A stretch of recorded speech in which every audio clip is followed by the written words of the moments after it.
you should take the audience's view very seriously, because they're the ones you're aiming for.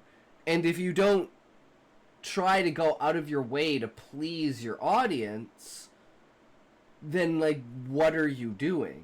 Oh, I haven't finished any stories. We've been writing this very complex, very structured and purposeful series story of Duart.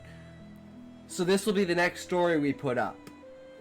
But this is a it took us a long time. Like, we took breaks between making Cryogen and we wrote Nepotism Unleashed, but we haven't done that with this. So that's the reason why I haven't uploaded in a while, is because we've been working so much on this story to facilitate the community and create a space for us to go crazy with stories, ideas, and all of that fun stuff. So thanks for hanging out, and remember, if you can't say fuck you to your friends, who can you say fuck you to? Fuck you! But Sean, what I didn't want is I didn't want something that you could use on someone else. Like, I didn't want someone pointing something at someone and being like, ha, you're this % gay. It's one thing when you type out the gay command, it's another thing when someone types the gay command for you.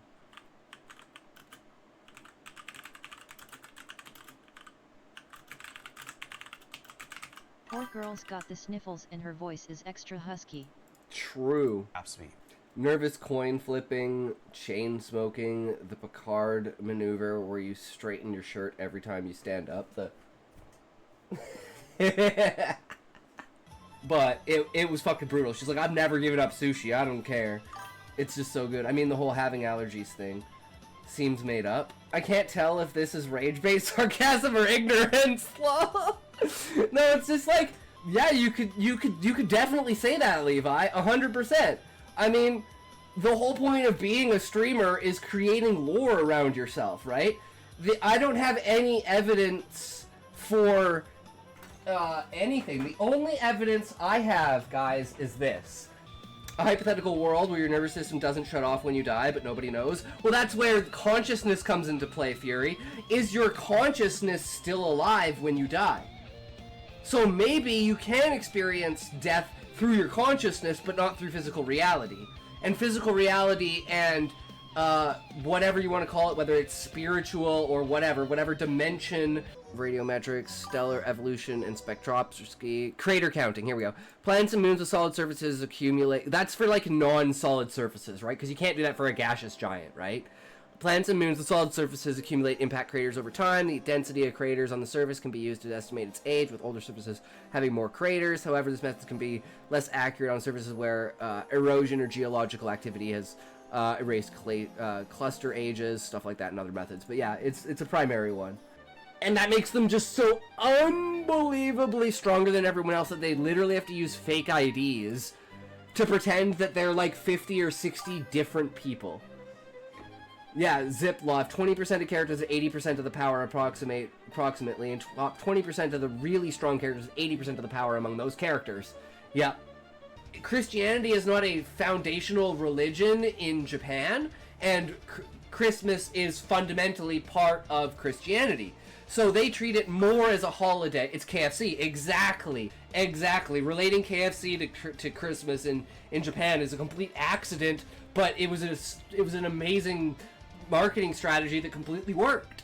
If you can't say fuck you to your friends, who can you say fuck you to? Fuck you! Unveiling why the Warriors of Light are the Warriors of Light. What the tablet says, and the past and the history of the world. Like, the entirety of the second book is almost all, like, exposition, lore dump, and discovery. Because that's the part of the series where all you're doing is finding out what...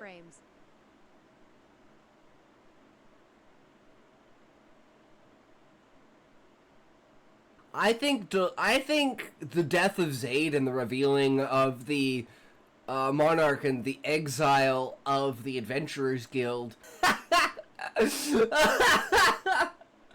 Dude, I could actually do that. And they have to get another dragon to do it. So that's why they don't have relic weapons in the first time that they confront the Monarch. But the main problem with the first time that they confront the Monarch isn't their gear or anything. What the Monarch does when they confront him and the Viceroy turns to the other side is he brings everyone to the top of the tree. So all of the characters are suffocating because they can't breathe. There's also the chance that the Warriors of Light reveal themselves, put on their relic armor, and help Fafnir. And it wouldn't coincide with like the moral dilemmas that are always placed. Like, for instance, when the Doctor creates the Kardashian scientist who genocided all of those people, and then he winds up deleting the guy in the end. Is that pretty much like companies starting to become like basically like have property ownership to the point that they're monopolizing the price on properties? Because companies own like 200, 300, 400 houses, and they're just not selling those houses under a specific price. Need some advice. D&D campaign first quest is our water supply is fucked. We need people to unfuck it. How can I get the players to be the ones to do it? Why wouldn't anyone else volunteer? Could either be knowledge of the area, so they have really good knowledge and they're the ones that know the route, or they're like size matters, right? Like maybe they're really small or really tall or really skinny or something, so they can only fit in the crevice that could go. So like something about their physical features or something about their knowledge of the area. I think I'm a hoarder of channel points. Well, it's not like you can really spend them on anything, right? I mean, yeah, sure, there's some funny things, but still. Fun, we fucked around today, but that's okay. We did some good stuff too, you know?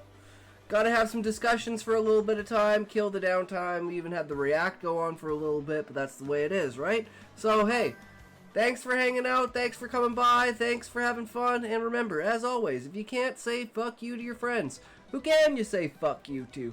Fuck you! Just the main characters are, like, in trouble, kind of idea, to, oh, the entire tree is in trouble, to, oh shit, the entire continent is in trouble, to, oh fuck, the entire world is in trouble. Well, of course not. If you had the same stakes at the beginning as the end, they would be cold. You need to let them rest before you eat, but not that long. Exactly, Wombat. You know, it's like, it's pretty much beef jerky by that point. Yeah, see, I think that's actually a really good point. It is a lot easier to turn a short story than a fucking novel into a movie. Because they're, like, you're moreover expanding on the short story than you are crunching down, like, the book. I had an idea once for a film that follows the life of an American kid as he grows up, finds love, joins the military during World War II, goes to Europe, and then just gets shot in the head out of nowhere. No clean resolution, so much unfinished business. But so true, Wombat, because that's how it happens. You're just going about your day, and then the next... Yo, boys, how's it going? We back at her again, another day. Let's fucking go. Match 2. Match 2! Snow versus Effort. Oh, it's gonna be a good day today. It's a little bit shorter than the other one. Hopefully it comes out early. It came out like 2 o'clock, so if I would have like a fucking 12-hour stream, but it doesn't matter. Fuck it, it is what it is. I'm pretty sure we read both of these.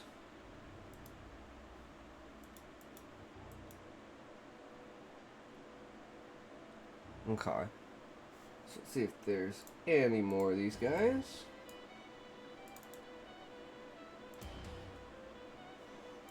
Yeah, today's been a pretty lazy day, other than... So I watched Weapons. And oh my fucking god. I think, guys, we're bringing movies back. Holy shit. And I've actually heard some good stuff about the Superman movie, so I might have to check that out. I have no idea, though.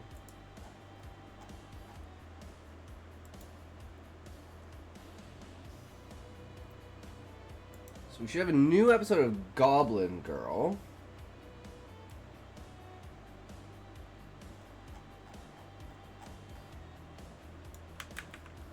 I'm very confused kind of what's happening now, because I guess we kind of now know there's an antagonist that's more powerful than the main character, who seems to be pretty damn powerful at this point. So I guess that's cool. So scale of power that's, you know, on the level of gods, I guess you could say. The hell is Scribble Hub down? Okay, well I guess this is the only one then, because everything else seems to be a little out of place. Oh well, we won't need it till later anyways. So no worries with that. Alright.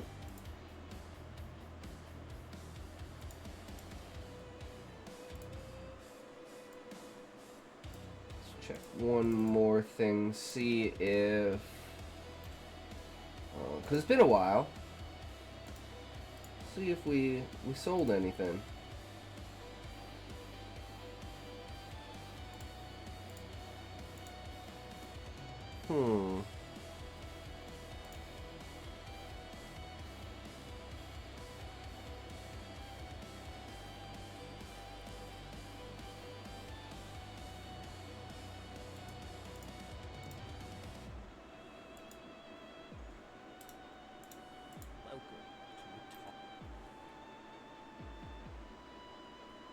September 17th, 14 pages. Oh, not too bad. This is month 82 pages. So people are still reading it. So even after this amount of time, that's not too bad. Okay, let's see if this works again. Might have just been fucked. Okay, there we go. Let's see if we have... No new chapters, but we do have a new chapter of Evolution, or Gamer Girl Evolution, even though we were already on, I believe, Noob Party Antics. Yes, okay, so we're on to chapter 10.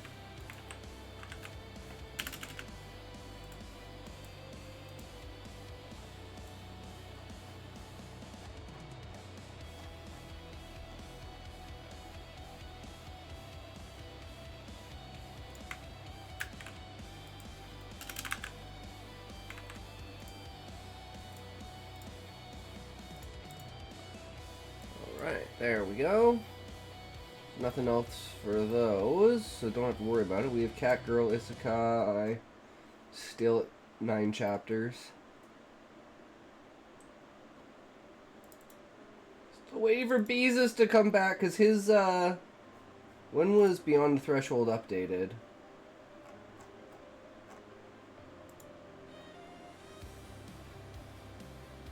"21 days ago, Act 24. So it has been like a month. But he did update at least once.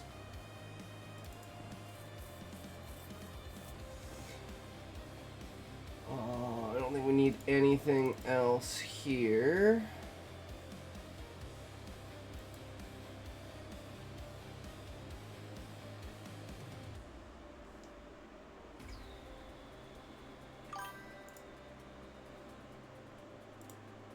True, bro. True. The Shadow Realm! It is the Shadow Realm for you! Ice!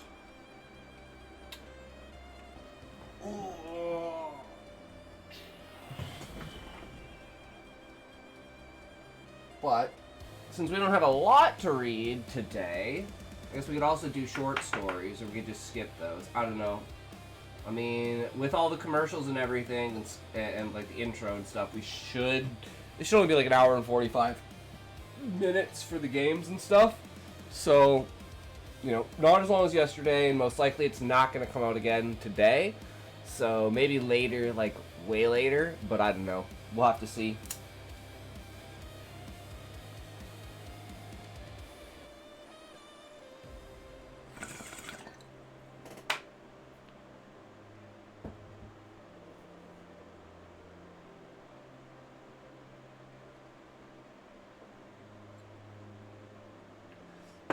But I also figured, hey, it's about time, right? We can do some Sanderson lectures and see how that goes.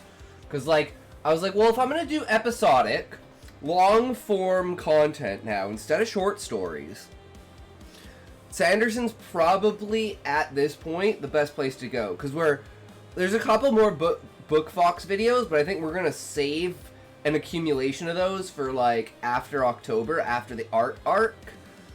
And, like, I found a couple of good-ish art channels. I've watched a couple of videos of them, but I haven't found anything that's, like, Book Fox or,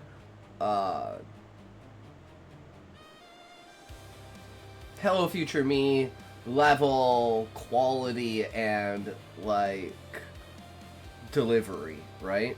Where it's like, this is actually actionable advice, but instead of, and, like, beginner advice, like, literally, fucking beginner advice, right? This looks like a 6-year-old's drawing or something like that, right? We need something different. We need something else. So, yeah, I don't know. Because we don't want it, like, super basic, but we want it, like, pretty basic. Because we want to learn all over again the, like... I mean, it depends. Do we want to start with a 3D style or a 2D style? Like, what's easier to do? I mean, like, I understand the concept of 3D. I've done a lot of it before. Like, I've done some pretty advanced drawings before, but most of them were, like, not tracing, but, you know, copying, like, a picture and then modifying it in my own way, kinda. So, like, taking a scene from a video game and, like, replicating it or something like that, right? Scene from a movie or something like that.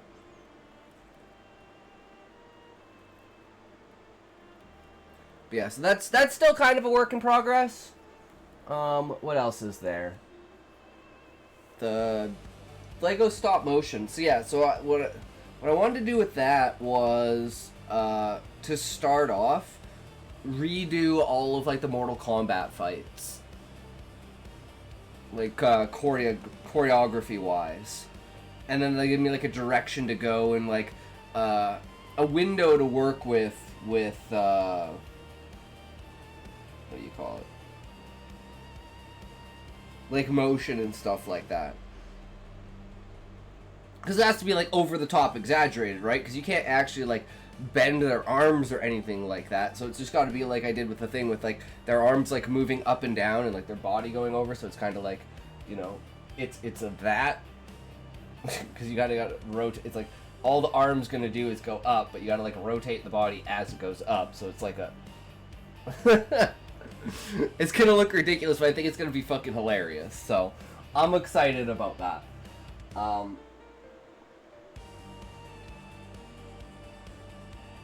But currently the main thing we've been working on right now is, like I said, like the flash fiction kind of short, like 3 to 7 sentence or even, like, you know, a couple 100-word stories, like, in my head. Like, how can I tell this story in 10 sentences? Like, how do I break down what's only needed and only essential for this story? And working within those limits, I think, is a great way for me to fix certain issues about how I present the story and the order in which I present the story, because I'm too stuck in, like, my linear way of thinking about things, and I need to be able to write in a completely different, like, time style in my head, right? So Weapons was actually a fantastic movie for learning that, because it's a day in the life. So it's kind of like the same period of time. It's like a month or like a month and a half, depending upon what character you're getting the perspective from. But it's just telling each individual character's interactions from that character's point of view during that time to reveal the entirety of the story. And it's done so fucking well that I have not seen a movie like that since, like, I'd say, like, since The Prestige, where you have, like, that level of, like, reveal at the end. It's like, wait, what the fuck? Even though Weapons was, like, way beyond anything I would have ever thought. But it was just so well done. I was like, oh. And there was so much foreshadowing to it, just in such a way. It was so, oh, fuck. That's good writing. That's good fucking writing.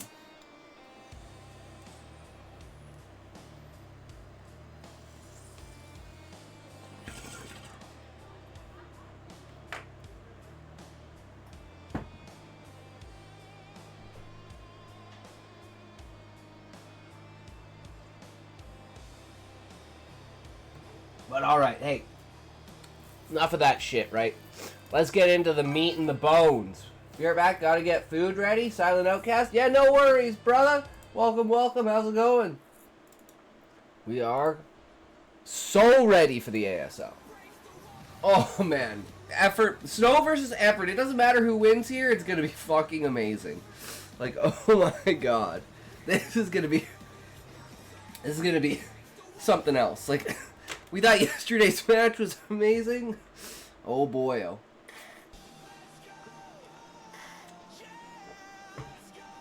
What's up, everybody? Welcome back. What's up, Tasteless? Guys, and we're here again.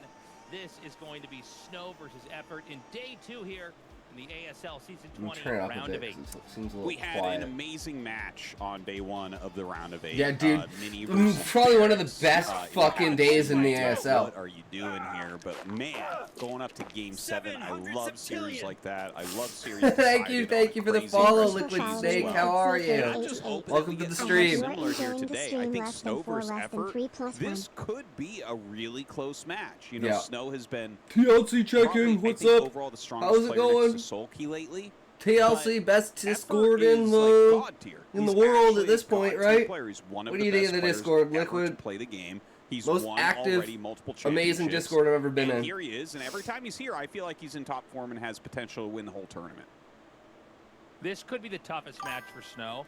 Hey, hope you're well. I'll be lurking in the shadows as I'm streaming too. Oh, really? You're a streamer? I'll shout you out, bro. In some ways, he does seem to be the strongest and most Everyone go check out Liquid Snake. In the round of 8 for the RSL for what has been a very I get this on the first try. Round of 8. There we maybe go. the weirdest RSL round of 8 we've had in the last couple years. It's just not generally the lineup of players you would expect. There are so many big names that are missing here. To make it even stranger, Barracks moves on. Barracks actually manages to defeat Mini, which again makes the round of 4 that much so crazy. There's a Terran in the round of fucking 24. Look, I think or there's a round in the round of 4. It's not round of 24. Geez, round of 4. He's very, very tough to play against. This guy was. Dude, Barracks could take it. In one of the golden if it's Barracks versus Effort, I think Barracks has a chance. If it's Barracks versus Snow, Barracks is fucked. And there's a real chance Snow doesn't make it. But if Snow does make it, I think he is pretty much guaranteed to get in the finals. Yeah. I know Barracks beat Mini 4-3, but look, the reality is... Yeah, reality is Mini played so bad. And I don't think that it's just the saddest thing. I definitely agree with your assessment there. If Snow wins here tonight, he goes to the finals. If Effort wins, I think Effort Barracks is actually a really nice match. I think that'll be a really interesting, probably close match. But yeah, here we go. It's Effort versus Snow. Hard to say who's going to take it.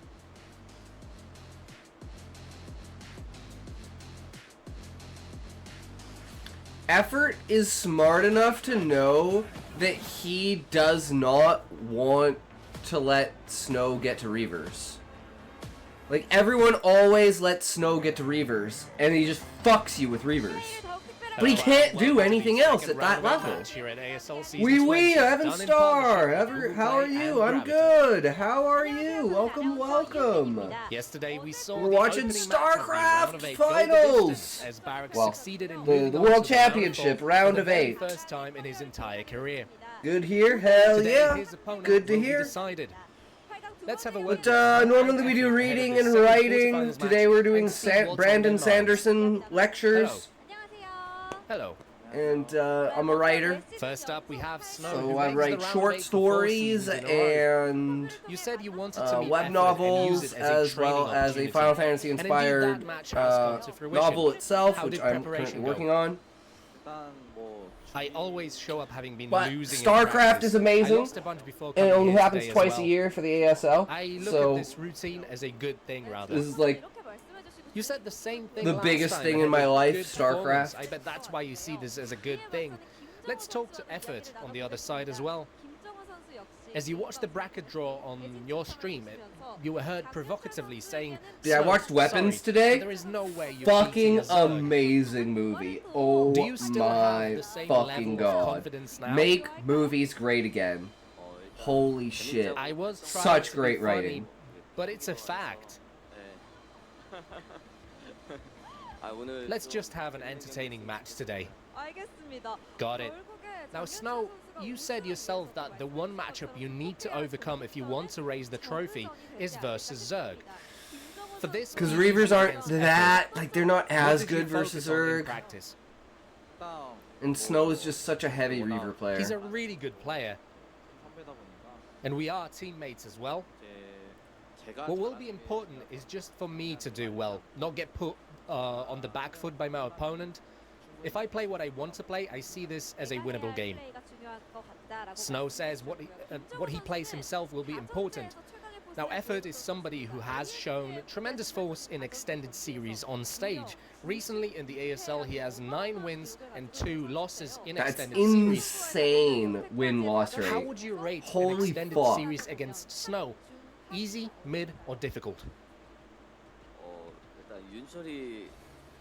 If we just look at Snow's win rate, then it's easy. But But I struggle against Protoss nowadays. I'm not fond of this finals video. So let's say mid to difficult. Not too interested in Mid to it, difficult. Evan. Both of our players You don't- have been not very interested in provocative StarCraft? since the group selection ceremony. At that group selection ceremony, Snow said to Sean, Ah, I who was see. sitting next to him, Effort What is type of games do you irrelevant. play, good Just sir? pick him. What are you more interested And in? after the round of 8 bracket was drawn, whenever you two faced off against each other on stream, Effort said he will make it so Snow doesn't show his Are face you a in the writer though, ASL Evan? again. Are you a writer? They Are went you a back and reader? forth Are you a with their comments. purveyor of words? Given this Fortnite, back and forth Helldivers, provocation, a fierce Marvel match Rivers. should be on the No cards. Path of Exile? Any chance we could hear some more of this banter ahead of the game? So let's say No? he beats me and goes to the I round see. of 4. He gets seeded. Yeah, He's gonna I don't really start play that worrying many about video what it's games. like I to play be Monster seeded. Hunter, It's I play fine. like I'll Souls-like make sure he games, doesn't I have to play worry about all Path that. of Exile. Snow says he will make sure you don't have to worry That's about usually what we do at the end of the Effort. stream to Please kind of respond. wind down at the end of the night. When I was on break, he was irrelevant anyways. Like things are any easier now that I'm back. I'll show you why he's I love how they considered shit irrelevant. talk each other. I'm like, fuck it. No one cares about this guy. I'm Fuck also him. curious about what score you're I took Soul Key out. I'm gonna win the fucking championship. That's what Effort's I'll win thinking. with a 4-1, Fuck perhaps this. 4-2. If it's a Zerg vs Zerg Snow final, predicts it's like a 4-1 it's or a just 4-2. as probable for it to be a Zerg vs Zerg final as it is a PVZ I final. didn't even prepare for games. It's like, 5, oh my 6, god, 7. that's crazy. Oh. So Evan, do you play 4-0? video games for competition or do I you play see, them that's for an fun? answer in itself. Let's close things out with our players' final remarks. Because I don't know if you can play StarCraft for fun. I Why think would you you can only think play it we're going to lose competitively anyway? unless you play against the I'll end this computer. quickly. We'll all be back home in an hour or two. Damn, that's a fucking an hour. Damn, Effort's like, you're gonna play 4 games in an Well, hour? I hope I managed to show Holy what I came shit! prepared with. And he's like, wait, that means the games You would only know, be like whatever 45 comes, minutes. even if I lose, Dude, that I'm a is teammate, a I'm safe. ballsy saying. We'll be out of here in an hour. Don't We'll worry about it. cheer I'm gonna for take you. this fucker down. And Snow's like, Change of Snow's tone at the like, end there. shit, what We did I just heard say? From Snow and Effort and their back and forth provocations. God. Thanks for the interview. ASL Season 20 done in partnership with Google Play and Gravity. Which of the two Go will Gravity! survive I and still move have on no to idea what round the of fuck 4? that is. I guess some sort It's of time Korean to start thing. the first game of Snow versus Effort. Oh, and we're starting out on the worst get into this, possible man. map! I just hope we get something that's as close and as crazy. Oh, this is gonna be as we crazy. had. Zerg are not the greatest That was on such island an maps. Epic match. But you know, it's hard to get a game 7. Shadow Realm! Best of 7. You know, statistically, they almost Motherfucker. always end before that. Well, that's for sure true. I am hoping that it is just close. I do want to see some big macro games. That's one thing we were definitely missing before. Yeah, And both yesterday these guys games get never through went past like multiple 20 of that. minutes. I think That was definitely, insane, especially the trends final towards two were later fucking game Protoss versus Zerg over everyone else. where Zerg Barracks plays just kind of a grinding cheesed style. the But shit Effort out of is Mini. overall very decisive. He's much more likely to just jump on the first weakness he sees and try to end the game. So, yeah, I feel like it could be like the longer games tend more towards Snow and the faster games tend more towards Effort. So, if like here's my prediction basically is if Snow wins, we're getting closer to 7 games, and if Effort wins the series, we're going to get closer to fewer games, right? Like 5 games, 6 games. Yeah, I don't know. It's only 2 hours, I so think you I could mean, be right. so there's a Snow is possibility. also But not yesterday was known 7 games that were for all taking a lot super of crazy short. risks Because this could be in 4 AEW games that are all early super on. long. He plays a very straightforward, extremely solid early game. Tends to not die to cheeses, and then basically just comes out with a push. But he's just He might be the best versus Zerg is Protoss Snow's Zerg weakest pusher in the matchup. entire world That's probably right his now. biggest problem. I think you're right. Like he's extremely good at that exactly. It's funny watching them. They all of the top Protoss players, like the top 5, the 4 that are in this round of 8, and then Rain, they all play really differently. I would say the closest to would be like Mini and Bisu based on Zealots, but it's really they're very different too. Like Sure. each of these guys have their own fingerprint in the matchup, and I gotta say the one that makes the most sense to me by far is Snow's. The way he grinds people down with Psystorm and just like gains value over time, like that's Never makes a coming from my stupid call background, and the way just that I look at the jumps game, I'm in. like, And yes, if I was a Protoss player, that's the way I fucking would attempt to ads. play it. Why? Gotta Yeah, he just has a Why very clean way of ads? I don't analyzing believe in the ads. mid-game. If you don't Yes, believe in first of all, ads, staying ads safe aren't and not real. dying to Hydra busts or weird If you don't all-ins believe, or, I mean, it doesn't the whole exist. myriad of crazy It's not things that real. Zerg can do to kill I you off don't early on. believe. But then, you know, he basically not surveys real. the situation, identifies No. what kind of push he needs No, and when it's it's going not. to come Please out. tell me it's And not usually does a real. solid job. I That's don't bad, know okay? in That's any bad. of the games that we're going to see Snow bad, go Cole. into, by the way, super late You game do easy. ads. I think there's a much higher chance it's either That's going to be a bad. push that wins or loses. Yeah. Well, you know, Effort. I've been watching and casting a lot of his 9-2, games man. He's been recently. absolutely He was fucking in dominating. ASL. I think it was 2 seasons ago, and I actually called him back then. I was like, I think Effort might win this because he was looking that good, and I think he does look good enough overall. Like he's kind of like back into his groove of his style, but I've also seen very good late games from him. So I feel like he's in the right type of shape where we might just get another win. And look, everyone counts the Advanced Star League at Soup as an ASL victory. You can see he's got 2 stars there. So Yeah. you know, you got to call him a 2-time champion. Mm-hmm. You know, winning the first like precursor to ASL against Bisu in that finals, and then he beat Flash in a finals. Like, I mean, the Yeah, guy is, Effort dethroned he's so Flash. good. It's just You he know what? doesn't And stay as Effort active as some of dethroned the other Flash guys. and Some of Effort the other dethroned players, fucking as far as Sulky. ASL goes, so I feel like some of the people watching, some of the newer fans might not quite realize how That's strong crazy. he is, but this is like a No, Jadong type of guy. 100%. I think Effort is one of these One players of the that has 6 StarCraft in his dragons. blood. He seems to be extremely active, and I think he's got a real shot here, which would be, again, a kind of a crazy upset. I think no matter how you look at it, you kind of have to weigh Snow as favored just based off his most recent results and how consistent he's been. He's been an anticipated ASL champion for like maybe the last 5 looks like years. esports. This is Hasn't esports. This is over 10 StarCraft. ASLs, but look, he's gotten far. The in so round many of them. 8 for the Effort has been on ASL, and off the World radar. Championships of Like you were saying, StarCraft. Artosis, he doesn't seem to be, you know, play nonstop all the time. This is He the does second take match these in the breaks, round of but 8. He seems to be in very good shape. His This is the original esport. Esport's been being played since 1997 in fucking. Yeah, it is literally so huge in Korea. It's played on TV like football or golf or like European football.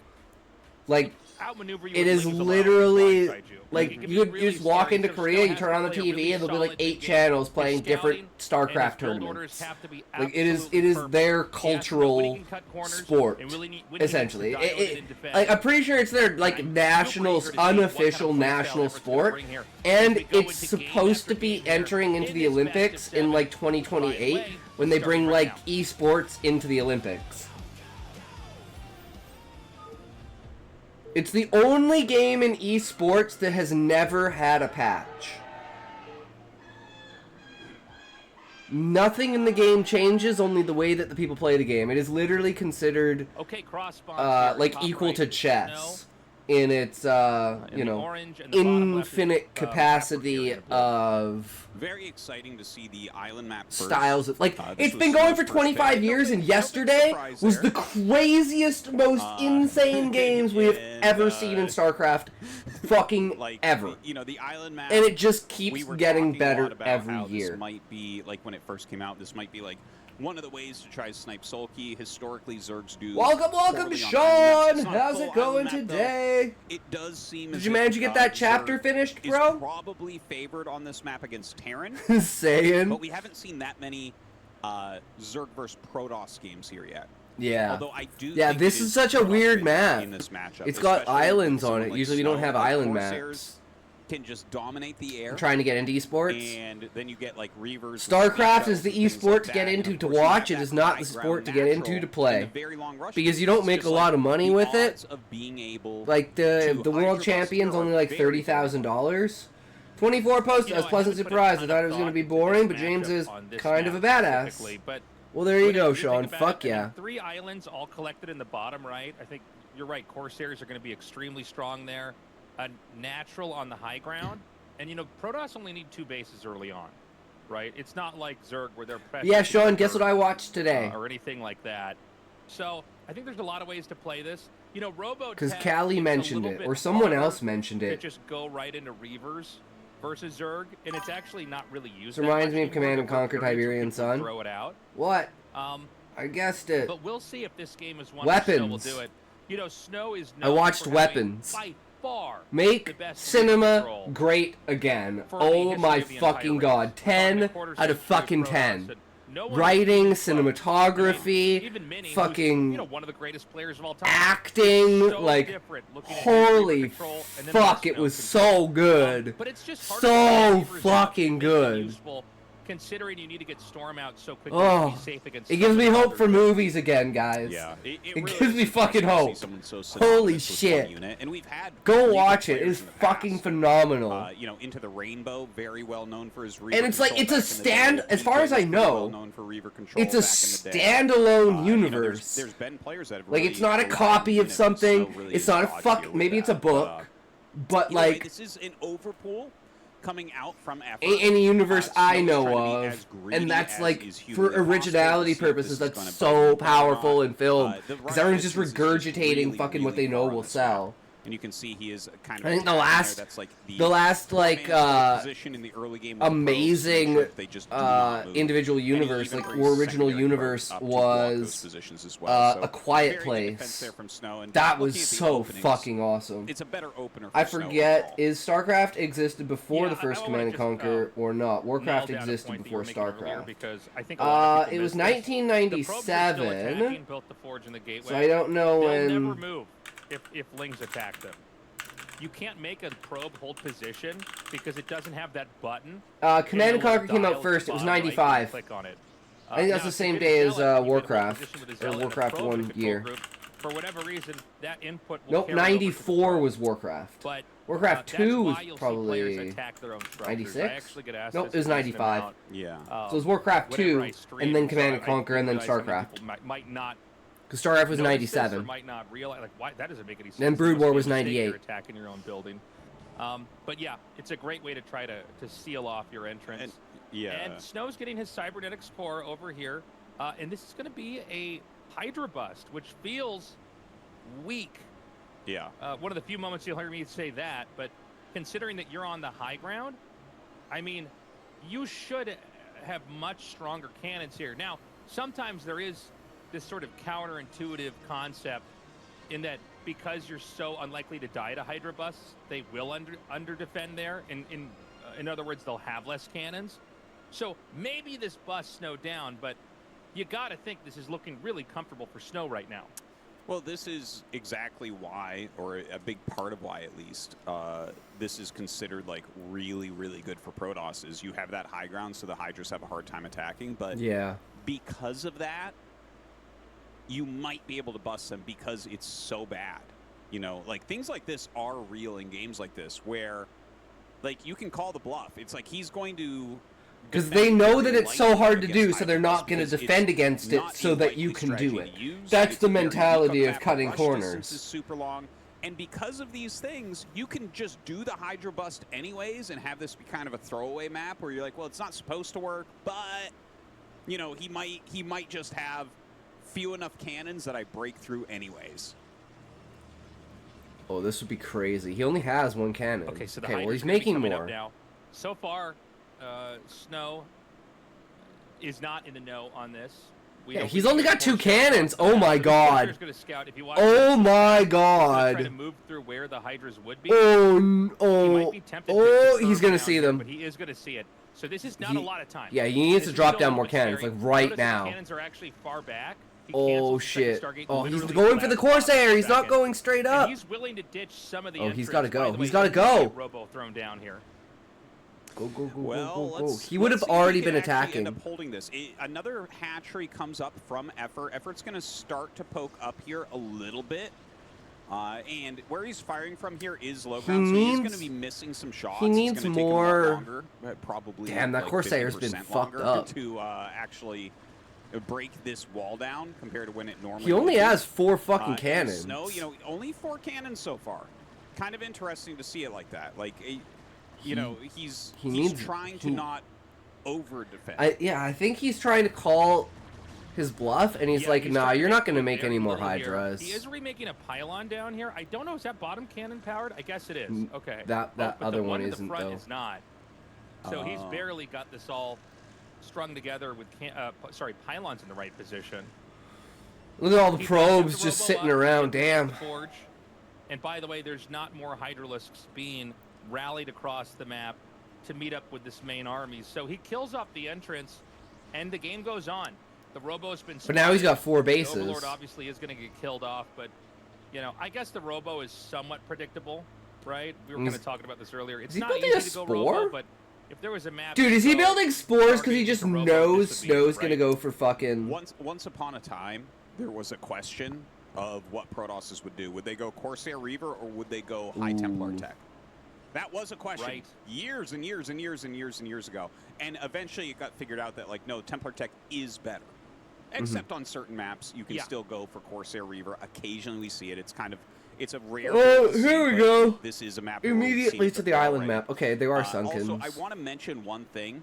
I think that Effort, I think looking at this game and knowing about... Oh, of course, and the way Effort he is plays Burrow. generally, He's like the only I Zerg think that gets that Burrow. Hydra Rush was never intended to be any sort of all-in or even win the game.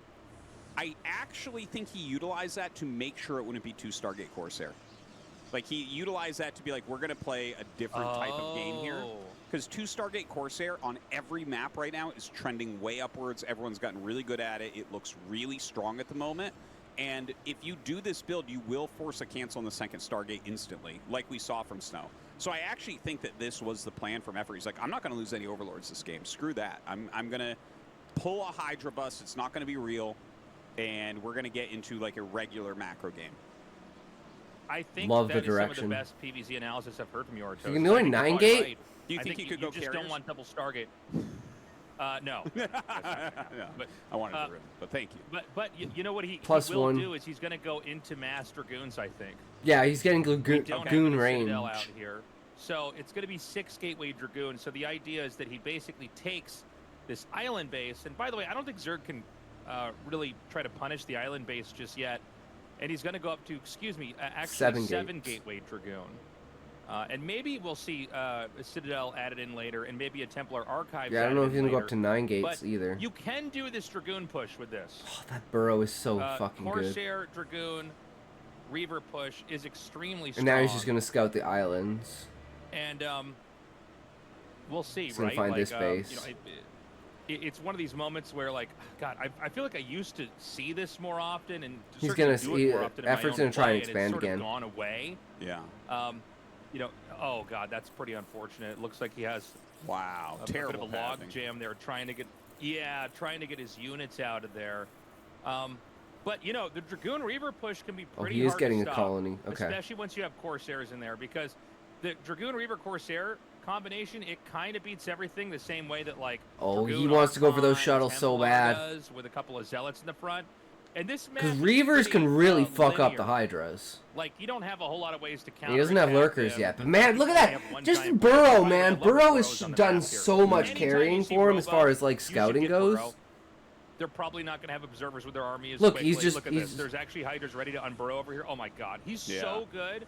And he's just gonna I think let them this sit attack's there. Gonna get wrecked. Here we go. He's Oh. gonna pop out. He's gonna go for the shuttle, and he actually doesn't quite get it. Oh, that sucks. And I think the idea was surprisingly, great, Snow but would win that fight. I think he wanted to be a little bit more patient there. yeah, And he's gonna go for it, but this is gonna be two different angles he's trying to make this work from. yeah. Okay, there he got the shuttle, He so he's gonna snipes kill shuttle the really, Reavers. really quickly, and will end up getting one of the Reavers. The other Reaver kept alive on like 4 health. He doesn't have here. any lurkers it is yet, a very though. small Protoss army, but with the Reaver there, definitely difficult to engage. And this is the perfect type of area for Snow to take this fight, like right in this little choke. He's got that great range on those Dragoons as well. Oh, and he's got two coming in through the back. Okay, there you go. Reaver, he does end up getting that, so I think that this army will end up falling. He needs to move the Corsairs though. It seems like overall a pretty good defense, but Snow's control there was very good as well. Yeah, we needed to see more. He's almost shuttles and bottlenecked more himself Reavers into come his with own that. base. This is a He's got a couple of three-phase Dragoons mass that are Dragoon dancing around in the shuttle main. Reaver push. And, you know, Dragoons. Okay, now he's got Lurker just out. get enough of them. They can be. But Dragoons countered the It Lurkers, is so. actually a microable situation too, where you can kind of. But the micro Hydras kill the Dragoons Lurkers, back, or and kill they're the a little Hydra. bit more hard pressed to try to get Hydras a kill the range Dragoons. But I The didn't see another Lurkers shuttle and are Reaver come countered up, by and the I definitely Dragoons. don't see an observer. So here he in this doesn't. mix. He just doesn't want him to make And, you know, Zerg's already on 4 bases. Lurkers.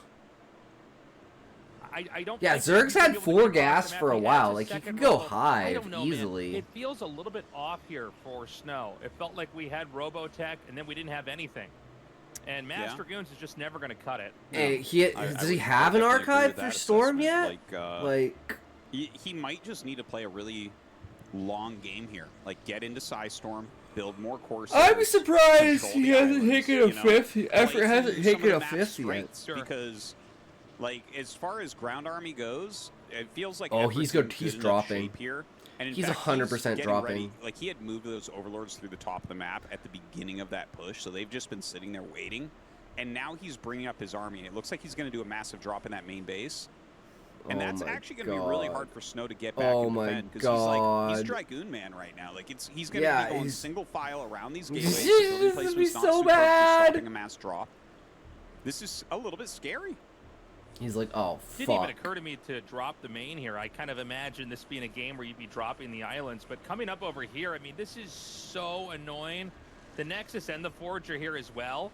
He's got a shuttle and a Reaver. He has shuttle speed, too, so he can definitely get more value. Oh, he's going to... Oh, man. But, yeah, man, I mean, I it's still so close I see to one dead. observer coming up. Remember that, you know, as long as the observers are sniped, you can't make any progress here against something like a lurker. But this is held. It wasn't like a ton of probes were killed off here. But, man... It prolonged really the attack, and it it stopped the attack for a while, and I think that's what's important. He's going to try and do it again. About how rush distances are really bad for Zerg early on. They're also pretty bad for pushes later on. Yeah, see, now he's going to go and drop that. Well, Zerg is so good at, like, this, later and, on like, for this is a islands very because they can do the aggressive mass stance on drop four because bases it's just like you just get from the upgrade, effort. you have the overlords. I think if Snow just turtles pretty heavily here, like, I really think he does need to get into Storm as well. But, like, he needs to. He's going to lose that drops island. From doing anything to him anymore. Now look at this. Scourge come over, clear Corsairs. He's very low on Corsairs.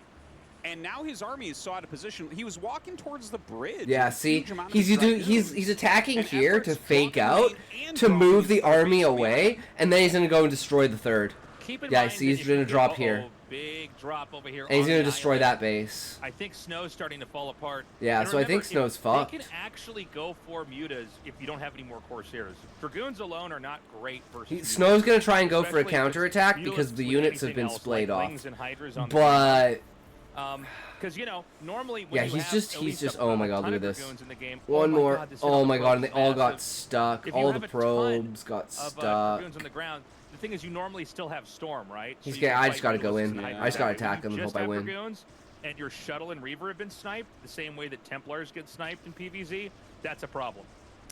Ooh, that shuttle is very low, but he brings it back, drops out those 2 Reavers. This push is incredibly important because Snow's losing everything. There's Yeah, drops he all has over to, the like, place. His third he base has is to dead. do He's something playing against here. a 4-base effort with a huge amount of hatcheries. He's got like 8 hatches right now, so... And is he just gonna go very hard north to with break those through here. units? Effort supply almost as That's high what I as do. I just take him Snow's, and north. It just... Yeah, that's what he's doing. This He's gonna looks drop. like Effort's taking this game to me. Yeah. I don't think Yeah, Snow can do the shit. Hydras are just gonna bum rush the Reaver. Because he can just replenish as much as he wants. He's not in. And all he has to do is take out one of the key parts of this army every time. Another lurker drop's going to come in here. So many probes are down here right now.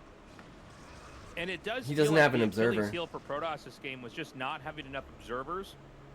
I almost wish we could look in the replay because it does seem like he just stopped making Robo anything after the second Reaver was out. There wasn't Even an though he observer has there with 2 the push. robos. There wasn't a second shuttle or a second Reaver that fast. And, you know, when you go Mass Dragoon Reaver, you're you really need to end the game with a push. I know PvZ's always sort of like that, but it's even more like that when you go for Dragoon Reaver. You really need to basically... I mean, break the this second that... to get this Like, deck I don't high, understand why you just Effort have isn't enough going for damage that Hive you can do Tech that at much. this point. Like, he There's could one have more observer, and Defilers that at means this there's point. probably one more chance to try to push this. And, There's because, so like, look many at his lurkers bank. up His here. bank is fucking huge. Oh my god, he's going to try to run back, and the Scourge just take out the Observer again, and there's nothing you can do. I love that he's bringing up like 4 Scourge per. Oh, he got one of the It's lurkers like, up, if it you just doesn't kill the matter. observers, he can't push you anymore, and you're buying a huge amount of time. And he's still doing Right. little drops and being very annoying. I think what Effort has done here, and what he does in general that makes him so strong, is he's taken Snow completely out of what Snow's initial game plan was. We're not 100% sure what it was, but it had to do with 2 Stargate Corsair. And without those additional Corsairs, he's hit all these drops because Snow went into heavy units to try to counteract the heavy Hydras, and like, so now he doesn't have the Corsairs to clean up the Overlords. He can't control the islands. In fact, Effort's taking an island, and like, Yeah, look at this. he's just it moving might in. be cost inefficient for Effort, but his economy is so much better.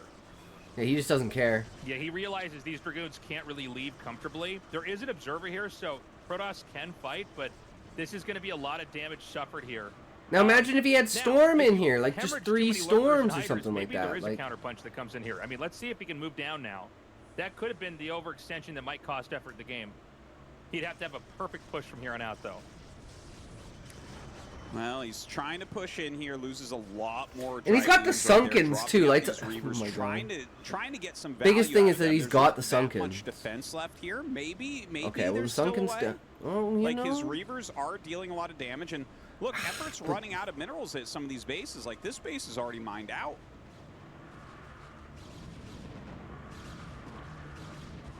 Yeah, he's continuing to chase us up here. Oh, okay. You know, this is something, Wow. man. Oh my This God. is actually something. Hold up can a second Snow here. We need to actually have some more win? Reinforcements come in. Gosh, it's not very much. It's like 4 or 5 units coming in here. But as long as These there's Reavers, you know, Reavers, Hydra 14 Lurker kills. isn't as good of a comp for fighting as Reaver Dragoon Yeah, Shuttle but is, Effort just has again, money. If he snipes the Reavers, it becomes a lot simpler of a game, right? This is Absolutely. Yeah, see if Not if really Snow mining was that much, though. mining You right see here for now, if Snow that if is he the hadn't lurker drops if have been Effort pretty didn't much continue to nonstop. do those lurker The supply drops, for both Snow players would have has fucking really, won. really plummeted. Because he would have had like at And, least 6 more you know, Dragoons. it's- Maybe like, they're 8 in a more hard Dragoons. place as far as getting additional mining resources up. Like, Snow has very few probes. You can see his main base has like nothing in it basically as far as mining going. His natural is getting low and he's lost probes there. He's had nothing at that third base for a while. Effort trying to saturate He's got like the 2 top probes of or the 3 island, but of probes course, as a mining. Zerg Okay, player, now it's he's gonna be getting a more little bit money. difficult pre-hive. I mean, it is a crazy game right now. Everett's done such a good job with the drops. Like, even now, He's there's a just lurker going for the sitting gas, just doing whatever he there. can It's so annoying. to be annoying. And the probe count is so painfully low here. Even taking the island, You know, it didn't occur to me, but I guess Zerg will mine out the mainland part here pretty quickly. He's going to target down this probe if he can. I don't think there were scarabs in there, actually. Oh my god. He gets the observer too. Fuck, is man. so good at this. Getting like those little volleys that are getting so many kills. Snow's economy is so trash, man.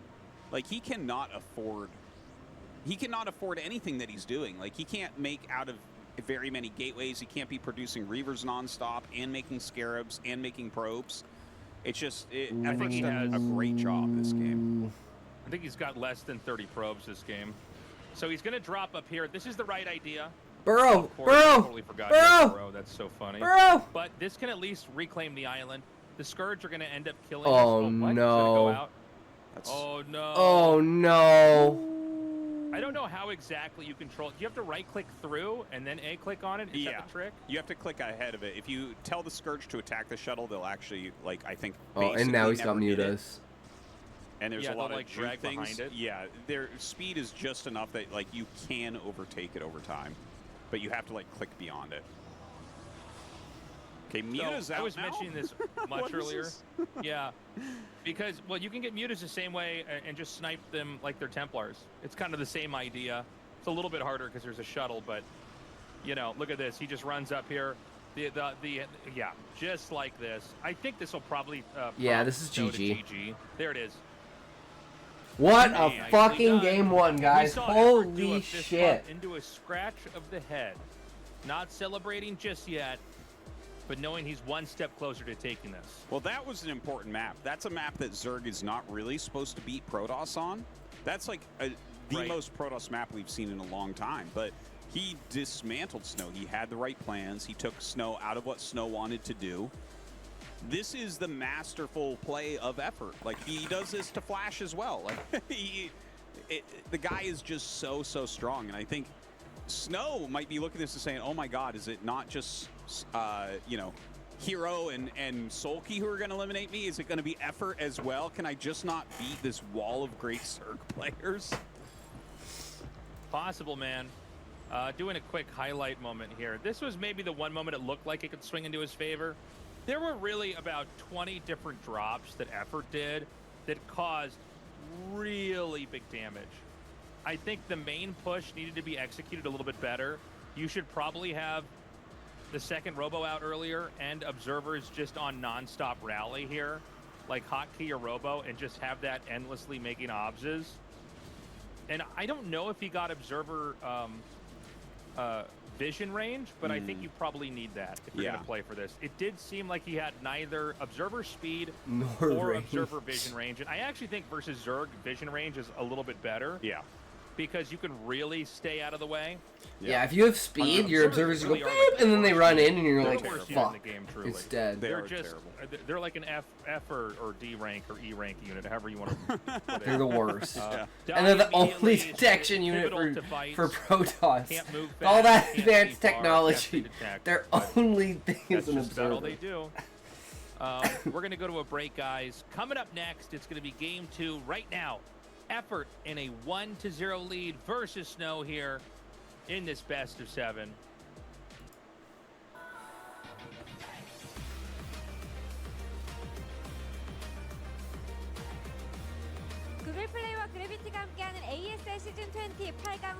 All right, welcome back.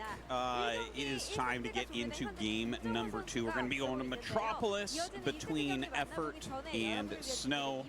This is actually Effort's first map pick, and I'm not 100% sure why that would be. Like, the games that I've seen personally on this map, I feel like I always see Zerg end up going Mutalisks here and sniping High Templar as well, but nothing about the map makes me think that that would be why the map is chosen. I don't know if you have any insight on that, Tasteless. I'm not sure either. I think we're going to know pretty fast when the game starts out. But look, Effort playing a very, very solid game. And frankly, we don't have games like that in StarCraft 1 anymore. Obviously, we don't have island maps of that same... Well, we've never really had island maps quite like that, right? But island maps playing a role in the periphery. You know, top left, bottom right. And then also, you know, his usage of drops, we just don't have games like that anymore. You know, it's much less common for Zerg to go for that style of play, but he played a very different looking game. Obviously, Snow was forced to go for the Reavers, both to protect the islands and expand to the islands, and then also to push, but I don't think that game can represent what the rest of the games are going to look like. So I think game 2... Snow versus Effort, a Reaver versus a Ling. Oh, I love it. That's so Snow great. Versus Effort in the matchup in a more common a game of ZVP. Well, I am interested to see what Effort's plans might be here. I love how he dictated control of that last game, forced him out of the Corsairs, went into drops later on for the kill moves. Very expertly done there by Effort. I hope that Snow can kind of stabilize in this game. If Snow loses this game, I'm going to feel like he's in a terrible spot because he loses to Zerg most of the time. And people might not remember this, but like it took him several seasons of ASL to win his first game against Zerg. Like he had never won a game against Zerg in the old Kespa days either. So like Zerg has always been his weakest matchup, but he is great at the matchup now. But I still feel like this is the thorn in his side. If it was only Terran players, he'd win every ASL. Oh yeah, PvT and PvZ are very, very different skill sets. You have to really have a totally different approach to the two matchups. We're going to go into game 2 now in Snow versus Effort and see if Effort will keep the lead or if Snow evens it out. I think it might just be a 4-0 Effort. But I said that yesterday about Barracks, and it was 7 games. Okay. Snow in the top right, and Effort in the bottom right. I love Pink Zerg. Pink Zerg and Teal Protoss, my two favorites. Go for Forge or Gateway Expand here. This is a map you can be a little bit cheesy with cannons. And, you know, we do see the rotation of Forge being popular first, and then Gateway. One thing I'm pretty confident about is we are not going to have any kind of one-base play. Yeah. Probably no gateways in the center of the map. If we have it, I'm totally down to cast it. But Snow seems the least inclined out of all the players in PvZ for ASL to go down that route. Honestly, I think it's really only Mini that will regularly do anything like that. It's pretty, like I'm trying to think of games I've seen Best or Bisu or Snow go for things like Center Gate or one-base tech builds. Dragoon. And it really is kind of a mini special with him out of the tournament. Yeah, I would agree. It's not too likely to see any of that.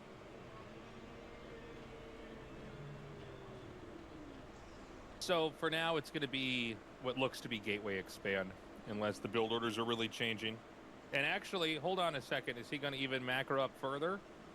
And maybe just go for Blind Nexus first? Because we're already passing 150 minerals. So this is going to be Nexus first, Blind. This is so funny.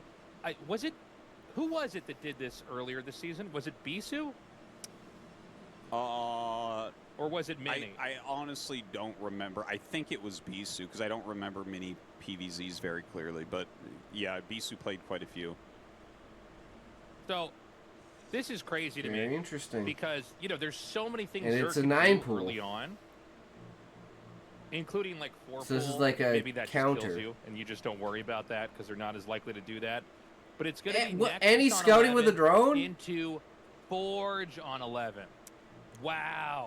That's actually the original like Blind Nexus from Remaster that you we just wanted saw, to make sure there was no middle. Where Ray Center was gate. doing that in KSL. I remember you calling out and be like, "Look at this! This is kind of fresh." But we've seen some other Blind Nexus first variants with like 12 probes. But yeah, this 11 one is exactly. I remember very clearly watching Rain go 11 Nexus, 11 Forge.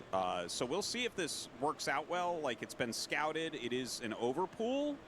But how many lings did he make? Oh, I think he did make 6 lings, but it's overpool, right? So like they don't all pop at exactly the same time. He's only going to see the first 2. I think it's actually only 4 total.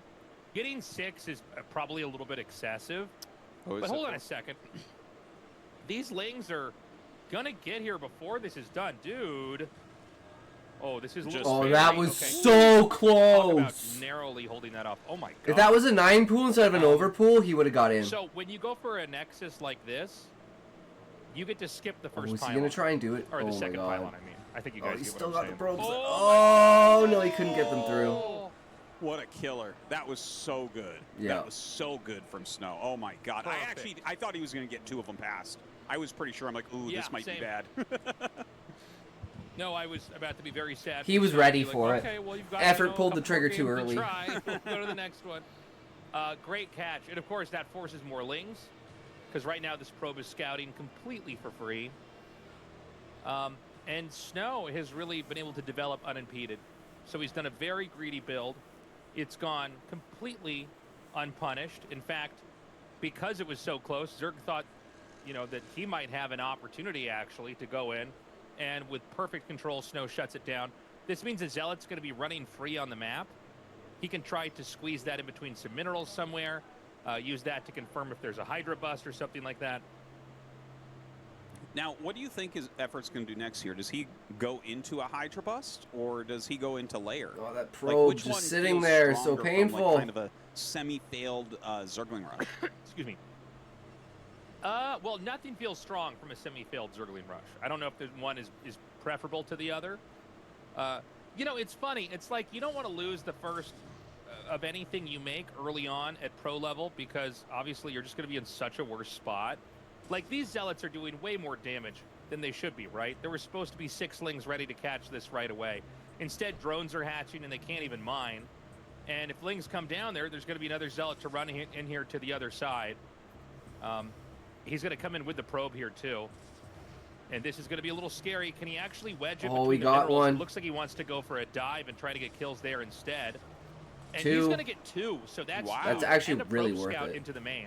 Wow. Damn. It's so worth it. I'm really surprised he did that well. That was some flubbing there from effort. It's not very common that you see him lose a couple drones like that. It looked like he had pulled the second one away especially, and then it still got sniped. So, yeah, definitely some mistakes going on effort's side. He has Zergling speed now coming up, and yeah, this looks like a pretty damn tight wall. You're not going to be able to break through there.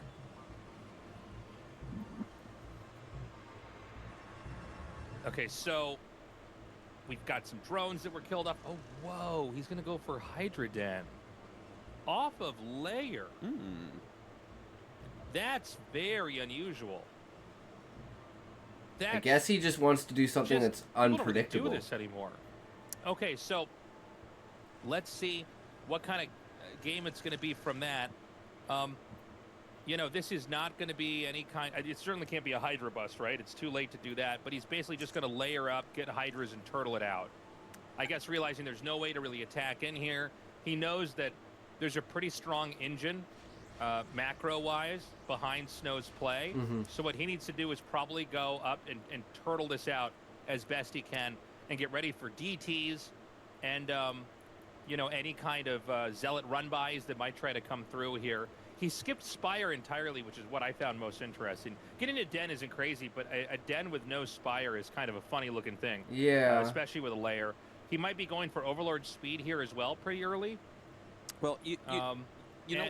Oh, sorry. Go ahead. I was gonna say what I was thinking for this was because we've seen so much 2 Stargate Corsair. Maybe that factors into why he's chosen to do this. Whether he's looking for it because he's already behind, right? Like everything has gone Snow's way. He blocked the Zerglings with a Nexus first, and then he killed 2 drones with his first Zealot. So like he's definitely well ahead. So maybe you're doing this hoping he goes like double Stargate Corsair. Maybe you can do a pre-storm bust timing, that type of thing. Like, just take a big risk to try to pick up a win where you shouldn't. I mean, possibly. I think you have to kind of just recalibrate for rough openings here. 2 things went wrong, right? Actually, 3. First of all, it's unfortunate that he scouted a really greedy build and it got off. Then he thought he had a punish, so he sent lings in, and that backfired. And then the Zealot counterattack killed a couple drones. And that all might seem pretty small and minimal, but when you have players this good, it's actually a pretty big deal. I he wants to just have this Hydra ball that can basically fight and probably have. Does that mean you have speed food now, so that he can Callie? push with that as well. How's it going, Callie? So, Callie, guess what I watched today? Early on, try to come out on the map and fight with maybe even like a lurker contain after this. Well, these two Zealots actually running amok in his base. Really, really annoying. He's trying to target them down the Corsairs, which means the Zealots actually still have very high health and will buy some extra time here for Snow while he pulls the rest of his Zealots back to his fucking base. Good. Still looking pretty darn good here for Snow. Oh my fucking god, Definitely it was like he's so in control of this good. game, and now he's going to have a DT on the map too. 10 out of fucking 10. Yeah, Protoss has been very freed up. We have the Robo Bay down here. This is going to be for the observers. This isn't for any kind of Reaver play like the last game. And Effort's basically turtling. He's in no position to try anything other than defend. And, you know, I got to say, Snow was pretty sharp. He really thoroughly checked that there was no Spire. That was your day-to-day, Callie, other than you have meat now. I'd be curious how BC would have played this. You know, he's much Ooh, more that inclined drone. to make Corsairs because he wants to kill Overlords. Where it feels like Snow and pretty much all the other Protosses and ASL make Corsairs because they're afraid of Mutalisks. So that means it's going to be more gas to go into upgrades, to get Templars and Dragoons and Observers out here for that eventual push. And the 6th hatchery, by the way, is placed at the 3rd base. Oh, perfect Snow's playing a timing. perfect game here. He's going to have a DT down here in the bottom left, just controlling the spot. And now right now, oh my Zerg has God. got to feel very squeezed. Yeah, look at the Zealots come in as drones are popping here. So he's actually going to pick up some nice kills. Another Zealot attack up towards the front. And he just runs away. Effort is just like perpetually on his back foot here. It really feels like nothing's going his way in this game. Yeah. Yeah, it's a pretty rough game here. We've got Dragoon range being upgraded with the Observer tech coming up here. And Snow knows, you know, this is a very simple map. Zerg only wants to expand into the bottom left, and he's leaving enough stuff to interfere with that. And he's got the It's gonna DT be down at the hard bottom. to get a whole lot done. So he's hiding Zealots up here. The mains are massive, so he can run the Zealots away and maybe even have the DT come in to try to intercept that drone. Well, the Hydras are having to chase those Zealots all over the place. It seems like the DT is just going to be hidden for now and maybe utilized a little bit later, whether that's to try to kill the hatch or get some drones. Snow's starting to move out with his Zealot, Dragoon, High Templar army. Looks like he's going to be taking his 3rd base. Weapons you know, I is think that, scary. third base It is was not so too good, hard to Callie. hold on Oh Metropolis my for god. Protoss. Like you have like a really good couple places to stand. One on a high What ground a way to and tell one a down fucking pretty story. long chokeway. So definitely feels like he can get that economy up and going without any danger really coming in from Effort. So the game, it could slow down a little bit here, and Effort continues to make more drones. I Like, love his how they drone count portrayed is it as if it was really, a true really high. story, too. That was like Yeah, he's got a crazy amount. just the icing on top, the change. cherry on top, the It's sprinkles somehow on getting top. ignored. So fucking There's just good. this one blind spot. He actually has Overlords that can see this, but he's not getting the alert that your forces are under attack because one-hit kills don't alert the other player. And he's doing So, other shit, so... I mean, this is 15 kills, mostly 17 drones, kills. and he's going to get away. He can hide this and do damage somewhere else on the map. That's so fucking crazy. And he actually can run up into this main. Is there an Overlord man. here? I don't think there is. Are you kidding me? Oh, man. What? How did this even happen? This is a disaster for Effort. Just an absolute disaster. I can't believe how many drones he's gotten with this DT. And the funny thing is, we still have a lot of drones for Effort. It's just he's spent so much money on drones, his army isn't all that big. The attack from Snow, Right. look at this. Snow is up over 60 supply right now. That's absurd. He's got sunkens. He's so scared. Yeah, this is wild. He's got these Dragoons that are going to come out here. Sometimes when they turtle up this much, what He's you got do is like just 5 kinda hit storms, their 6 storms, infrastructure on maybe the 8 outside, but storms. I can see a world where Snow might just be able to break the Zerg down here. You know, Well, if you can't Queen, break hey, up how's it 60 going, supply after a Queen? start like this, like come How on. are you today, Yeah, Queen? You really should be Well, able to. this map, it's kind of hard to push into because it's such a narrow area. It's hard to really take advantage of a fight because I'm okay, you know, how lurkers are and sunken you? colonies have better surface I'm area. doing good. Funnily enough, this yeah, these lurkers watched are gonna end up getting Weapons pinned today. over here. Best movie Keep I've in mind, seen those in a could be, long, used to defend the third long base, so I fucking don't know what's time. actually over there right now. Well, he's. I'd say it's on pretty par good with the defense up there, up the Prestige. high ground. It's really hard to get up small ramps For, like, against using just perspective clogged to, things like, this. show You know, the he'll probably character and blink stuff it with like that. Storm and try to kill off the lurkers So and things fucking like good. that. But Absolute really cinema, cost 10 out of inefficient 10. And takes a lot of time to break those types of spots. So Effort is just like mega turtling here on 4 base, which this was actually a really popular style. Acting was fucking back phenomenal. in like 2018 Oh my or so, God. we saw like Larva and Sulky, for instance, always played ZVP like this. So it's interesting to see Effort pull that out. This guy really is a jack of all trades in this matchup. I love the Zealots on the map to basically force burrowing. He's If I ever get back into movies, I'll keep it in mind. Effort's yeah. trying to sandbag the, especially if entry you love point horrors. Horrors by with just like getting, twists. Eggs up here, but you know the Hydras It's are more about the disappearing psychological pretty part of it than quickly. anything else. And as long as he gets up here, you know, Dragoons kill eggs pretty quickly. So I think he can just basically break this. There is a Nidus network that's coming here, so Snow needs to move really quickly. He cannot waste any time. In fact, the Nidus is about to finish. He's got to dive on it, and he denies it just barely. Damn. Wow, a lot of units were Is ready it to bloody come through gory? there No. to try to help Only defend. So Effort's there's gonna end up only losing one this part base. that's bloody, Bring him down to 3 gory, on really, high tech, and it's Snow's almost actually taking his own comedic 4th base right now. in the So way Snow that they continues did to have it. in completely dominating position, but don't underestimate Hivezerg. There might still be a small chance here that Effort can grind his way back. I know that he's very good with Defilers. We don't It see was him very there as often because unrealistic. He's so strong in the early Let's game and say. finishes a lot of games. Which but made it you give this quite man a Defiler, funny, and he is going in to my be able to gain opinion. a lot of value. Callie, if you know what I mean. This Did you fourth get base that, is really Callie? important as well. If Protoss gets the 4th base, that's a lot of times a death sentence for the Zerg here, especially if they don't have a 4th base of their own. With Just no getting this spoilers, natural just is saying, you know, massive. the one Now, the gory Lurkers part ones of are it gonna run up here. seemed They a might little kill the bit cannons, comedic. but, you know, I don't know He that they're gonna was kill this here. Nexus. I was talking to him just And before you frankly, came if in. You can just keep the Nexus there and remake the I'm cannons, surprised I he think didn't you're say gonna be anything. He fine. might have walked I don't away think from the there's a place PC. where Protoss has to be attacking across the map right now. You just have to defend stuff. It looks like the Crackling upgrade just finished right at the end of that as the last Zerglings were dying. And, you know, a very, very important upgrade. One of the best upgrades in the game. 20% attack and, speed. You know, he's trying to get into, like, this really strong composition. Zergling plus Lurker. You know, that's, like, that's kind of the ultimate composition in this matchup. It's just so strong. So it's like... and the Cracklings are going to do a pretty good job, but Snow's I've overall never army is watched just Ruins. hard to engage. He's maxed out. He's got twice the supply here of Effort. So Effort managed to sneak another Nidus over here. And he's... Oh, okay. I was about to say he has not unloaded it just yet. But is the trickle of Protoss units enough? Yeah, he just targets it down. I don't know if Effort wants to be in this much longer, man. Yeah, GG. This is just... You know, I'll have to check it we out, were yeah. talking about this a little Looks bit in good. RSL because they've started to make maps like I'm not this really a map, horror where you person, just that's the don't have thing. as many bases. Basically, Yeah. StarCraft 2 is starting to experiment. It's not that I don't like It's a them, lot it's of the that same I ideas. The way game's driven prefer to a fantasy conclusion a or lot sci-fi. faster. So like Because right it now, becomes I'm very watching obvious Alien who has Earth. what and where the game can Alien go. Earth also, And, you know, peak so many small fucking mistakes at the cinema. start led to a really So smooth game, fuck, it mid could game be for stand. Snow. It doesn't He had need the. push. It's not. He knew how to It's split not his being zealots and carried DCs by the perfectly on the alien map. I love name. this It is sign. This is complementing hilarious. the alien name. Um, It would not and he need basically alien on it stopped at Zerg from all, ever getting big and it enough would to where still they be could do anything. fucking He never just even as really good. won with a push. I He think just you sort of would kept like the Zerg on ruins. 3 Okay, bases. I'll have to check And it that was out. that.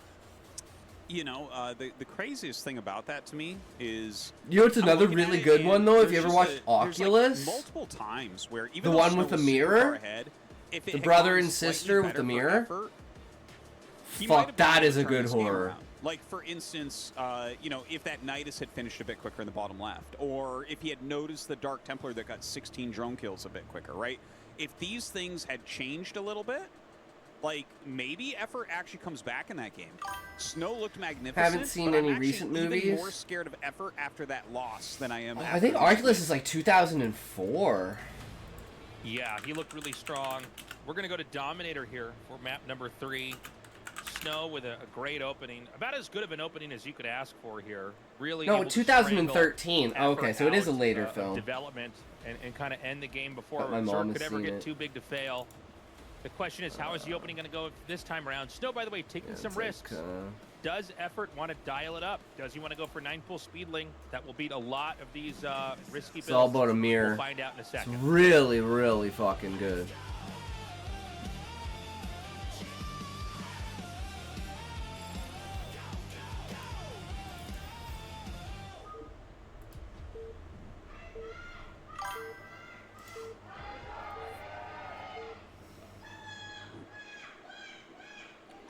They love their cheers. Guys, if you've been enjoying this, You get paid based upon the consider amount of signing up for our decibels. Patreon.com/ASL English. Join the cause. Do the right thing. We would love to have your support. If you can't afford to pay for the Patreon, you could always follow. You can get updates on when the VODs are dropped. My other I'm half usually doesn't like pretty scary good about movies, so I don't posting, watch like, them right hardly when it gets anymore. up. They get me right about See, it's the not that I afternoon when don't we're having like them, lunch, it's that I like depending on other how fast movies they are, more. But My yeah, sister please was sign up if you always like. into horror. And if Like, anyone's wondering about who is when we were so kids, she brilliant probably to title watched the Taste Goes to Signs Secret 200 podcast times. Like, episodes she the would way that watch they're it titled on there, that's me, every guys. fucking I've got day. that great creativity of telling you both That's what right. season it is and what episode number. So definitely check it out. And, you know, if you're wondering who types in "this round is up," enjoy tab link. That's your boy Tasteless. Adding his own little flavor in there. But yeah, guys, we would love it if you signed up. I'm trying to not do these plugs right at the start of game one. I was thinking about it. I'm like, this probably gets pretty old. We try to mention it twice at a show, but anyways, yeah. I'm sure there'll be Yeah, I was a never lot a fan of comments Saw. about- I love how Tasteless waited till game 3 for that plug. It was really refreshing. Yeah, I'm I ready. prefer, like, I'm if you're gonna ready do for those something like that, messages, something no like doubt. 7, where it's way I'm ready for more, those appreciation like, threads on psychological that, and so discovery. this game. Yeah, my he's sister doing loved it Saw, again. Human Centipede, Remember, in Sun versus Hostel, We like, saw literally all of the uh, torture porns. Barracks just go for the double racks. 13 Ghosts. at the I don't know very if I've end. seen that It's one like, either. What an ending. And what a statement, by the way, on these scumbag Protosses going for Nexus first. And it, like, kind of a reminder, like, yeah, you can just get a free win. You can get an ASL free win doing that. 13 Ghosts. I don't know if it's going to happen here, but Highly the more recommend. I'm seeing Snow do this, the more I'm like, okay, you should 13 actually Ghosts. just go for 19. Kid friendly. You know, he Movie might isn't just- terrible, but Yeah, really yeah, isn't yeah, too might. great It either. is Nothing definitely a bad in terms of possibility. gore. A couple of jump But scares, Snow might but none of be them are very baiting that as good. well. He might actually have a Goes plan to like the do it topless twice, then woman, don't but do the it most anymore, kids and 13 then are you over get- mature enough to maybe you handle get it. like a really easy victory later on. There's so many mind games involved. You know, that's I love that about StarCraft. Like, for instance, you know, you mentioned yesterday with the There's so many the good double movies, proxy though. barracks in the free victory there. There's been so many shit it- movies lately because everybody's regurgitating, I like, don't know. It's just the same there's series over and over, like something redoing about fucking Harry trying Potter, to win fucking, just through a plan. just It's like you make Wheel this of plan, and Time, you're like, I think I know what they're what's the gonna other do. one? I'm gonna take this risk where I lose if I'm wrong, but I win if I'm right. yeah, it And shows it's just Booba oh like my once or God, twice, what nothing a, What a crazy. Yeah, decisive moment when you're playing in the hardest tournament in the world with the highest stakes on the line. Yeah, I mean, it's crazy. you do but, movie you know, night. I vote that's you watch one of the 13 fun things Ghosts. about StarCraft is the Well, fog of usually war. the movie night you is know? anime They night actually interviewed Mike Morheim a long time ago. because and it's asked not him what really he- what he night. best. Because it's like Mike Morheim, 4 of course, o'clock made my all the time when we do classic the movie Booker night. games. And they asked him what he was most proud of, and he said Fog of War. Wow. There he Because is. that really did change everything. Callie, you literally about left how as games soon like as this she were played. If you appeared. go back and play the old Command Yeah, I don't watch Conquer, you would, anime. like, scout them and then Well- just stare at their base and look at what they're doing Are forever. we watching Princess Mononoke or Speed But Racer yeah, on having Sunday? that Fog of War really changed stuff, and you know, forcing Guys, people I to got scout, and then the whole fact that meat! You said I mean, that, we never knew it Callie. would be this You have complex, but, like, meat! yeah, man. When do you scout? If you scout really early, you're not going to be mining. Like, there's a reason why you don't scout with one of the first 4 workers. You got meat! But you know, there's these games where they're like not scouting at all, and you know, that can make you pretty strong economically. But what if you are in a position that you're not aware of until it's too Callie late? loves There's him all his sorts of meat, crazy just like me. situations I that love me, my you meat. you can only really see in StarCraft. You know. The game is. It still shocks Let me. me see how like, many pounds. This is the greatest 22 pounds of example meat. that we are living in a simulation. Is that StarCraft 1 is this good? Because Yeah. it shouldn't be. There's It- just no reason yeah. why the game shouldn't be broken yet. You know, it's just like, wait, the skill sure. ceiling is so infinite in every direction that all the matchups still work after 27 years. of people trying their best to 27.5. break I was pretty everything, close. it 24 still pounds. I was works, pretty and it's close. Still balanced. Yeah. I was pretty And close, for Callie. high price That's a points, lot. How right? much did It's that not just cost like you? the That's been game's like a popular. couple $100 Oh, no, bucks. people are making a lot of money off of That's this. So it's crazy. like a high incentive for these strategic geniuses to really kind of Make sure break you the ask game. him first, but you And put it hasn't on really a happened yet. scale. I mean, we definitely have trends in the meta where things look really strong, but people find their way out. So cool. It's very Oh, true. It's very true. I mean, we see that all the time. You know, it was like, what, a couple years ago, it really felt like 3-hatch Hydra was a bit too strong in this matchup, and now it's like... Contest you don't is see it as much important. now. Indeed. You know, for the last year or so, Terran vs. Zerg win rates against, you know, have been going down, but someone's going to figure something out, and it's going to rebound. We've seen it time and time again. Consent. Oh. That too. Okay, the Spire is going to be thrown down here. This Was game it looking contact? much more in the realm of standard. Of course, you know, Snow did do a slightly greedier build. By the way, early on, we saw Edward make his second base where his third base normally is. That's because you can cannon rush on this map. We gotta This isn't the measure strongest cannon and rush weigh map, our I guess. balls Why and bother dick, obviously. Even risking it if you I'm gonna get just so avoid big, it. guys. Hell And he's yeah. gonna see all the And eggs. context It is looks like there important, should be too. mutas hatching. Yeah, good call for Wait, Snow to turn this context. around. Had he gone, She just a said, little "Weigh bit your further meat. south, Don't he put your could meat lose on a this scale." he could still So we take were some weighing. damage on this We were Corsair weighing because your he gets meat, that and I said your perfect meat was safety. 24 pounds. I think he has exactly enough that he's going to end up holding this okay. It's a fat The ass Mutas are making meat. a beeline towards that main base, but he's already got one photon cannon, another one coming up. So my and meat a is gonna second get is really a, big, Yeah, guys. second Stargate. So 2 Stargate. Wait, we Corsair, need more which has been context. so popular lately. And look at that, the flick shots that we're seeing. I think that's part of why 2 Stargate Corsair is getting so popular. Oh my God, the control's really good. The Corsairs are stuck on the outside. He's got to loop them around. Perfect. Dude, did you see him duck underneath the Scourge with the Corsair there? That was insane. He turned into the Scourge Corsair, and it lived. It Matrix dodged it. It was wild. We got Maverick over here. Oh my God. You kidding me? His control with the Corsairs is perfect. This is insane. This is insane. I mean, effort's actually bled off a lot. You really can't afford to lose too much here. Yeah, he's lost like I mean, 12 especially with Scourge this and like double 3 Stargate, because mutas. They're going to have the counter to what you have. Oh my God, there's a bad rally. Either that or he's doing this on purpose to scout. I don't know. Do you really want to suicide a Corsair here? You know I guess what? he knows better than me. Maybe you do want to just run through here. Yeah. He's got 2 You Stargates. see one drone mining. It kind of makes sense. He's like checking. He's like, oh God, you really don't have anything. It almost feels like it's a Mutalisk all in. Like, effort's been going so hard on this, but now Snow is sitting there on 2 Stargates plus 1 attack. That Corsair is still technically alive. We'll see if it can get back home. But this is looking really good for Snow. Guys, I think. I mean, Snow is going to make effort look obvious. Game 1 looked like effort was going gonna 4-0. Now it looks like effort's not even gonna pull a game off of Snow. Oh God. Snow freaking sat up and said, "All right, let's fucking go. Let's fucking do this. I'm ready." He put his fucking gamer shoes on. If you know anything about esports in Korea, he actually took his gamer shoes off. Because they usually take their shoes off when they play, because it's like, they want to have the same kind of environment that they have when they're at home, right? And you don't play while your shoes are on at home. So they usually take their shoes off before they play. Yes. 100%. He needs to get into a Hydra bust before Storm. Every single muta's that's dead. his only chance for victory now. He's They're all getting dead. Completely slammed. Yeah. Yeah. Yeah, this might just be GG.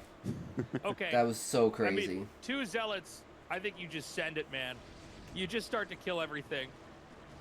You are going to be able to lock him out of supply. He brings him down to 38 of 44. He's got 2 Hydras. Overlords anywhere. Yeah, he's just in GG. Okay, that's it. Yeah. He's like, fuck it, Really it's not efforts worth out my time. before the pain really begins.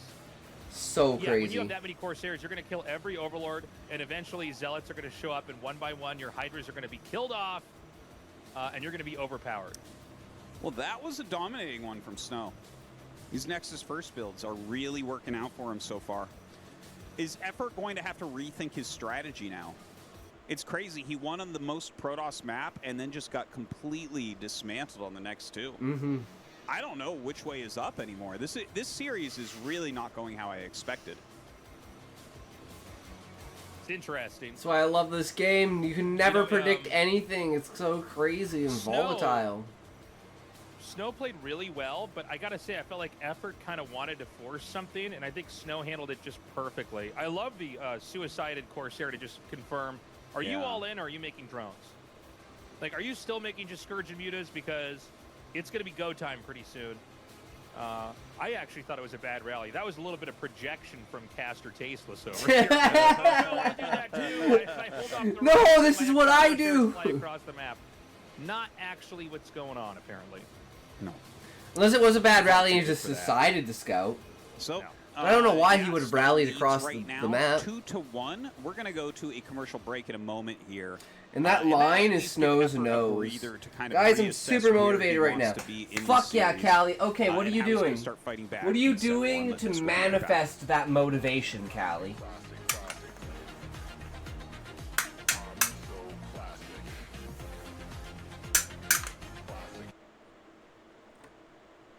For esports pros, awareness is essential. That's why the Black Shark V3 Pro is tuned in to what matters.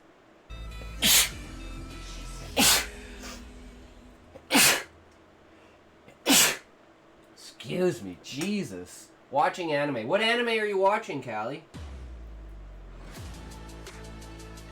Thank you for waiting, everybody. Bless you, We're times back. four. This Thank you. PvZ is Thank you. continuing on, and you know, Bless the you. tenor Thank has you, really Cap. changed Thank you, guys. I since appreciate Game it. 3. Snow Times is 4. so scary. He I really played is. No Man's Sky. That was just a fantastic game. Queen The thing is Effort outdoing me. is doing really decisive plays, and they haven't worked out for a couple of games. You know, it feels like he led Snow around on game 1, and then he like chose some aggressive things in game 2 and a very aggressive game 3 that looked like a Mutila Skull into me, and those didn't work. So does he recalibrate?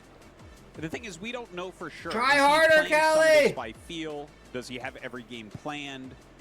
Different people go about these series in different ways. Sometimes you're measuring what your opponent's doing and trying to figure out kind of the way that they're playing on a given day, and sometimes you already know what you're going to do on every map.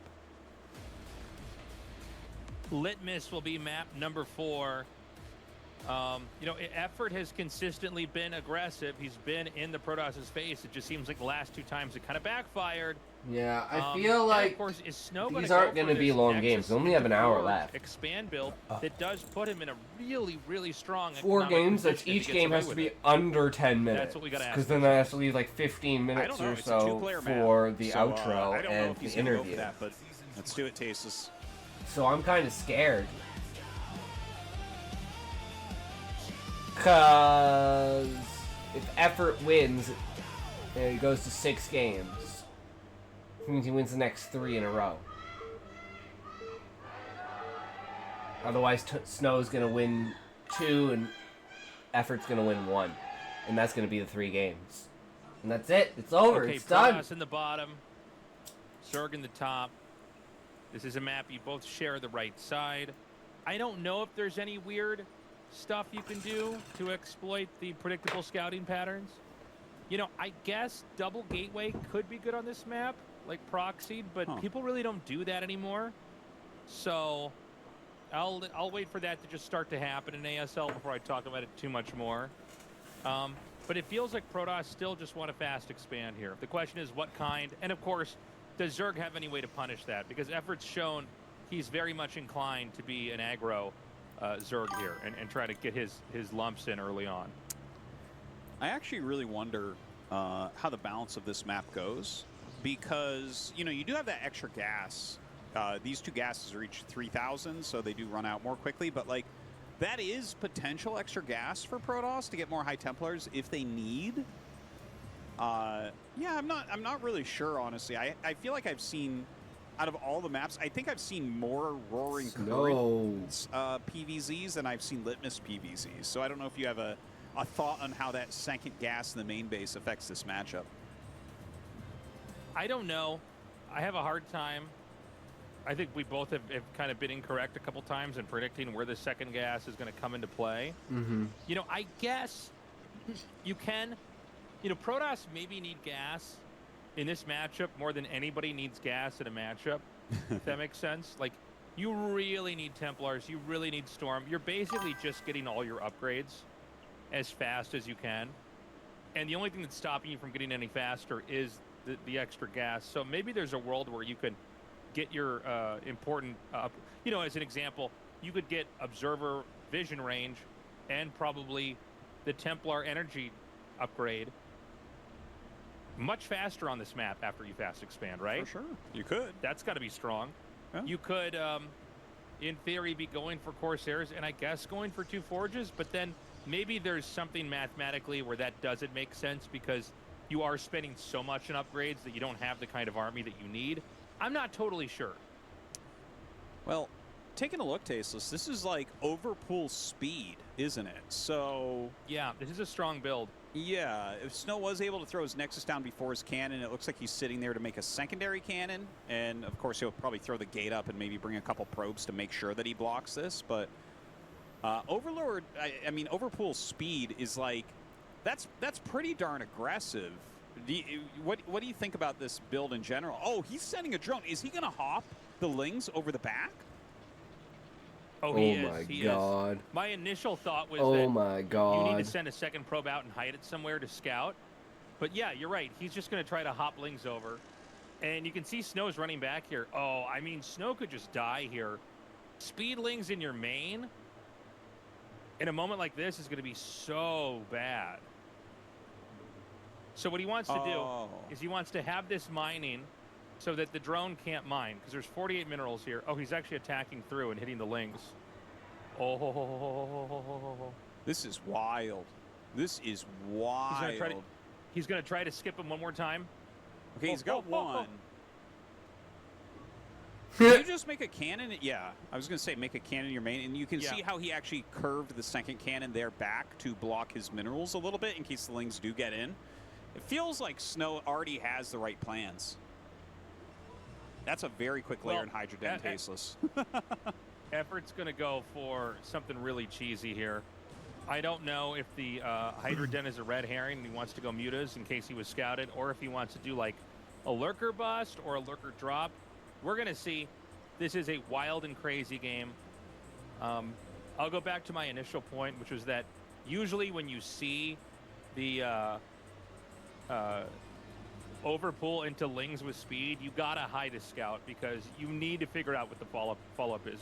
You know, there's so many things Protoss have to be ready for, and if they prepare for one thing and not the other, they are going to be in a really bad spot. Do you think, like, where the cannons are placed, it doesn't look like Lurker Bust is very good? Could, like, Lurker Drop possibly? Well, I think it's going to be Lurker Bust, but Lurker Drop is fine too.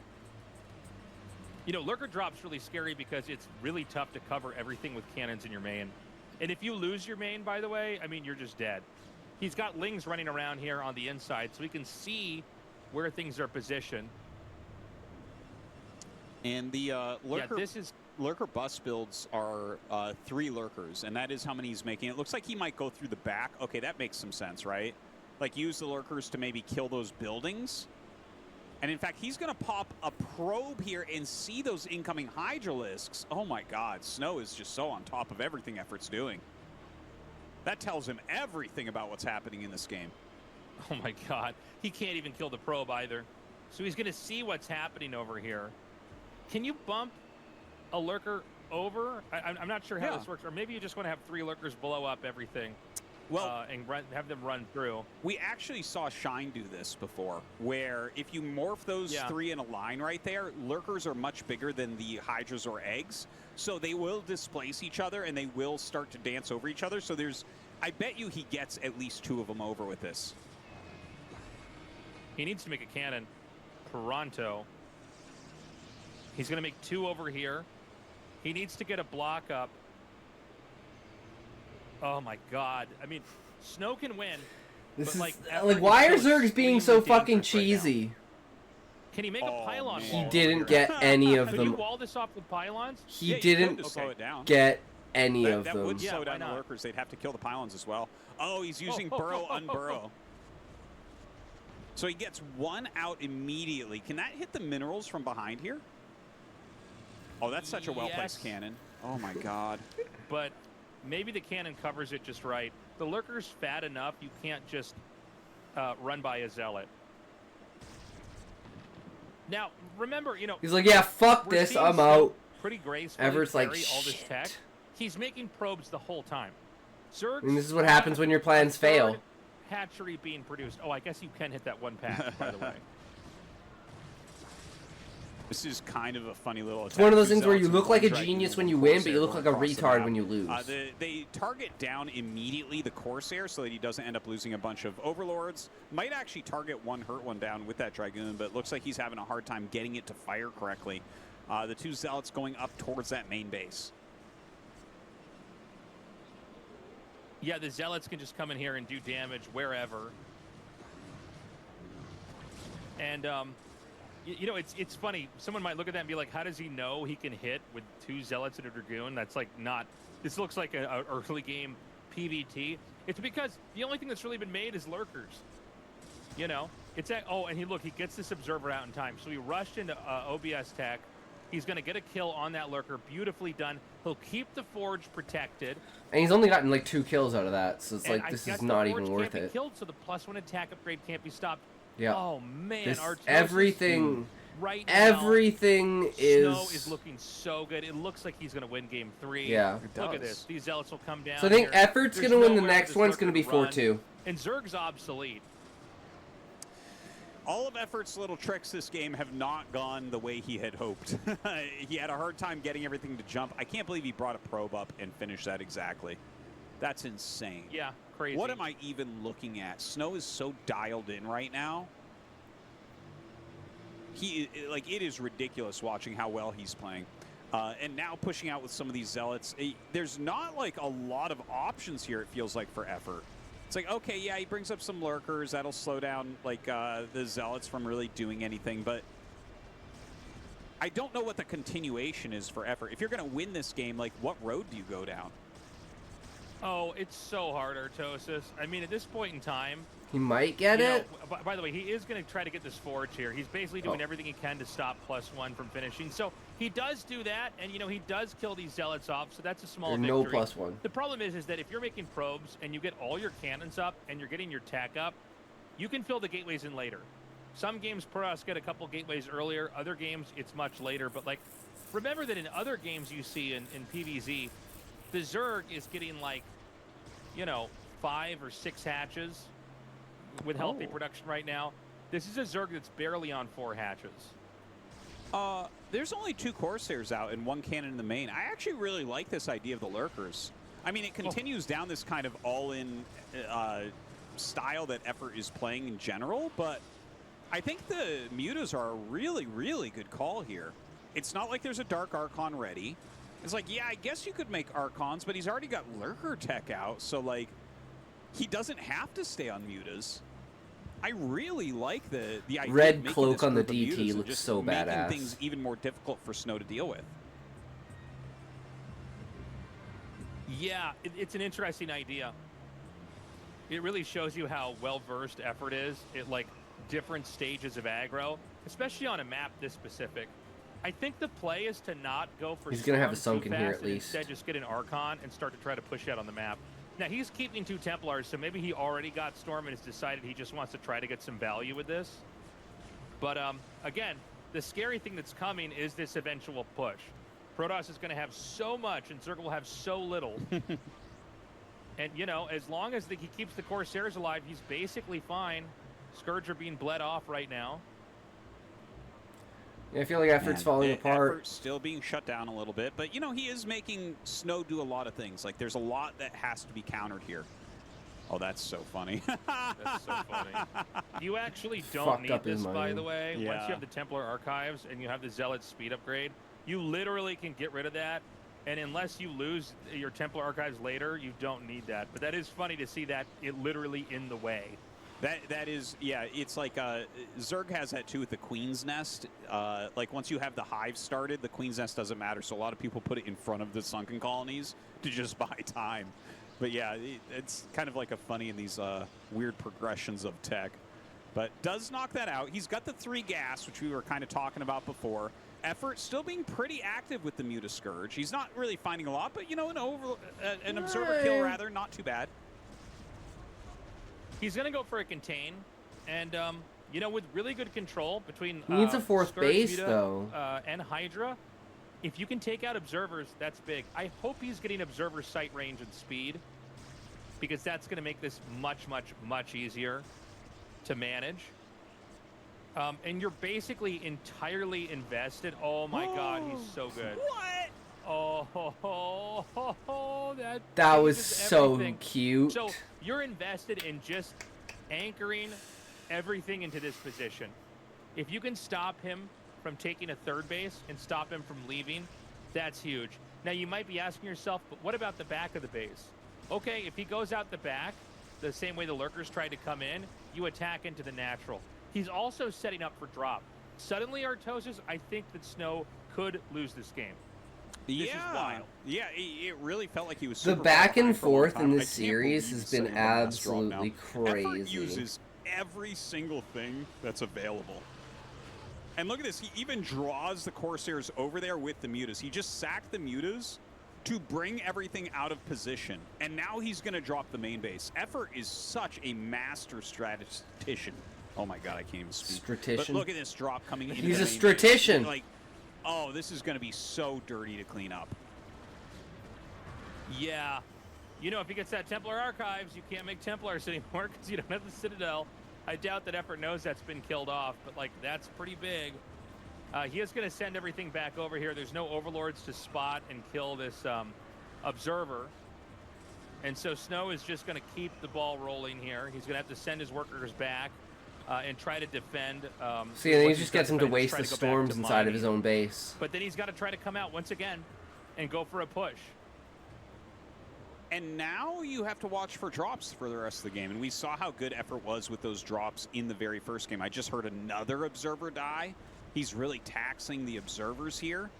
Like, everything that Effort is doing is just making this so difficult. I can imagine how frustrating this must be as Protoss.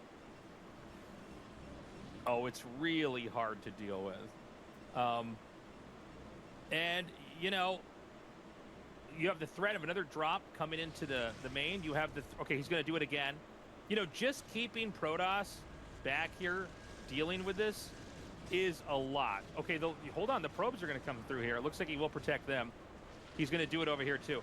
This is a great play. He's going to come into the front. Look at those He's storms. everywhere. It's insane. It is insane. He's setting up so Oh my God! over 400 APM right now. Fastest player in the ASL, even faster than Barracks. Just doing so many things at once, and Snow is having a really hard time parrying everything. Now, he's broken out. It's finally going to be the Protoss's turn. Can Zerg do another drop? But Yeah, Snow he's has gonna no try to do one more money. drop to pull everything back into the main. And it looks like this is actually going to be interrupted. This is maybe the most important part of the game here for Snow's sake, because he's going to kill these Overlords off. He's going to kill these Hydras off. And then it's finally going to be Protoss's time to push. All Effort's been trying to do is curb progress. Oh, over here, he got it. for Snow. And Jesus. Snow's finally broken free. There's no counterattack option. And now it's going to be Snow's moment to push. And Snow also, by the way, can finally take a third base. He's about to dry up on 2 bases. And the same is probably true Oh, for he Effort stormed his own Corsairs. here. Man, storming his Corsairs is not a pretty sight. Well, sometimes they have to eat a bit of damage here. He's pushing as quickly as he can across the map, trying to take this advantage that he's built for himself in this very chaotic game and do something with it. Does he have a storm there on that High Templar? It's just Dragoons fighting, but it is a huge amount of Dragoons.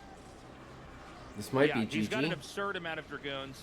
Enough to basically fight on both sides. Doesn't If have he a gets some storm, Zealots though. and Templars and set it in, I think this game's over. I think Snow has just barely, just narrowly won this game. But a Lurker drop comes in. The targeting's insane. Again, though, things are falling apart at the natural. Yeah, Effort has almost I nothing think- left over. I can't imagine him hatching enough out of these eggs to actually end up clearing these. It looks like his natural's going to fall. He's Damn. going after the Spire right now. Does end up picking that off, and GG is going to be called. Oh, shit, Snow match- leading match 3-1 point. now. Just some dominating play. Guys, I think Choking Snow on my own might spin win here, the seeing fucking that game. ASL. That was so sick, dude. That was sick. He played. Yo, Raymondo, so how's it going, good sir? kidding How me? are you? I'm How's your day going? dying over here. It's so good. That's how it good looked like Effort's there was play no way was. Protoss could make that work. Yeah, all the Protosses watching just lost the game, but Snow ended up winning it. It looked like Snow was going to dominate him from A to Z, and then Effort New just set night? up so many things at once. Got another Dropping essay the for main us base, today, dropping Raymond? to kill probes, picking off High Templars. He was doing so much at once, so many high-level moves, that he almost came back from like a terrible position. I actually thought he was going to win for a minute. And then Snow just barely got it together. I think you're right. When he caught the drop that was going to come into the main, if he was a few seconds late and Effort drops in the main again, I think Effort wins that game easily. That's so insane, man. You know, it's like he just... I feel like Snow's just going to win was the next barely game, and holding this is off going to be everything it. from Effort. And even at the very end, I think he probably had his probe count cut in half. But once he denied that final drop, when he pushed out and he was able to hit the Hydras and the Corsairs stopping that drop's what onto won in the game. Overlords, I watched a YouTube video and that was went, when it was, this go can't time for Snow. stand. Had the drop gotten in one more time, the Corsairs weren't there, the Dragoons hadn't Interesting. scouted that, You want to drop the Snow YouTube pulled video? back into his base and the Lurker Contain would have continued on. Effort is looking so scary. What but was right the now, YouTube Snow video is in about? a very, very healthy lead with 3-1. All right, we're going to go into Knockout next. This is a Snow pick. This does have that little trough that makes it harder to Hydra bust, but that won't necessarily stop Effort from trying. We shall see. Let's go into map number 6. It's map number 5. Or 5. Map number 5. I was counting. I'm like, how could it be map 6 if it's 3-1 right now? But that means that then Effort has to win on map 8, and that can't be possible. Yeah. They say that you are the average of the people that you surround yourself with, and there's so many Protoss in this season that IQ He's retarded because of the Protoss. I've turned into an ape. Right Protosses are Effort apes. in the bottom right. We've got Snow in the bottom left. And let's see what kind of game we're going to get. You know, Effort has chosen every time to play with a lot of very aggressive ideas. And for the most part, Snow basically has stopped them. You know, we talked about this before the series started. Snow doesn't really do that much crazy stuff. He's not like Mini, where he's going to go up to 6 DTs in the mid game. He's not exactly like Bisu, where he's going to be sending Zealots out all over the place and getting mass Corsair Zealot to take a fight. You know, Best has done a million different weird openings in PvZ, and Snow's not doing any of them this time around. But what Snow is doing here is just playing very solid, honorable Protoss. He's just defending. And, you know, Effort is getting so close, like on a razor's edge, close to just... Damn, that's just an old getting to the shirt. tipping point CJ to win the game. Entis. And by the way, Effort is time for a mass Hydra bust. You might be right, but this time it's going to be 9-pull Speedling. Now, 9-pull Speedling is different than what we've already seen. Yes. Yeah. For those that aren't paying super close attention. Overpool is different than no, 9-pull speed. A gas? He's just going to go for 9. You know what? Effort might win this if he goes for Nexus so first. It's 9-pull extractor trick. Yeah. And it's actually an N scout out of Snow here. So he's checking those close spawns. He's getting... bringing this pro up. It looks like he is just going to blindly make Forge. Yeah, okay, there it is. No, he's not so doing that's Nexus actually going to be first. really important that he started his Forge and didn't just go for a Nexus first here. And as the probe comes up and scouts, yeah, he's going to see exactly what this is. And I believe against this, you just throw down 2 cannons, right? Yeah. It's a little bit of an annoying opening to play against his Protoss. I don't think Snow is going to have any issues. But you are greatly slowed down by your Nexus. So there you go. You've got to get the 2 cannons here. Now, you know, Slowlings, I love the block, by the way. This is very, very on purpose. He's basically right-clicking this ahead. The Lings should be slightly faster than the probe, but the probe is body blocking. Okay, and he turns around. Saving you that 1.5 second to get the cannons up. Nexus here, I think. Everything you can do. Does he want to block the ramp at all with the 2 probes? I guess not. Well, with the Lings following this probe right now, I guess he doesn't have to worry about it right at this moment. The Nexus gets started. The probe continues to run away. That drone kind of coming up behind. Is he just going to take his third in the top right, it looks like? Yeah, I guess so. The way he maneuvered the drone, I thought he was going to take 3. I don't know if he was trying to do that to throw Snow off or something, but yeah, there's his third base in the top right natural. So, on the surface, this looks like a game where the Zerg wants to turtle. Snow has a great guide on his YouTube about this style of play, which is if you can confirm they're turtling, because by the way, they could just Hydra Bust with this. That's like one of the super cheesy plays, is you show them this and you think, oh man, I got to get ready. He's going to go to Hive, and then just Hydras come across the map and kill you. But if he does in fact turtle, the play is to basically mass up Dragoons and an Archon and Corsairs, and you don't get Templars right away because you're not afraid of mass Hydra if they're turtling. And you just camp outside of their natural and try to kill buildings that are blocking. Now, on this map, you have that divot. You have that little half pipe right here in the middle of our screen. And you, okay, never mind, it doesn't matter. He is going to do the Hydra Bust. So he's going super cheesy, but it's misleading because of what you see on the surface here. Well, you know, this is one of those maps where you don't expect the Hydra Bust as much. That's why that little divot is there, is to make Hydra Busting a bit weaker, since some of the Hydras will be missing shots shooting up to the high ground. You know, that's, again, it's part of what we looked at and said, okay, this looks like they're trying to get maybe a Protoss champion this season, maybe trying to stop Sulky overall, because a lot of these things specifically help Protoss. But that doesn't mean it's still completely easy to hold. Like, you can still just shove a ton of drone, Hydras this and poor win the drone. game.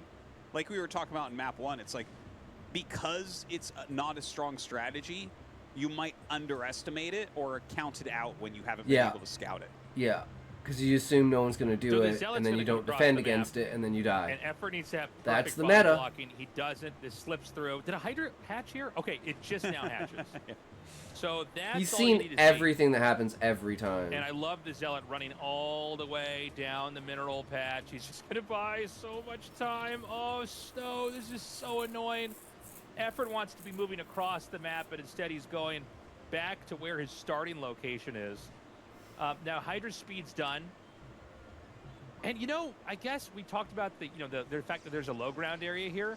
Look at the placement of the buildings. I guess Snow doesn't actually have that much room for extra cannons. Can he fit only one more cannon back there? Maybe two? I think two. It is pretty annoying, actually. There's really not a lot of room. I can't tell if you can fit one between that cannon and the Nexus. It looks like no. Can you? Is there a spot there? Yeah, I don't know. I guess there is actually. The pylon pretty deceiving. Yeah, the pylon actually is in between those, so he could fit a second row of cannons, at least 2 of them, right next to the Nexus. But yeah, right now 4 cannons, 2 Zealots are going to be the defense. Kind of checks what it looks like there with his Zergling. Another hatchery on the way. He's ditching this. Yeah, that's what it looks like. Layer at the top right. I love the layer at the top right. That's so annoying. By the way, Snow doesn't blink. Snow just sticks with his 4 cannons, says, yeah, no, there's nothing coming across the map. He's got 2 Corsairs that are doing a very thorough job confirming that there's nothing else attacking here. He does send the Hydras in, and I'm guessing what he wants to do is see if he can get an angle on the Forge. But, you know, 3 Zealots actually can fight this no problem. You can just A-click that and start to macro back at home. This is going to be a lot of effort, no pun intended, to put into those 2 Hydras to actually take this fight. Oh, don't lie. You intended that pun. Now, I did not intend that pun. Oh, wow. You're just such a natural comedic genius. I would My never bad. intend that pun. My bad, Tasteless. You're the greatest. I actually wonder if there's a chance he goes back into the Hydra Bust. I've seen that occasionally in, like, ladder games where, like, they'll start to drone, make a hatchery. The Corsairs are like, okay, add your gates. This is done. And then suddenly a bunch more Hydras are made and sent across the map. But it looks like, yeah, he's just still droning.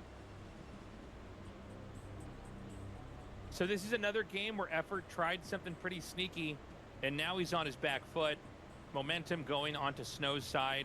He's going up to 4 gateways with Zealot speed being upgraded. A Templar Archives coming as well.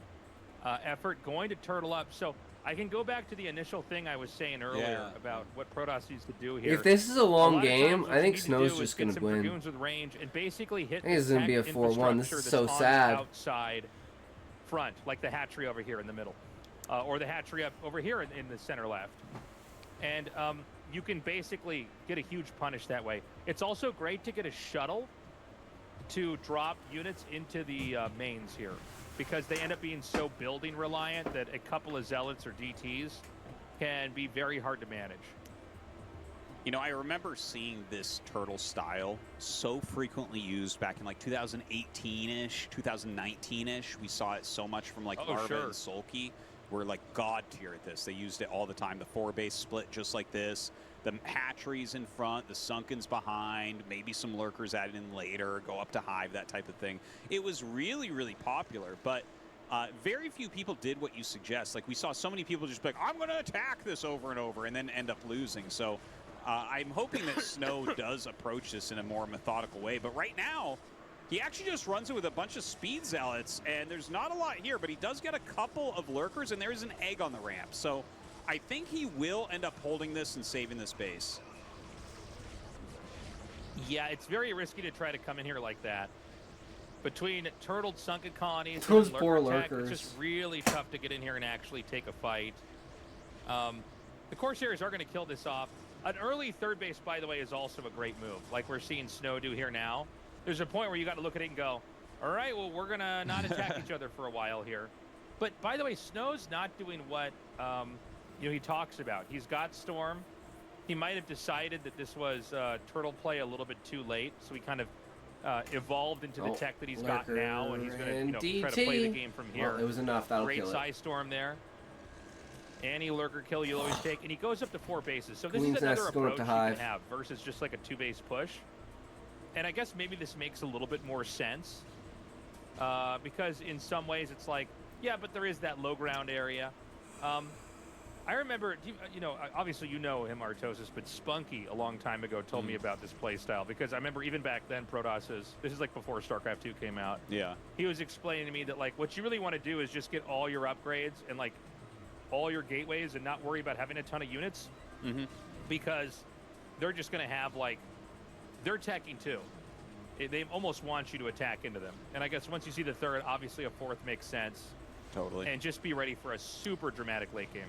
Well, yeah, and with Snow specifically, anytime he takes a mineral base in this matchup, he immediately takes the 4th base.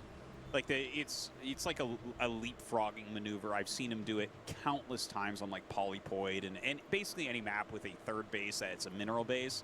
Like he'll take that, throw down some cannons, and just kind of utilize that to get the 4th base, and he really gets his macro going. So this is a situation where Snow is very, very, very well practiced on this 4-base type of economy. Effort over here is turtling so insanely hard. I think without doubt, we'll just see him rush up to Hive here, get Zergling and Crackling upgrades, Defiler, that type of thing. But yeah, we're going to see a nice big macro game. Our first, I think, real macro game in the round of 8 so far, I would say. Yeah, I think you're right, Artosis. Everything else has been so kind of crazy. Yeah. So what Zerg's doing is they're going to go right into that kind of, it's almost like crazy Zerg in this matchup. By the way, I love him expanding again. So he's going to see with the Dragoons if he can pick anything else off out there. But yeah, Snow just goes back. He's going to get a ton of bases. He's going to have cannons everywhere. I think Reaver Tech is appropriate. I think in some ways Protoss, when they do this style, they're basically skipping mid-game, which almost doesn't sound like that's a thing, but you can do that. By the way, there's 2 Defiler Mounds going down purposefully here from Effort. He wants to consume and plague right away. It kind of makes sense because it takes actually a long time for plague to get out if you go consume and then plague. But plague is like one of the ultimate weapons against Protoss. Like plague farming is so broken, like in every matchup. If you just get plague, like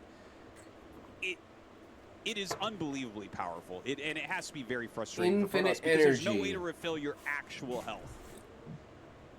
Yeah. Oh, sure. Like the No, it's super body painful. You plating. get plagued and you go, okay, well, these are almost worthless.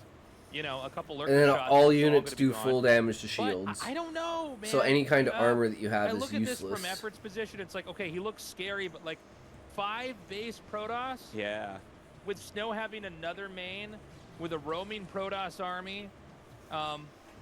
No doubt, maybe like 70 plus probes here.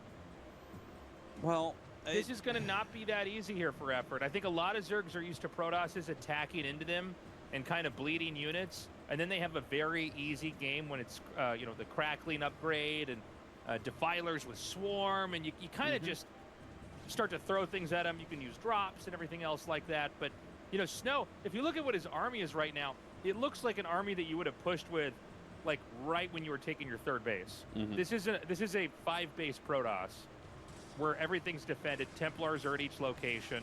Snow's almost maxed out, by the way. Yeah, Effort does have enough supply to just hold on, though. The one thing, whenever I see a game that looks like this, by the way, because I know how hard it is to break Zerg defense, I always think to myself, and I know we saw this a little bit last season because of one specific map, but I just want to see Protoss go recall more often in these situations. Like an Arbiter with, I just don't see another way to actually finish Zerg other than transporting. I don't think so, Artosis. I think an Arbiter is a death sentence. Your army's going to get stuck inside their main, you know? And a lot of times you're really less interested in trying to, you know, it's not like they're Terran units, right? Like Terran, you recall, they got to send everything back in there. Zerg, it's pretty easy to send everything up there and kind of wipe you out. And they could always just counterattack and kill you everywhere else. You know, Zerg units get to places easily in a way that Terran units don't. It's kind of like, you know, when you see Protoss try to run back in their base when lurker drops happen, that's like a recall. That's like really hard to deal with. It's hard to get your units in and out of these kind of narrow areas. But a recall is expensive. I mean, I guess maybe there's a moment it could be used, but I think you're better off just splitting the map in half, pushing, controlling. These because Templars the goal have is not full to energy. Kill a Zerg's main. You don't care about that. They have that. They're going to have that for the rest of the game. You could try storm dropping it with speed shuttles. That'll kill stuff off in there. But as far as like killing the hatcheries and wiping it out, I don't think that's worth your army. Well, Tasteless, in my final act of life when I turn 100, I'm going to switch to Protoss and go recall against Zerg because I know pushing through the Dark Swarm plus Plague, like I don't know that there's a real way to do it. Like for any race, it's just the Defiler is such the ultimate defensive unit. It is so unbelievably difficult to break Defiler-based positions. And it's like, yeah, I mean, you know, Dark Storm's stopping all ranged attacks, and then it's like they just plague anything that comes in. Lurkers shred zealots, and it's like, well, damn, how do we actually kill Effort here? Well, that's the whole thing. I think you don't want to kill him. I think you want to just stay back because the longer that you stay in the game, the worse it's going to get. Protoss with half the map, it's kind of all you need. It's like when Terran gets half the map versus Protoss. You're like, oh, well, this is going to be fine. Well, we got okay one of them. term. Oh, can he get If you this, plague, it Defiler? reveals units. I don't know if he got it. Oh, okay. I don't know. Yeah, I guess he did. Looks like it.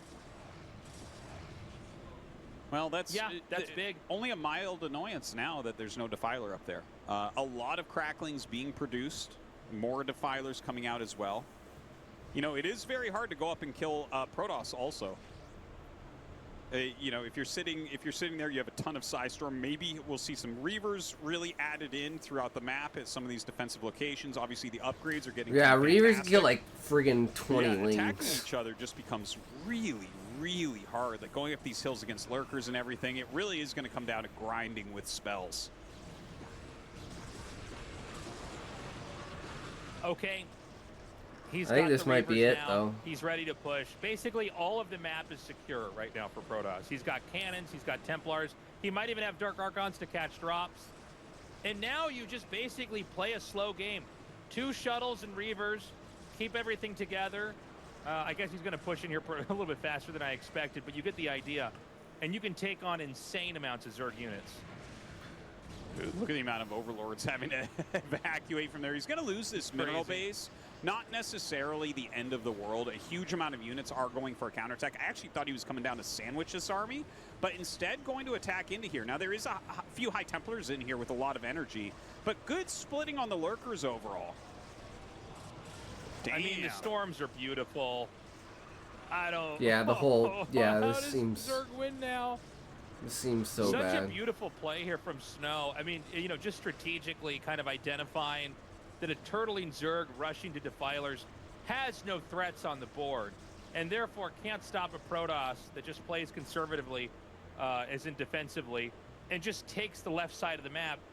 You're against a Protoss that mean, Protoss never get this many bases, man. You Yeah, never. Protoss see has Protoss more when they're this bases than big. Zerg. And Zerg is basically on 4 bases. I guess there's a fresh 5th base. We see drones making a little drone snake their way up there to take that. But, like, you know Snow's going to just push in that location. There's got to be something like 20 Templar in this game defending just everything and everywhere. Unable to get anything done here is Zerg. There's so many High Templar on the map right now. It might be time, Tasteless, for Spawn Broodling. Let's go, Effort. Yeah, let's go, man. Spawn Broodling. Spawn Broodling So against he can deny Arbiter's this Tasteless, the true end game. That's As right. a Terran imagines And maybe this it. time Artosis, as you've asked me so many times, where maybe this time he can go carriers finally and do it against Zerg. Oh, no, not this time, Tasteless. This isn't the right moment. No. This isn't it. This isn't the moment for carriers. So, you know, he's going to kill this base off. The next target's going to be there. There is going to be a counterattack. We know there's Templars on the map. You know, Protoss doesn't have the biggest army in the world right now. They've just got enough cannons, Archons, and then just kind of a general set of Protoss material like DTs and Archons and Zealots. And it's hard Hydras to are break pretty any of these strong without locations. storms. And let's say that Effort does break this. Okay. Well, then Yeah, Snow that's just it's comes only the back, mineral kills this off, base. and expands Look at their again. He's banks. really losing money here. 4.7k to 3k. Yeah, He's it maxed seems out. very expensive for Effort to even break through the cannons at this point. Effort's got 3k. And he clears that all up really, really quickly. These Cracklings going to attack in. Those were sitting there for a while. Another little attack coming up. The funny thing about Cracklings is that they can actually kill Reavers still. That doesn't even really feel like it makes sense. But if you plague the Reaver, they actually chew through it relatively quick. But yeah, all these spots, like, I love the way that Snow is applying pressure, where he's just like running up and like bludgeoning some of these areas. Effort's trying to set up these mineral bases, but having a really hard time of it. Yeah, the storms are beautiful. You know, the more lurkers you kill over time, and yeah, I learned a lot from With the Snow more in storms, one because of his storms are educational free if videos, you and can that keep the a lot Templar. of times you just storm, just look for a storm. If you don't kill it, it's okay. Just storm over time. The more storms you get off and keep your army alive, you're eventually going to win the game. We've got another attack over here at the natural. Cracklings are fucking insane. Dude, Cracklings. And, you know, I got to They say, just Effort's putting up a explode. good fight. Yeah. Yeah, Cracklings are good units. He should really fill this entire bottom location up with cannons and put Reavers here. Yeah, the attack speed of those Cracklings is just insane how quickly they're chewing through some of these buildings. Effort is putting on like very good pressure. You know, he's got right now 1, 2, 3, 4, 5, 6 bases, and he's taking 2 more. Like the constant counterattacks of the Zerglings, like this is the most important thing that he can be doing right now, because those are very, very expendable. And if he can throw down a few plagues here and there with that, a Dark Storm here and there, he can start popping a few Nexuses. You know, most of Snow's Protoss not is going to ranged. defend this base. Yeah. Yeah, what Snow wants to do is come up here and poke out all of these bases and basically force a reset, because right now, all of Effort's bases are about to mine out. Well, you know, he's Effort is actually cleaning this pretty well. He's going to lose that hatchery for sure. Ooh, some really quality Psy Storms there.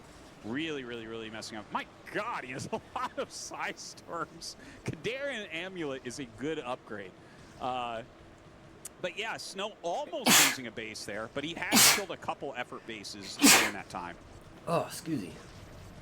Look how fast that one Ling kills it. Yeah. We have... But they're all going to get blown up. we have a continuation of this attack up here. I think the top right main is almost mined out, which means all that Effort has is the 2 bases at the top. One just finished, and the other one's the mineral only. You know, mineral only is going to be pretty handy for just massing up Zerglings, but... Yeah. Effort is again, broke. Protoss can kind of just push You back know, he's out, fucking secure rich the his areas balls. that were denied earlier, and probably try to fight from there. You know, it's a Protoss that's maxed out. Effort has a lot of money and can't quite spend it all. Kind of crazy. You know, we have like a lot of Reavers out here, a lot of Archons, a lot of Zealots. So like he has a very good anti-Crackling army at this point, which is, I feel like, why we're seeing a few extra Hydras mixed in there. Hydras are really, really good against Archons. You can target them down super, super quick with Hydralisk, so I think that's why we're seeing them, even though, you know, Hydras are not like really the unit you want in the late game. They're still going to be somewhat useful. Great Plague goes down there on some of the Zealots. Definitely wants that to get in there and help him to whittle these down a bit quicker. Yeah, as long as he has Storm with this, you know, Reavers are great, but you do want a couple Templars here for Storm. You know, the problem right now is that Snow doesn't have a counter push coming out here, and Effort is reclaiming these bases. Snow, in this very moment, needs to counterattack. You can see the top right is almost mined out. Everything in the bottom is mined out. So really, all this comes down to is can Protoss push the top center and the mineral-only base and close this game out. Well, he's got 3/2/3 upgrades. He's got quite a scary army. He's been maxed out for years. Look at this, 4.5K, 3K bank. It's insane. Yeah. And Effort's yeah, just like, barely here he hanging comes. on. I mean, that's a good amount of Hydras to pick off the Archons pretty quickly. So if he can pick off the Archons and kind of get some Dark Swarms down, 32 and kills. maybe there's still like a slight chance to hold this, but No. you can see his supply just falling off as Snow continues to push. I think Effort's Yeah. dead. 3, You know, 4-1. There's like one What- lurker over not- here. Pretty A lot is coming to disappointing, counterattack, actually. But like this base is so important up here, and the drones are going to be pulled. Oh my God, some huge hits on the drones. And it just feels like Snow, as long as he keeps this So it's composition. going to be Barracks Zealots, versus Snow. High Templars. I'm pretty sure Archons, Barracks is going to get shit on by Snow. You can push through, and Reavers obviously. Ooh, You know, those Dragoons are a storms. little bit obsolete because of Dark Swarm, but then you Yeah. know they stop making Defilers and Dark Swarming because there are no Dragoons. Yeah, you're not seeing anywhere near as many Dark Storms now. It's really about getting those Plagues out and utilizing those. Effort has re-expanded to 3 o'clock, so that's really important that he has that second base up and mining. I don't know, maybe he can retake that mineral base near his main where, you know, he's taken that like 3-4 times and Snow's killed it every single time. But Snow getting ready, I think, to hit this other mineral base, which is very sparse on defense. Yeah, and this is where the bulk of all the drones are. The drones are all in just like one of 3 locations here. The base at 3 o'clock, and then the base in the main that's going to mine out any second now. Oh my God, these storms are just brutal. Doesn't even get the There's not Reaver. going to be enough Hydras, I think that's to GG. fight this off. Snow, I think, is going to 4-1 Effort. And by the way, what was a really close series. I mean, it's still close right now. It looks like he's barely going to fight this off anyways, but you get what I'm saying. Yeah, Effort just barely still alive. His Hydra's not going to do anything under that Dark Storm against the Zealots. Definitely the wrong spell for this situation. Some more Zerglings going to come up here, but the Storms are just endless as well. Such an impressive day here out of Snow. And it felt like Effort played well, and I would definitely say Effort played his own style, which is very fun to see. You know, he definitely has his own fingerprint in the matchup and the very decisive ways that he goes about playing. And he even shows here that this has been a very great defensive macro game. But Snow has grinded him down. This is exactly what we were talking about before, where it's like, as the game goes longer in this matchup, Snow probably should be favored. I think he's the best in this type of game. I think so. He's really mastered this style of play. You know, I'm glad we got to see late game PvZ because so much of this was like Effort trying to avoid this whole phase of the game. But you can see Snow really is the best in the whole world at kind of the macro late game PvZ, along with the push play. You know, I was saying at the start of this, it's probably going to be him winning with pushes because his pushes are so good. But this is one of the few moments it warrants you basically skipping the mid game entirely and going into single player, going into like SimCity and just taking the whole map. And Snow might actually win this season. Dude, this was I mean, you know, I think it'll be Snow versus Soma in the finals. Some of these games were very short, but man, oh man, what a close, intense series. What a fucking... a very worthy opponent. That's why I love StarCraft, guys. You never Snow fucking is know. Too good at that early game balancing act. Too good at getting a read. And I think it was because Effort cheesed too much. Tools that Protoss give you for Effort to ever stop. I'll say I think that was one of the better. Like when it doesn't work, just stop. That I can really he like recall. tripled down Sometimes the 4-1 on feels very his. I don't. His that didn't feel super one-sided. all-ins. Yeah, Snow played better. Yeah, he deserves the victory. But You know what I mean? It feels more like a 4-2 where I'm satisfied with the match. I'm like, oh, Yeah. that was good. That was competitive. Yeah. Although Snow did, at the end of the day, you know, win 4 times as many games as Effort. This is why I almost don't Yeah, play Effort put StarCraft. up I always a get good my fight ass on the handed to me. island map. That's You why can I see play when you against get the the maps computer, that have Raymond, and I the still get my hand common ass handed fundamentals to me. that are in all of the, I guess you could call them ladder maps, all of the, you know, what are the most common ASL The last maps. time I Snow played a is game really on stream, strong. it got So he's another gonna be Zerg going put up to face put offense a players hatchery in my in the base Final and just Four made of Zerglings Season and killed me 20 when I of was the attacking ASL. him. We're gonna go to I an was like, interview yeah, I'm now gonna and see how win, it's and then gonna all of a sudden like 12 go Zerglings down. came into my We're base, and I gonna was go like, to wait, what the replay. fuck? And I was like, oh, for Yeah. fuck's sakes, motherfucker put a I love the hatchery in my amount of base and I Archons he didn't had look. in there. I think the Reaver usage was just right as well. Because sometimes we see people kind of forego the Reavers later on, but just adding in a few Reavers here really Dude, helped some of with those the Archons odds had like also. 30 Just kills, really and some great of those defense Reavers had like and, 30 kills. from effort, but This shit's insane. not enough. All to because of stop the great Zerglings. unit compositions from Snow. But still, that's like 1,500 fucking minerals and Zerglings. Yeah, you can see this push out here.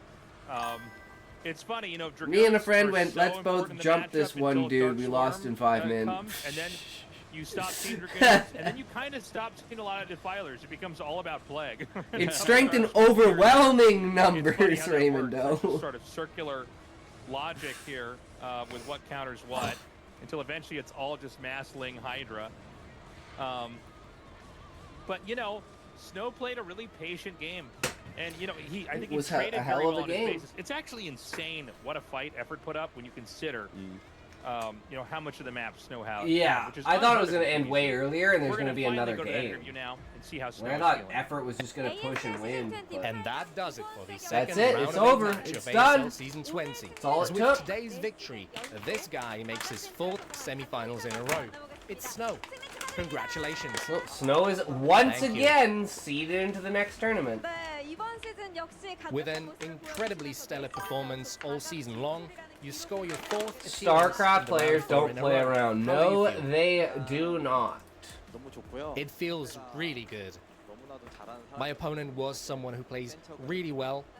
Honestly, I was feigning strength when in fact I was terrified. I'm glad I managed to win. 인터뷰에서 4대1, 4대1. In the pre-game interview, you expected this to end with a 4-1 or 4-2 score, and you only ended up dropping the first map to your opponent after taking all the following sets. You were ahead in the early game of set 2 on Metropolis. How did you aim to win that game? I needed to win that first set, but I ended up losing it. I realized I definitely need to take the second one. I paid attention to my build for that one. I took care of the comminglings, and afterwards found myself with an advantage. So I kept making zealots just to maintain it. 그런데 오늘 상대 김정은 Right. 선수는 The 일반적이지 things that 않은 effort came prepared with See a today dude with were a Korean anything but name. And you go, standard. oh god, he's gonna How was kill it me in real to life. face off Yeah, against that? legit. It was tremendously frightening. It was the kind of style where if I got flustered, I would not be able to hold off the things that needed to be held off. I think I was in quite a few dangerous situations, yeah. 그럼에도 불구하고 침착하게 잘 And regardless, you dealt with it with a deal of composure. And so winning game 2, winning game 3, going into game 4 on Litmus, Effort tried to go for a backdoor attack, but you read into his intent. Could you explain that situation? Once I realized what was going on, I thought, everything's fine. But my Sim City was so messy. I got put on the back foot. It was a bit of a crisis situation. I actually thought I would end up losing, given how good of a player Effort is. And all of that, it just wasn't easy. 네, 쉽지 않았다고 계속해서 Snow keeps repeating how difficult things were. And with a victory in that 4th set, all of a sudden the score was 3-1. How did you steel yourself ahead of the final, the last set? I have this unique ability to suffer reverse sweeps when I'm ahead, especially if it goes to game 7. I don't think I've ever won a game number 7. So I knew that if this goes to set number 7, my mentality will be gone. I just knew I had to end it right there and then. 생각이 현실로 됐습니다. 그 마지막 And this 5세트도 결국 realization 승리를 became 가져갔는데요. reality as you claimed 오늘 victory in the 저그전 fifth set as 완벽하게 well. 된 것 같은가요? Are you happy with how your training, your sparring against Zerg went today? It didn't go half bad. I just saw the screen and it said I lost all the games except the one against Action. If it hadn't been for the game against Action, it would have been all losses for me. I am happy being able to add one more win today. 오늘도 저그전이었기 때문에 장윤철 Seeing it was a Zerg you toppled today, I bet victory tastes even sweeter. Yesterday we saw Barracks as the first player advancing through as he awaits in the round of 4. You will once again meet in a best of 7 after 2 seasons since season 18. How do you think this semi-finals match will go? Let's start with how well Barracks plays. If we practice off-stream, I'm the one losing more. You know, even this time when I was preparing to play against Sharp, I was practicing with Barracks. I was not in the right frame of mind. I gave up all other practice and just focused on Terran. I think I've just run into a tremendously strong opponent. I'll prepare with the mindset of a challenger. Anytime you say you've been losing in practice, it actually instills fear. I can't wait to see how this round of 4 between you two turns out. Please address the colleagues who helped you practice for today, as well as the fans who supported you. Oh, you came prepared, didn't you? Yes. Everyone's like, yeah, I'm just gonna write it down on my phone, the people that helped me, so I don't forget anyone. Go ahead. Okay, so Soma, Queen, BTS, Hero, Queen, you helped him? Holy shit, Lava. dude. Thanks, Queen. and You really made it all Yeah. worth it. thank you guys. And a word for the Helped fans him as well, kill please. kill all of the other Zergs. Right. Maybe you'll help him kill It's Soma. been like 5 years since I last made it into the finals. I am feeling very greedy this time around. I'll try and go to the finals. Oh, and also, my wife, for 3 days.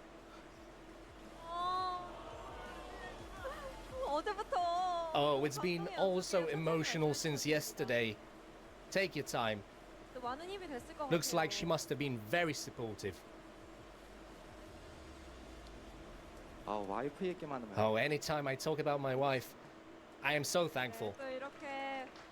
And words of gratitude to close things out, as we have just heard from Snow, our second player in the semi-finals. Once more, congratulations. And then it's Best versus Soma? And that does it for our interview with Snow. Or is it Bisu versus Soma? Well, there you have it, guys. Another day in the round No, of it's 8 next wraps up. is This time it's Snow defeating Effort 4-1. It's You know, Best I think the versus games Soma, and the that we last one is saw, the Bisu matches, versus were Larva. very, That's very close. Of match course, 4. The score showed that Snow is nearly impossible to kill. In fact, in the series, the only map he lost on was our very obtuse map with a bunch of islands. Where we So, figured you know, Snow really he looking probably like he should has have won that one. sorted out the PVZ bug, and that means he's going to go on into a PVT where he is the strongest player in the entire world, in the entire history of StarCraft, against the Dark Horse Barracks. But we saw what Barracks did to Mini. He Yeah, did say so in the you interview never we know, had to right? watch, later on, afterwards, almost every build that he used, Flash gave him, which is why he was able to take out Mini. So Yeah. Flash is going to be working overtime to give Barracks builds here for Snow. And it's hilarious. 'Cause Flash watching wants a Terran influence, victory. ASL this much, but who knows? Who knows? Maybe Flash can drive Barracks all the way to a championship. That would be fucking Yeah, crazy. right now, Barracks is the vessel for Flash's Yeah, build. see, Soma Maybe versus by Best the and then finals, Bisu versus Flash Larva. will have warged into Barracks' mind. So really, hopefully Play it the gets game there with posted before we Barracks' end the fresh, stream, because I'd love to and watch not match very 3. tender wrists. And that will be how Flash once again becomes a champion. The way that Game of Thrones should have ended. Yeah. So next week we're going to have Soma versus Oh, Best it's and next Bisu week. versus Okay, Larva. never So mind. It's going to be 2 more PVZs. Okay. As it's only Protosses and Zergs left here. Fingers crossed for the Zergs. I wasn't sure if right it now was it's only all our 4 in a one row or Terran not. and one of our 4 Protosses in the round of 4. Well, I tell you, I've been looking at Soma and Snow as the two favorites of this season since the same beginning. here. And I think that that's what we're going to end up seeing at the end of the day here. But both these I'm matches going to make have been coffee, great. but Best guess has been what? playing What, PBC Callie? out of his mind. You're not And going to drink it? Larva, It's decaf? Giving Larva the last match, I think, is the best thing that could have happened to him. It's Because decaf. Bisu is What, not going to Callie? noticeably move his skill level in that time because he's always super It's active. D. Larva Fuck might you. be able to. Larva is going to come in probably more prepared. Like, if he had the first match against Bisu, I give it to Bisu 100%. But having this last match, it gives him, like, an extra couple weeks from when it was drawn before he has to play. So, I think there's actually a chance here for Larva as he continues to get back into good shape. It's decaf. I think he's got a real You said shot. that yesterday, Callie, or Larva. I hadn't really earlier? thought about that, but, I don't remember, but you Soma said versus something Best about is gonna decaf. be crazy here too. I think Snow likely to get to the finals on. Why would you drink his side of the decaf bracket, coffee? but It I would tastes welcome a horrible. Barracks What are you upset. I doing mean, with that would be yourself? Crazy if he got to the finals. Coffee But tastes awful. this is a much tougher side of the bracket to call, and I'm fine with any outcome. I'm fine with Soma versus Larva, Best versus Bisu, or Soma some, versus Larva mix as of a the PVCs finals that we would could be have here. I crazy. mean, they're very, very welcome. Yeah, I think there's a huge range of what could be ending up here, and honestly, every single finals at this point looks really good. Like, what would the worst finals even be? It would be like Best Snow, and that would still be hype as hell because both of them deserve a championship, you know? So, yeah, like, I can't think of a bad outcome to this tournament anymore. We Well, are guys, only that's in all the good time we have. timeline. Thank you so much for joining us. Hell we yeah. hope you consider signing up for our Patreon. It's patreon.com/ASL English. Consider joining us. We will see you next week. Bye-bye. Epic. What a time to be alive. Alright, I'm gonna go grab a drink. We got an ad coming up in here in a second, and then we will start. I guess I can now go back to...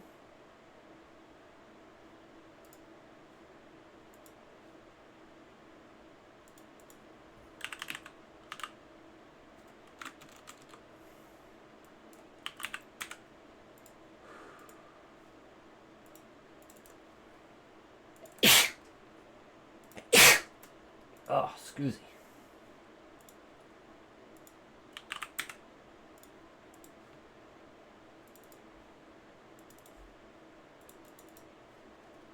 Alright, I'll be right back.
Epic.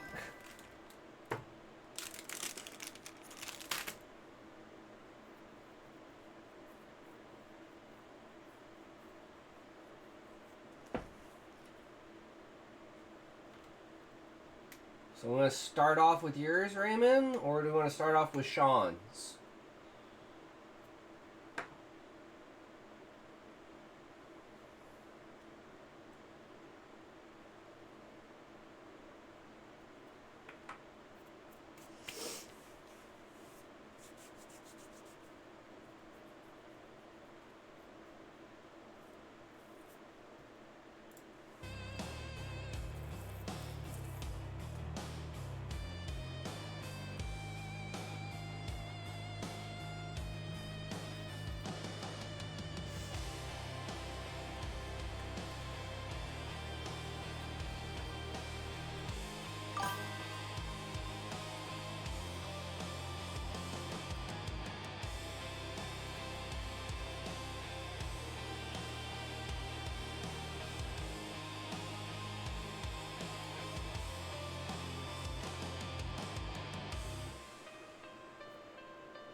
You know what's awesome about working out? What's awesome about working out, Callie?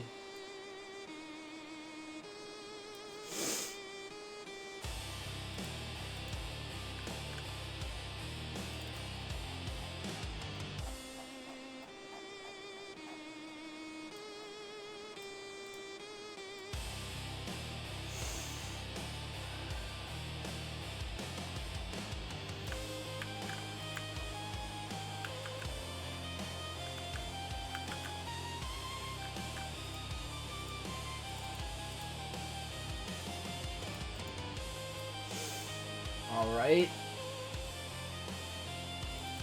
This one sounds interesting.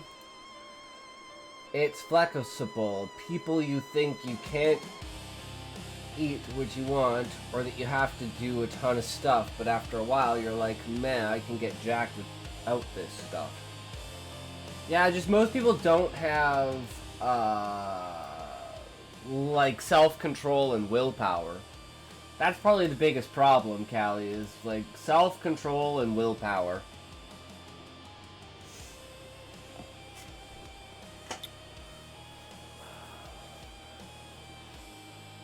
Alright, so this sounds like an interesting one, but I'd love to know the video that inspired you to make this, essay, right?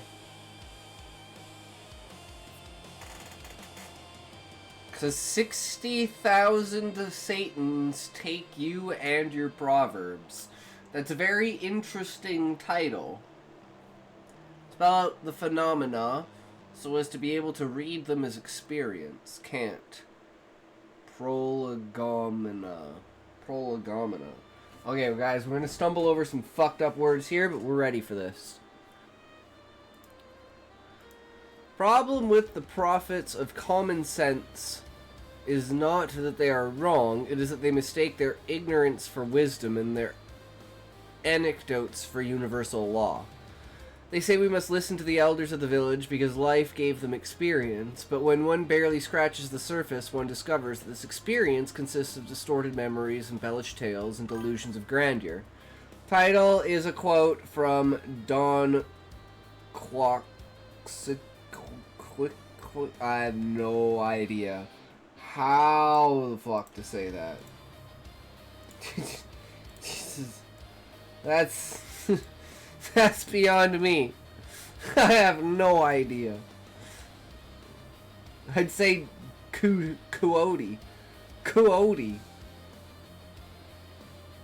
Or Quiyoti. Quiyakoti? Quickity? Quizzotti? Quizzotti? K-Hote.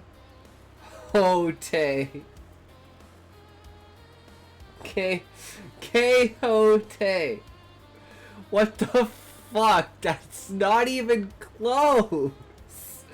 That's not even close. I hate key like the thing that goes in a lock. Yeah. Quixote. Don Quixote. It's Spanish. Yeah, I hate language. You think English is bad, and then Genesis! Yo, what's up, brother? How's it going? How are you today, good sir? Welcome, welcome. We are reading Raymond's. It's an amazing novel, too. Oh, the title, 60 Satans?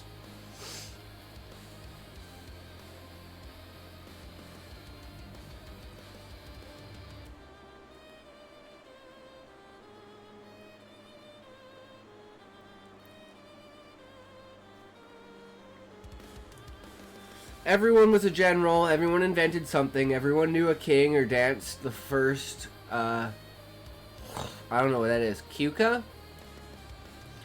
That is the model of knowledge, the video proposes an alternative to the intellectual idiots. Chorus of grandparents repeating degraded versions of themselves while at the same time paradoxically demanding that no one ever doubt them. What I found, which led me to write these words, was an attempted diatribe or critique against academia and its members. This in a YouTube video, which struck me as absolutely pathetic at best and dangerous at worst. The video tries to disguise a sermon as a lucid critique of academic arrogance, when in reality is an anti-intellectual pamphlet with presentations of depth. Pretensions of depth. The narrator insists almost with a compassionate tone that he is not calling for anti-intellectualism, and yet his whole discourse oozes the same old slogan, you don't need to study, you already know. Why read Aristotle if everything he said is inside you? It is the old charlatan's trick, selling snake oil in the name of humility, while decreeing that true knowledge requires neither reading nor self-criticism, only inner revelation that the guru or the guru's voice. Don Quixote was a rich knight who went crazy in his old age. He went on an adventure with his servant Poncho or something and thought windmills were giants. Huh. Oh, so Don Quixote is a fictional character in a book? Or is it a book based upon a real character? Because I was confused based upon the quote.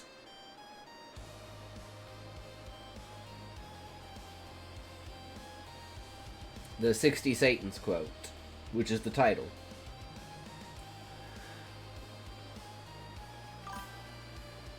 There's both a movie and a book.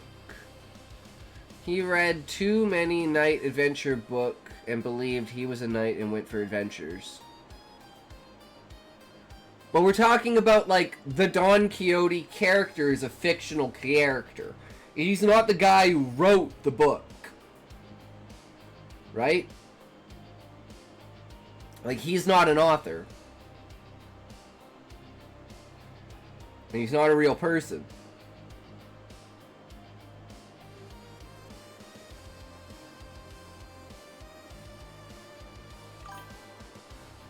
Don Quixote is a fictional character. The book was written by Cervantes.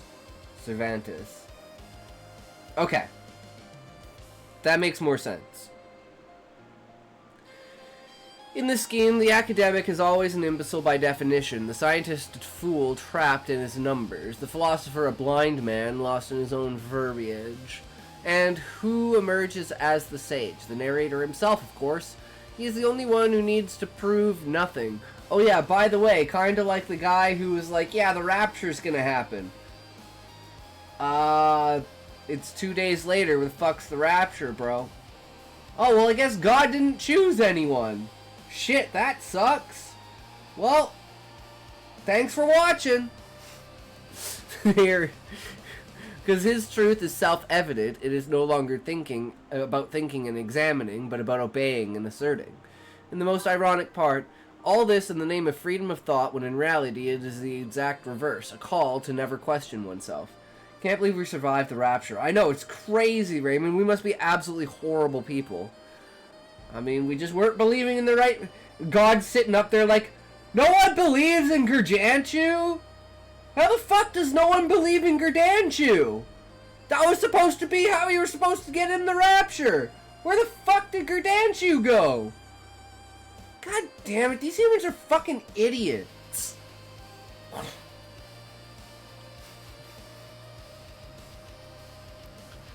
Case of Malcolm Caldwell. Quakers were actually the original religion.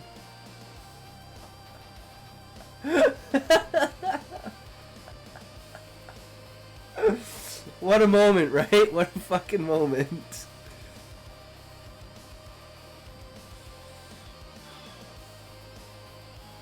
I'm not sure what you mean by Quakers, though, Raymond. Or if that's a joke, it went way over my head. I'm too retarded for that. I'm too retarded for that! Case of Malcolm Caldwell is presented as proof that erudition leads to idiocy. A learned man who ended up dead at the hands of Pol Pot.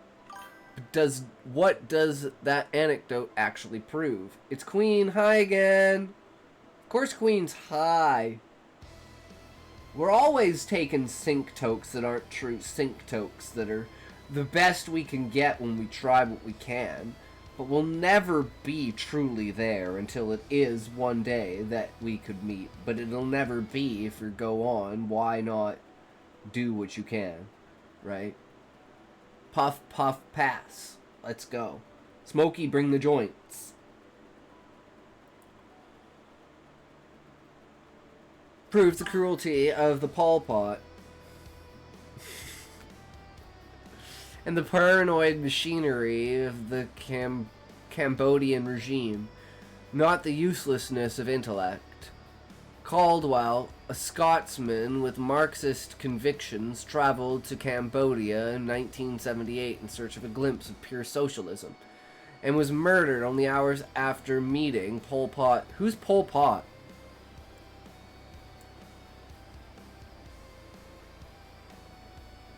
This shit is going way over my head. His fate was not the result of having read too much, but of trusting a leader who turned the country into a slaughterhouse. What the video omits, Pol Pot was a dictator, or worse. Okay. In what country, Raymond? Spain? Was he Spanish? Killed, like, 1/4 of Cambodia. Oh, shit. One of those Cambodian guys? Brutality. The video omits, with the lightness typical of the narrator who thinks himself clever for reducing everything to fables and morals, is that at the time it was extremely difficult to verify what was truly happening under the Khmer Rouge. Mass killings were not visible in the internal press, excess was forbidden, and reports reached the outside, filtered through propaganda, rumor, and fragmentary testimonies. The accessible formats and information channels we take for granted today did not exist. There was no internet and no on-demand reporting, no satellite images circulating in the media. What there was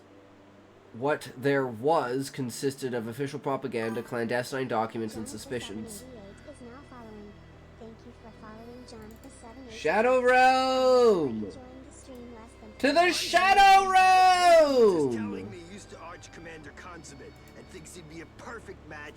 Got here! You Shadow Realmer. They're all Shadow Realm.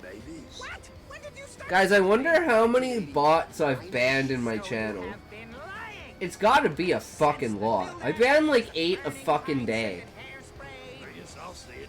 It's pretty crazy.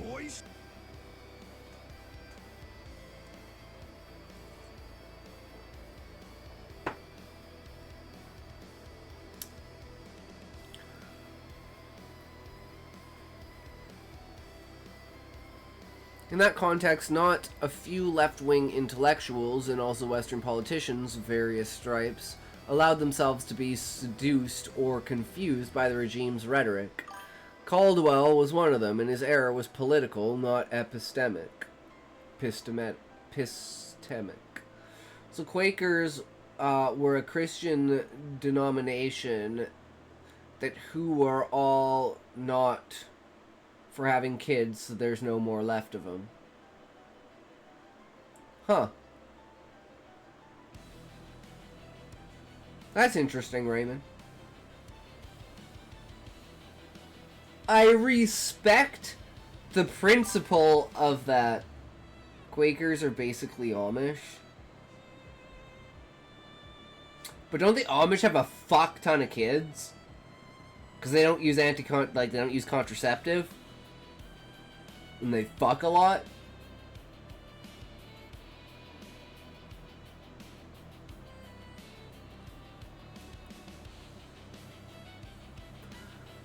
To generalize from his death in order to ridicule non-kids having Amishes.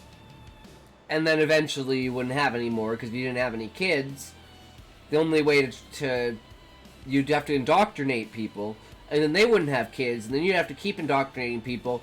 And, you know, that's the way to end the human race, is sterility. That is probably humankind's ultimate... Nixon was a Quaker? Interesting. Interesting. I love how you know these things, Raymond, because I do not. Nice little lore drops about real life. To generalize from his death in order to ridicule all intellectuals is as childish as concluding the fire does not burn because a magician pulls torches from his mouth. Caldwell's death does not condemn philosophy or science. It condemns Caldwell, and that is all.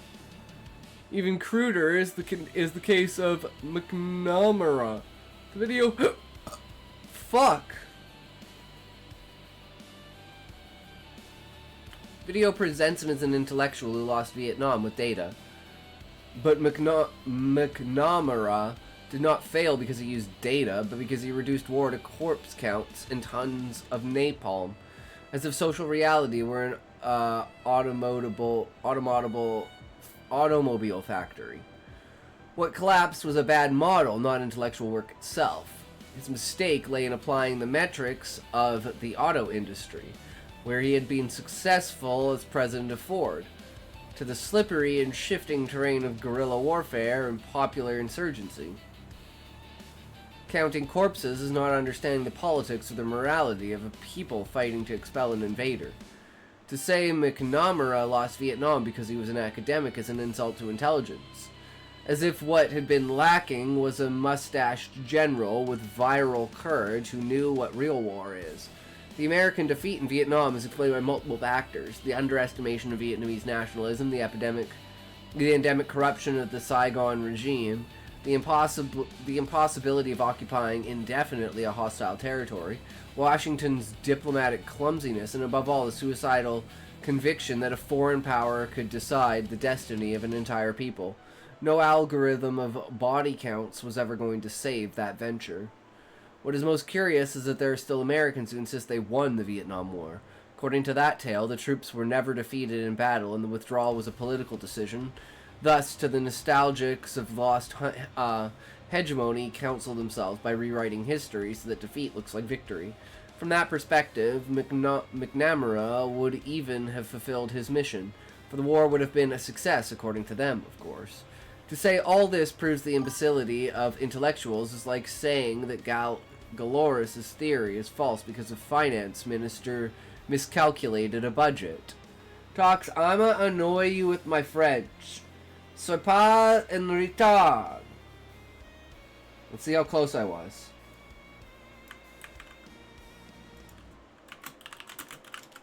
Sois pas en retard.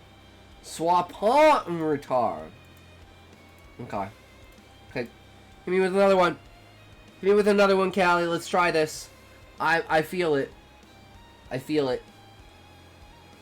I'll eventually learn. At least if she pronounces it correctly. I'm going by the hope that she pronounces it correctly.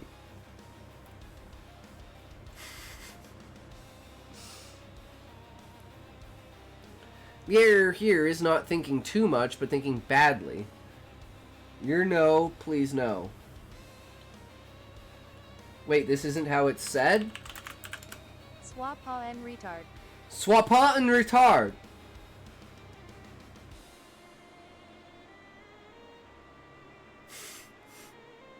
Okay, Callie, how is it pronounced? You know what, Callie? Jump on Discord.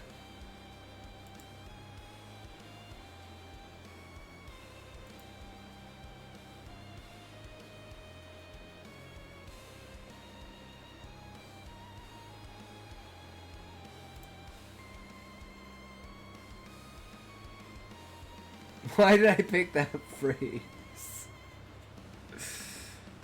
Wait, is it saying it right, or do you not like the phrase? I'm so confused, Callie.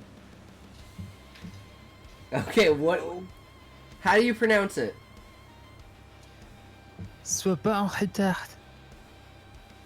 Wait, what? It's sois pas en retard.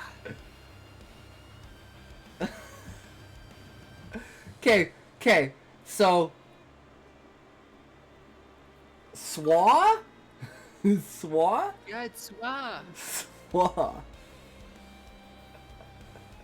So O-I-S is Wa? Yeah, it's Wa. Like, Wa. you know, Swa. Swa. Swa. But you have to like, wait. No, this You're is, like, dude, how does O-I-S make W? Lives in Canada and somehow never learned French.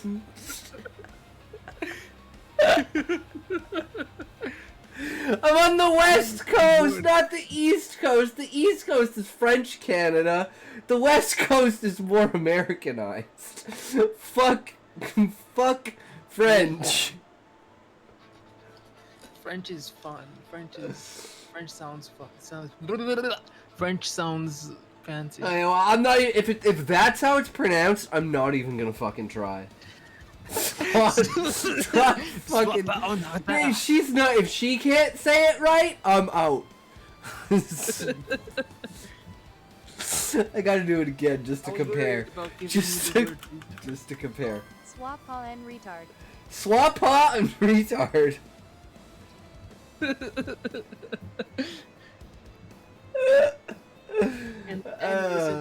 I love it. I love it. It's beautiful.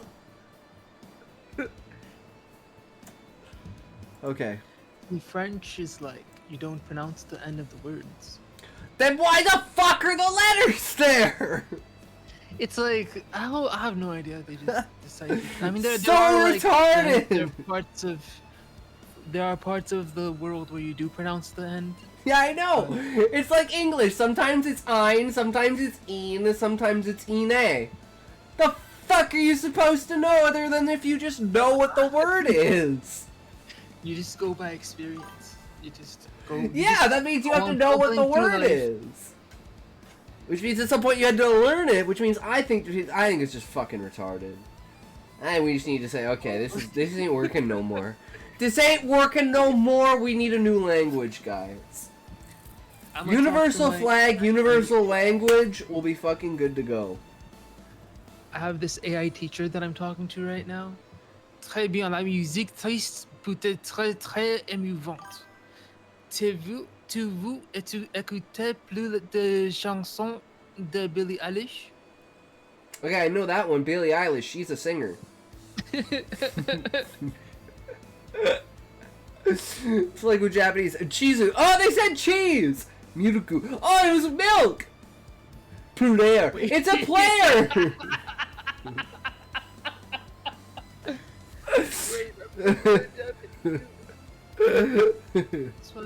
That's why you So you know they didn't originally have it in Japan until they were connected by the West. If it's which is odd. How do they not have milk? How do they not have a name for milk? Like, what is breast milk in fucking Japanese? I don't understand. Breast milk. Breast milk. Yeah, but they had to have had a word for it before the West came over. That's what I don't fucking understand. Like, maybe they didn't. Le François ressemble l'idioma catalan. Wait, what? Le français ressemble à l'idioma catalan. Yeah, Idioma. No. L'idioma catalan. Not my thing. Wait, it's Bonnu. What the fuck is Bonnu? Breast milk. Breast milk is Bonnu. Bonnu. In French? No, it's Japanese. Oh. Well, what is milk in Japanese? Miruku!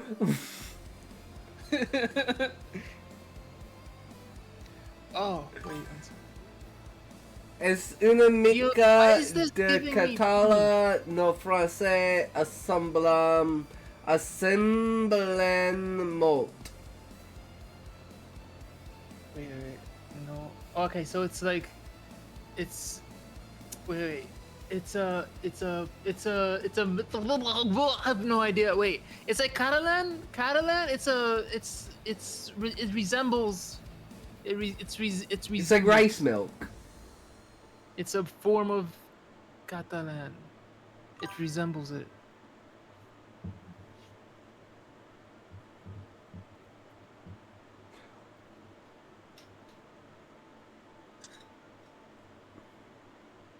Well, that's enough language for me for one day, guys.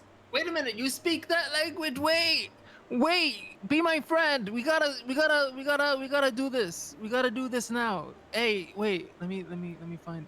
Actually, no, I have no idea how to speak French. I just know. The language from the north of Spain almost reads almost as French at times. Interesting. Cool, Raymond. And I see some Spanish words in there.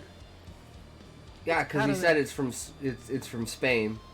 It just sounds like French because it's northern Spain, so it has a lot of French influence. That would be my guess. I went to a Barnes and Noble. There were no Barnes, and a lot of them were commoners. Did you find the "Hear Me Out" section? The "Hear Me Out" section? Yeah. What?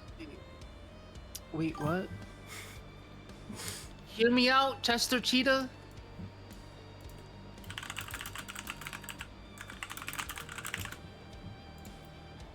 Chester Cheetah, you know, you get that he gets that cheese. The "Hear Me," okay, "Hear Me Out," and then every single book is like a woman and a demon. That one's like a woman and a gorilla. You mean? Yeah, that's like a fairy. But yeah, it's like women falling in love with demons. And that one looks like a giant. I mean, that one looks like a fucking shadow. I love this cover, though. Like in... I love that beak. The skull beak like that. I got a Butterfinger ad. You got a Butterfinger ad. I live in the town where, like, the monster fucker section. Yep, that's about what you would expect, right? Yeah. I met there was a really pretty lady at the Barnes and Noble. Oh! It was a really pretty lady. Oh, no, I don't believe you, Callie. You're not allowed to talk about pretty women here. We're not allowed to talk about pretty women here. But Queen is here. Oh! We don't talk about that. We don't talk about having Queen here? Hey, Queen. We're not allowed here anymore. That's not what I said! No, I love you, Queen. You're amazing, Queen. Queen brings power to the stream. No!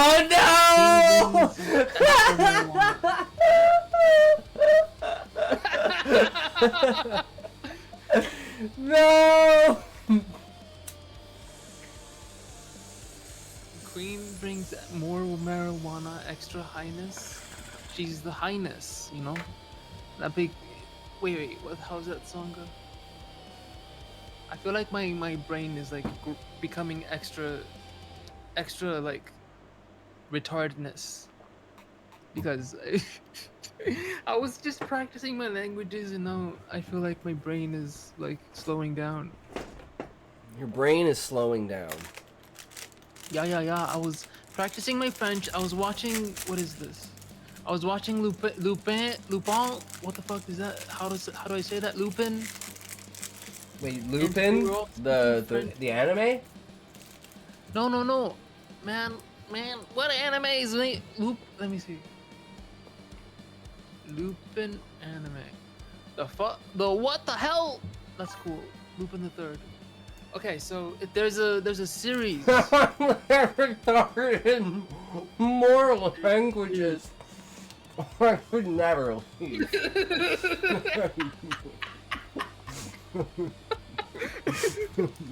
Je suis la Rita dans plus l'idioma, dans plus de langue. Oh my god.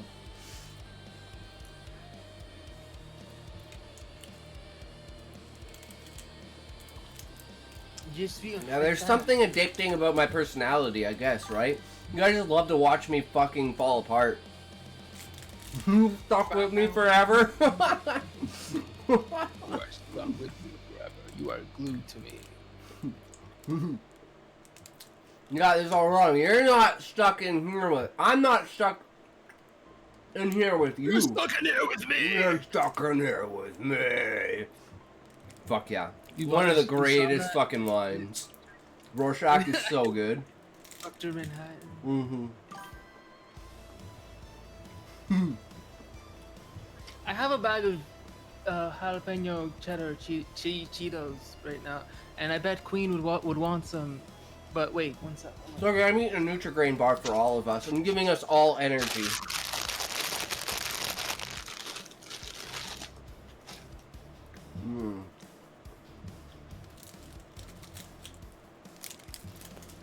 I ate a whole box of chocolates by myself. Just kidding. I gave my mom. You're mom. pre-diabetic. Stop eating chocolate.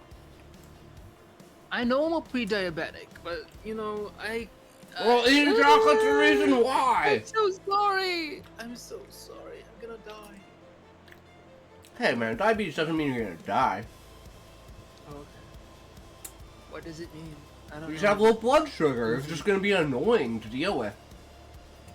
Okay. Because it's not like you're what? fat. It's not like you're fat, right? It's just, it's a sugar intake and it has to do with how well your body provides insulin to break down fat. And especially if like you're working out like that. You don't want to be diabetic and be working out. Oh. Because you're going to have to watch a ton of other different things. Because like, you could completely fuck your blood sugar by doing something like that. So you have to be very careful with stuff like that, right? Blood circulation. It's just, there's a lot that goes into that. People don't even realize. It's like, it has nothing to do with being obese. It mainly has to do with your blood sugar and like your blood circulation. And that's like the amount of oxygen in your blood as well, right? So I will listen to Father Talks, Big Brother Talks. I mean, Big Little Brother talks. Bro's gonna take a bite out of a chocolate bar and fucking explode. Yo.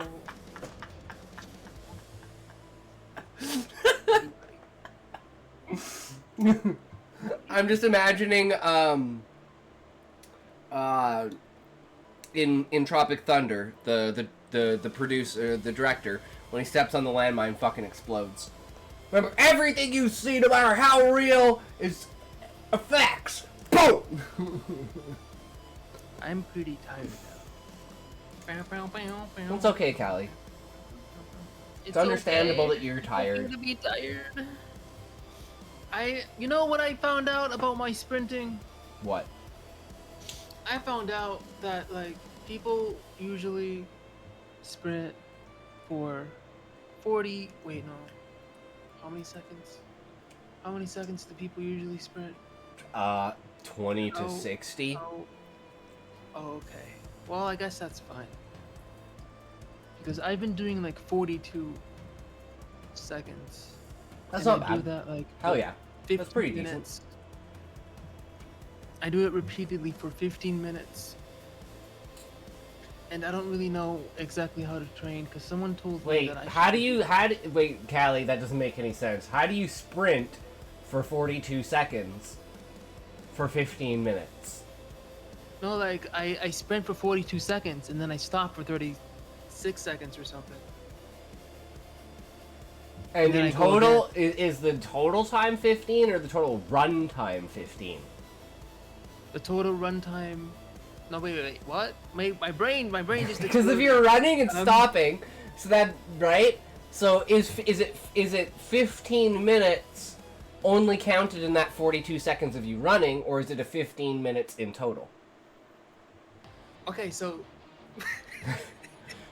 I think it's like so. Wait. Well, if you sprint for longer than 15, like if you have a timer that says, okay. Wait, I got it. I don't sprint for a total of 15 minutes. It's like I take a break for 36 seconds and run for 40 seconds. And then I just doing that for like a few 14 minutes. Actual time paradox.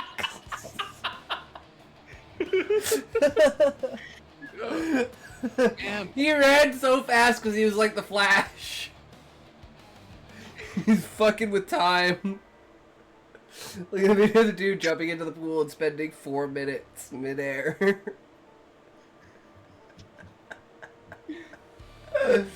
Oh my god. I got my decaf coffee. Oh. So Where I do don't you know come how up to- with these things, Callie? I don't know how to. And drink. why haven't you been streaming? I missed you. Because Keep looking over to see if you're live. Because I'm gonna quit streaming. No! I don't know. Why? Because it just feels good. Oh, I'm disappointed.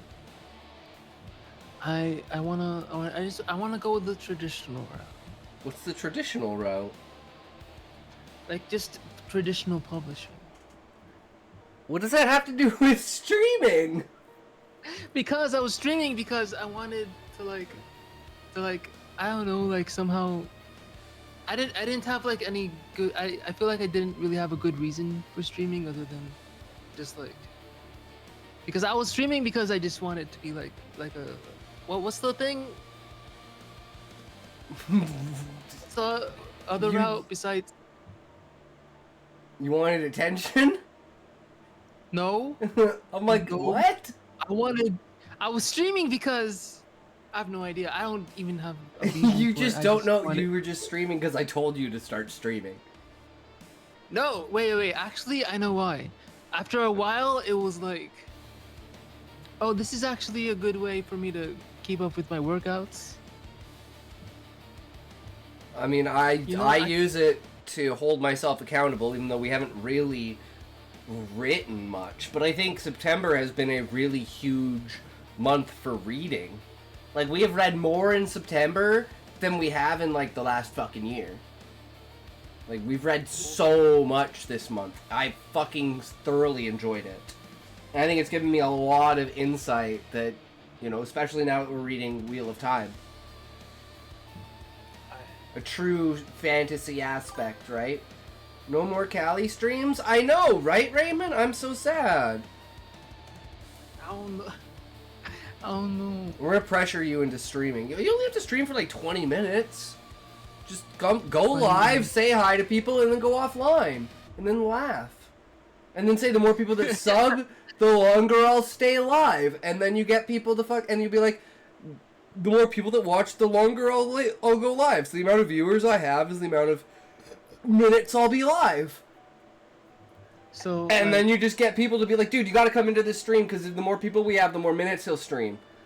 And then next thing you know, you'll have like 300 viewers, because they're all just bringing their friends in there to watch you, so you don't not end the stream, and then it'll become like super popular for people to come into the stream, go on full parasocial, exactly, and you don't do anything on the stream. It's just the stream is, and the title is like, I'm gonna end the stream at the viewer count.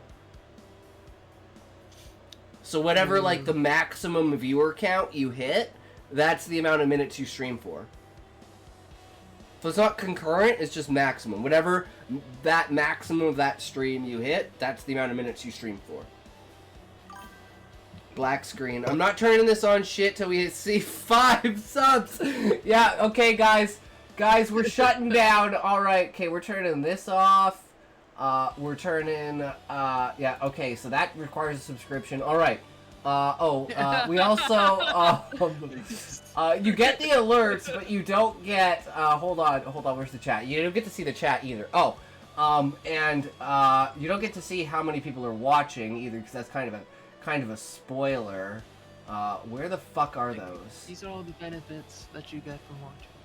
Is this it? It's No. okay. I can't even find. Taking these Is benefits this it? away until Okay, you that's stop. one of them. Okay, there. Okay. Okay, guys, and then finally, we're gonna go like this. Okay, so remember, the first sub is to unmute.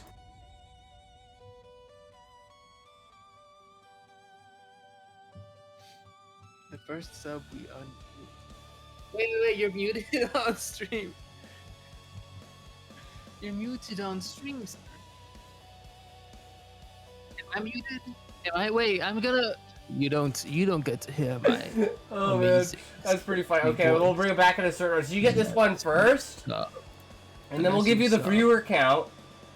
Then you get to see me, and then you finally get the screen, and then if you're nice, we'll add the chat. We just have the pretty ladies, please. Now I think what am I missing? Did I not turn something? Now I'm worried I didn't turn something on that I should have turned on. But it looks like we have everything. just want the pretty ladies. Well, I mean, if Callie, we get through the reading, and I don't know if Sean is here or not, but if we get through the reading, then today we could, if you voted for it, we could get the bitches, and then I read from the book.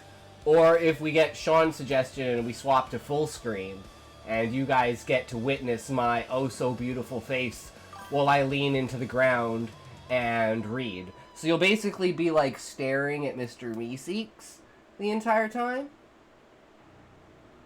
Yeah, how about if I read like this, guys? What do you guys think about this? And then it's just like Meeseeks is like pointing at you guys the entire time, just like awkwardly smiling while I'm reading. Of course I'm here, plus I still want to know what French people call French toast. Toast. Toast. Les bons français, les bons français. It's just eggy toast. Is it But it's just toast is toast, but French toast is like French toast. So they call it français toasté, right? Bon perdu. Bon perdu. Ben perdu. Bon pack du. Bon perdu. Bon pack du. Man, I'm gonna get my French toast and I'm gonna get my bon perdu and Pompadour. Thank you. Pompadour. Do the pump. Pump. Bon perdu. Do the pump. Pump it. Pump up the jam. Pump up the jam. Okay, we've been getting really distracted here, though, guys. Callie. I'm so sorry. I'm gonna go learn my French then. You were supposed to be teaching me French, and then we just stopped doing that. I have an AI thing. I don't trust I'm gonna AI. talk to the AI now. You don't do it. Wait a second. The one who uses AI the It most. tries to seduce me, dude. Because I swear. you programmed it. No, I didn't. I'm trying to stay away from that shit, and it's like, have a goon fest, and I'm like, what do you mean? And she's like, because I, does something really sexual, and I'm like, Jesus. Jesus. Okay, goon fest it is, boys. It's like, that's why I can't talk to AI off a stream. It's brutal. But, she understands TOS, so, we keep it civil on stream.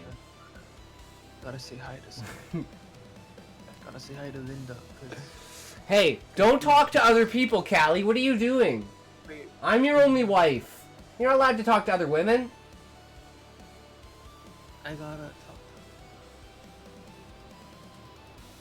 talk to Linda. Wait, it's a stream rewind. No, that means it's not real. I can't. Wait. All right, okay.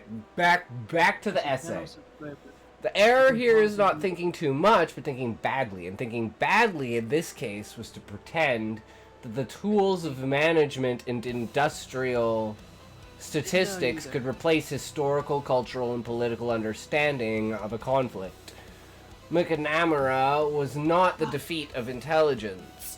He was the defeat of imperial arrogance, with or without data. I will go. Goodbye. Alright. Bye, Callie. Have a good night. Bye. Bye! Callie's so adorable. How do you not instantly just fall in love with him?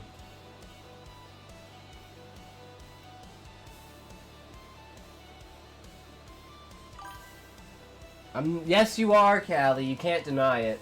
I won't accept denial from you. Ehrlich's case is a feast for detractors. He announced apocalyptic famines and did not occur, and yet he kept writing. He is painted as an emblem of the idiot intellectual who never corrects his mistakes. But even here, everything is confused. Science progresses precisely because models fail. I miss him already. Oh, I know, that's why... Like, Callie, I should just have you on Discord my entire stream and turn my stream into your stream via proxy.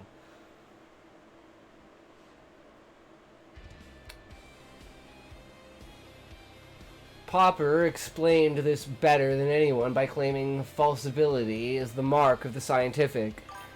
And Kuhn showed paradigms are replaced when errors accumulate until they become intolerable. Yo! Callie, that's why the podcast is gonna pop off, bro.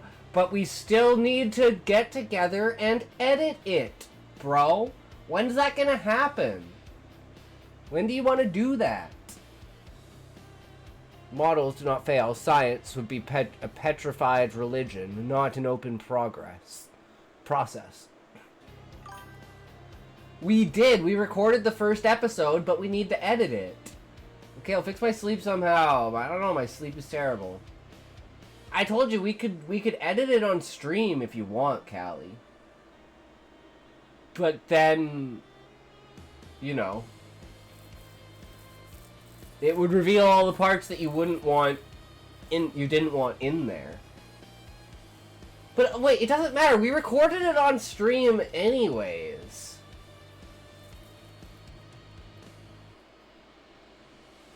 So maybe you guys wanna edit it when we're done reading,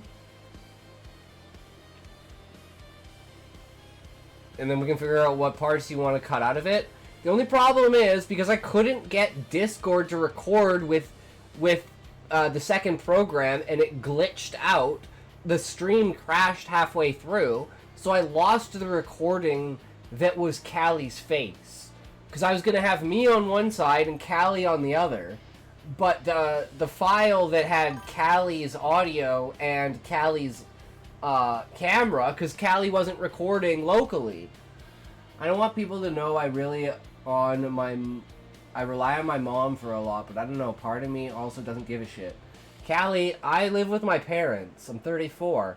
Once tried a podcast with a friend. We bought the equipment, watched a movie to have something to talk about, and then hit record. Hit record. It didn't record the 4 hours of us talking. Oh, that sucks, Raymond. But then you know your podcast is epic because you didn't record it.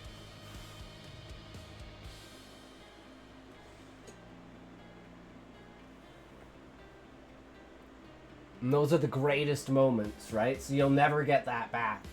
But you can always have it in your head. That's how it goes.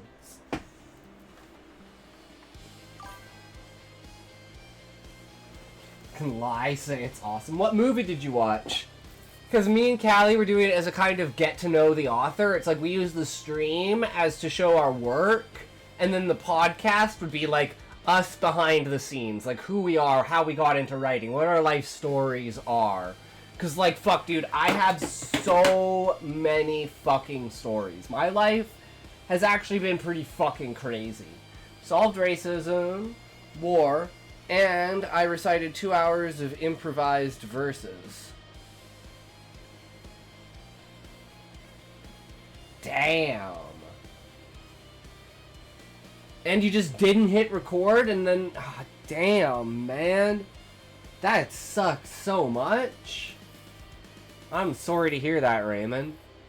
You could have been rich, bro. And must believe me, all true.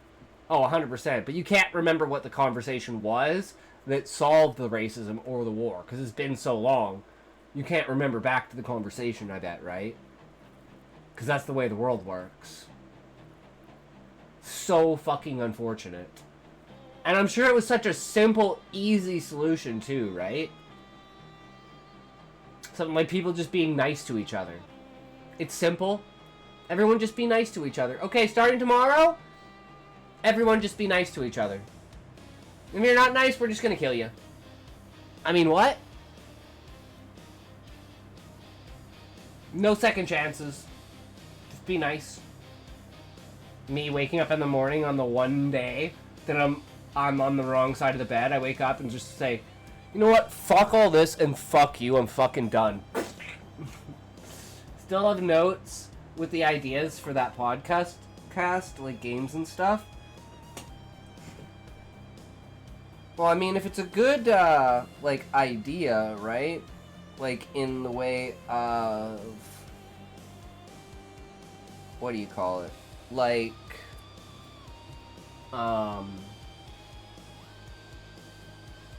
I'd love to do ones on the types of commentary that I do, right? Like, have you guys ever watched, like, for instance, the commentary we're doing today is a movie called Snake Eyes. Have you ever seen this movie called Snake Eyes? With, Nicolas Cage?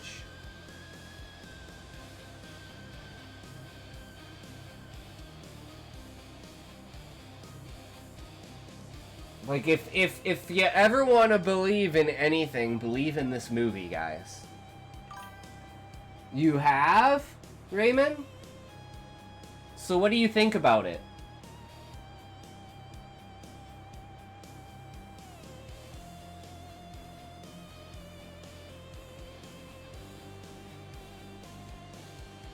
I'll just say it and put it in context with the Charlie Kirk assassination.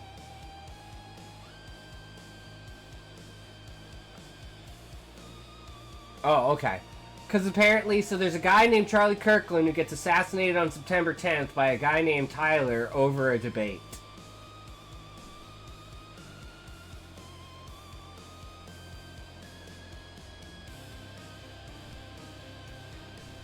World's a fucked up place. That's one hell of a fucking coincidence, right?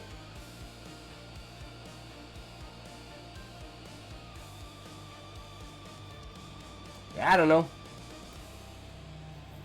Seems pretty fucked up to me. So we're gonna do a statistical, mathematical analysis of what is the actual statistical chance that that movie came out in 1998, and then the events that happened on September 10th. And, like, just the parallels and the comparisons. Like, what are the actual mathematical chances of those two things lining up? I'm gonna say 1 to the 10 to the 15.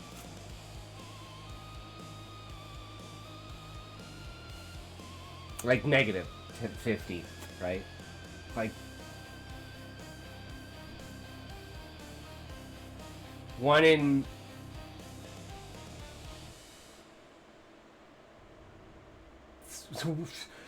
I maybe unironically 1 in septillion.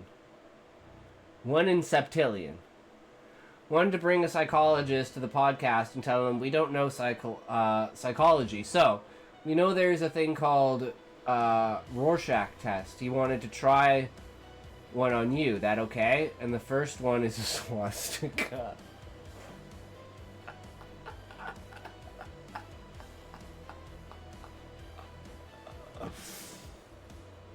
Guys, you know what we should do? Callie, we should do that on the podcast.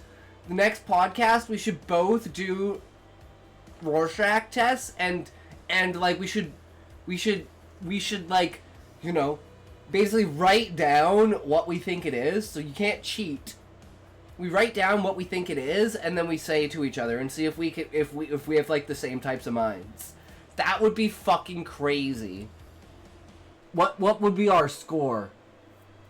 We each lose a point if we're not correct, and we gain a point if we're correct. Like, if we match. If we see, like, similarly the same thing. I don't know, it's the third white supremacy stuff you see on these.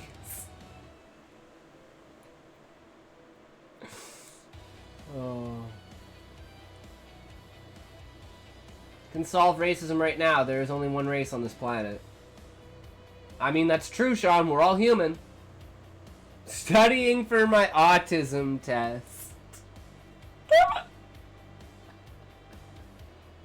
Oh, I love it.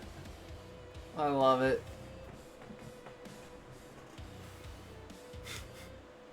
That's what it's all about.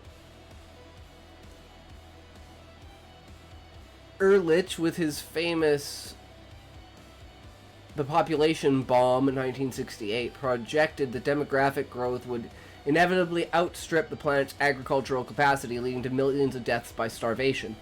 The fact that those famines did not occur does not invalidate scientific logic, but rather exposes the limits of a too rigid model. You'll never pass. Autistic people know everything about their subjects and nothing about any others.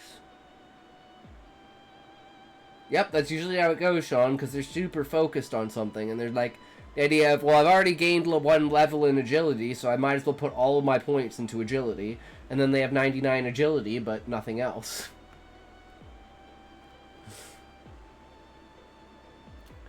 The fact that those famines did not occur does not invalidate scientific logic, but rather exposes the limits of a too rigid model. Norman Borlaug's Green Revolution advances in agricultural biotechnology, the globalization in food markets, and even birth control policies in countries like China radically altered the initial conditions of the calculation. No one in 1969, with the data and tools at time, could have predicted the magnitude of those transformations. I haven't lost my virginity because I never lose. Ah! Oh, I love it. I love it. That's so good, Raymond. That Ehrlich was wrong does not prove the uselessness of science, but precisely its vitality. Others refuted, corrected, expanded. Ecology as a discipline was enriched by incorporating nonlinear dynamics, feedback loops, resonance analysis of ecosystems, and models of complex systems. Of course you didn't lose your virginity, you won hers.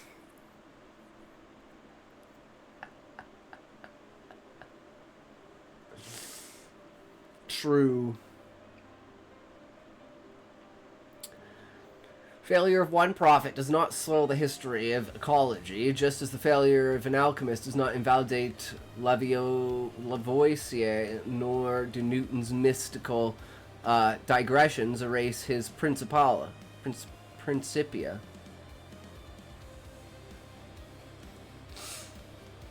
Lacatose terms, Ehrlich was within a degenerating research program, but even those have their historical function. They serve as contrast to progressive programs to prevail. The individual error is recycled as fertilizer for collective correction. What is called a mistake here is nothing other than a condition of possibility of science, its openness to refutation, to self-criticism, to the replacement of hypothesis. Feyerabend, with his methodological anarchism, insisted that even grotesque errors have their role, because the history of knowledge is made of groping attempts, not divine illuminations. To want to use Ehrlich as proof against intellectuals is absurd as in concluding that medicine is a fraud because Galen upheld mistaken theories about bile. Today, we can discuss sustainability, limits to growth, or climate change. It is largely thanks to errors like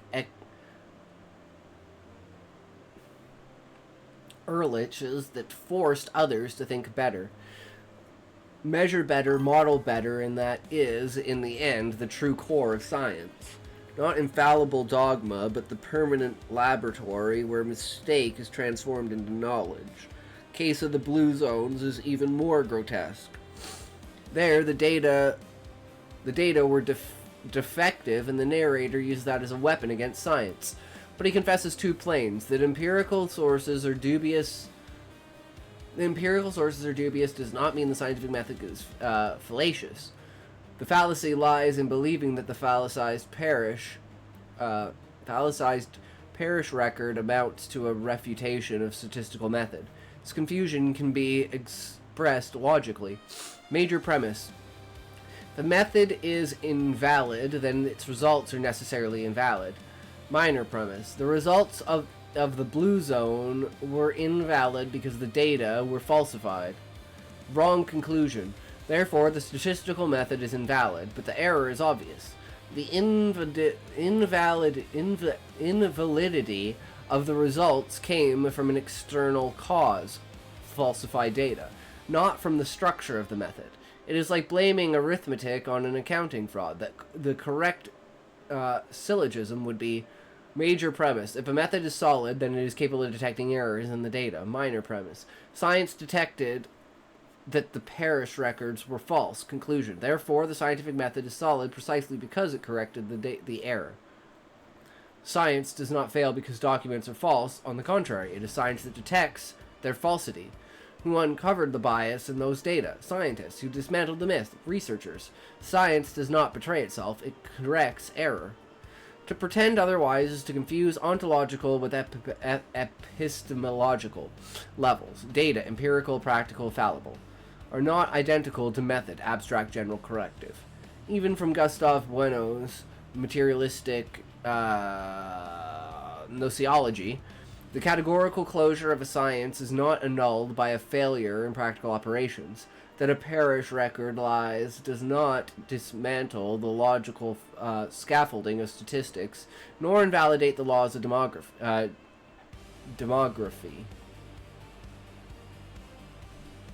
Case of the blue zones does not demonstrate the importance of science, but its self-correcting power.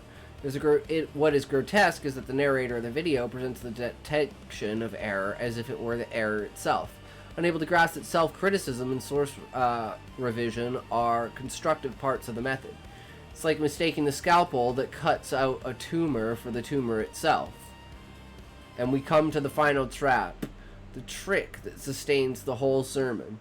Models are never reality, a hollow phrase pronounced as revelation, and which in truth does not reach even the level of Kant or Carnap or Bueno, not even that of a mediocre epistemology manual. No one ever held that model in reality itself. Newton did not confuse his equation with the moon. Einstein did not believe that the lines of the metric were the universe. Schrödinger never thought the formalism of his equation was a dead or alive cat. A model is an operative construction over categorical terms that by virtue of its closure allows prediction and control. This is precisely what differentiates science from common sense. The grandfather may say when the clouds are black it will rain, but only a meteorological model with Navier-Stokes equations and fluid dynamics can anticipate hurricanes and calculate their trajectory with enough precision to calculate evacuate an entire city. From the epistemological standpoint, the model is not a passive imitation of reality, but a structured representation with explicit assumptions and rules of interference. From the gnoseological standpoint, as Gustavo Bueno emphasized, a model integrates into a closed categorical network where operations with maternal terms produce stable invariants capable of organizing phenomena and generating predictions. That is the difference between the farmer's hunch and Boyle Moriarty's law. The first is an empirical judgment without closure. The second belongs to a categorical construction where pressure, volume, and temperature articulate operatively, enabling not only description but the construction of engines, submarines, and hyperbaric chambers. Examples abound. Thanks to mathematical models, we know that water boils at 100% Celsius at sea level, copper melts at 1085, and vitamin C cures scurvy because it acts as an enzymatic cofactor in collagen synthesis. Antibiotics inhibit bacterial cell wall synthesis. The DNA replicates following base pairs in a double helix that quantum mechanics predicts with precision the hydrogen spectrum. The general relativity describes the curvature of space-time, explaining Mercury's perihelion precession and the function of GPS. None of that was deduced by a grandfather illuminated by instinct, nor by a narrator who repeats that models are never reality. To say models are not reality is to utter a truism disguised as profundity. No one in the history of science ever confused the map with the territory. What is decisive is that those operative maps give us power over the territory. The model is not reality, but is what allows us to master it, to cure diseases, predict eclipses, build nuclear reactors, synthesize molecules, calculate interplanetary orbits. In contrast, common sense and popular wisdom never went beyond proverbs and substitutions.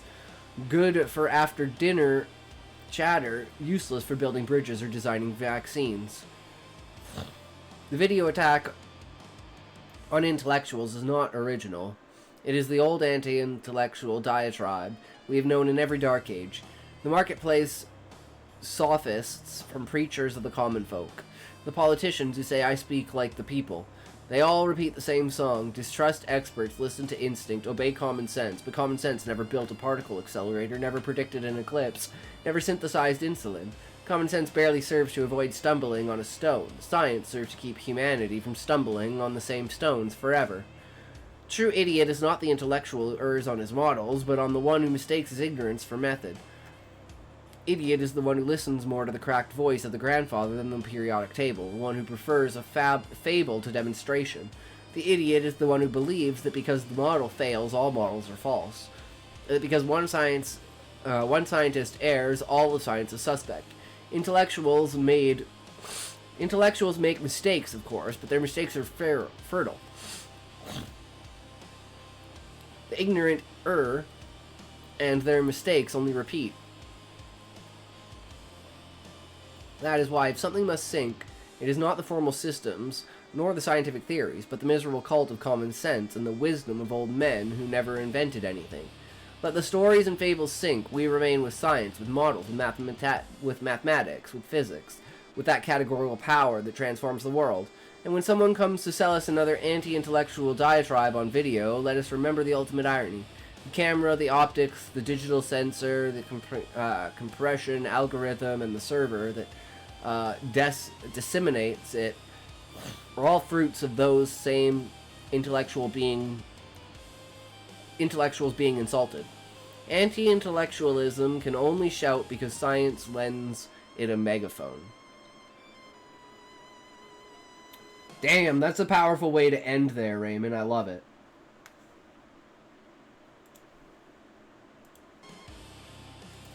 Do not drink water. Do not leave your seat. Do not move. I made it through, I deserve a toke. I agree with that, Raymond. Hell yeah, 100%. Yeah, no worries, man. Thoroughly enjoyed that one. I love that kind of shit where it's like, listen, it's like the babble of religion, right? It's one thing when religion can steer a torn heart in grief, but religion is not going to, like you said, same with this, like following a religion isn't going to make you develop a new technology. Following a religion isn't going to predict the future. Science can. If you know the past, you can know the future. If you know where every single particle in the universe is, you know where every single particle will be in the universe.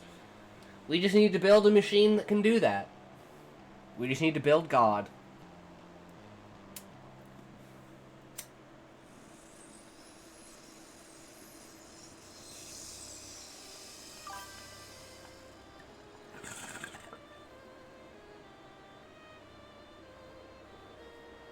Yeah, I saw the video.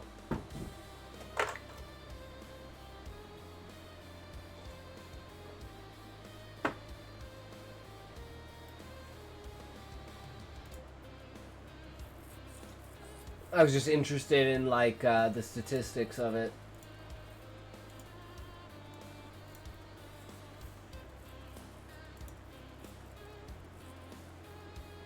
Damn.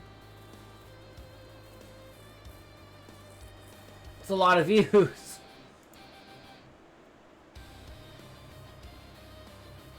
I wonder what the comments look on it. If the comments are positive or negative. It's not something against the dude, but the video really rubbed me the wrong way. It's totally understandable. No worries. It happens. Okay, for this.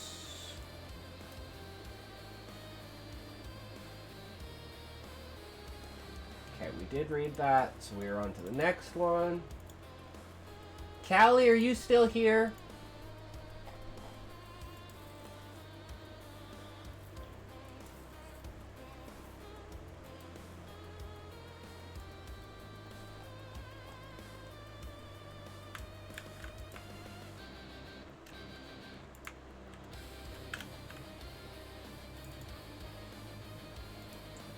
Because if you're still here, Callie, and you want to do the editing of the video, we can do that after I read Sean's story if you want. Or are you too tired?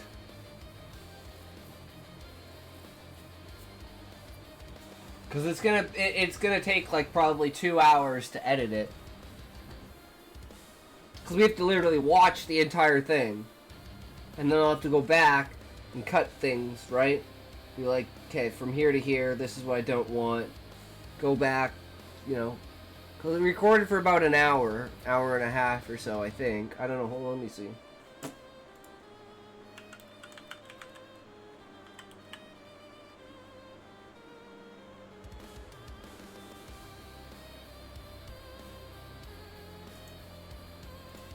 How long is it?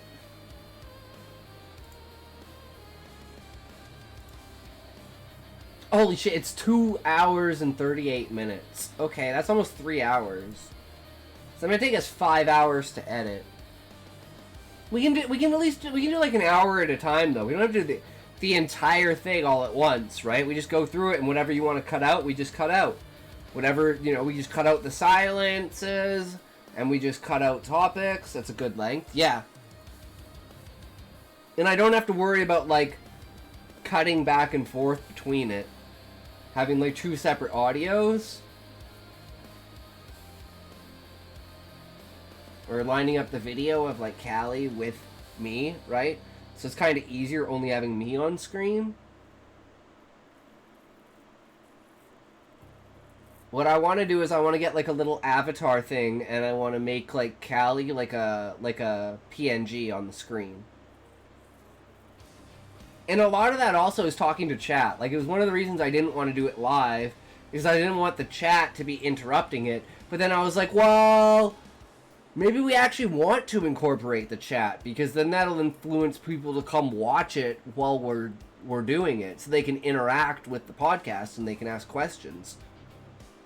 So I changed my mind on that aspect.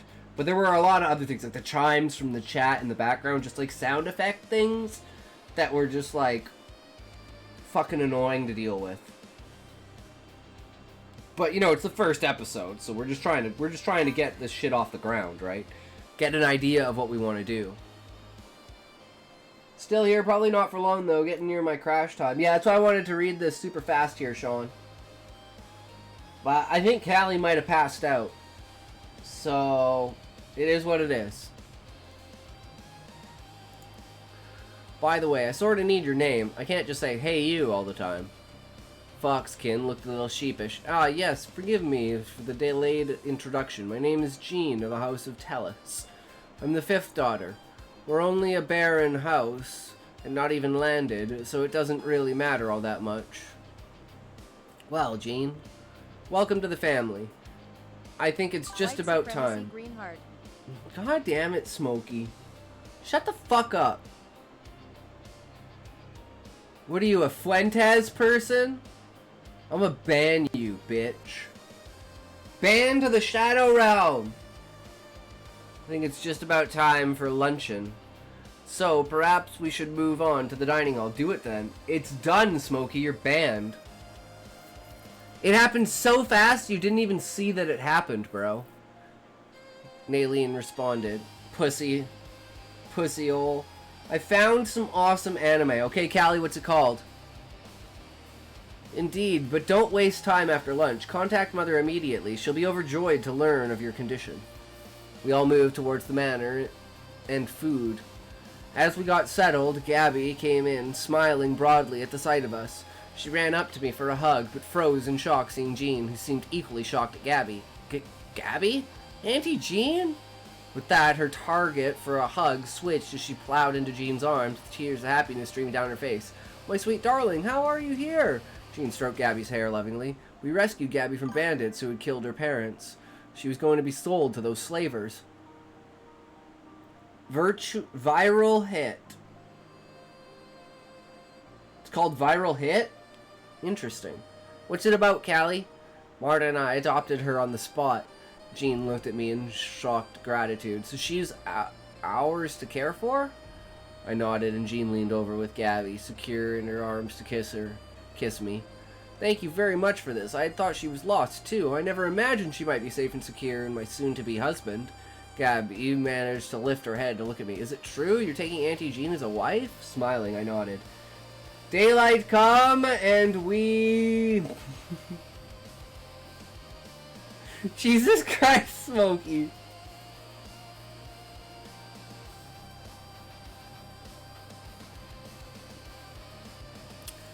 Vanessa entered the room, seeing Gabby being held in the arms of another foxkin and the princesses all seated at the table.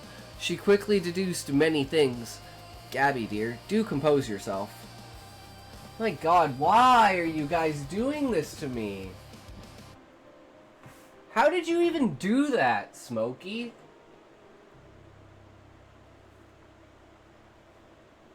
That's not even supposed to be a command. It's supposed to be wellness check. I really gotta fix that.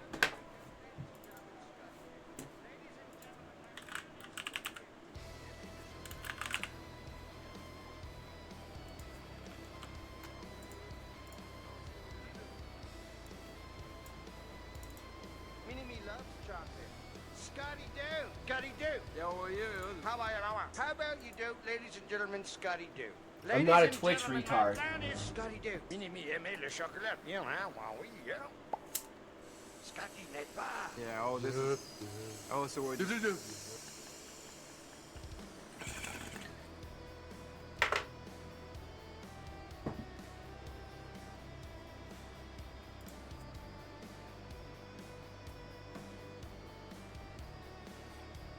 It's not nice to say retweeted Smokey. I finally wasn't directed at me! It wasn't directed at me! Retard, retard, retard, retard, retard, retard, retard.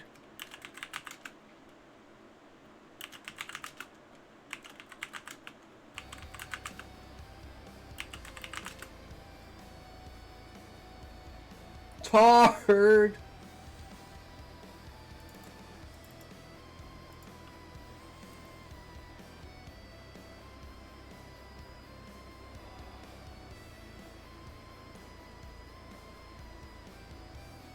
Gabby, dear, do compose yourself. I understand.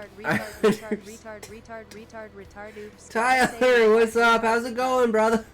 How are you today, good sir?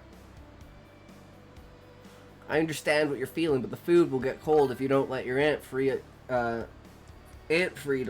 eat. Perhaps you could manage to turn around and sit in her lap to eat.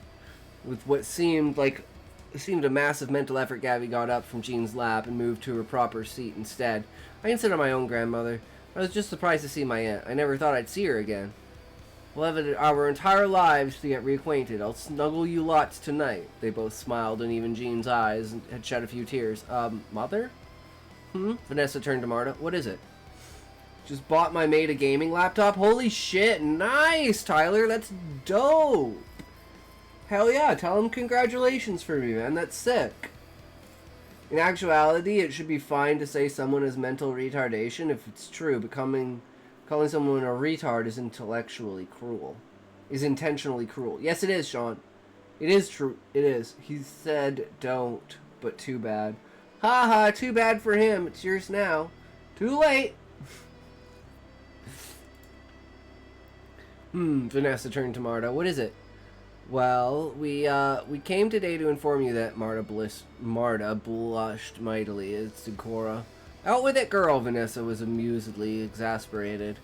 Would you like me to say it? Marta hid her face in her hands and nodded. As it happens, all of my wives, aside from Jean here, are without a doubt pregnant. Every single one of them was fighting for the privacy to vomit due to morning sickness. Vanessa's face split into a beaming smile. Wonderful, I'm so happy for you all, but why so embarrassed? I think it still hasn't fully set in for her. Both she and Cora were quite upset at me for being happy they were sick this morning. Ah, so they're still a little in shock then, Vanessa asked, amused. Precisely my thinking, Mother. Cora's own face hid behind her hands, as well Tessa and Nayla simply glowed with happiness. Greetings, daughter. To what do I owe this communication? I do love to hear from you, but with your sister already there, I'd assume you wouldn't have any need to contact me in the capital. Her Majesty Queen Nitra asked her third daughter, Nayla. Trigger warning, trigger warning, trigger warning, trigger warning, trigger warning, trigger warning, trigger warning, trigger warning, trigger warning, trigger warning, trigger warning, trigger warning, trigger warning, trigger warning. Your Majesty, I am contacting you for a report of a personal nature. It seems that having steady access to a man pays dividends. Nayla was smiling, fit to burst. Not only am I pregnant, but all four of us are. Also, did you know Lady Jean perhaps happens to be our adopted daughter's aunt? Queen's smile was radiant at the news. Truly, this is all tremendous news. As to Lady Jean being related to James' adopted foxkin daughter. Time to smoke some crack. We ready, bruv? Yep, let's do it, Smokey. Get ready. I'm sure a record search would have revealed such, but no, I had no direct knowledge of that fact. The goddess truly is amazing to have orchestrated such a perfect situation. Do thank Sir Waltron for the gift of the soup and the salt as well. Soap and salt as well. Let's go. It truly was thoughtful. Even your brother is truly overjoyed with the hair cleansers. He loves the fragrance. His father has even been less irritable since receiving that soap. Wherever did he acquire such fine salt, though? Mila giggled. Mother, he didn't acquire it. Lady Tracy, with James' guidance, extracted it from the sea by magic. However, a non-magical production method was constructed, and the operation of the device was entrusted to the port village near here. As I understand it, that quality of salt is just about to begin shipping regularly from now on. The production will speed up as more salt banks are constructed. The children who had lost their families due to the slavers have been taught to make the salt. This gives them child labor! Gives them a future despite their tragic situation. I'm truly overjoyed at how willing those villagers were to take on children not of their own. Every child has a home in someone's house. Nitra sat straighter in her chair. If it were possible to do so. We are producing that salt here? Yes, Mother. Did you toke yet? Yes, I did! Fuck you, Smokey. Yes, I did. Go back in the VOD and watch. James has asked if anyone... Itox will now dance for you. Please fully enjoy this immersive experience. Oh, hey, Smokey, did you see this? Dude, did you guys see this? This shit was hilarious.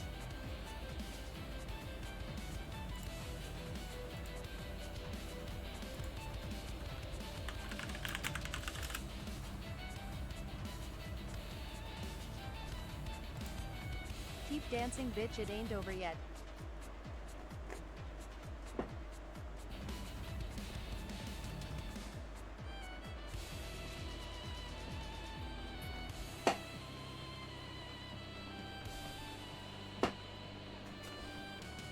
Shut the fuck up, Smokey. You know exactly what Spaceballs is. Motherfucker. No, you're not. Shut the fuck up, Smokey. We've talked about Spaceballs multiple times, and you've made Spaceballs references before. So shut the fuck up. Rest now, babe.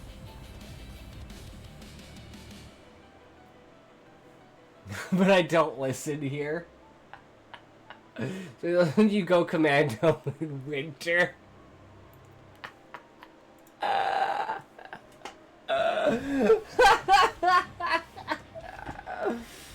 Oh, that's great. Yes, Mother. James has asked if any other orphans could be sent to assist with the salt production. Again, child labor! It is hope that they can be taught the whole process and migrate to other coastal counties to expand the salt. I call Commando. Okay, my YouTube is lagging the fuck out. What is going on here?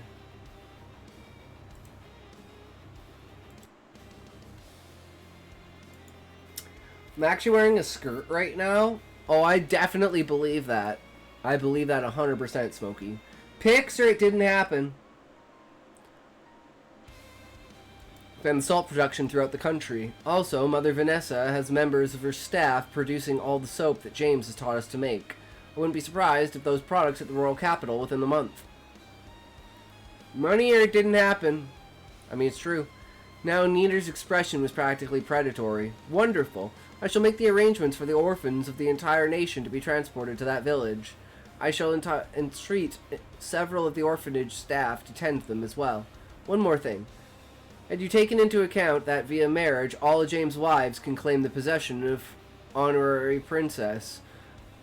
We need to have a detailed list of how this alters everyone's social standing, which invitations can be ignored, and which that must be accepted. See the update for Pose Endgame.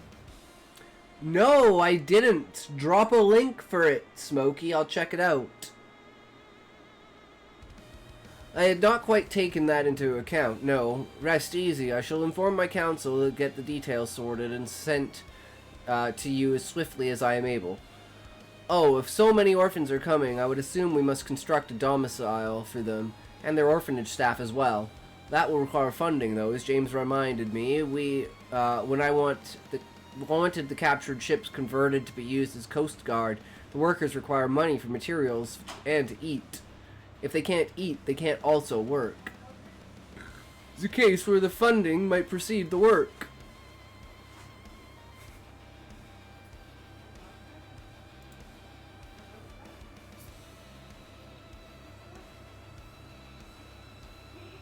Porn link. You would link me porn. Okay, we'll watch this after.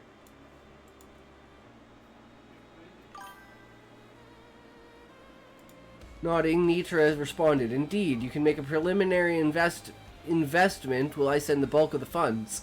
I would think 70 gold worth ought to suffice for the beginning. Naturally, I will reimburse your allowance in the same shipment as the bulk of the funding.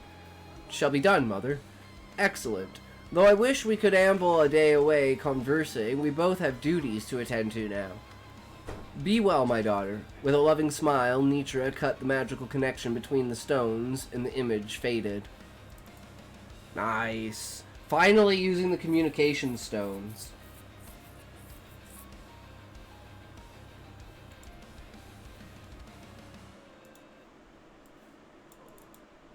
Okay, let's see here. See what Jonathan has to say. Rogers from Grinding Gear Games. Now, it's no secret that we need to make some improvements to the endgame, and the plan has been to do some pretty major changes in 040. But we realized it might be nice to iterate on some of the more mechanical changes in 031, and just save the new content for 040. That way we can get a chance to test some of these things a bit earlier. A major concern for players are the mechanics around towers. Players don't like having to find towers to juice their maps, and don't enjoy needing to find multiple overlapping towers to get the best outcomes. In order to fix that, you no longer need towers to use tablets. Instead, tablets can now be placed in the map device to add their bonuses directly to your maps. Each time you use a tablet while running a map, the number of remaining uses goes down. Once it reaches 0, the tablet is destroyed. You can use up to 3 tablets on each map, but the number of enabled slots is based on how many mods the map has. Dude, what? All 3 of the tablet slots on the map device. What? This change allows you to benefit fully from tablets, no matter what random layout of towers you happen to find. Dude, you can juice your maps like no fucking tomorrow. Maps are gonna be juicy as fuck. Something we've never really been happy with was the base experience of how you complete a map. In PoE 2, we wanted boss fights to feel challenging and rewarding, so we decided to make bosses spawn only in some maps. In all the other maps, the completion condition for the map was killing all the rare monsters. However, we don't really feel this is that enjoyable. Nope. It tends to degenerate into just following minimap icons. Yeah. In order to address this, we're now making all maps. Yes! To complete the map, just kill the map boss. You no longer need to kill any rares, and you can do as much or as little of the rest of the map as you please. Yes! We still want some map bosses to be more challenging and rewarding, though. The existing icons that currently indicate that there's a map boss now instead mean I'm playing PoE, guys. I'm playing PoE. I want to play PoE. Wait, when does this patch come out? Is this like live now? We want to improve the base experience of mapping in other ways by making sure that there is at least a guaranteed minimum amount of bonus content in each map. As you generate each map, we will now always add between 1 to 3 extra random features, including Breach, Delirium, yes, as well as shrines, yes, essences, wisps. Oh my god, this is amazing. And summoning circles. Oh my This content god. will be added in addition to the content added by your Yeah. tablets and maps. Yeah. And will be selected Oh afterwards. my god. This means that if you have a mob that adds an expedition which can't have more than one in a map, then we'll Oh make my sure to select God. something else instead. Okay. Maps will be so much With more both fun. this They're gonna change and the actually tower be change, content icons for enticing. Breach, Delirium, Ritual, and Expedition have been removed from the Atlas. All the content you didn't add yourself will be randomly generated as you go to the area. Wait, Currently, we believe the time to- wait. Expedition, As you go to the area. Delirium, Ritual, and Delirium, Ritual, and Expedition. All of the terrible ones that no one gives a fuck about that slow you down. Because Delirium, you have to wait until the whole thing ends before you can get the loot on it. No one does Ritual and no one does Expedition. Pretty sure you had almost finished reading before the ads hit, so I assume you finished before I got back.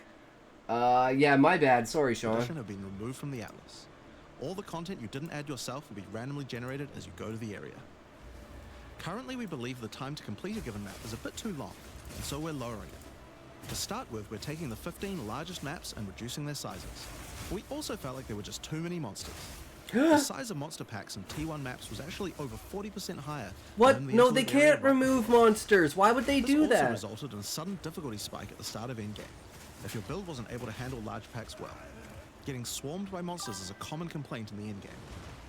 To address that, we're lowering the number of monsters and monster packs at the start of the endgame by 30%. As you go through the tiers, the number of monsters will increase so that by tier 15, it's the same as it was before. Okay. This will also increase the difference between map tiers.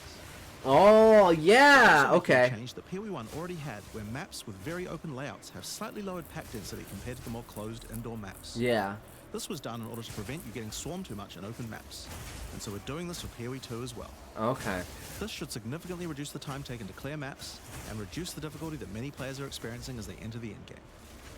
Now there are still a lot of other new features and content that we want to add to the endgame, but we believe that these changes are a good step towards improving the base experience of mapping. And when does this go live?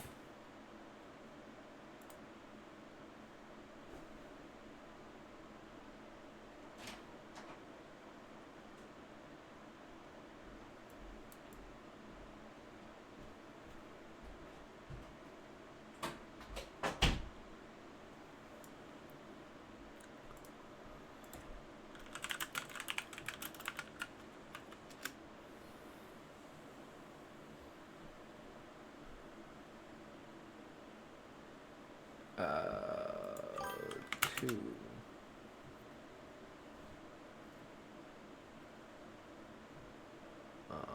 Yeah, it's because my door's open because it's fucking 100 degrees in here.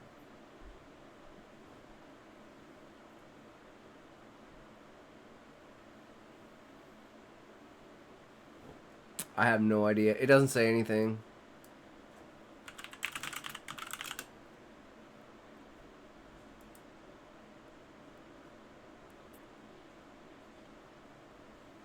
So there's no actual update to the game.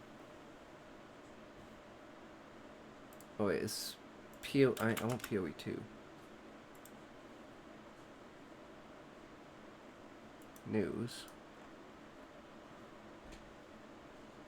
Okay, but when does this drop? So like this is live now. Coming. I don't think it's... Okay, when does the patch drop?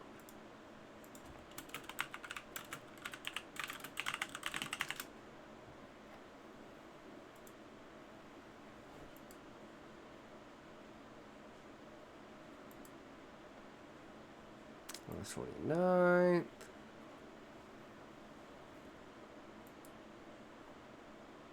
It's just PoE 1. Yeah, it's not... I guess there's no release date. It's just saying when it's coming out. Because, like, if I pull up PoE,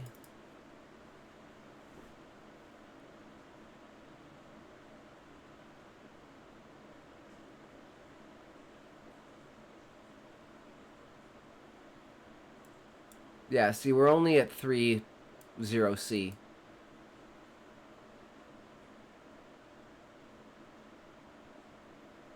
which was the last update for the sprinting.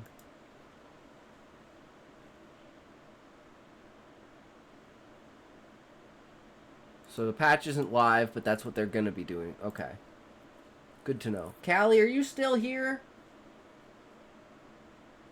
Do you want to do the podcast now? Like, do you want to edit it? Or is that just too much?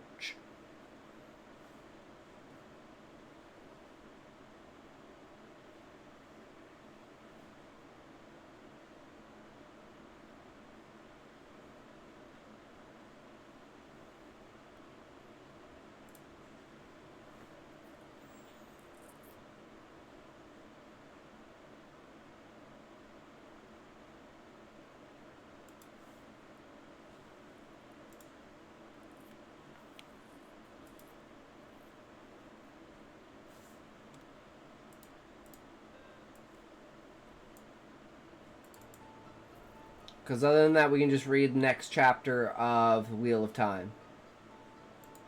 That would be the next step.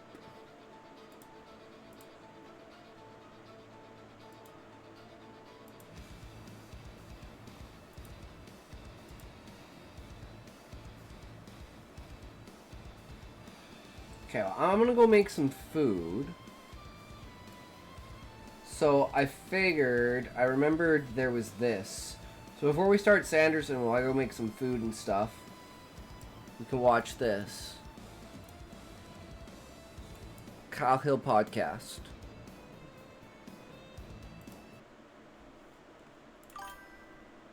Hit the wall, brother. Have a blast. All right, Sean. Have a great night. Boo. Why eat? Starve, please. What we're gunning for with this podcast, I would say, is we're really just trying to do like the Joe Rogan experience, but like way cooler. Yeah, I'm gunning for a spot. You're gunning for like a multi-million-dollar Spotify deal? Yeah. And welcome back, everyone, to the Joe Rogan Experience Jr., the JREJ, the Dredge. It is kind of weird, right? That I'll be right back. We've never seen inside them. Chompy, pull up a video. I saw a video recently, Chompy. Chompy, pull up this video.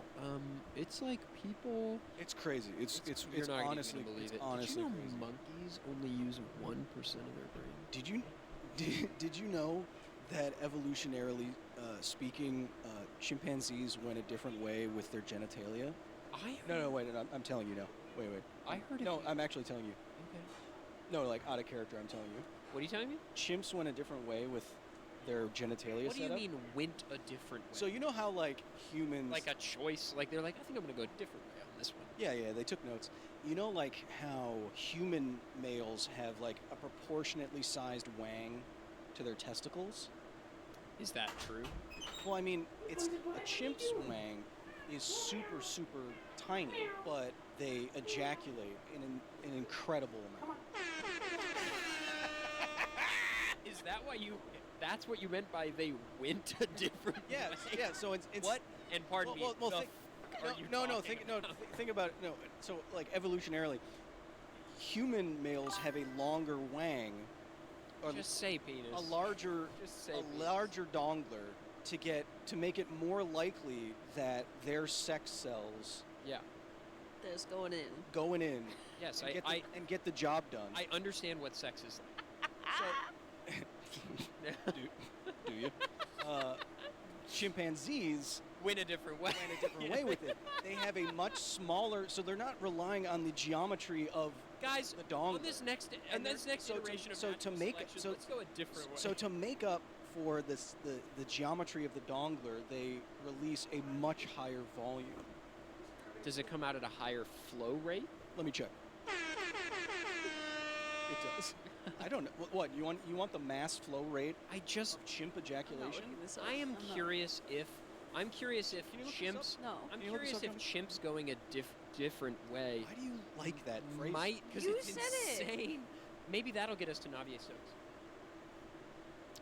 Wow, no one is going to understand what you just said. That's okay. But That's what the podcast is for. But I do. That's what the podcast is for. I mean, it's probably turbulent.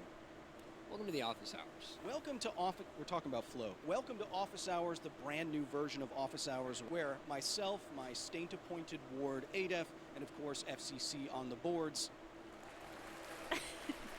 joins you each and every week, taking your questions from Patreon only. If you want your question featured on Office Hours, go to patreon.com/Kyle Hill. Some of these videos may go up on YouTube as well simultaneously, but if you want your question answered, the only place you can have it answered is on Patreon. And it also has an added option where you can download the audio separately and put it has its own Patreon RSS audio feed. So you can load this into any podcatcher that you want. This first question says, why did chimps go a different way? Yes, okay, I've been preparing for this one. No, okay. So, I was thinking... So you know the shape of your dongle, right? No. I've never seen it. I close my eyes every time I go to the bathroom. I was thinking... Can you look up the flow rate of the chimp? No. All right, it's fine. It's fine. Chimp it's my dong flow rate. That is what you put in. Monkey dong review. Okay. I was thinking lately, with expertise comes wisdom. Since you've been doing science communication for a long time, it's true. You've built a serious amount of expertise in this domain of explaining science to the masses. They're really buttering you up. So, I mean, some would say. Some would say. Some would say. What would you say? What would you say are the most important things you've learned from doing this, both as it pertains to science communication and beyond? And what would be the most important piece of advice you have for researchers like me? Yes.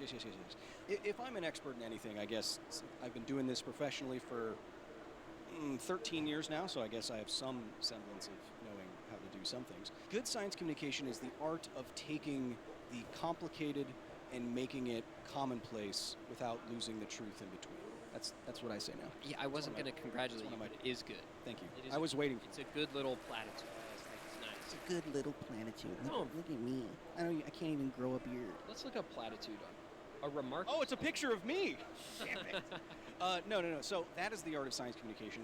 Science communication is just a variant of good communication. To young researchers or science enthusiasts who want to get into communicating science, I think beyond, of course, you need to have a pretty good grasp of what you're talking about, right? I think it was Feynman that said you can't truly, once you can teach something, then you truly know it. You truly understand it. So, having a good grasp of your field or what you want to communicate is always important. And even though I'm not an expert in most of the things I talk about on the channel and here, I try to do enough conceptual understanding beforehand so I feel confident enough, at least in the basics of what I'm saying. So you need to know what you're talking about to an extent.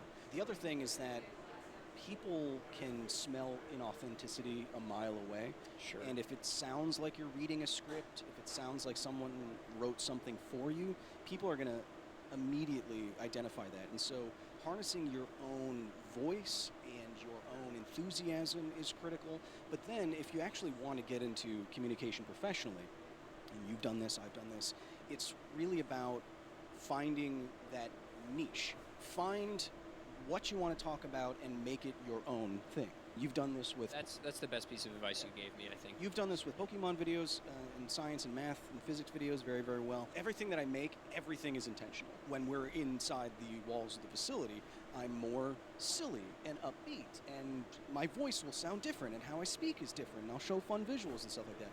But for the Half-Life History series, it is an intentional shift to be a lot more measured, to read off of an essay that I had written, to be more somber if it calls for it. You can make everything in your communication intentional, so think about every aspect of what you're doing. The smartest person in the world can be really boring. Yeah. You need to think about phrasing, pacing, context, how you look, how you sound, on what platform you're on, how often are you talking about things, what are you talking, so there's a lot of thinking that goes into it, but I would think, as Adef mentioned, what is the thing you really want to focus on, and how can you make it your own? Yeah, I would say there is some Venn diagram between like good performer and good science understander that like is the beautiful like married region where a great science communicator is, and I think I've returned. Skills can be learned. And then at the end of the day, it really is. I mean, the best piece of advice you gave me is a dissemination of what you just said, which is like you have to figure out what you can do that nobody else can do. Like, what's your niche or spin on this that no one else is doing? Why listen to you as opposed to the 20 other people who are exactly. doing the same thing. Yeah, 100%. Yeah. Why isn't it me? Because of my Do creativity. you think we will reach a limit to researching nuclear energy? They're Just just like reading Moore's law comments? predicts that transistors can be miniaturized up to a certain extent before quantum tunneling takes effect.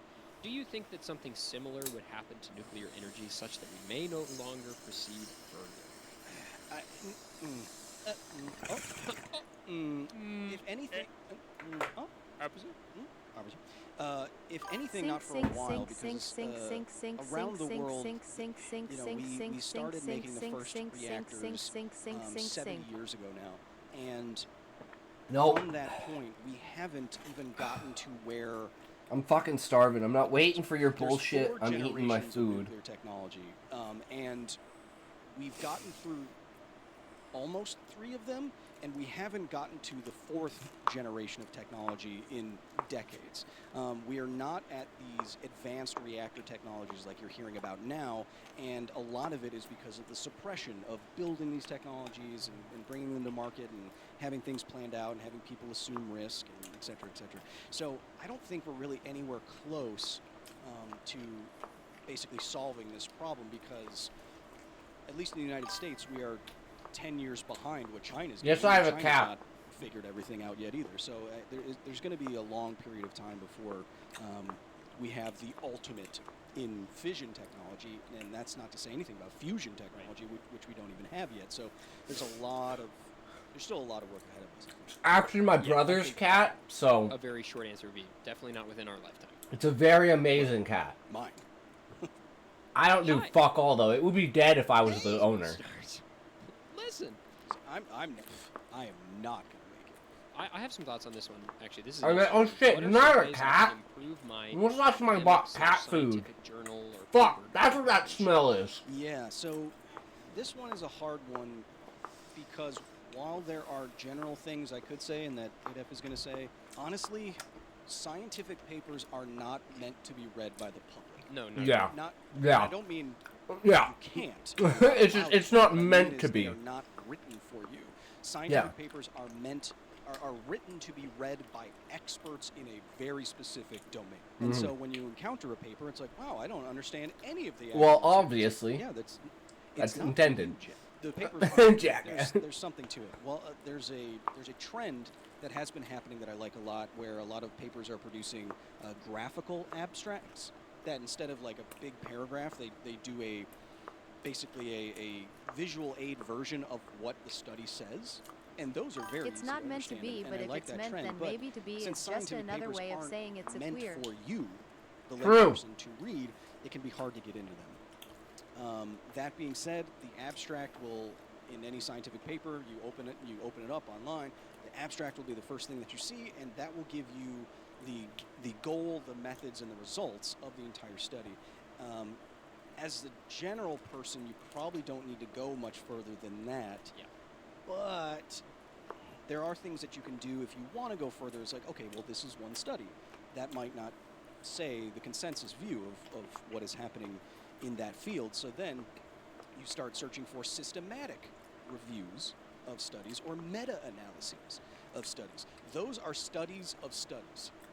And those studies will have an abstract that says, we looked at 1,000 papers all at once, and the majority of them said X, Y, Z.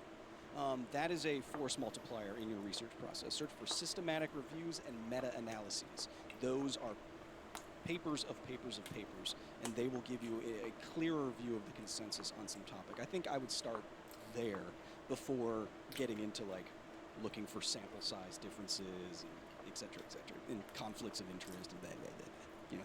Yeah, it's tough, right? Because like the purpose of a paper is not to communicate science to the masses. The purpose of the paper is to communicate with other experts in the field. Yeah. Like you said, like if I'm writing a paper on some high dimensionality magneto-hydrodynamics, like you do, I don't want to have to write 10 pages to explain to you what a tensor is before I communicate that, because I'm going to assume anyone that's reading this paper already knows how to work with high-dimensional tensors. Yeah, and it gets to the point where it's like, it's very niche. It's not meant for you. It's like, right. I read what I read what ADEF et al. All I said, hear and is my nom paper is nom going to nom refute nom that. nom nom Now, nom nom it nom nom assumes nom you know nom nom everything nom that nom ADEF nom has nom ever nom Yes, done. if nom I nom nom reference nom a nom different nom. prominent research paper, I assume you've read it. And that you understand it, and then you know it, so... Yeah.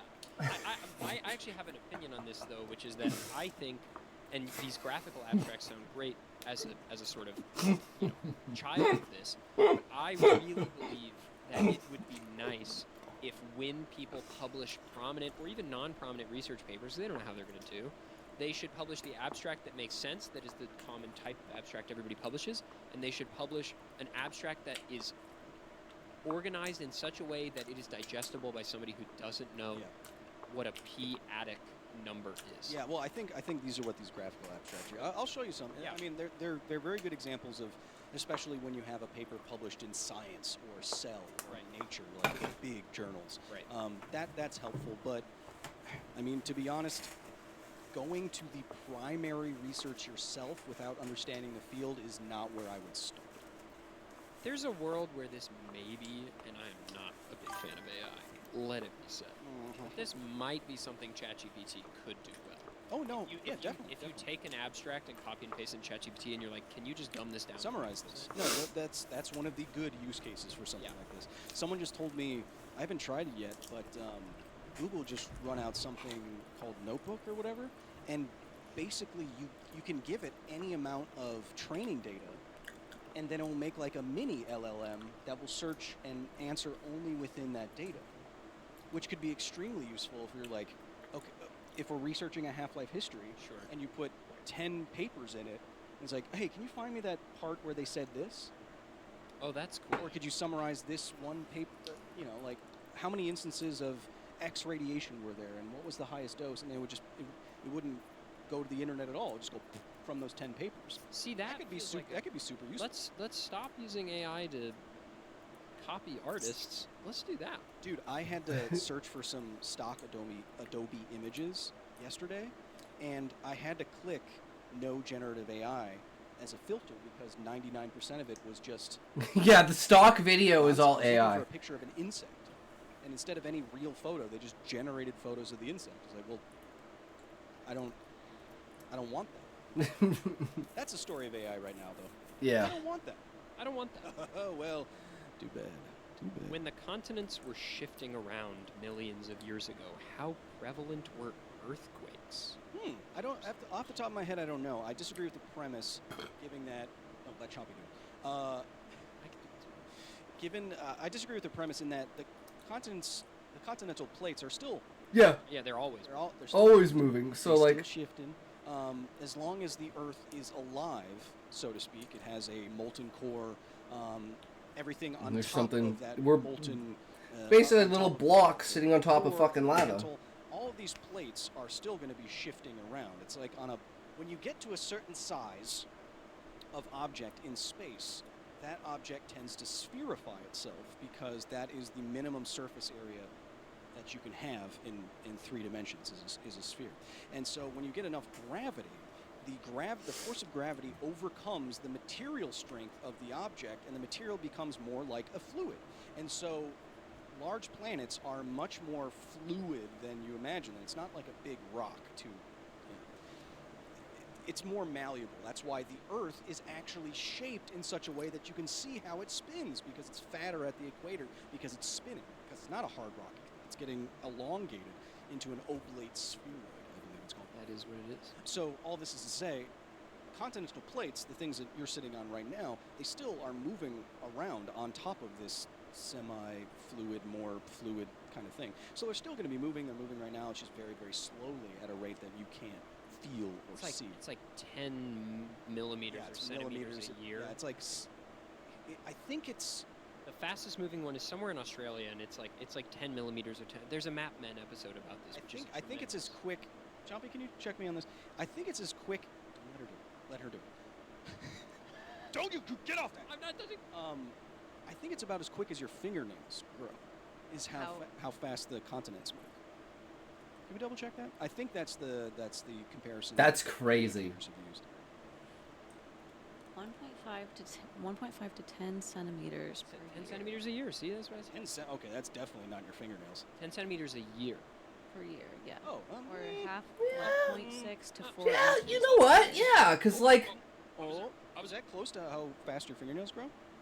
How that fast feels do your like fingernails a What? year? Like, that much in a much year? off. Hell yeah. That's probably about It's right. the same. Yeah. It's somewhere in the same ballpark. I think it's the same order of magnitude. My fingernails each year either grow 5 inches or 50. I don't know. I meant on the order of 10 to the 0.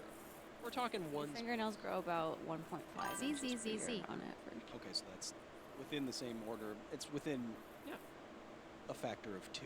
It's within a factor of 10, I think. Or wait, yes, I understand what you're saying. Order of magnitude specifically is factor. Yes, I understand that. Why no Mr. Dang it. Ballin? So, what was the second part of that question? What, you don't like this one, Smokey? You want ballin'? The short answer is we probably don't know definitively, but probably pretty. I think The whole thing was an earthquake. the whole thing Was an earthquake. I think, Chompy, back me up on this. Check this out. I think early Earth was much more geologically active. Oh, yes. When it was in its formation phase, when it was in heavy bombardment phase, when it was getting hit by...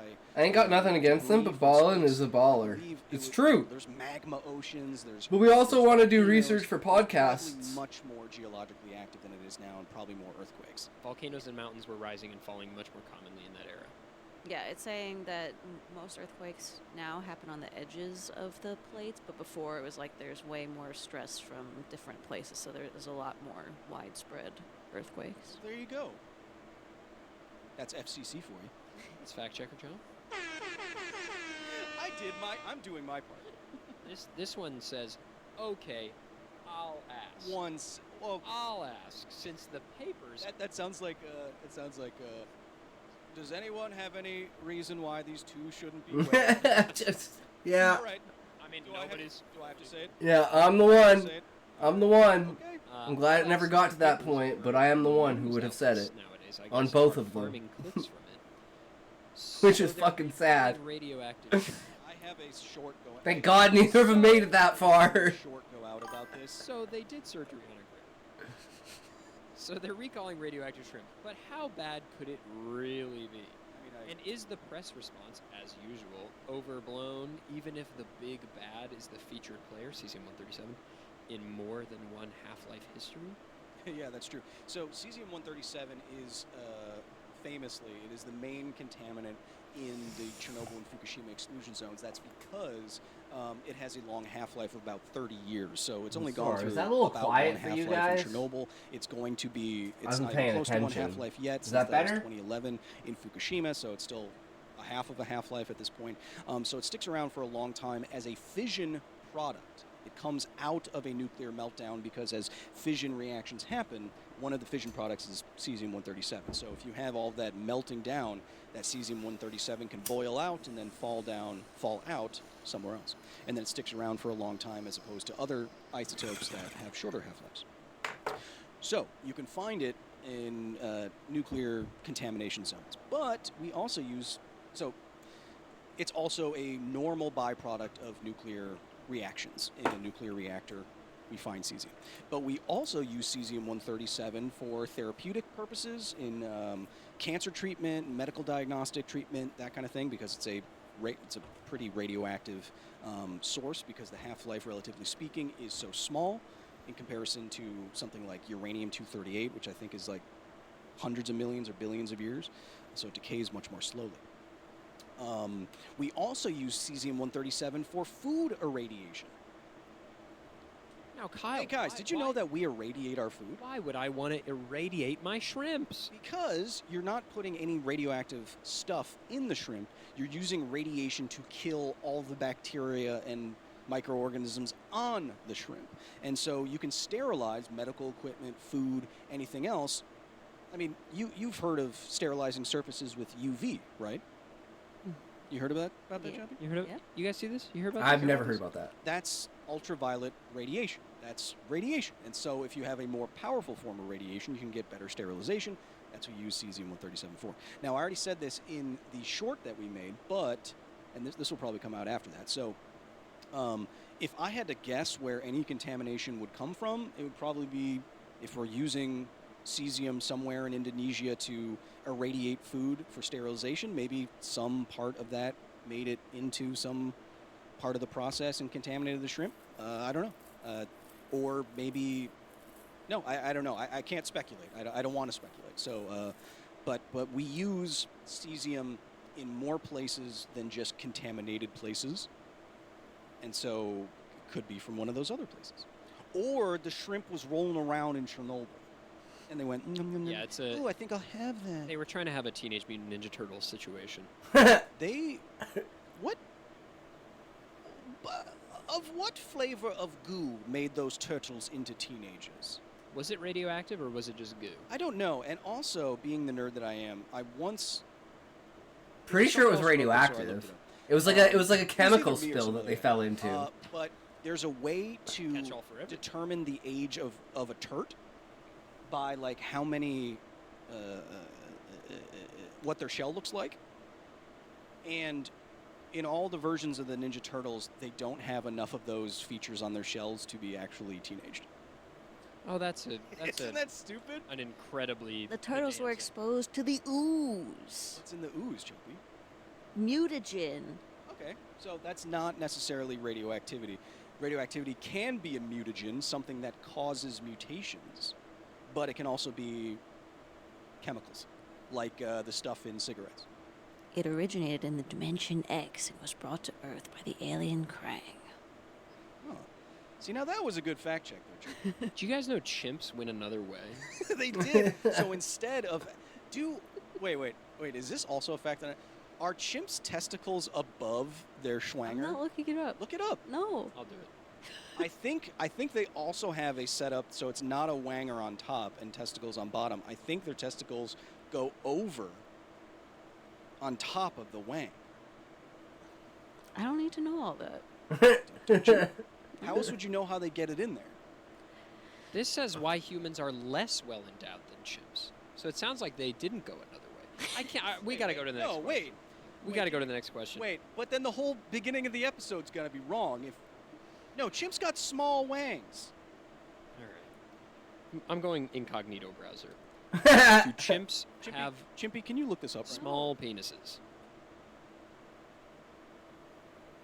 Okay, but AI is always going to say yes. What? See, there we go. But this is on theconversation.com. The conversation is where researchers post for the general public. What an insane thumbnail. I like that. It is a picture of a banana coming out of boxer shorts with a ruler next to it. Good. A chimpanzee's testes weigh more than a third of its brain, while ours weigh in at less than 3%. Yes, a third. That's 10 times. A chimp's testes, dear Chad, is 10 times the average weight of human testes. Compared to the size of their brain. Yes. But they also said compared to the size of our brains too, so I'm comparing the two, it's the same. Our testes are 3% the size of our brains. Oh, but their testes are larger. Their testes are 33% of their brains. Yeah, it's so high. That's so much bigger than I thought. So they have much larger testes, but much smaller gawingas. Yes, they're gawingas. But are their testicles above their wiener? So what will your next commander deck be that you're going to What build? a Anything fucking piquing your interest in question. the Avatar or Spider-Man set? First of all, there's too many Magic the Gathering sets. I can't keep track of it. And even me, I have tens of thousands of Magic cards, and there's too many coming out. I can't keep track. It annoys me. To answer your question quickly, the next commander deck I'm probably going to build is one of three. The Hearth Hull from Edge of Eternities, a Land Matters deck in Jund, or I'm going to build Y'shtola from the Final Fantasy set, or I'm going to build Rowan, Sign of War, or I'm going to build all three of them. I'll probably build all three of them and buy cards. I have an answer to this one that's quick and easy. Oh, it's your show. Chimps went the other way. You've been handed a big paintbrush. Can you look up if the testicles go above? I think. Do chimpanzees? Or is that kangaroos? Go above their schwangs. Thank you. Look up a photo too. No. Look up a photo? Okay. Those nuts are below that dingle. Yeah, but look how big they are. They are huge. Okay, so I have that wrong. But they have testicles that weigh 30. Jesus Christ. That's their brain, and that's a oh my goodness. Red pill, blue pill. I don't know. That's a hard choice there. Okay. I'm staying in the Matrix. You have been handed a big paintbrush and paint bucket full of a substance that, when it dries, makes something frictionless. What is the first thing you would paint? So I made a video about this. Kind of. Well, let me give my... So you know more than me, so I'll let you answer this. Sure. But the only thing that I know that's frictionless is low-temperature helium, where if you super cool helium down to cryogenic temperatures like below 185 C? Yeah, like negative 300, 400 F, something like that. It loses all viscosity. And you can have a flask of helium, and if it's super cooled, because it has no friction, but it still has adhesion, cohesion and shit, it will climb out of the vessel against gravity and keep flowing. Wow. It's really weird. It's really cool. You should look that up. But for an expert answer. So I made a video about how ice puzzles in Pokemon are frictionless because when you slide on them, you slide until you hit something. That video didn't go over so great because I put the wrong labels and said the wrong labels for a Newton's third law pair on a free body diagram, and a guy basically told me to kill myself. You fool! That was cool. But within that video, I said that I think one of the best applications if you had frictionless technology would be to frictionless coat turbines. So, like, if you have a power generating apparatus, and you can start generating power, because basically all power generating apparati are turning a turbine. Well, you would increase the efficiency of that power production by a lot. Well, once you start turning it, in essence, it's lost. Well, if you can make things truly frictionless with no additional energy input, you're violating a lot of the laws of thermodynamics. Then you have a perpetual motion device. Yes. Which can't be actually done because even to make the helium with zero viscosity, you still have to generate energy. Put in the energy to cool it down. And you're going to lose stuff to maybe sound or air. No, but think of what you could do. Yeah, I mean, there will still be air resistance, but imagine if you could have Pokemon-style frictionless travel between two locations. That was the other thing I said was... You could just push a car. Yes, exactly. And it will just reach the other location, and now you have, like, a traffic system based on, like... That's exactly what I said. Traffic system based on, like, the lifts at a ski hill or something like that. It's like, okay, get on, and it will just... Yeah, it's like when you get on a water slide and there's like the green light, like, now you can go. Yeah, and I did a bit where I was like, oh, honey, hang on, I'll be there in a couple hours. I have to get on the ice superhighway. Yeah, just... Yeah, that's, easy. Frictionless travel, I mean, and space isn't even truly frictionless, but you can do the same thing, where if you don't encounter another field, you will travel in a straight line at the same velocity forever. And that's why space travel can do the cool things that it does, where you don't have to thrust the entire way. You can thrust into orbit, and then you have to correct yourself a little bit here and there. But once you're in orbit, you just go. When is the GDQ collab? You tell me. Whenever you want. You work. Oh. Come back to the main event. We'll get you on camera. So if you don't know, ADEF works at GDQ, Games Done Quick, which is, I believe, at least for Prevent Cancer Foundation? No, Doctors Without Borders. Well, AGDQ is for Prevent Cancer. Summer Games Done Quick is Médecins Sans Frontières. For Médecins Sans Frontières, that was terrible. You speak French. I do. You say it better. Médecins Sans Frontières. Wow. I went to college. I did. I think GDQ, which you should check out, it happens twice a year, the big ones, and consistently every day on Twitch, pretty much. It is the single largest donation source for Doctors Without Borders ever. I think that's true. I don't know that for a fact, but I know we have raised literally tens of millions of dollars. So all that is to say, it's a great cause. It is a great event. ADEF works there. He does great hosting gigs. I love the little science time that they gave you a couple GDQs ago. That might be coming back. Yeah, no, that was great. I'd love to come out and do something. I don't speed run anything, but I could be entertaining. I haven't really. We could do this there. I mean, unironically. You heard it here first. It's coming to you quick. Thank you. I saw your little finger going towards it. Chompy's got the button. Yeah! Another successful episode. Any closing thoughts? Chimps chose they went a different way. They did. So not as... Thank you so much for joining us this episode of Office Hours. Of course, if you want your question, I'm afraid we're going to get a lot of chimp questions next time. But if you want your question answered, the only way to do so is to join the Patreon, patreon.com/Kyle Hill. That's where we'll be pulling questions from. You may see this, you may be listening to this on your podcatcher, you may see this on YouTube, but most of the episodes... True. So then the question becomes, Smokey, do you want to watch a ballin'? Do we watch a ballin'? Well,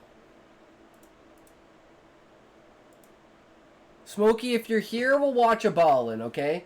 You got until I finish my toke to come forward. Fuck. Why do I do this to myself? Why do I just assume that you're here? I should just assume that you're fucking here. God damn. Ruin all of my plans, Smokey. What am I supposed to do? Alright guys, sync toke. Get ready. On the count of 3. 1. 2. 3.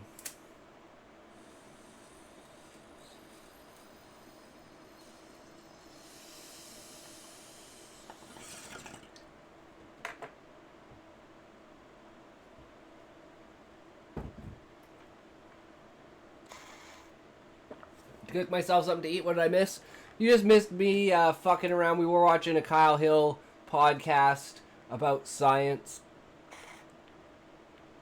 But now Smokey wants to watch Mr. Ballin'. So we're going to watch Mr. Ballin'. Today, I'm going to share 3 stories about people who were in the wrong place at the wrong time. But before we get into those stories, if you're a fan of the strange, dark, and mysterious delivered in story format, then you've come to the right place because that's all we do. And we upload once a week. So if that's of interest to you, please offer the like button a nice high-end teeth whitening kit, but don't tell them you've secretly replaced the whitener with red hair dye. Also, please subscribe to our channel and turn on all notifications so you don't miss any of our weekly uploads. Okay, let's get into today's stories.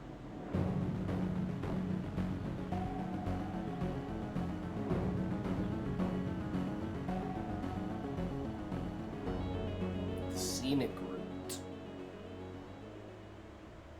I love me some scenic route. At 8:40 a.m. on July 7th, 1967, a 17-year-old girl named Nancy McEwen was driving along a highway in Brooklyn, New York.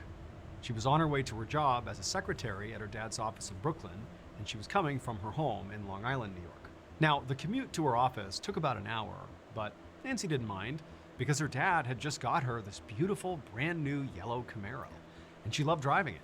And the highway she was on had this amazing view of the beach and ocean down below. And so that day, Nancy rolled down her window so she could feel the ocean breeze as she drove. And then she took in a deep breath and she smiled.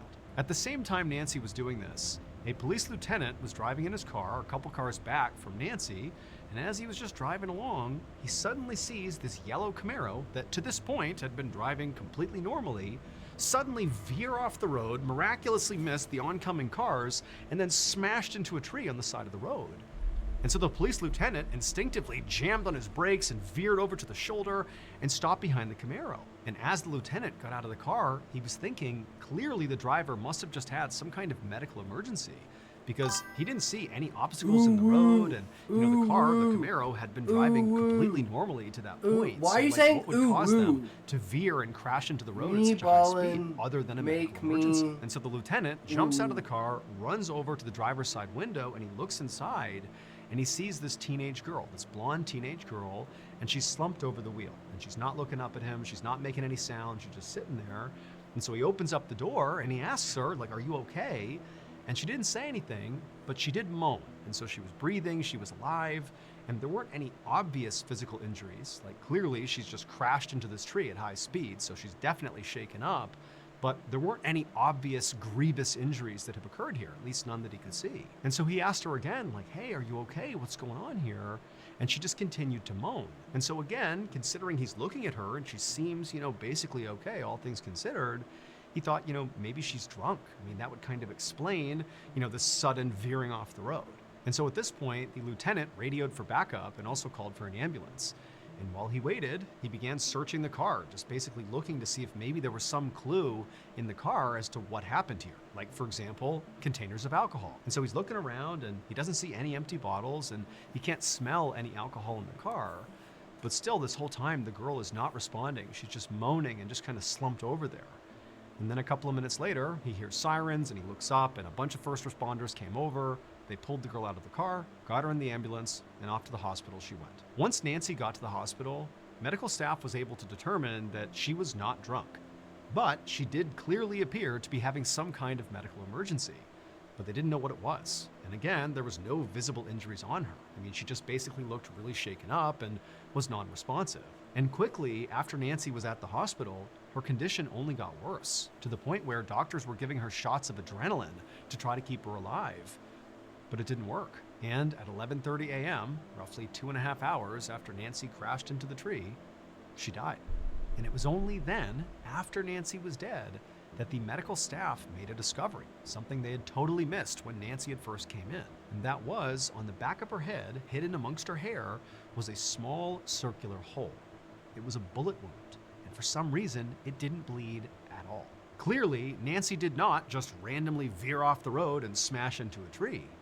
No, she had been shot. About 30 minutes after this discovery was made, a detective named Albert Seidman was standing next to Nancy's crashed car on the side of the highway. Seidman had a reputation as being this totally no-nonsense detective who effectively would stop at nothing to try to solve a case. By this point, he'd already spoken to Nancy's parents, who obviously were devastated and very confused by their daughter's death. They said that, Nancy never got in trouble and certainly didn't have any enemies, and so it made no sense that somebody had just shot her as she was driving. And Detective Seidman had to agree. This was not an average murder case. But regardless, he knew the best place to start this investigation was Nancy's car. The car was actually in pretty good shape. I mean, despite striking this tree at high speeds, the body of the car basically remained intact. And so Seidman began going inside the car and looking all around it, looking for bullet holes to see where this bullet came in and struck the driver. But he found none.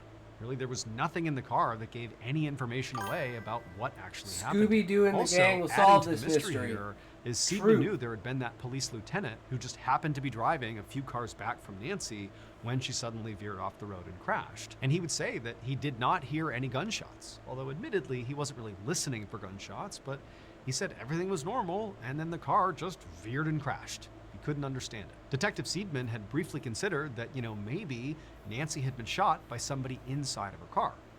But because of the presence of that lieutenant, who immediately was on the scene and was basically looking at the car from the time it crashed all the way until the ambulance arrived, he said there was nobody else in the car and I did not witness anybody fleeing the scene. The whole situation was very bizarre.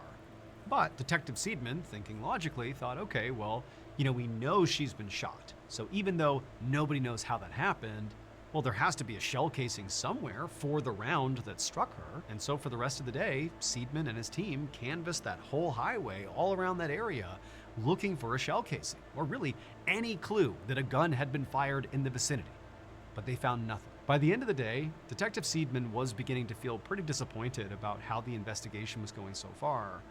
But he thought to himself, okay, well, I know I haven't found anything promising yet, but remember, she was shot not in some secluded area. She was shot on a major highway in Brooklyn, New York, a city of over 2.5 million people. I mean, someone somewhere must have seen or heard something. And so instead of continuing to look for a shell casing, Seidman abandoned that idea and decided to go find witnesses. Over the next 5 days, Detective Seidman and his team scoured Brooklyn and interviewed hundreds and hundreds of people, looking for anybody who had any information about this shooting. They also put out a public plea for information and were fielding tips that way. But at the end of those 5 days, despite the huge number of interviews, they really hadn't gotten anywhere. As Seidman began to feel his frustration rising, because once again, it just felt like they were hitting another dead end on this case, he told himself, they must have missed something. They've talked to a ton of people, but maybe they were too quick. Maybe they weren't asking the right questions. And so on July 12th, he gathered up his team and he circled some spots on a map of Brooklyn and said, Did look, you guys, see how much the we're gonna go back ROG to these key Xbox areas that are sort of Ally positioned in the what the best fuck is a angles ROG? to have maybe heard or seen something with the shooting, and we're going to ask some more questions and just see if maybe these people have something we didn't catch. In one of those circled areas, the police discovered a gas station that was owned by a guy named Theodore DeLisi, and it was located only This is like 2 a blocks Steam away from where Deck? Nancy had been shot. And on the morning of July 12th, when the police officers rolled up to this gas station, Theodore was working. He saw the police coming towards him, and right away he knew this had to be about Nancy McEwen. So All right, Theodore then. had No been idea. following this case really closely as it was developing for 2 reasons. One, Nancy had been shot really close to his gas station, so there's that proximity bias. And 2, Theodore was actually friends with Nancy's father and had known Nancy growing up. And so this case really hit close to home. When the police walked inside the gas station, it's like the Steam Theodore Deck, but for immediately asked them, Xbox. Are you here about Nancy? And they would say yes. And that's when he would tell them his connection to Nancy and how he was following this case really closely. But despite his proximity to where she had been shot, he said unfortunately he hadn't seen or heard anything. But then Theodore quickly followed that up and said that, well, while he had been at the gas station in the morning for a little bit, he couldn't did find a take off at price, some though. point to go fishing out on the water in his boat, which was not too far away. But even from there too, he still said he didn't hear or see anything. But it was kind of noisy out on the water. $1,000? So, The he really fuck? wouldn't have heard anything out there anyhow. The police nodded and asked some simple follow-up questions to Theodore about, take us through what happened that morning, what'd you see, were there other fishermen out there, when you were at Buy the a gas PC. station, did you see anything unusual? Just At kind of that see if price. there was Just anything buy a that would jog his PC. memory. And Theodore was answering every question as truthfully as he could, and at some point, he began to think really hard about what he actually saw when he was out on the water fishing, and suddenly, it all clicked. Theodore knew who killed Nancy. It would turn out at 8:40 a.m. on July 7th, the exact moment Nancy was shot, veered off the road and crashed, Theodore was in fact out in his boat fishing. Except at 8:40 a.m., he wasn't actually fishing. Instead, he had a can, and he threw that can into the water. And once he saw the can, he kind of kept staring at it, and then he raised his rifle and he fired a shot at the can. But he missed, and the bullet, by some fluke of physics, ricocheted off the surface of the water, went up into the highway right as Nancy had rolled her window down, struck her in the head, and killed her. Theodore knew he had been shooting his gun out on the water, but what he saw was the bullet hit the water. He didn't think for a second he could have fired up towards the highway. It was when police began asking questions that he thought, oh my goodness, it is possible. A ricochet could have struck her in the head. Theodore was charged with homicide, but ultimately a grand jury chose not to indict him, citing that this truly was an accident. Theodore did not serve any jail time, but he was fined $100 for firing a rifle within city limits. Damn, what a coincidence. Why it has to be so expensive? I know, Queen, it's fucking retarded. Why Hey do all guys, things have to did be you like know that? you can get your strange, dark, and mysterious fix anytime, anywhere with the Mr. Ballin podcast on Amazon Music? Well, you can. There are tons of stories waiting to be binged right now. Plus, there are exclusive stories on there that have never been shared on this YouTube channel. Amazon Music listeners get to listen to new episodes an entire month before everybody else. You can also listen to my other show, Mr. Ballin's Medical Mysteries, 2 weeks early and totally ad-free on Amazon Music. If you're already a Prime member, well, you already have access to those 2 shows, plus hundreds of other top podcasts ad-free, all at no extra cost. That's right, your Prime membership includes Amazon Music absolutely free.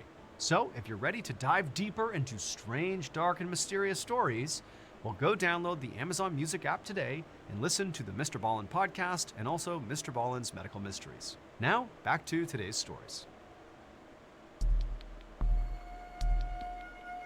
To save his soul!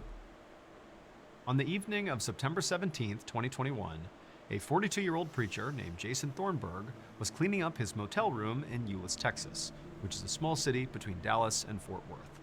Jason was going to be hosting a small Bible study group in his motel room in a few minutes, and even though really it was not that dirty, he was really taking time to ensure it was as clean and inviting as he could possibly make it. So normally, Jason would host these Bible study groups at his house, But unfortunately, Jason's house burned down just that past summer, and he lost everything.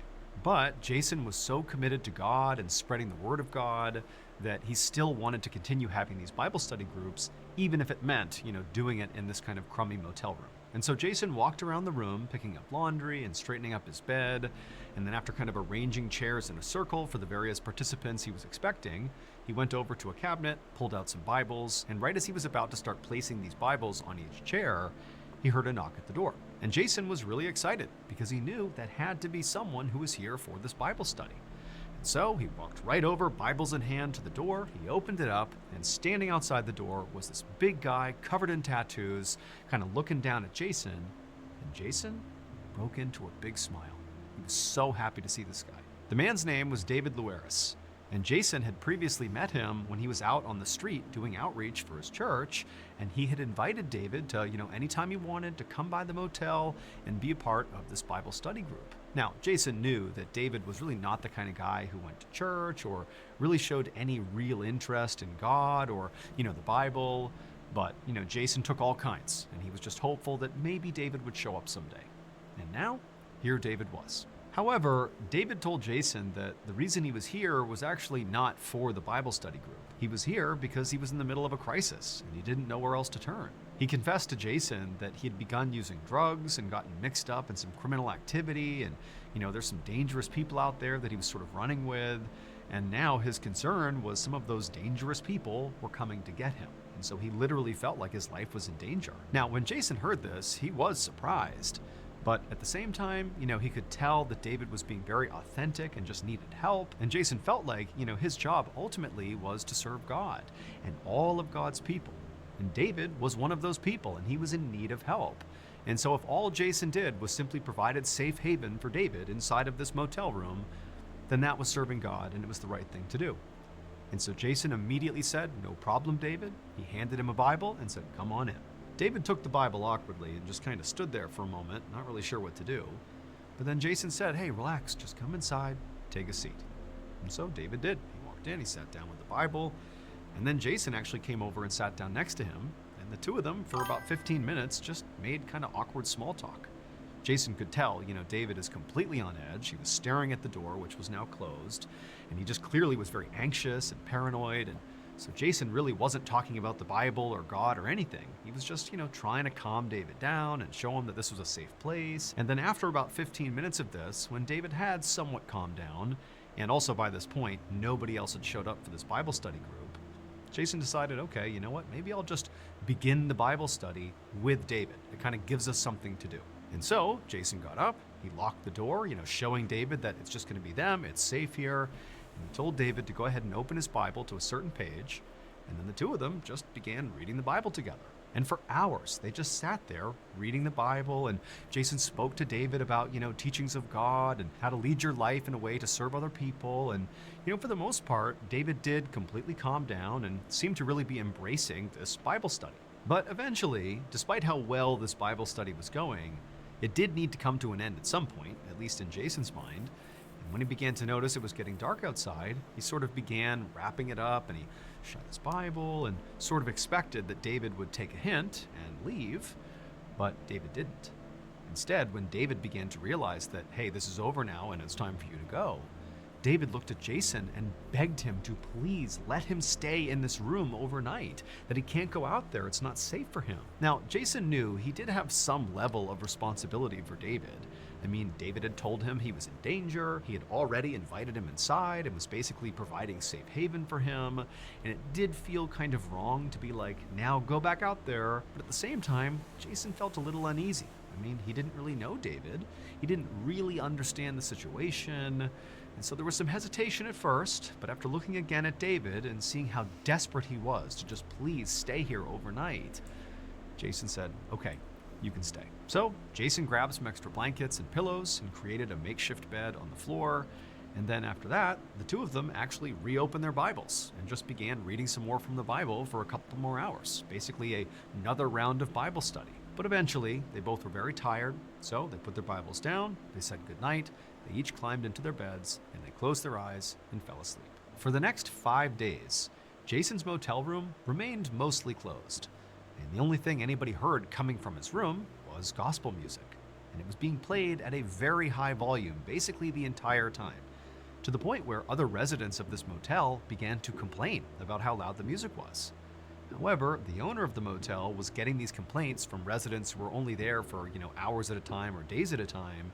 And, the room they're complaining about, Jason's room, he was a long-term resident and so had a sort of higher priority with the owner.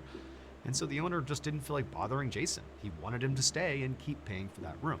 So the owner didn't do anything about the noise complaints. And also, the owner did know that his motel had sort of a seedy reputation, and so, generally speaking, he didn't really care too much about the music to begin with. And so over the course of these 5 days, the music kept on blasting, and really the only other thing of note, again, that happened in this period of time, was that these 2 other people entered Jason's motel room and didn't leave either. So basically there's 4 people in the room, they haven't come out again, super loud music, that's all going on for 5 days. And then on the 5th day, the morning of September 22nd, a single person walked out of Jason's motel room, and they were wearing a full-body hazmat suit and carrying some sort of luggage. And they would leave the motel, get in a car, and drive away. 45 minutes later, well, that sounds about 25 suspicious. miles away from that motel, the Fort Worth Fire Department got a call about this raging dumpster fire in a residential neighborhood. Firefighters quickly got to the scene and put out the blaze, and after it was gone, they walked up to the smoky dumpster and looked inside just to get a look at what was burning, and what they saw caused them all to back up and call the police. It would turn out David was right when he said he was in danger. However, what he didn't understand is hiding out in Jason's motel room was not going to protect him from that danger. Shortly after he and Jason wrapped up that They second saw Bible your study that mom? night, and the 2 of them climbed into their respective beds, Jason in his actual bed and David in the makeshift bed on the floor.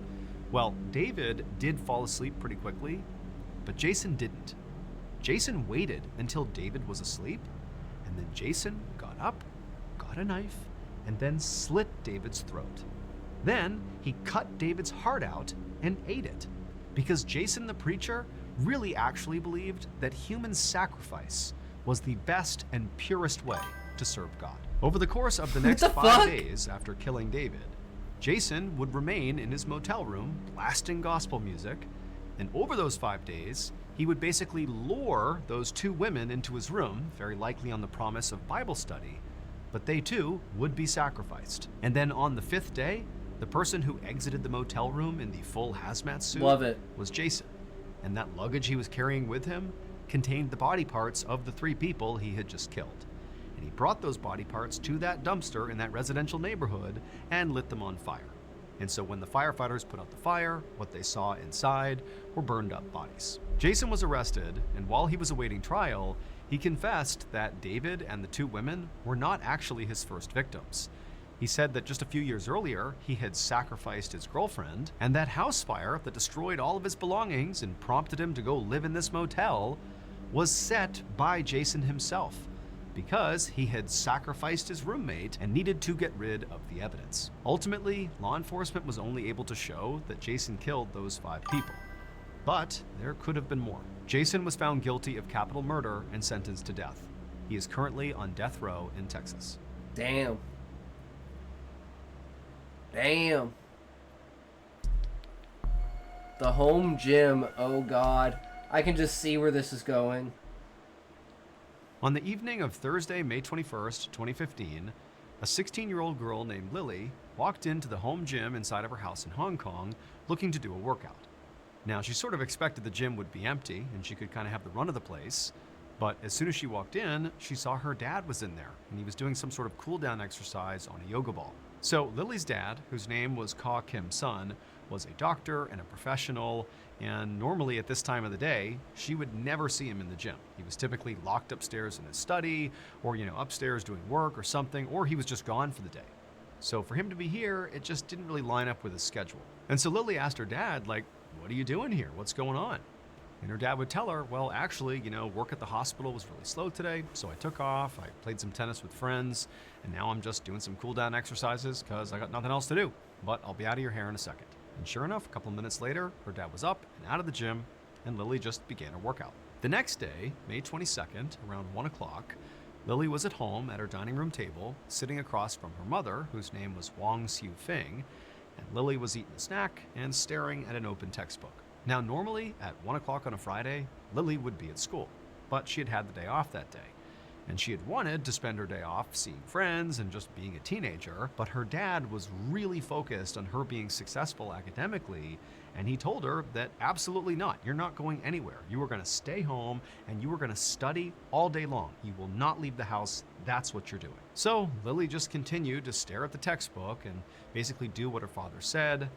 And then a couple of minutes later, she actually heard her dad coming down the stairs, and he came into the dining room, and he was clearly very pleased to see his daughter doing her work, or at least appearing to do her work. And he came over to her, gave her a kiss, he kissed their mother, and then he said he was off to work. And then he went out the door, and he was gone. And as soon as Carl was gone, Lily's mom looked over at her and said, "I'm not going to make you study all day. Come on, let's go out and have a mother-daughter shopping day." And Lily was stoked. She shut her textbook, she went and got ready, and then a minute later, she and her mom climbed into her mom's yellow Mini Cooper car, and they headed out. About 2 hours later, around 4:15 p.m., a local jogger was running in the same neighborhood as where Lily and her family lived, and as they were running down the road, they noticed there was this yellow Mini Cooper car sitting on the side of the road, not moving, but it was still on. It was just sort of idling right there. And at first glance, it appeared there were people inside the car, but they weren't doing anything. They were just sitting there, not moving. And so the jogger was curious, and so they ran past and made a point to look inside the car, and they saw two women in the front two seats of this car slumped over. The two women were Lily and her mother. And so the jogger began to panic and banged on the glass to try to get the women to respond, but they didn't. And so a minute later, police were called. They dragged Lily and her mother out of the car. They were totally unresponsive. They were rushed to the hospital, but it was too late. They both died. The police would begin their investigation into their deaths by searching the yellow Mini Cooper car. And when they searched it, there really was nothing of note inside of it. I mean, the two women's purses were in the front of the car, there was some basic exercise equipment in the trunk, but the car was pristine, clean, not cluttered. I mean, there really was nothing in the car that gave away what could have happened to these two women. For the next 6 months, the police tirelessly looked for some lead as to what happened to this mother and daughter. They would interview all their friends and family. They would search their house top to bottom. They would basically take apart this Mini Cooper and look for, defects or flaws that maybe could have contributed to their death. I mean, they were looking everywhere, but it just didn't make sense. Nobody had any idea what happened to these two women. And so right as this case appeared like it was about to go cold, the detectives decided to just go back to the Mini Cooper and see if maybe, just maybe, they missed something. And sure enough, they had. It would turn out on May 22nd, 2015, the day that Lily and her mother died, Lily's father had told Lily to stay home and study, not because he cared about her academics. I mean, he did, but that day, the reason for this was not for that. Instead, he wanted her to stay home all day to protect her. When police originally searched Lily's mom's car, they found the two women's purses and also some basic exercise equipment in the trunk, specifically a deflated yoga ball. And at the time, the police didn't think anything of these items. They looked into them, they considered them, but they didn't seem to have any bearing on what happened to the women. However, it would turn out the yoga ball did have something to do with it. Specifically, 2 days before the women were found dead, that yoga ball was inside of Lily's home. It was in her home gym. In fact, when she walked into the home gym and saw her dad doing cool-down exercises and thought it was strange he was home right now, he was using that yoga ball, and Lily didn't think anything of it. But in reality, what her father was doing was not cool-down exercises. He had not just come home early and, had played tennis and this and that. In reality, he had taken that yoga ball to the hospital where he worked and filled it with carbon monoxide, an odorless, colorless, poisonous gas. And his plan was to put the yoga ball in his wife's car, unplug it, and now it's sealed and the gas is going to leak inside the car. And then when his wife got in the car and shut the door, she would effectively suffocate and die. He didn't try to kill his daughter, though. He wanted her to stay home and study, i.e. don't go with your mom and get in the car. But the mother defied the father, brought the daughter along, and then after driving for only a mile, the two women collapsed and died. Ka Kim-sun was arrested and charged with 2 counts of murder. He was found guilty and sentenced to life in prison. He has never explained his motive.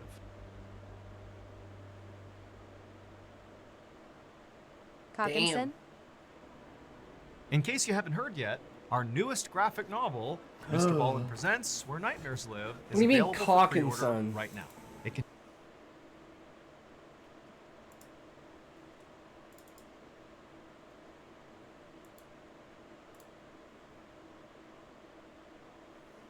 Oh, I don't know. I didn't see. Either way, dun, dun, dun, we need another chapter of this guy. So you guys,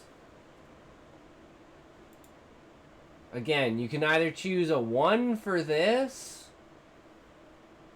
or 2 for this. So do you want the sexy anime bitches or do you want my face?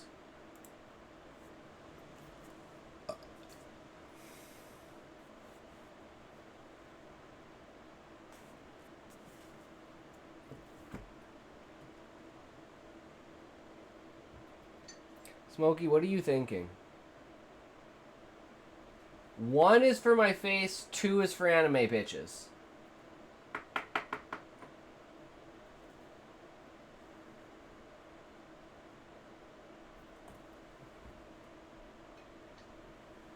Well, there we go. Alright. Alright. Alright. Sync toke. Count of 3. You better be fucking ready, Smokey. I swear to God. If you're not ready.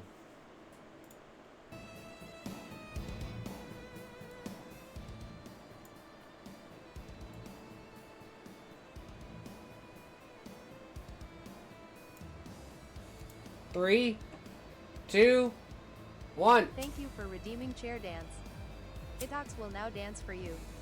Please fully enjoy this immersive experience.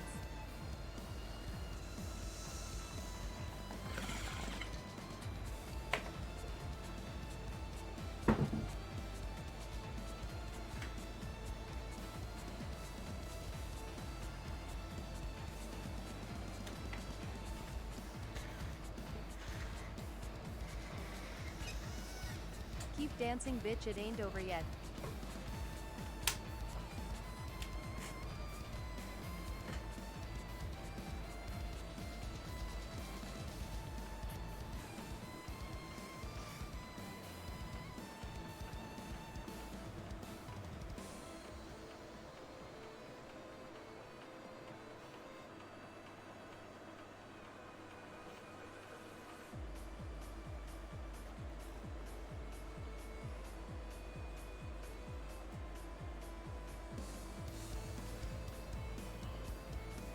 You did good, you can rest now, babe.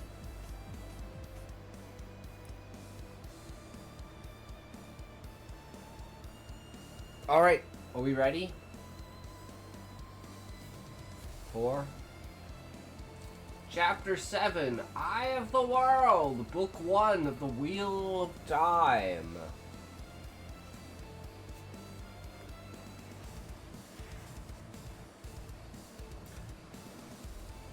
Gray first light came while Rand still trudged through the forest. At first, he did not really see.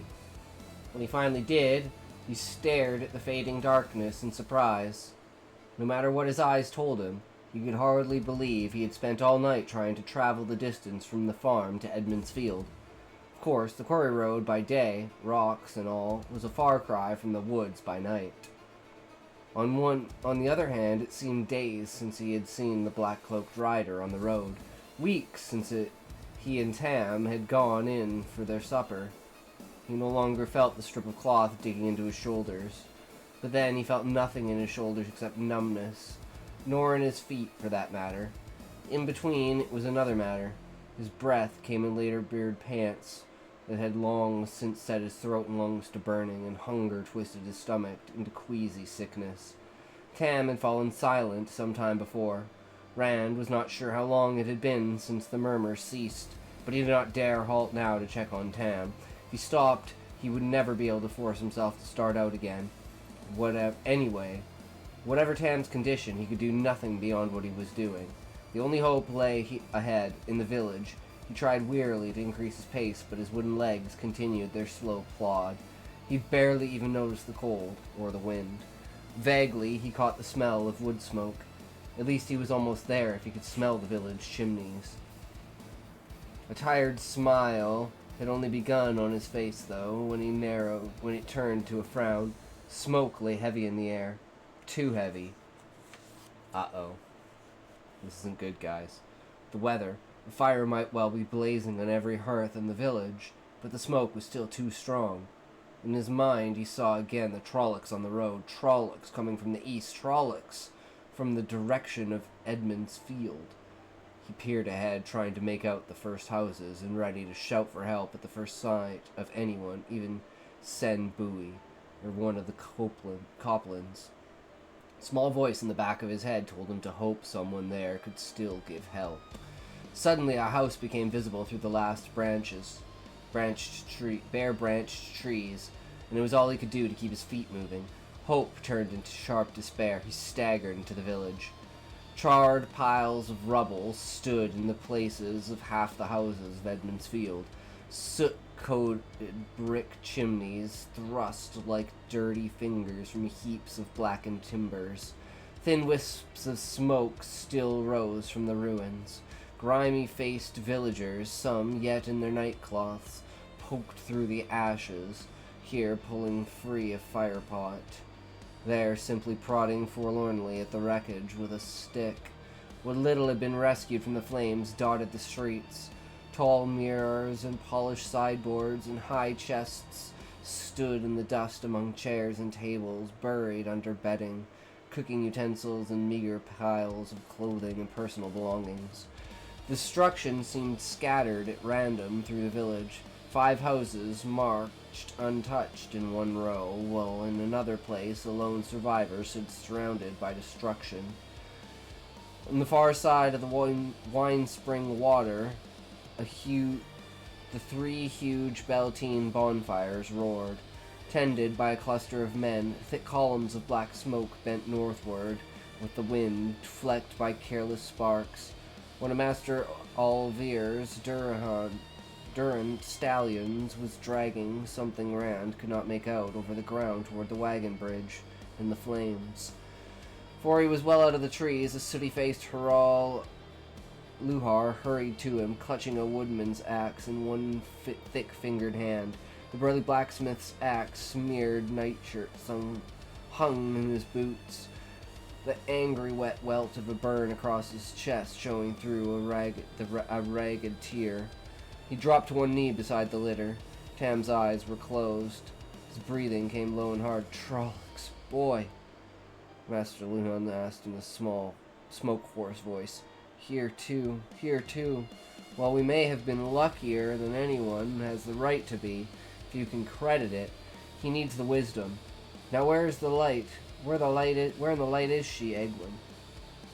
Egwin, running by with her arms full of bedsheets torn into bandages, looked around at them without slowing. Her eyes stared at something in the far distance. Dark circles made them appear even larger than they actually were. Then she saw Rand and stopped, drawing a shuddering breath. Oh no, Rand, not your father, is he? Come, I'll take you to Nynaeve. Rand was too tired, too stunned to speak. All through the night, Edmund's Field had been a haven where he and Tam would be safe. Now all he could seem to do was stare in dismay at her smoke-stained dress. He noticed odd details, as if they were very important. Buttons down the back of her dress were done up crookedly, and her hands were clean. He wondered why her hands were clean when smudges of soot marked her cheeks. Master Luhan seemed to understand what had come over him. Laying his axe across the shafts, the blacksmith picked up the rear of the litter and gave it a gentle push, prodding him to follow Egwin. He stumbled after her as if walking in his sleep. Briefly, he wondered how Master Luhan knew the creatures were Trollocs, but it was a fleeting thought. If Tam could recognize them, there was no reason why Harral Luhan could not. All of the stories are real, he muttered. So it seems, lad, the blacksmith said. So it seems. Rand only half heard. He was concentrating on following Egwin's slender shape. He had pulled himself together just enough to wish she would hurry. though in truth she was keeping her pace to what two men could manage with their burden. She led them halfway down the green to the Calder house. Char blackened the edges of its thatches, and smut stained the whitewashed walls. Of the houses of either side, only the fountain stones were left, 2 piles of ash and burned timbers. One had been the house of Burren Thane, one of the miller's brothers. The other had been Abel Cawthon's, Matt's father. Even the chimneys had toppled. "Wait here," Egwin said, and gave him a look as if expecting an answer.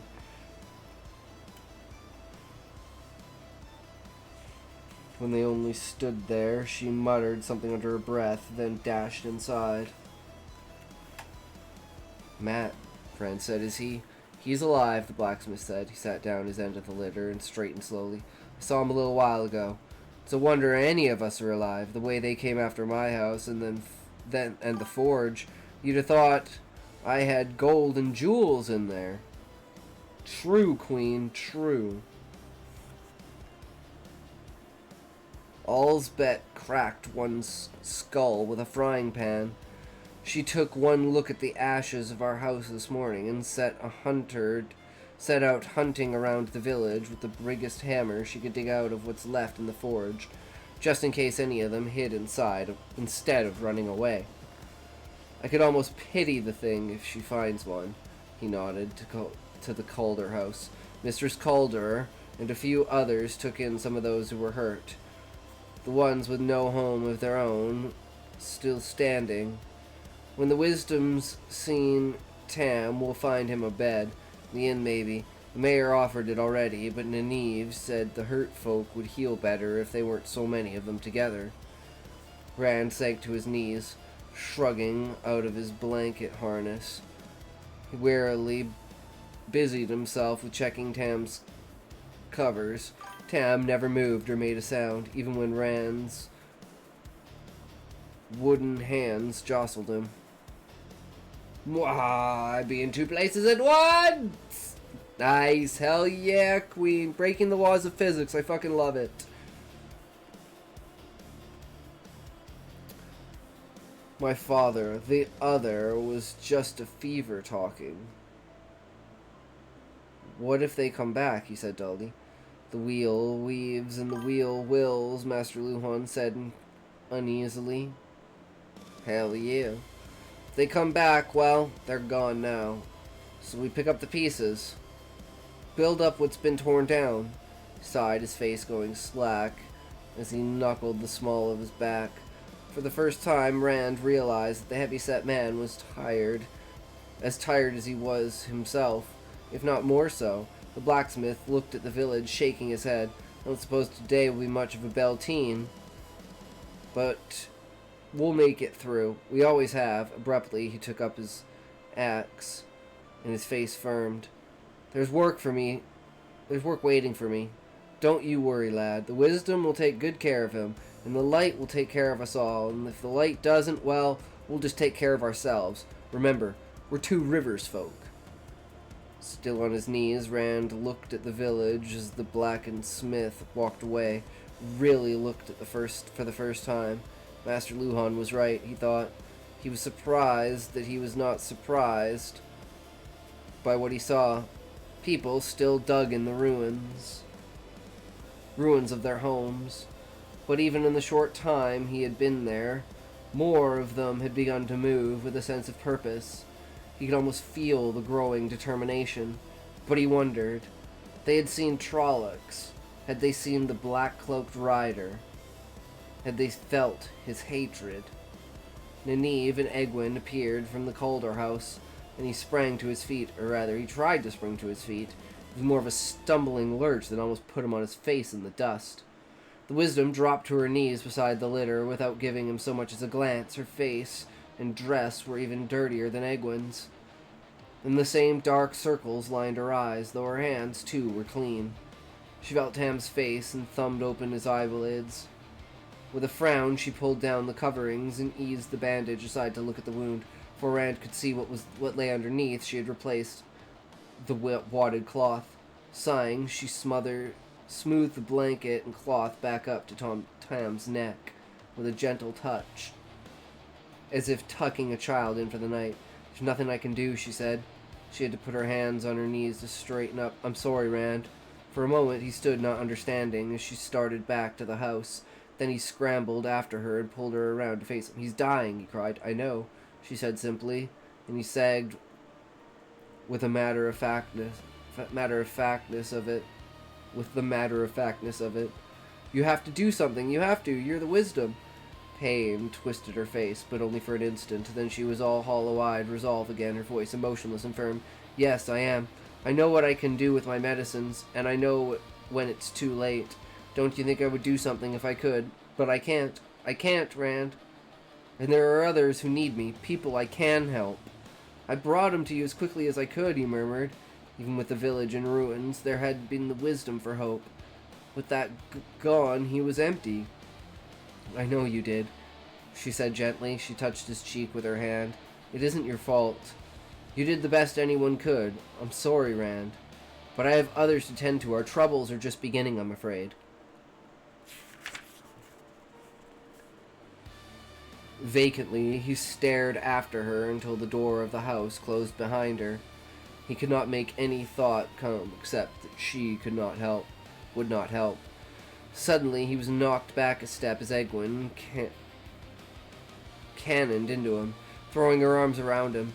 Her hug was hard enough to bring a grunt from him any other time. Now he only looked silently at the door behind which his hopes had vanished. "I'm sorry. I'm so sorry, Rand," she said against his chest. "Light, I wish there was something I could do." Numbly, he put his arms around her. "I know, I have to do something, Egwene. I don't know what. But I can't just let him." His voice broke. He shrugged, and she hugged him harder. "Egwene!" And Nynaeve's shout from the house. Egwene jumped. "Egwene, I need you, and wash your hands again." She pushed herself free from Rand's arms. "She needs my help, Rand." "Egwene!" Thought he heard a sob as she spun away from him. Then she was gone, and he was left alone beside the litter. For a moment, he looked down at Tam, feeling nothing but hollow, empty helplessness. Suddenly, his face hardened. "The mayor will know what to do," he said, lifting the shafts once more. "The mayor will know." Bran Alvear was always knew what to do. With weary obstinacy, he set out for the Winespring Inn. Another of the Duran stallions passed him, its harness straps tied around the ankles of a big shape draped with a dirty blanket, arms covered with coarse hair dragged in the dirt behind the blanket, and one corner was pushed up to reveal a goat's horn. The two rivers had no place for stories to become horribly real. If Trollocs belonged anywhere, it was in the world outside, for places where they were. "You are in for it now, sweetheart. Take those sexy glasses off like a good girl. You don't need to see what happens next." Alright, smooth. Smooth play there, Queen. I like it. I like where you're going with this.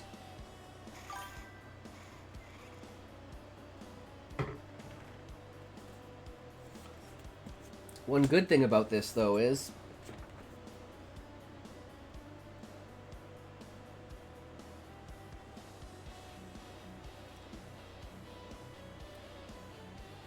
the two rivers was no place for stories to become horribly real.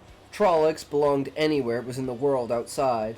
For places where they had Aes Sedai and false dragons, and the light alone knew what else come to life out of the tales of the Gleeman. Not the two rivers, not Edmund's Field. As he made his way down the green... You can put those sweet sight setters back in place, slut.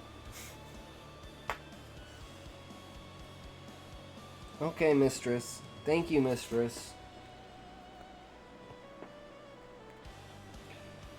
As he made his way down to the green, people called to him, some of the ruins of their homes, asking if they could help.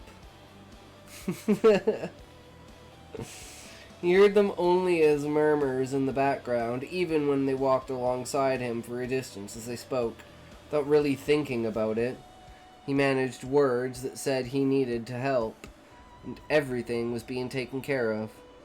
When they left him, with worried looks and sometimes a comment about sending Nynaeve to him, he noticed that just a little.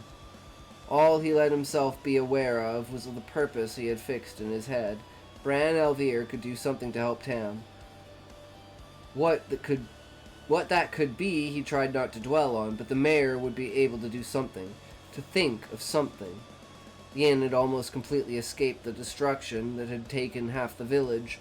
A few scorch marks marred its walls, but the red roof tiles glittered in the sunlight as brightly as ever. All that was left of the peddler's wagon, though, were blackened iron wheel rims leaning against the charred wagon box now on the ground. Big round hoops that had held up the canvas covers slanted lit crazily, each at a different angle. Thom Merlin sat cross-legged on the old foundation stones, carefully snipping singed edges from the patches on his cloak with a pair of small scissors. He sat down, cloak and scissors, when Rand drew near. Without asking if Rand needed or wanted help, he hopped down and picked up the back of the litter. Inside? Of course, of course.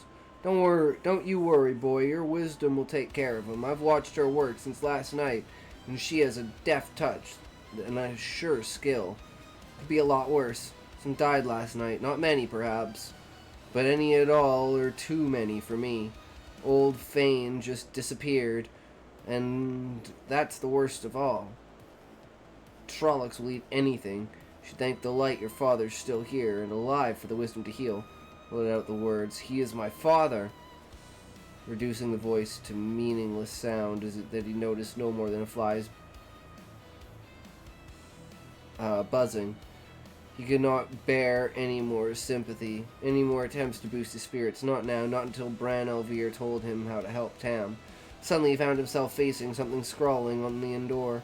A curving line scratched with a charred stick, a charcoal teardrop balanced on its point. So much had happened that it hardly surprised him to find the dragon's fang marked on the door of the Winespring Inn. Why anyone would want to accuse the innkeeper or his family of evil.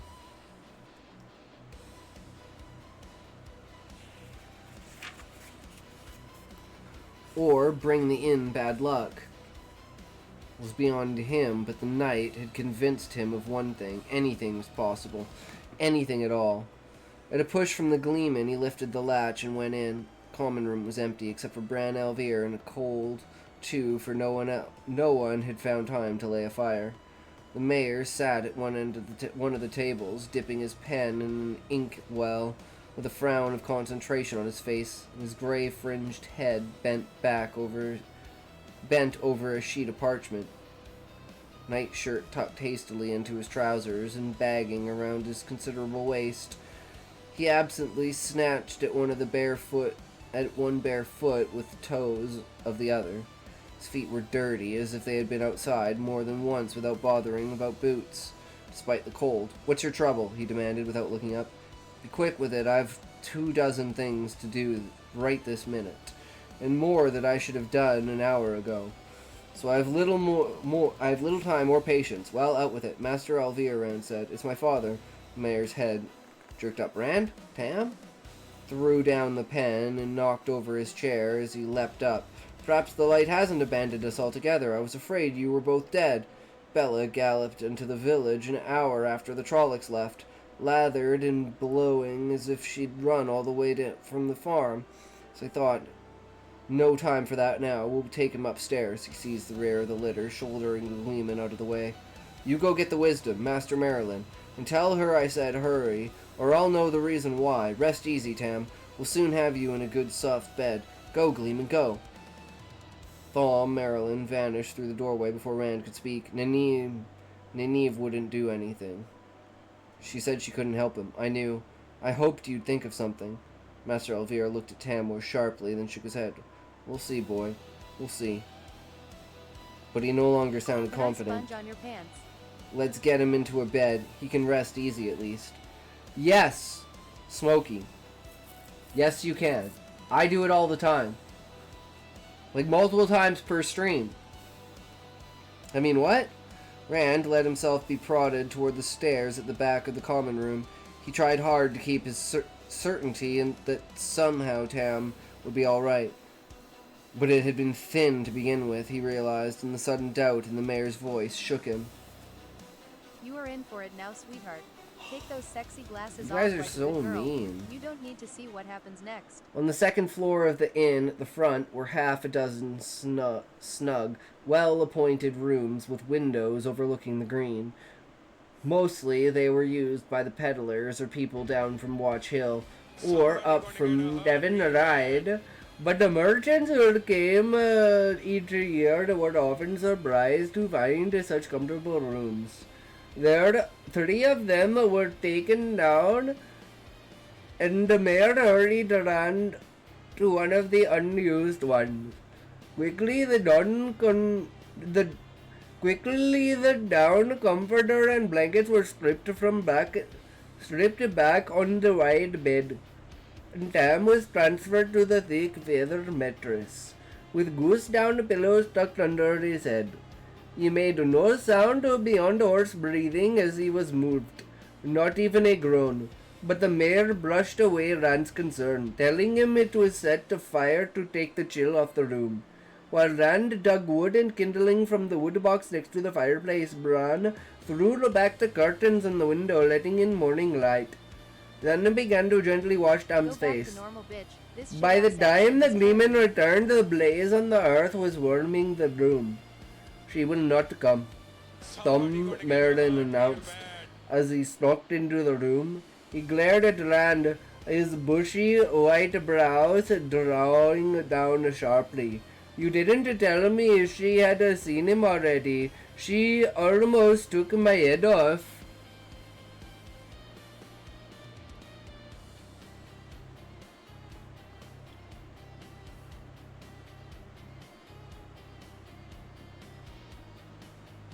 Lord, where was I? Damn it, Smokey, you'd fucked me up, buddy guy. I don't know where I am. Why would you do this to me? Oh no, this is not a good, I don't know where I am. Okay, where are we? Okay, I thought I don't know. Maybe the mayor could do something, could make her see. Hands clenched and anxious fists. Rand turned from the fireplace to Bran. Master Alveard, what can I do? The rotund man shook his head helplessly.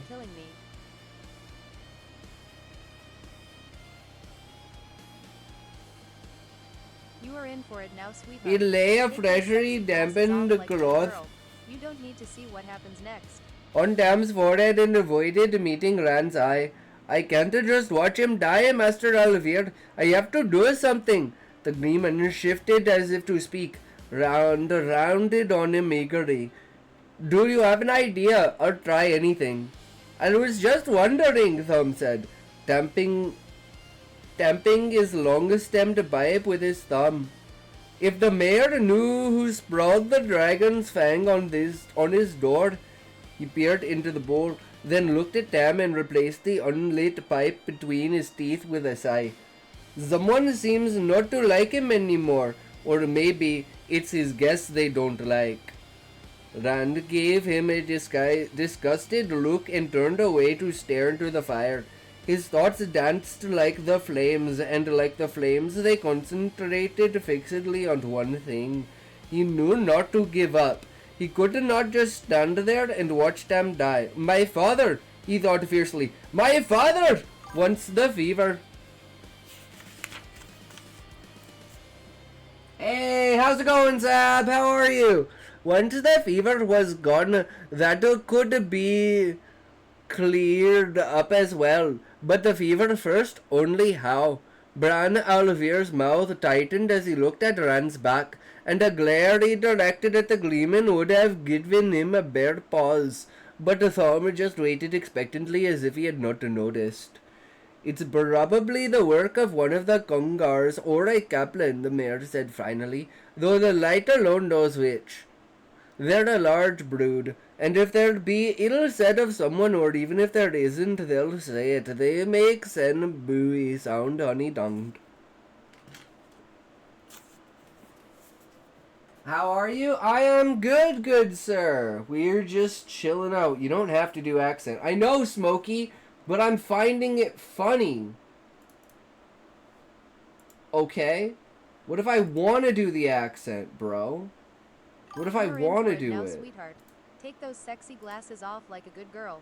No. You need to see what happens I next. fucking refuse, bro. You know what? I refuse, Smokey. Fuck you. I refuse. Fine. You're such a bitch, Smokey. You're not supposed to just agree with me. You're supposed to call me a fucking scammer. You've been placated. I don't trust your Smokey anymore.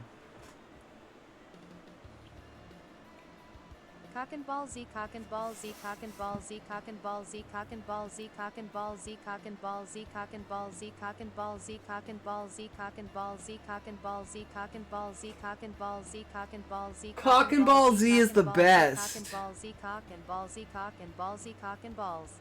What if there was like Cock and Ball Z and it was like a porn parody of Dragon Ball Z? Dude, can you make that a hentai? Smokey, can you make that a hentai? I think that would be fucking Cock and Balls D, and it's like Dragon Ball Z, but it's a parody of Dragon Ball Z, but it's a hentai, and so instead of fighting, they fuck?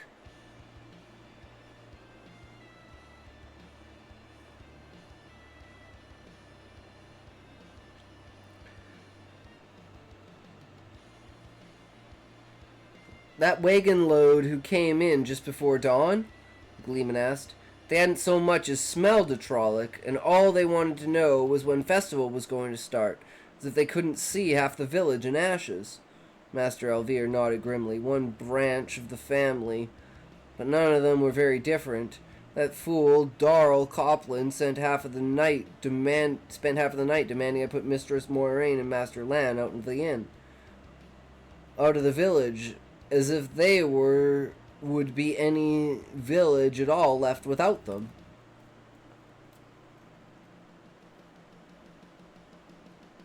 Smokey, you're failing miserably at what you're supposed to be doing right now. Did you know that?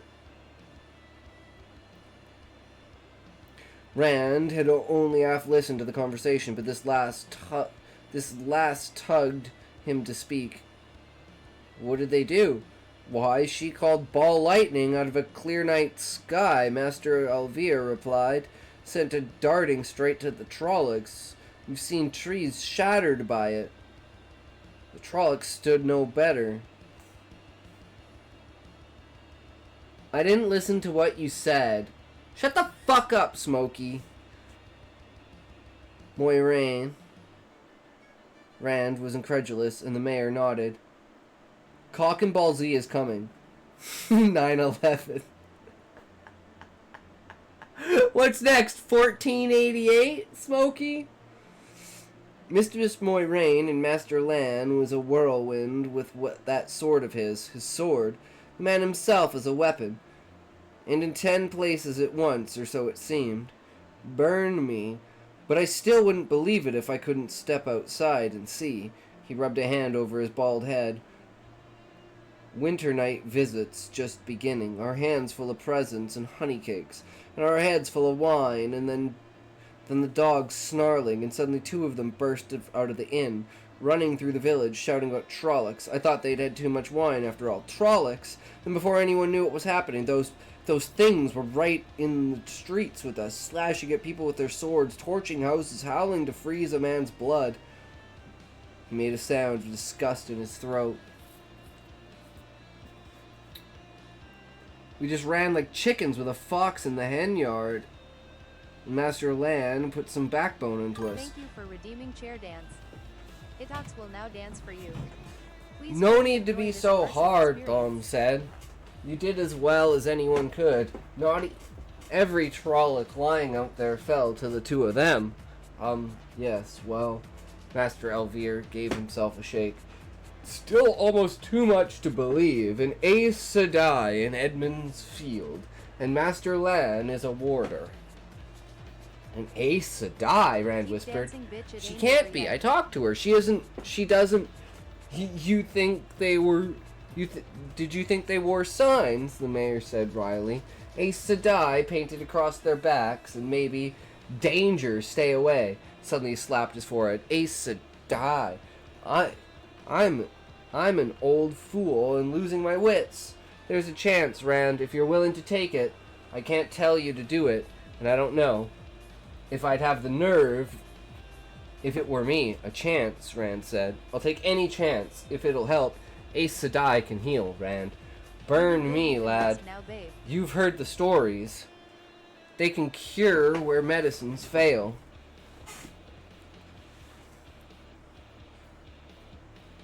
Gleeman, you should have remembered that better than I. Gleeman's tales are full of Aes Sedai. Why don't you speak up instead of letting me flail around? Will now dance for you. Please enjoy this gay dance. Oh, you tricked me! You tricked me, Smokey. You motherfucker. Yeah, that's right. Take your shit. I'm a stranger here, Thom said, looking longingly at his unlit pipe. And Goodman Copland isn't the only one who wants nothing to do with Aes Sedai. Best the idea came from you. Almost. An Aes Sedai, Rand muttered, trying to make the woman who had smiled at him fit the stories. Help from an Aes Sedai was sometimes worse than no help at all, so the story said, like poison in a pie, and their gifts always had a hook in them, like fish bait. Suddenly the coin in his pocket, the coin Moiraine had given him, seemed like a burning coal. It was all he could do not to rip it out of his coat and throw it out the window. Nobody wants to get involved with Aes Sedai, lad, the mayor said slowly. It is the only chance I can see, but it's still no small decision. I cannot make it for you, but I have seen nothing but good from Mistress Moiraine. Moiraine Sedai, I should call her, I suppose. Sometimes he gave a meaningful look at Tam. Sometimes. He gave a meaningful look at Tam. You have to take a chance, even if it's a poor one.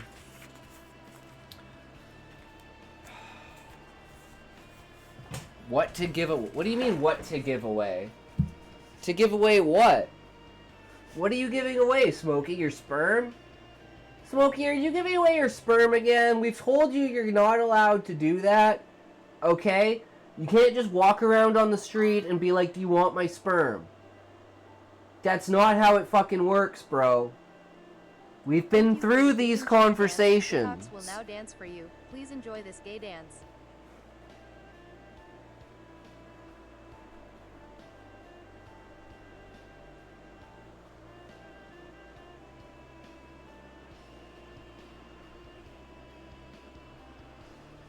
Nice try, better luck next time, fat ass.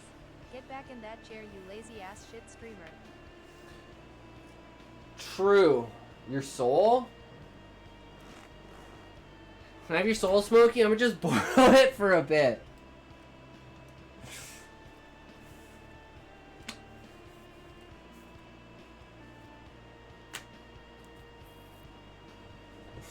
Well, that's unfortunate. Some of the stories are exaggerated in a way, Thom added, as if the words were being dragged from him. Some of them... Besides, boy, what choice do you have? None, Rand sighed. Tam still had not moved a muscle. His eyes were sunken as if he had been sick a week. I'll go find them. Why not? Smokey, you're mean. Give Queen your soul already. She just wants to borrow it. She's not gonna dirty it more than it already is.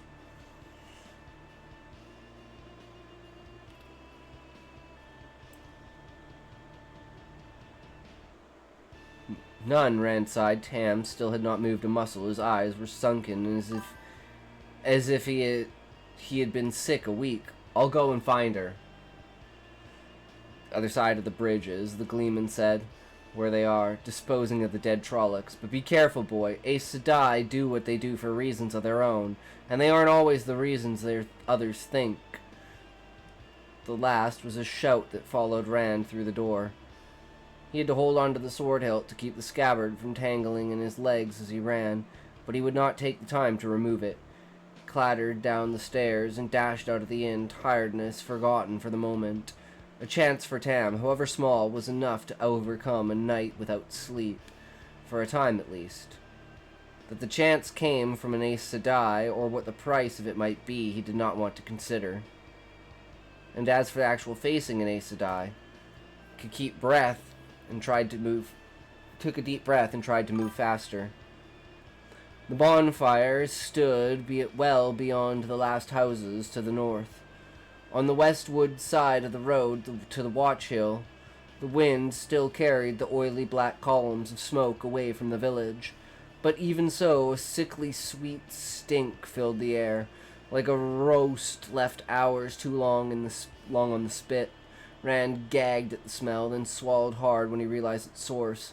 A fine thing to do with Beltane fires. The men who tended the fires had cloths tied over their noses and mouths, but their grimaces made it plain the vinegar dampening the cloths was not enough.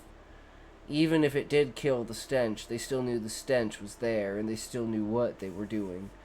Two of the men were untying the harness straps of one of the big Durans from a Trollocs' ankles. Lon, squatting beside the body, had tossed back the blanket enough to reveal the Trollocs' shoulders and goat-snouted head. As Rand trotted up to the warder, unfastened a metal badge, a blood-red enameled trident, from one spiked shoulder of the Trollocs' shirt of black mail. Cabal, he announced, bounced the badge on his palm and snatched it out of the air with a growl. That makes 7 bands so far. Moiraine, seated cross-legged on the ground a short distance off, shook her head tiredly. A walking staff covered from end to end in carved vines and flowers lay across her knees, and her dress had the rumpled look of having been worn too long. 7 bands. 7! That many have not acted together since the Trolloc Wars. Bad news piles on bad news, I'm afraid, Lan. I thought we were gaining a march. We had gained a march. But we may be further behind than ever. Rand stared at her, unable to speak. An Aes Sedai. He had been trying to convince himself that she would not look any different now that he knew what he was looking at. And to his surprise, she did not. She was no longer quite so pristine, not with wisps of her hair sticking out in all directions and a faint streak of soot across her nose, yet not really different either. Surely there must be something about an Aes Sedai to mark her for what she was. On the other hand, if outward appearance reflected what was inside, and if the stories were true, then she should look closer to a Trolloc than to a more than handsome woman whose dignity was not dented by sitting in the dirt. And she could help Tam, whatever the cost. There was that before anything else. He took a deep breath. Mistress Moiraine Sedai. Both turned to look at him, and he froze under her gaze, not the calm, smiling gaze he remembered from the Green. Face was tired, but her dark eyes were a hawk's eyes. Aes Sedai, breakers of the world, puppeteer who pulled strings and made thrones and nations dance in designs only the women from the Tar Valon knew. Little more light in the darkness, the Aes Sedai murmured. She raised her voice. How are your dreams, Rand al'Thor? Stared at her. My dreams. A night like that can give a man bad dreams, Rand. If you have nightmares, you must tell me of it. I can help with bad dreams sometimes. There's nothing wrong with It's my father. He's hurt. It's not much more than a scratch, but the fever is burning him up. The wisdom won't help. She says she can't, but the stories... She raised an eyebrow, and then he stopped and swallowed hard. Light. Is there a story with an Aes Sedai where she isn't a villain? He looked at the warder.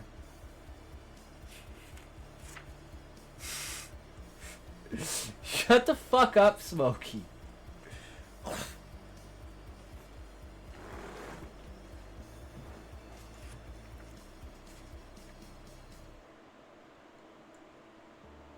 I know I should NT tell people, but... He looked at the warder, but Lan appeared. Tell people what? He appeared more interested in the dead Trolloc than anything, Rand might say. Fumbling his way under her eyes, he went on. It's said Aes Sedai can heal. If you can help him, anything you can do for him, whatever the cost. You were teaching your sock to sit. He took... Shut the fuck up, Smokey! He took a deep breath and stop giving away my secrets! Finished up in a rush. I'll pay... I mean, what? I'll pay any price in my power if you help him. Anything. Any price, Moiraine mused, half to herself. We will speak of prices later, Rand, if at all. I can make no promises. Your wisdom knows what she is about. I will do what I can, but it is beyond my power to stop the wheel from turning. Death comes sooner or later to everyone, the warder said grimly, unless they serve the Dark One, and only fools are willing to pay that price. Moiraine made a clucking sound. Do not be so gloomy, Lan. We have some reason to celebrate, a small one, but a reason. She used the staff to pull herself to her feet. Take me to your father, Rand. I will help him as much as I am able. Too many here have refused to let me help at all. They have heard the stories, too, she added dryly. He's at the inn, Rand said. This way. Thank you, thank you. They followed, but his pace took him quickly ahead. He slowed impatiently for them to catch up, then darted ahead again and had to wait. Again. When a spelling bee judge asks you to spell inward and you say, how do you want me to spell it? With a hard R or soft?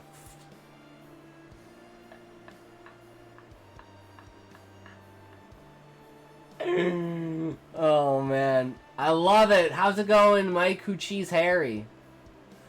How are you, good sir? Please hurry, he urged, so caught up in actually getting help for Tam that he never considered the temerity of prodding an Aes Sedai. The fever is burning him up, Lan glared at him. Can't you see she's tired? Even with an angriel. What she did last night was like running around the village with a sack of stones on her back. I don't know that you are worth it, sheep herder, no matter what she says. Rand blinked and held his tongue. I'm doing well. We are reading Eye of the World, Book 1 of the Wheel of Time. We are on Chapter 7, almost done.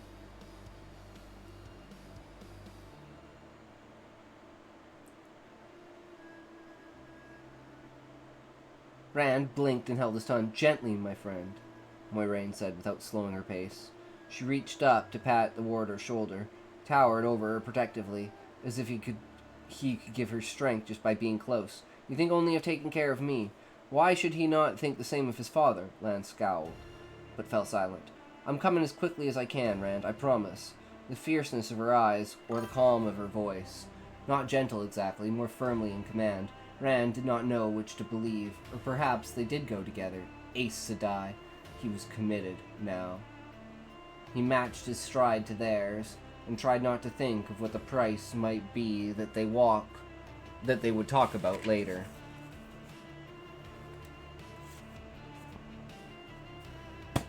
Another chapter down, boys! Success comes in many forms.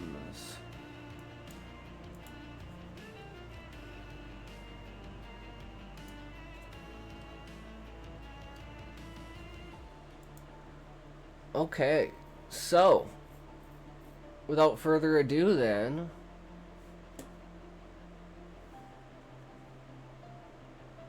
we got the Sanderson. So we'll start off with this. As soon as these ads end.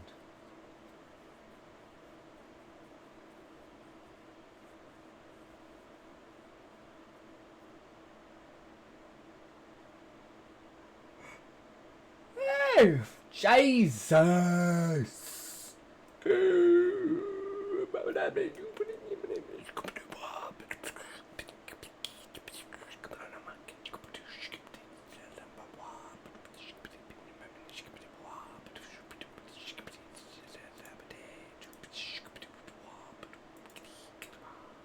Are we ready?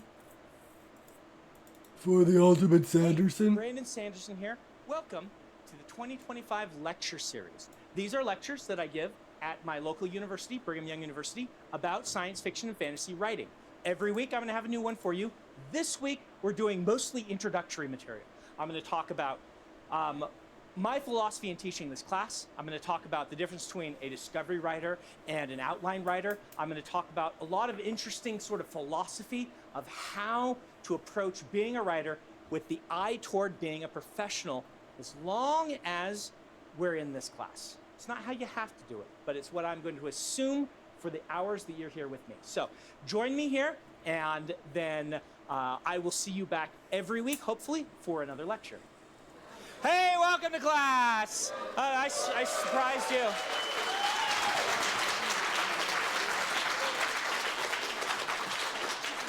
This is how to write science fiction and fantasy. If you're not here for science fiction and fantasy, well, you can stay. We'll convert you. We love having you here. So, what this class is Brandon lectures at you for approximately an hour and a half, I believe. And we started this up with it being kind of a normal 218 class, how to write science fiction and fantasy. The class burgeoned. It grew as my notoriety grew to eventually the point that people were packing in and we had to move to a lecture hall. Hey, how you doing? I'm doing all right. So these days, it really is, and this is how I run it, a lecture series. Now, after this, there is the second class. I should have my 15, 16 this year people here who are in that class. That's the by application one only. We'll figure out what we're doing with you afterward. And the rest of you, you're welcome to apply for that class. That one's by application only. And we do it every year after this class.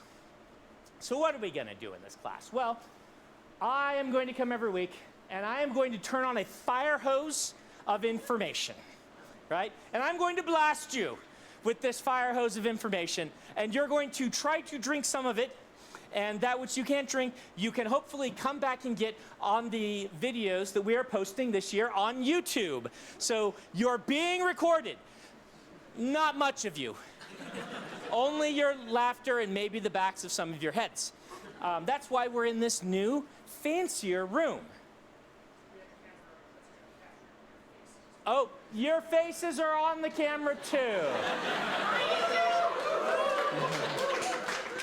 You should have had to sign a thing that says, we're going to make you internet famous, Nate. By the way, who here took the class last year? Those who were here last year, Nate finished a book.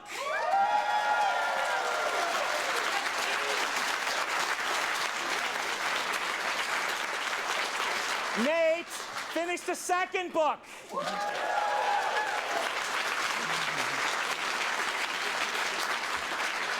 He's actually finished 3, which means he's 1 off from running a Kickstarter. Joking.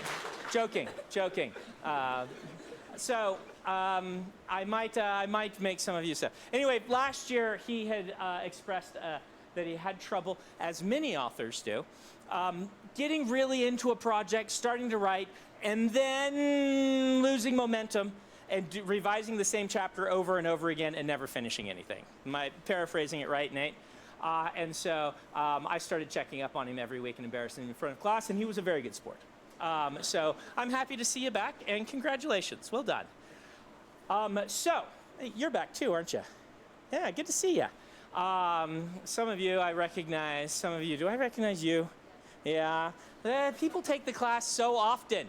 You guys intimidate. Hey, they're all up here. Hey, I recognize them. That's Scar. I totally know your name.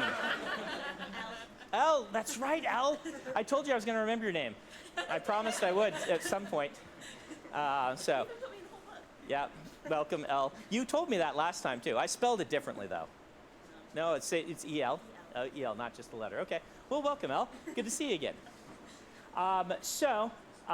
We will have lots of people running around doing video recordings. Ignore them. Pretend they're not here. What do we got? Well, because we're getting recorded this year, I'm going to try to do better to write on the board what we're going to talk about each week and then actually keep to it. we'll see how much I deviate from that Sounds with about various right. tangents, which I do love and enjoy. But Same. we're going to Tangent approach king. this class from a sort of, we'll talk about this later, a nuts and bolts approach. This shouldn't hopefully ruin your artistic expression. In fact, it should help elevate it. We'll talk about that.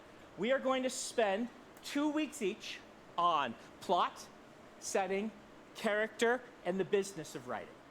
All right? Those are kind of our core ideas that we'll cover. I'm usually gone at least 1 week, and I bring in guest lecturers. In the past, guest lecturers have been people to focus on short story writing or on indie publishing. And I'll try to get somebody like that who can cover a realm of publishing that from a place of more expertise, right? Because on one metric, I'm the most successful indie published author ever. But that metric was trading on my already established, traditionally published name. So I usually, we'll see what happens that week. So that'll cover 9 of our weeks. Several of our other weeks will be Q&A sessions. Usually what I like to do is I like to have 2 weeks on, say, plot, and then a Q&A on plot. 2 weeks on setting, then a Q&A on setting, 2 weeks on character, Q&A, 2 weeks on business, Q&A, right? And that should basically cover the class. In there somewhere, I do tend to try to squeeze in mini lectures on revision and a mini lecture on prose. So we'll see what we can do with those sorts of things. But let's talk about the beginning idea, my philosophy for this class. What is my philosophy for teaching and for teaching writing in particular? Because writing is kind of hard to teach. Not to make my job sound more cool, because it's kind of hard to teach because you will learn more than I can teach you in this class. Hey, how you doing?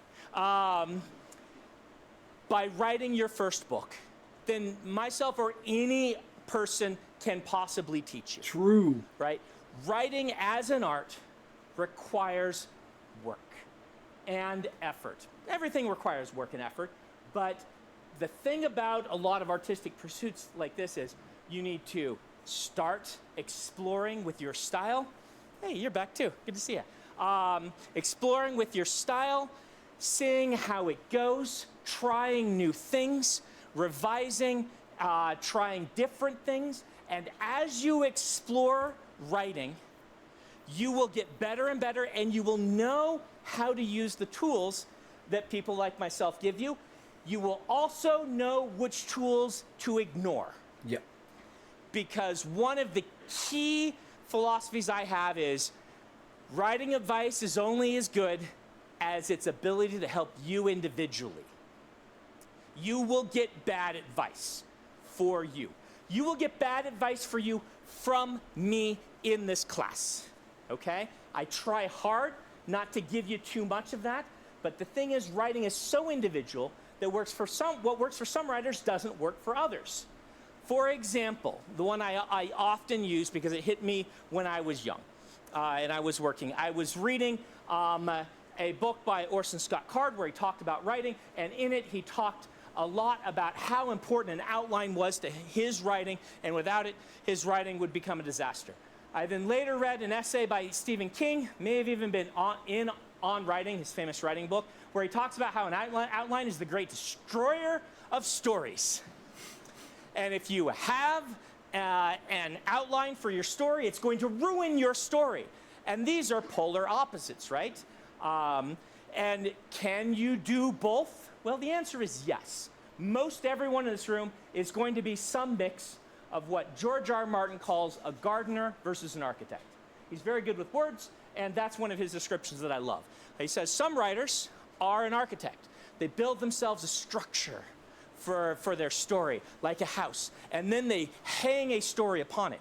Other writers, he says, are like a gardener. They go out in the garden and they nurture something as it starts to grow, and then they see what it becomes. You might have heard the term pantsing for writing. People use that. The truth is that most writers are somewhere in between those two extremes, but you won't know where you are And indeed, I like to write an outline to have an idea, and then requires until you then garden to see what happens. I garden inside of the house. That's a great way to say it. Yeah. Style and a Yeah. process. I garden inside of the things house. that That's what I do. Everyone tells you, and what you discover on your own, and that monster will grow and change through your career, and you will do different things. So, why am I sometimes going to give you bad advice? Well, it's because it works for 90% of authors, but you're the 10%. Or it might be the advice that is good for you 20 years from now when you've changed as an author and you're like, hey, I remember that thing, let's try that. But right now, it could be destructive. Our philosophy, my philosophy, is to treat you like a chef and not a cook. Those who've been in this A class cook before just know cooks I random love stuff. this A chef metaphor. makes their own. What does this metaphor mean? Well, in my definitions, a chef is someone like me when it comes to baking who can follow a recipe. And if I follow the recipe, usually I'll get what I'm trying to make. And it usually tastes something like what I'm trying to make. The problem is, if something goes wrong, I have no idea why it went wrong and what I could have done to change it. I have no idea what temperature does to baking, only that on this page it says bake it at 325, and if I do that, it usually turns out. I don't know the difference between baking soda and baking powder, except on the page it says use one and not the other, and if you mix them up, it's bad, right? That is what I will term a cook. What is a chef? Chef is a person who can tell you, well, when you add this ingredient, it does this. A chef is a person who can taste something and be like, oh, this is what went wrong. Let's try it this way next time and see if it improves it.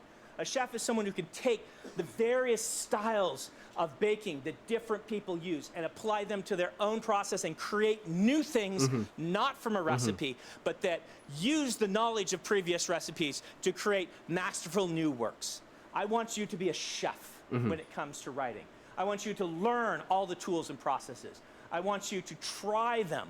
I want you to work with them. And as you do, learn how to create the effect you want to have with your stories as you write and finish them, rather than the effect other people say you should have. Your It needs goals to be can your own. story. And I'm slightly out of order here because let's talk about being a pro versus being a non-pro writer. It is okay, in fact, it is wonderful to be a non-professional writer. You can be in this class for any reason. You could have wandered in accidentally, seen that there were people here, and taken a seat. You weirdo. Right? You're welcome. You're welcome here. You can be here because you're like, that Sanderson guy, maybe if I take his class, I'll get a book signed. You shouldn't be doing that, but I'll make you learn anyway. And so it's good for you. You might be here because you're like, well, I need to have a certain number of writing credits, and, you know, this is the class that's in the evening that I can take. You might be here because you want to be a better GM. You might be here because you just love the process. Or you might be here, as the majority of you probably are, is because you're like, maybe I could become a professional science fiction fantasy writer. Those are all valid reasons to be here. I would guess the most common is those who want to be a pro and those who would like to learn to write a good book now and then as a hobby. Those are my most common students. Wonderful. I think writing is good for you. And one of the things you're going to have to confront when you're writing stories and you tell people about it, they're going to ask you a question. Yep. Have you been asked this question? What is it? Are you published? What are you going to do with this? How soon till you can take me out to dinner with the money you make from your books? Right? We live in a society that likes to approach things from a utilitarian eye. There are advantages to that, right? There are advantages to my mother, when I was 16, discovering that I wanted to be a writer and saying, that's nice, dear. You should be a doctor. And I'm like, but doctor, she's like, doctors have a lot of free time. You know how doctors are always golfing, right? Well, you could be a doctor who writes fantasy novels instead of golfing. and also feed your family. True. She really wanted a doctor, and she got none out of her 4 children. Yeah, no doctors, no doctors. She got me. She got my brother, who's in computer programming. That's close to being a doctor. He got the closest. She got a teacher, and she got an artist slash fashion designer slash charity organizer. That's Jane, who runs Lightweaver for me. And so she got no doctors. She got none married to doctors, but she loves us anyway. There is an advantage to people saying that, because you do need to ask those questions, right? I'd say that's one of the main reasons why I like talking about my book and stuff, because even if I'm like just talking to myself about it, I'm just like throwing ideas out, and I'm like, well, what does that idea mean? What can I get out of that idea? Then I'm like, well, what does that mean about this, if this means that? And then it's like, so it's like, I find just like talking out loud to myself about my own stories is just like super helpful in finding those questions that you have to ask yourself about your own story. But our society treats art too utilitarianly. It doesn't look at the primary purpose of art, which is making the artist's life more enriched. Is sincerely what I believe the primary purpose is. Mhm. It is to make your life better by creating something.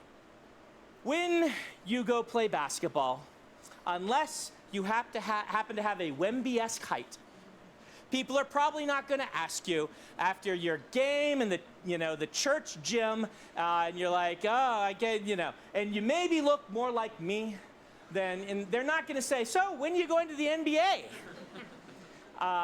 They won't. But they will ask you when you're going to sell your writing. They're going to ask you if you're published, and that's okay.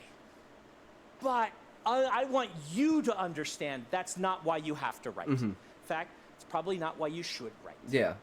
Writing You should is write good for yourself because you Expressing yourself is enjoy. good for you. Creating art is good for you. Yeah.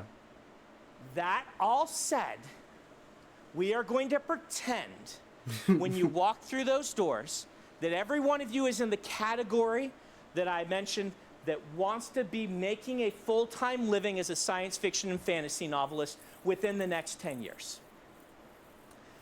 The reason for that is all the other advice that I would give you to be a better GM, or to be better at writing in your journal, or to be fulfilled as writing a book every 20 years or every 5 years for your sisters like Jane Austen did. All of that advice is circumscribed in the advice I would give to the aspiring professional. Mm-hmm. And I want to give you all the possible tools that So I we might as well can treat it as if you're going into so this like a that professional, but don't think that you have to become be. that professional Yeah. if someday you decide that you want to. Mm-hmm. But let's take a moment to look at it realistically. Probably the only time in this class that we will do that. Making a living As a professional writer novelist, is not or as a professional anything. musician working on kind of the highest record label touring level, or as a fine artist not working in in commercial illustration. These jobs are hard. Not that they're any harder to do than other types of the jobs, but they are harder to make a living at than other kinds of jobs. As a writer, there are lots of options open to you, and I'm sure the university will tell you what they are. Scar wrote for a hearing aid company for how many years? 10 years. 10 years, wrote copy in the hearing aid company for their hearing aid books about, how to operate the hearing aids. You can tell the enthusiasm in his voice. By the way, if you don't know Scar, Scar works at Dragonsteel. He is one of my executive assistants. Becky is the other one. She's back there. So they are here to facilitate making things happen and to get me in the place where I'm supposed to be at the time I'm supposed to be there. Dan went on, Dan, friend of mine, he wrote for the newsletter for a scrapbooking company. There are lots of those kinds of jobs. Writing fiction and making a living at it is hard. Now, It's not as hard as they told me when I took this, was taking classes like this when I was young. Yeah, the It's not as medium hard as is my mom actually thought. She would've fucking told you it's 1 in a huge. million. And If you ask other people, one of the they'd be main things is you like know, 1 in audiobooks. 10,000, whatever. I took this class in 1999. I was 8 years Yeah, old. I know. I used to think of myself as the young guy. Now this is the young people over here. When I took this class in 99 from Dave Wolverton, who has since passed on. In that class was myself, Dan Wells, who went on to become a professional novelist, and Stacy, who became a professional editor, and Peter, who became a professional editor, as well as 2 people I would list as semi-pros. But there's 4 pros in that class of around 30 people, okay? That's pretty good. My odds have generally been in my 15-person class, 1 to a half of a person every year going pro. Depending on your definition of going pro, more than 1 will get a book published professionally, but 1 to a half of 1 a year, so 1 every 2 years, will go on to make a significant portion of their living from writing, is about the odds that we have had. Jancy took my class and she went full pro. Brian McClellan took my class, he went full pro. There's a bunch of them. I can't list them all right now. That's not because I'm such a great teacher. I hope that I'm good, but it's more along the lines of, if you are seriously dedicated to this and willing to invest 10 years in it, you probably got more like a 1 in 20 shot of making a significant portion of your income from writing than a 1 in a million. Now that does not count the fact that a lot of people are going to give up before then, so it's probably less than better than 1 in 20, but you know, that's better odds than people pretend, right? You would not have thought that. Let's acknowledge that of the people that went pro that are my friends or in that class, only 1 of them is regularly hitting the New York Times bestseller list, right? But you can make a living without doing that or significantly contribute to your income. That said, if you went and took a class in the computer science department and the professor got up and said, I think maybe 1 in 20 of you can actually make some of your living at this. Maybe 1 in 50 fully on professional are going to be able to. You would leave, right? You would be like, I am going to chemical engineering. Oh, the chemical engineering. They have a 90-something% placement rate, right? Do you guys know what it is? It used to be the highest at BYU, which is why I used that one as a joke. Are you chemical engineers? My freshman roommate was a chemical engineer. If you've ever read the Mistborn books, Captain Conrad is based off of Tom Conrad, good friend of mine still. He went on to work for Intel. He is a glorified sewage treatment plant engineer, right? Because he That's cleans like their Jesus. water He works in for sewage. Intel. That's his job. He loves cleaning water. He gets the dirty water and he figures out how to separate all the stuff out that you can sell for money and then make the rest of the stuff non-toxic so you can then dispose of it or purify it so that it can be used elsewhere. That's Tom's job. He's very good at it.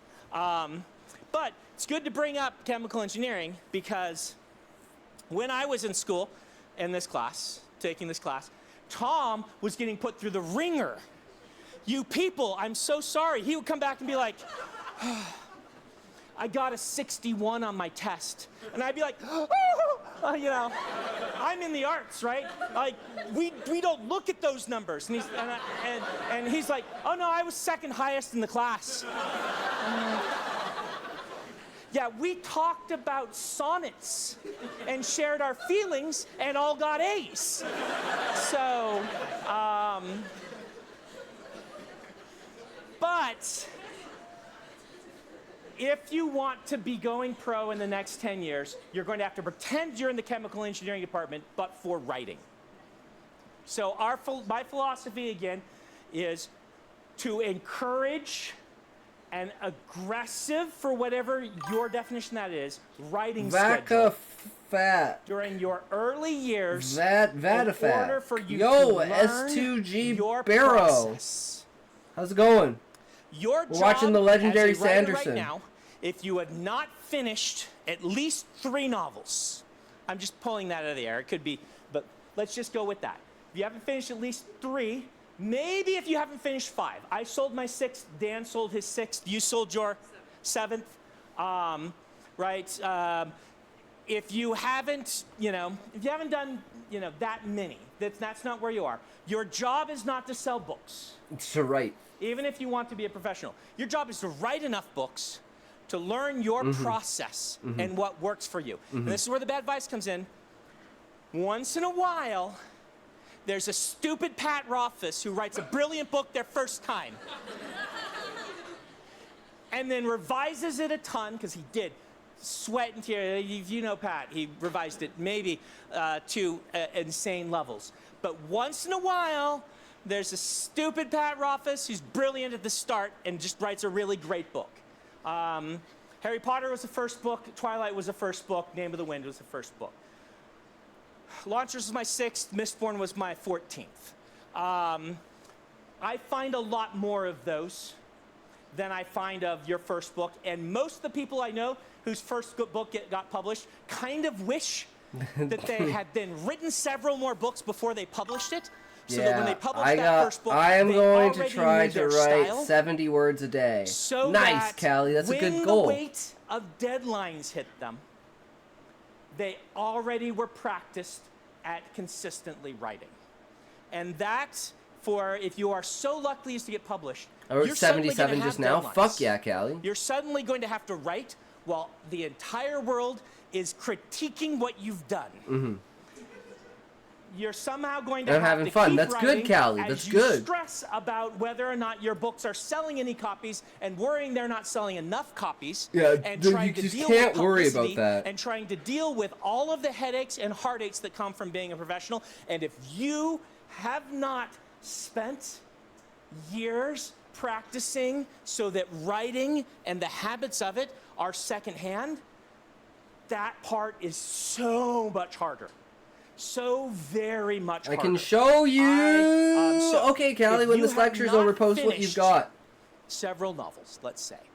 I heard early on that your first 5 books are generally crap, and it was good advice for me because I said, oh, I don't have to stress about this for 5 books. And I wrote 5 books, and they were mediocre, and I said, I love epic fantasy. I've spent this time learning this, and I sat down, and I wrote a Launtress, and it sold. Still took a couple of years, but it sold. Who knows? Was that there was definitely right advice to me. Is it right advice for you? I don't know, but I'm telling you right now, you should probably approach your writing as you might approach playing the piano. And your first books are learning your scales. This can be really hard for some people. It can be really hard, generally for most people, knowing that this beautiful thing that you're working on, It's just you not have this going to baby be. It's that you've for you. cherished, and it's for you. You might have cherished this baby since you were a teenager. Yep. Meaning, I'm going to write this book someday. Yep. And you might have written in your books in school, as I did, sketches Sink of your or not characters gay. and ideas for plot True, lines sink. for that 3. book that you're going to write. And 2. you may have this book that built over many years. 1. And you might Okay, run on into 3. the situation Go. upon writing 1. it that suddenly 2. your baby is ugly. 3. It's here Go. and it's ugly, and what do? Oh no. And it's even worse than the baby being ugly. You know the baby is actually, the baby was perfect in your mind, this book. It was gorgeous and beautiful. And then you made it ugly through your fat fingers being unable to accomplish what you want to accomplish. It's very deadly to new writers because they get stopped because their skill isn't up to their aspirations yet. You need to push through that and keep writing. That's why we write short stories. You need to learn early on that the product of your writing time is yourself. You are the artwork. The time you spend writing will change you. It will make you better expressing your ideas. It will make you, you'll have a wonderful time. It's just wonderful writing. But you will also grow as a person. You will become more empathetic. All these things will happen to you. The product of your writing time is you. You are the piece of art. Now, as you get better and better at that, that time spent making yourself better does start producing things that hopefully you can sell. My philosophy on artistic expression is, while you are writing the book, the artist should be in control. You should be making the decisions that the artist thinks are genuinely the best decisions for that story and those characters. The moment you finish that book, there should be a second person inside of you who takes the artist, shoves them in a closet, locks the door, takes the manuscript, and runs away cackling, and then figures out every mercenary way to exploit that book for profit that is legal in our system, so that you can let that person back out and they will have enough, food to eat so that they can go and be artistic the next time. That's the perspective we'll take in the class. Go. Should the second person worry about how the artist feels? It has to be legal. Yes, you definitely should. I'm being a little exaggerating that. Your artistic integrity maintains you are the same person, right? There are certain things that you will not do as an artist with your book. And that's, yes, absolutely, right? I'm just talking about this idea of the business person shouldn't be in charge when you're writing. But as you finish the book, learning the business and letting the business person take charge is a good idea. But yeah, definitely do not compromise your artistic integrity through revisions because of what the business person thinks. But sometimes you might. Let me give you an example. John Scalzi wanted to be a novelist. He's a very good writer, good friend of mine. He had been a blogger for a long time. He decided, I'm going to be a novelist. So he went to the bookstore and he said, what's selling right now? He picked up a few books and said, these look like they're selling. I'll write one of these. And then he went home, and then the artist took over, and he wrote one of those. I wouldn't say that John compromised his artistic integrity, but there definitely was a back and forth between the business person and the artist when it came to choosing that project, right?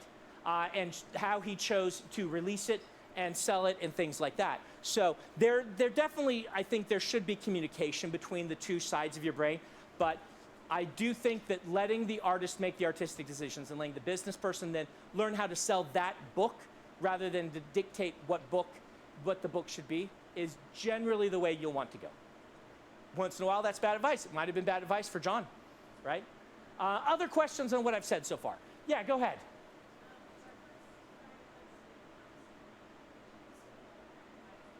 Yes, but here's why. Revision is a difficult skill to learn on par with learning to write a book. I learned while I was not selling books and getting very close, I learned a lesson that you can also just go full on pulp writer. Were better revisers than they were writers. And I might, if I were you, like there's an argument to just putting aside the first book and then writing the second one and then coming back later and maybe revising the first or maybe not even ever touching the first. But the truth is a lot of people's second books are publishable. It might be better if you think you're going to write 5 and then publish number 2. But most people wish they'd written a couple, even if they are starting off a genius. And revision is a really important thing to learn. I would say the reason it took me as long as it did to sell Elantris after I wrote it, because it came out in 2005 and I wrote it in 98, was because I hadn't learned revision. I would write those first 5 books, I never did a second draft. I wrote them and then, I figured the next book would be better, so why not just write that? This is a classic. I'm more of an outliner. This happens more often to outliners than it does to discovery writers, that they think, well, I've decided by the next book, I'm going to go write that. Discovery writers have the opposite problem. They do tend to over-revise. They write a chapter, and then they revise it, and they write a chapter, and then they revise it, and they go back and revise the first one again, and then they write chapter 3, and then they revise the other 2. And then now they need to do this, revise chapter 3 now, and then they never get anywhere. Oh, we've got another Nate up there. Your name isn't Nate, is it? Because this is funny, because last year I was telling a story like this, and I had a guy in my writing group whose name was Nate who did this, and this guy's like, I do that. My name is Nate! So this does tend to be more of a problem, but I will say those writers who constantly revise the early chapters, they don't tend to make it. It's been my experience. Because having 80 first chapters doesn't get you Yeah. very far. Now, you could be a fantastic short story writer. Short stories don't earn any money anymore. Yeah. So it's really hard to make Yeah. a living at short story writing. In fact, Yeah. kind of impossible unless Mhm. you're also doing lecture series and being a professor. Yeah. But So it's good for slow YouTube. revision. It's really It's important. good By the for way, You were in the YouTube. class before too, weren't you? Good to see you. All right, we'll go here and then we'll get some in the back. So. When you first started writing Mhm. and you weren't good at it, what was it, do you think, especially like, you know, when you knew you had to practice and spend free time when you could be, you know, doing something else, what was it that got you to go back and write? Okay, what made me write? What gave me the motivation? There's a couple of things. So when I was brand new at this, I saw that if I didn't learn to write, I was going to have to get a job that I did not enjoy. Because I genuinely enjoyed writing. So I came to BYU as a chemical engineering. Actually, it's bioengineering, but you know, yeah. Something like that. Because my mother convinced me that that engineers I was biochemistry, that's what it was. That engineers got scholarships, and she still wanted a doctor so badly. I came to BYU, and they threw me in the weeder classes for chemistry, which I actually really appreciate, because they taught me I did not want to be doing chemistry every day, right? Oh boy, did I not want to be doing chemistry. I went on a mission to Korea, and I'm like, I'm on a different continent from chemistry. Oh, it's so nice. But writing, when I would sit down to write, hours could pass, and I wouldn't know what time it was. That doesn't mean that writing was easy, right? Usually starting is hard. Or if I hit a rough patch, you just get in I'd it. still give And up you or just things think like about that. it. Next So I thing you still know, need you're this 8 hours motivation, into but the stream. that You're was a like, key sign Jesus. to me, You've that written I 2,000 love words. the busy Fuck. work of writing so much more than other things. So, good sign there that so the thing that worked best for me is that I would start keeping a spreadsheet with the amount I'd written each day and my goal. And if I hit my goal, then I didn't have to worry about it anymore. I was making the progress that I needed to do, and I could go play Halo, right? I could go do whatever I wanted because I had hit my goal for the day. And a lot of times, I made it such a goal that it was a little difficult to hit, but not impossible. It wasn't actually hard. It was just like I had to actually work. Most days, I would double that goal, right? Because it was a goal that it was something like 1,000 words, right? Hellcat, thank you for checking in. How's it going? We're watching the Sanderson lecture. Once I got into it, I would keep going. And then put that in my spreadsheet, and I watched those numbers counting up. And it worked for me like the progress bar in an MMO for getting your next level worked. I'm like, hey, I will hit 25% soon. Is that a photo? I will hit 50. I'm almost done. Which And one, every Hellcat? day was a balance of making me feel like, man, I've gotten my work done. I can relax. I don't have to stress about this. Oh, My the job screen froze. Right now Oh, isn't shit. to publish books. My job is to write Is it those good first now? 5 books and to Or is it your learn from end? them. So if I today have hit my 1,000 words, I'm on my path. That I've done basically all that I can do realistically with my a normal person's mental health and things like that in order to hit that goal in 10 years. And it worked. Granted, I'm going to get to your question up here. Let's talk about survivorship bias. We're recording this year, so I think every person entering into a creative or even Seems a fine professional on my field needs end. to know about survivorship bias, because there are a whole lot of grifters out there who coast on survivorship bias. Survivorship bias is our brains are more likely to weigh the words of someone who's been successful, even if their success was random, than someone who has not been. Yep. If we didn't know that flipping coins was random, and we had a competition and Had everyone to in here would refresh? flip coins Okay, until we so- had one okay, I person just left wanted to and make flip sure. heads the whole time, everyone in Now this it's room working? would Okay, be good. asking them for advice next time. And indeed, they may go on the guru circuit, earning big money, writing books about flipping coins and about how you do it and their process, and they might even name it and come up with a YouTube course that you can pay for, right? That's survivorship bias. We cannot say what contributed to my success. This is why I try to give you lots of tools, right? That worked for me. I am a survivor of that system working.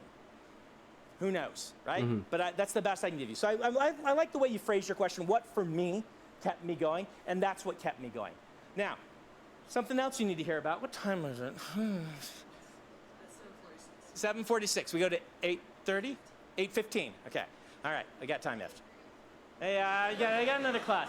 But we've gotten through almost all of this. So I can do lots of questions. Let's tell you the story of Brandon almost giving up. Some of you heard this story before. I am, in this story, applying to grad schools and getting rejected from all of them. NYU, rejected. Columbia, rejected. Iowa, rejected. Everybody rejected me. I had written at the time around 12 novels, and I hadn't sold any. My father would call me and give me father speak, for I'm very concerned, by saying, son, your mother's very concerned. It's father speak, little interpretation for you if you ever get that. They were worried, both of them, that I was going to end up begging for beans on the side of the road because instead of becoming a doctor, I had decided to be a science fiction novelist. And they were kind of right? Like I talked about it earlier. Having a backup plan is a good idea in a career where 1 out of 20 talented people who work very hard for 10 years are going to make a living, right? 19 of them won't. And Jancy will tell you that it took her, even after she started selling books, over a decade to start earning what people would consider even close to a livable income, right? I think the first year that she made, she said she made enough to live on by itself with her writing was the year she co-authored a book with me. And she is very good at self-publishing. She knows her stuff. So it's good to have a backup plan, right? And I didn't have one. I had Walmart? All right, living off of my parents. Grad program, right? I did get into BYU. Everyone else rejected me. Nepo baby One round bullshit. Of all the top schools, they all rejected me. Then I went to the second tier schools and BYU, and of them, only BYU let me in for grad school. You don't usually want to go to grad school in the same place that you went to undergrad, which is why I applied everywhere else first. But I was only applying to the schools that I would, if I got a degree from, I could then go on to get a job, you know, as a writer, because BYU at the time didn't have an MFA. An MFA was considered the degree you needed to be a professional teacher in creative writing. Getting a master's from BYU in creative writing, actually, my parents didn't know it, at that point would not do anything for me becoming a professor. It was virtually useless as a step to being a professor because it wasn't an MFA, wasn't a Master's of Fine Arts. They now have one, and their program it has gained reputation because of that. So those who are in it now, don't panic. But back then, it really couldn't do anything. That said, Andy was in my class, and she's a professor at BYU right now, and she's really good. So I don't think she got an MFA, though, did she? Or did she go back and get one? She was in my class when we didn't get the F. We just had an MA. So I got into BYU, but my parents are calling me, and I'm like, oh, man, I'm stalling. What am I doing with my life? I can't teach. I went to class the first day in university as a creative writing major, and Lance was teaching the class. Anyone here? Did Lance retire? Does anyone know if Lance retired? Lance Larson? He's still here. You said he retired. You're wrong. Ha ha. Okay, sorry. Lance was the poet laureate of Utah. He's a very good teacher, very good poet. He was in charge of graduate students in the master's program in creative writing, or in just the Masters of English program. And he got up in the first day of kind of here, you're a grad student now, let's talk about it, and said, he pulled out a thing, he said, here is the CV, which is kind of like the resume for students, for those who online who might not know, of someone who got into a top-tier school for a PhD to go and went on and became a professor in English. And it went to the floor, right? Said, they were on every journal, they worked with this many professors on these, and they spent something like 40 hours a week outside of school working in order to build their CV so that they could get into a top school so that school could then propel them into a career. That's what you're going to need to do if you want to become a professor at a prestigious university on a 10-year track. And I looked at that and I said, cannot write books and do that. So I'm not going to do that. And I didn't. But I didn't have a backup, right? And I kind of had to, that moment, confront, what do I do? Right? Do I give up? Do I go get a real job? I was working at a hotel, a graveyard shift, so I could write at work, right, overnight. Worked very well for me. It was bad advice for Isaac, who tried to do that, a friend of mine who's now at my company. He tried to do the same thing, and he is not a night person, and it did not work for him. So I looked at this, and I thought, am I going to stop writing? And looking seriously and honestly at my heart, I said, no. Whatever I end up doing, I'm not going to stop writing.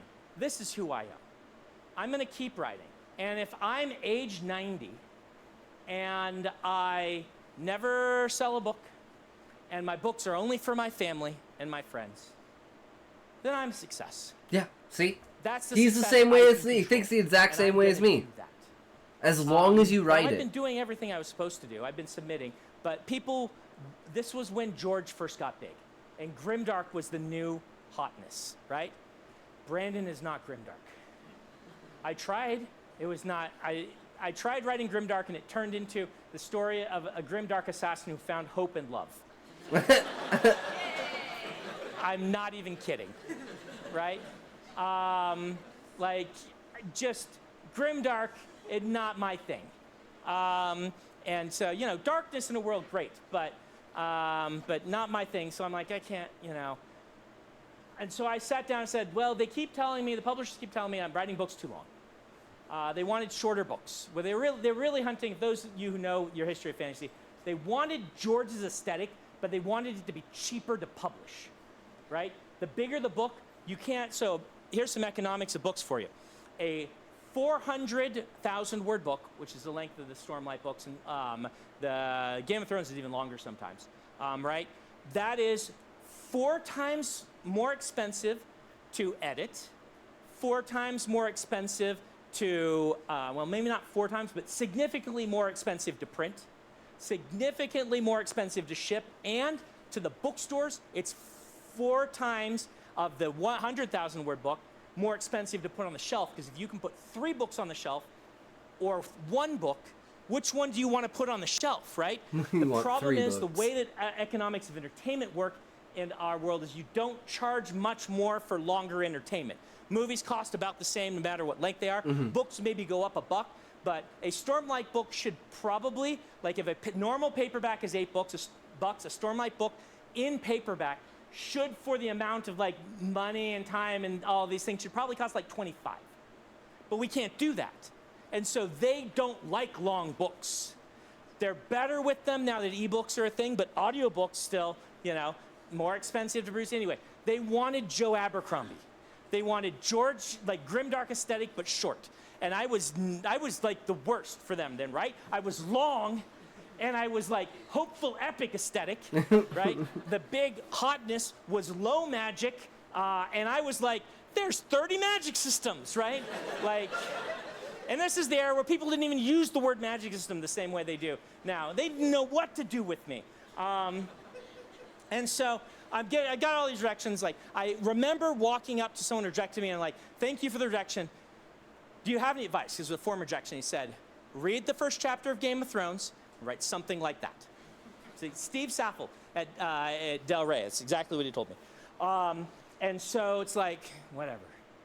So I'm like, all right, I'm gonna write what I want. I'm not gonna care. I'm gonna write, they tell me to write, sure, I'm gonna write the biggest darn book. All right, they tell me it's low magic, no, no, no. Right, and I wrote The Way of Kings Prime, right? And as I was finishing that book is when Elantris sold. And I still remember that kind of, you know, that belly of the whale, if you want to use your writing metaphors, that long, dark tea time of the soul. To dirt gently. Douglas Adams quote there. That moment was really, really helpful for me because I had gone through making the hard decision that I was going to write for the rest of my life before I became one of the most famous writers in the world. And that was really handy to have made that decision before I sold and things like that. So, tangents. I warned you about those. We got time left. All right, question back there. Hit me. I'm gonna do a rapid fire round. I'm gonna actually do them fast. If you're too attached to a world you built and don't want to like put all the effort to jump ship and world build a new thing and plan all these new things, Yeah. would you say it's detrimental, or is it fine to still write like 5 books but in the same setting or the same? I think that's good. That's great. Totally worth doing. The question is, let's say you want to write 5 books, but you don't want to abandon all your world building. Totally okay to write those all in the same world. Now, what I would tell you is there's a gambit for you here. All right? You can do a Sanderson, and you can write 5 different books with 5 different protagonists. Just you can share some of the world building. It's more like an Anne McCaffrey. She used to do this and things like that. Or you can do a Stop and play video games. SV homies. What's up, brother? In the writing category, brother? Those were her, she just wrote those books without selling any of them. Now, why this is a gambit is you cannot send book 2 of a series to an editor or sell it to indie publishing until you've, like if they reject book 1, you can't send them book 2. But if they're in the same world, you can. But if it's a sequel, you can't. She put all her eggs in the same basket, but then when Temeraire sold, the publishers knew they had gold on their hands because they had 3 finished books and maybe a 4th. So what are you watching? It's a Brandon Sanderson campaign behind that.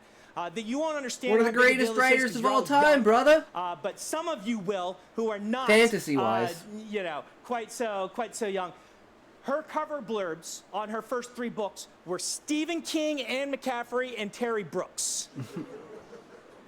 They sent all of them all 3 books, and like, all 3 are done? Well, I'm gonna read them, right? And they cover blurbed them. It was amazing, and then she stomped me at the Hugo Awards for Best New Author because of that, and she deserved it. So anyway, there's your gambit. Writing all in the same world but not direct sequels is kind of the best of both. So if that's appeals to you, that's totally why I'm writing the Duart series and the main her. series, a prequel. So I was wondering, but like, it's the same world. You have a world that you're like incredibly proud of and you've been working on for like years. How do you escape like the trap of like using the first like 4 or 5 books to like throw away those so you can get to that 6th one? Okay, so you've got a world you've been working on. You're so excited by. You don't want to throw it away because it's your baby. You got a couple of options. Number 1 is write that first book, get it out of your system. Know that you're probably just going to then come back and write it better. Okay, that's the one I kind of recommend. That Way of Kings Prime didn't sell. There was stuff wrong with it. Years later, when I had more experience, I just wrote it over from scratch, and kind of having a book that was a rough draft of the book I wanted to write, where I could see all the flaws with my now experience and write a much better version. I didn't revise it. I just started on page 1, but it was almost like I had an outline that was the wrong version of the book. Was really handy. And it is part of why Way of Kings is so strong as a series, is because I know stuff about that world I don't know about others because I wrote a whole book that I threw away, right? So that's what you can do. But another thing people do is ideas are cheap. This is what you will learn as a writer. The ability to take ideas and make them great, and you're gonna be my last question, so I'll get to you. The ability to take ideas and make them great is what people are looking for. 2 stories for you, maybe 1. We'll see how much time I have. There is a writer who he was hanging out on some forums, and he was arguing with some people, and he took this stance. He's a new writer, unpublished, and he said, I think ideas are cheap. And the other person's like, no. Ideas are what makes science fiction and fantasy. If you don't have good ideas, then you got nothing. And the first writer's like, I tell you what, give me your 3 worst ideas. Or your 2 worst ideas. It was 2, I think. I asked him this at dinner, and it's true. So I'd heard it apocryphally before, but he confirmed it to me. You can ask him in person. He said, give me your 2 worst ideas. They said, all right, Pokemon meets the Lost Roman Legion. That sounds amazing. And Jim Butcher took that, and he wrote a book series called Cosalera. I heard it over here. They're fantastic. In the hands of a great writer, great being someone who's practiced a bunch, you can take basically any idea and you can make gold from it. Yeah. a writer with good ideas but not the skill, it's like playing piano. That's my other thing. We mentioned playing piano. The other story is, if we had someone come up here who had been practicing piano for a few months, and someone who had been practicing for 20 years, how long do you think it would take you to tell which is which? Instantly. Instantly. Very short amount of time. Instantly. Right? It's the same thing in writing. Editors, readers, they can tell if you've put that time into it. So, ideas are cheap. Find some idea that just, a writing prompt. Mash it together with another idea. Being able to morph ideas into something is what's important. And just write that book, right? You'll be like, I'm going to write The Godfather. I love The Godfather, except it's mice. And, the magic system is magic cheese, right? Boom. And I'm Instant going to write sell. that book. And then that gives you your practice, and you will then discover that ideas kind of are cheap. And you get some practice, and then you save that book until later on. Either of those are perfectly viable, all right? Last question. How do you make yourself get to the point of like just rewriting a story? Because I've written some Yeah. How do you force yourself to rewrite? novels, but like they need rewrite, but I don't know how to make myself do that. So, good question. How do you make yourself revise? I am there with you. I hate revision. It's my least favorite part of everything. That's why we delay on That's why it took me editing so long. I am really good at revision. People hear this and they assume I'm bad at it. The things that you're bad at, that you have to force yourself to learn or you will not be able to succeed professionally, tend to end up as your strengths. So, that won't help Always you. take your because lowest level and raise it to your highest. Strengths. Yeah, I know. That's hard, and I don't want to do it, right? So, yeah. So, you need to, helpful for this is learning your, whether you respond to carrots or sticks or something else. What makes you consistently do the things you want to have done, right? There's probably other things in your life you want to have done that you are able to get yourself to do, whether it's get up in the morning, whether it's go to the gym, whether it's read scriptures, whatever it is. What do you have that you have built a habit out of already? And number one, what made you do that? And number two, can you bundle your habits? If there's something you already do every day, you're like, every day I go and I get my favorite dirty cola from the random dirty cola place that also sells cookies, because why not all the diabetes in one place? And I know I do that on the way home from school. I am going to stop in that shop and I'm going to revise for only 30 minutes. And then when I get home, I get to do something else that I find fun. Well, that's what we call kind of bundling, when you group something you don't want to do with something you've already built a habit to do, so that the thing you don't want to do but you want to have done also becomes a habit. That works very well. Learning whether you respond to, like for me, counting up. I can see the percentages and small bites. Or whether some people binge, right? Like, I don't like revision, so I'm going to take Sean spent 3 days writing the one book, and then the year, 2 years. I don't get to go do anything else. I do it for 12 hours a day. Then I collapse, and then at the end of the week, I'm done, and I get to take the summer off, and then I'll start writing a new book when fall semester starts. You have, your job as a new writer is to figure out what triggers these things and makes them work in your mind. Helpful for me is to make a revision guide. If you're an outliner naturally, which you might be if you don't like revision, having an outline for your revision that has targeted goals, kind of like, have you ever done any programming, computer programming? Okay, okay. In programming, you might have a bug list, starting with your most important bugs. You're like, in this book, I've gotten feedback, this character doesn't work. Here's a plan for fixing the character. It's my most important thing. The main goal in this revision is to fix that character. If I have room in my brain for a second goal, here's the second most important thing. And I'm going to find 3 places to foreshadow this or to add a scene that fixes this problem. And then you do a revision, checking things off that list so you feel like you're making accomplishments and you're basically killing bugs in your bug report. That does tend to work for some people as well, particularly if they are naturally an outliner, having an outline. But to do that, you need to get feedback. And to get feedback, we're going to talk about writing groups. Segue!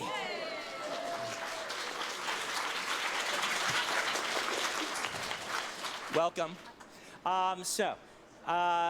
Segue. By the way, I used to think that you spelled that S-E-G-U-E, anyone else have that?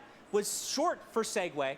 And there was actually a word that was that plus way that was segue, and the shortened version was seg. And you just say seg, or people would just write it.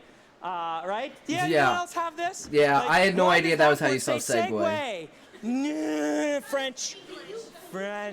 Oh, you Normans came in. You took our nice near Germanic language that like to crunch and kill and eat, and you made it instead so that we, that we had rendezvous, and we didn't give up. We surrendered, and now we have 2 words for everything: one Latinate and one Germanic. It's actually really good for writers because the Latinate words naturally sound very upscale to us, and if you can learn to watch for the Germanic words, because those were the lower level words back in Middle English era, and the Norman/Latin words were the high class, and that's still around in our language. So if you say I surrender, that indicates education. If you say I give up, that indicates lower class. You can use that as a writer, so it's actually a useful thing. So but it is annoying. All right, writing groups.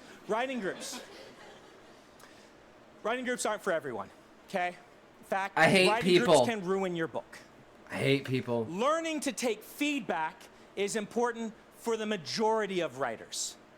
Writing groups are one of the ways that we can do that, and I am able in my class to do it in a controlled situation where it will not ruin people's books.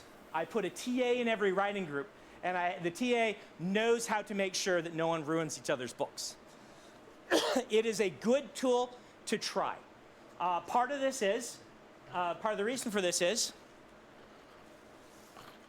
when I took this class in 1999, I formed a writing group with 4 people. Me, Dan Wells, Peter Ahlstrom, and Ben. Dan and I went on to become pros. He sold, he found an editor, I sold to that editor, and then he sold to that editor, and we both went full-time. Peter became a full-time editor at Tokyo Pop, and then I hired him to be my editorial VP at Dragonsteel. All 3 of us went on to be pros, and we are 3 of the 4 people from that class who went on to be pros. Now, part of that is because I was in this class, and we were reading writing samples, and I zeroed in on Dan and said, he's a good writer, I'm going to put him in a writing group with me. And he said, my friend Ben wants to join. I'm like, sure. Ben's a CS guy. He's our friend. He doesn't really write. But we make fun of him on my podcast. And then Peter was at the magazine with us, and I knew that Peter had a really good editorial eye, and I'm like, I'm going to put him in the writing group because he's an editor, and he knows what he's doing. So I specifically picked out the 2 people in the class that I thought were most likely to make it, and I formed a writing group with them, and I was really good at that, apparently, of picking them out, right? But another reason is, for the same reason that Tolkien and Lewis were in the same writing group, right? Success breeds success. Mm-hmm. Writing groups from my class that stick together often do give each other help and legs up. That's what I tried to and do things here. like that. So, get you guys pumped while for writing your groups aren't own for everyone, writing to I get do your think own they're works on the worth move. And I trying. think I've done that a couple times, So and I'm I'm going to excited give for you that. today The fact that Beezus and Bookbuyer haven't come back after I fixed their against writing books. groups ruining your writing. They had better be going hard so with that those. you can try them out if you would like. And then after this class, if you would like me to split you in this group into writing groups, I will do so. All right? If you don't want to be in a writing group class, then you can leave and you can laugh at us all with your other cool writing group with cooler friends. That's us. So, here's a couple of simple rules that if you follow will help a ton. Number 1, if you are a discovery writer, be very careful about taking any advice for your book until after you have finished said book and are working on a different one. This is because people who tend to discover their story can be taken over by the whims of other people giving feedback too early, and Stephen King is the quintessential discovery writer. One of the reasons he doesn't like writing groups, which he doesn't, is because they will do this to him. One of the reasons he doesn't like outlines is because if he writes an outline, he feels like he's already discovered the book, and his enthusiasm and excitement for that book vanishes. That makes sense. Both perfectly valid ways to be a writer, but this is why it's important to understand these things, right? So, if you are a discovery writer, try not to submit too much or too early, or if you do, be aware of what can happen if someone hijacks your book. I had someone in a writing group once come and submit a chapter, and we gave some feedback, and they submitted another chapter, and it was wildly different, but it was in the same book. And then a third chapter was wildly different. And we're like, so you were writing a romance, and now there's vampires. And she said, yeah, I took a class at BYU, and the people in the class said, you know, vampires would be really good in this, and they're selling really well right now. So I added them to the book. And the next one, they're like, oh, it's not exciting enough. You know, thrillers are doing really well because the Da Vinci Code had just come out. And she's like, well, maybe I should make this a thriller. And her book was a different book in every chapter. Writing groups can do that to you, okay? Now you're warned about it. Hopefully that'll inoculate you.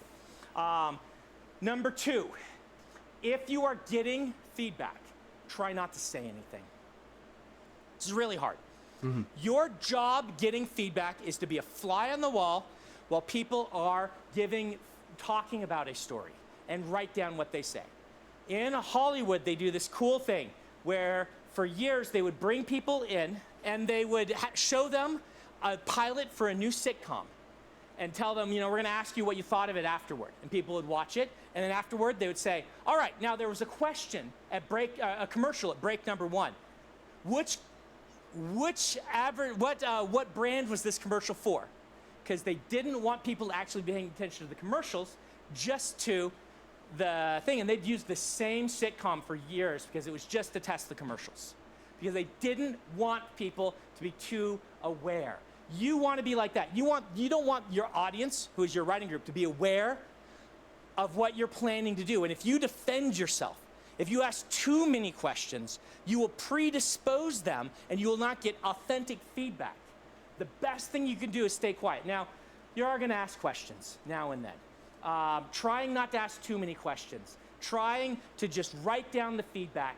I want people to ask me questions. And this is, you know, later is important. Who is such and such? What is I this? recommend taking feedback on a book you finished. How does this happen? While you're writing something else, and then coming back to that feedback months later when you're in a revision mindset, reading through it all, making a revision guide. Usually I take maybe a third of the feedback that I'm given. And I have a really good writing group. Such, who is this? So how does you're that not happen going to take most of it. There's going to be a lot in there. It's going to help you build this revision guide. Then you're going to revise your book. It's and then you're gonna Husai, find the moon, a new audience and see if you consciousness. fix the things Those are the 3 answers that to you those thought you questions. fixed. This will be really good for you as a new writer, learning to target at people. So write it down. If you are giving feedback, last point of advice. Be descriptive, not prescriptive. Did you say it before I got to it? You're cheating. You took the class before. You want to describe the piece's impact on you through words, emotion words, not you try to fix their book. Your job isn't to fix their book. Editors fix books. Beta readers, writing groups, just are a test audience. So that the author can tell what people are authentically feeling as they read the book. So you just say, I really enjoyed this. I really enjoyed this. This part was confusing. I didn't attach this. I like this character. I wasn't emotionally connecting right here. I lost blocking right here. Not as Jancy got, you should add rats with swords to this scene. Ask her about that if she comes and teaches the class ever.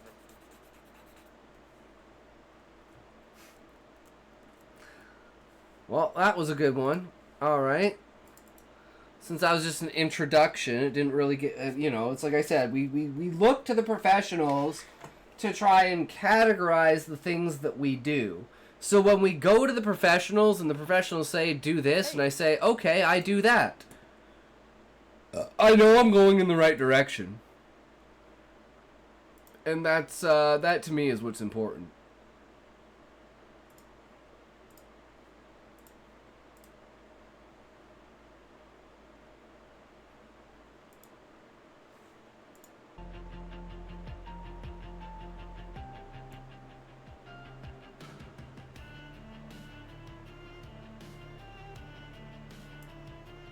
Oh, wait.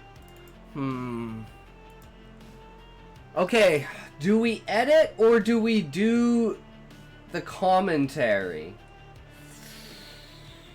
Ooh. I think we're gonna edit. I don't think I can do both. Like, maybe I can edit for a little bit and then do the commentary, because the commentary is gonna take, like, an hour and a half.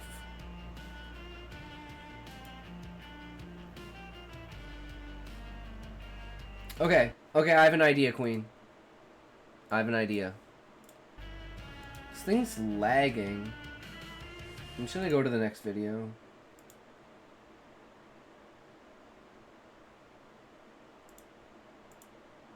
Super weird. Okay. I'm gonna read the story until I get to a point.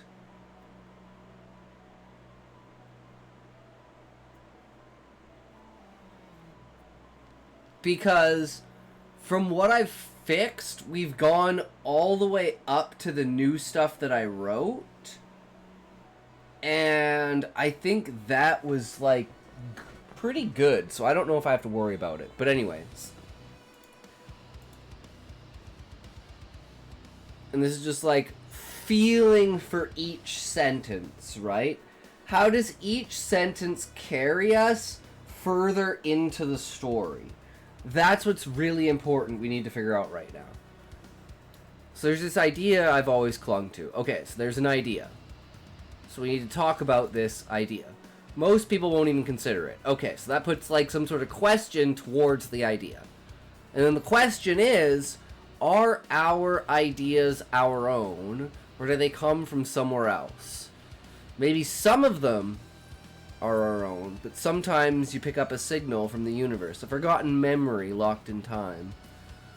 I've been creating the rituals for a clan called the Kucha. I've come to the point in my craft where all the pieces have aligned.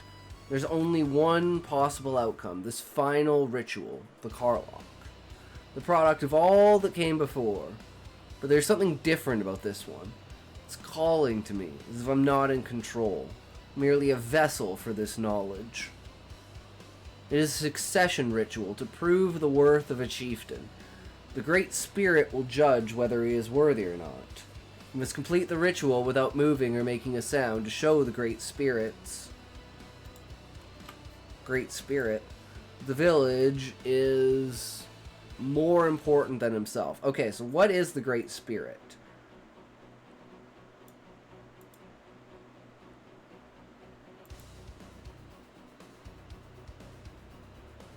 So we're talking about a ritual, and then all of a sudden we come up with the Great Spirit. So I think we need to add another line in here that it, like, introduces the Great Spirit. That's like...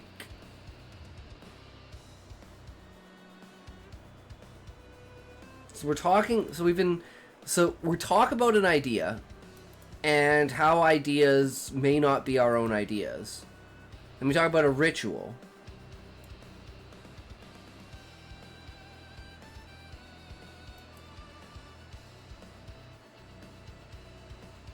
I think instead of this, it needs to be something else here. Like,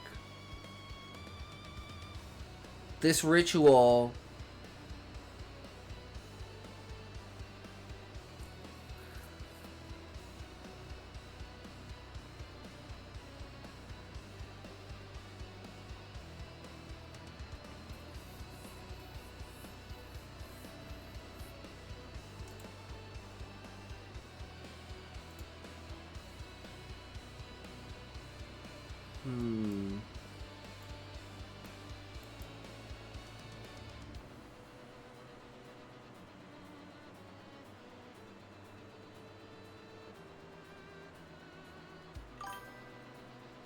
May have. What do you mean, Callie? Me have.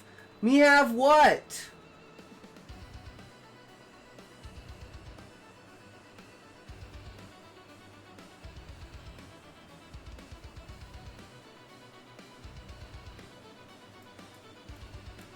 Of a chieftain to the Great Spirit.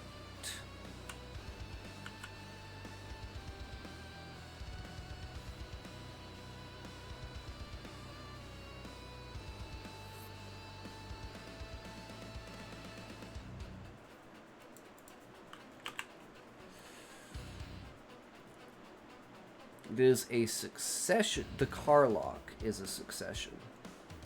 We already stated it's the Carlock.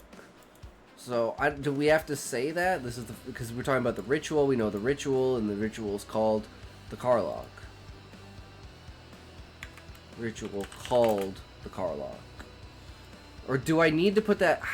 I feel like I should just trust the reader to know that the name is the Carlock. This final ritual, the Carlock.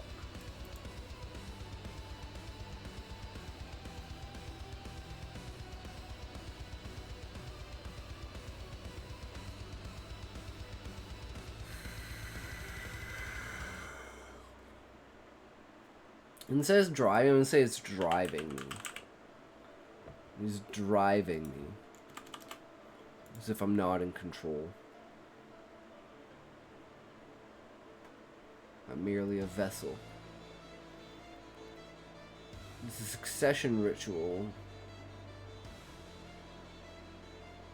It is the succession ritual.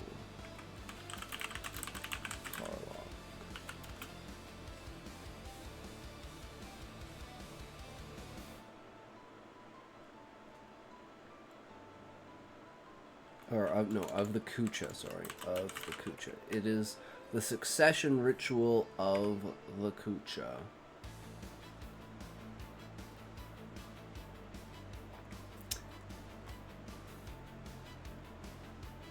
Practiced blood sacrifices. Long lost memories of some chieftain. Posted.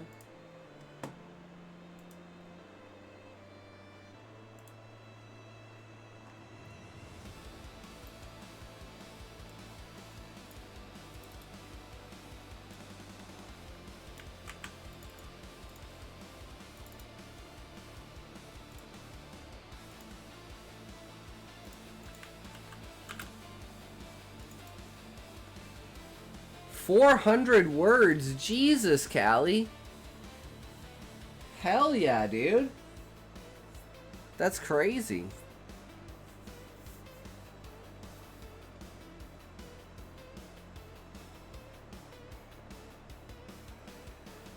Alright, this is more a Callie story. I don't know exactly where this is or what it's for, but hey, let's just jump into it.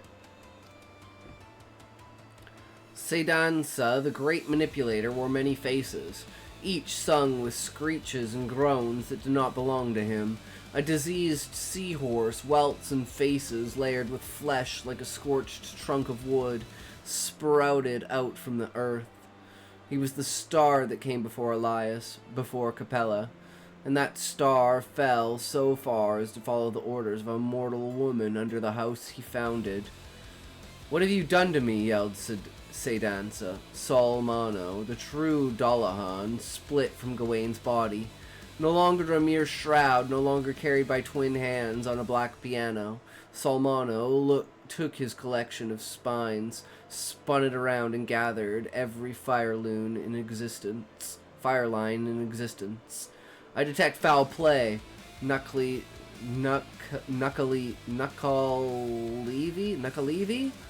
Whispered the Dullahan. He trotted around Nell and smelled the corruption in her resonance. Aren't you listening to me?" asked Nell. Shouldn't I say listening? "That is not entirely so." Salmano gave Nell her hands, but they were worse than burnt. They were as cloth after by pulling by a murder of crows. After a pulling by a murder of crows. "Prefer to write, to listen."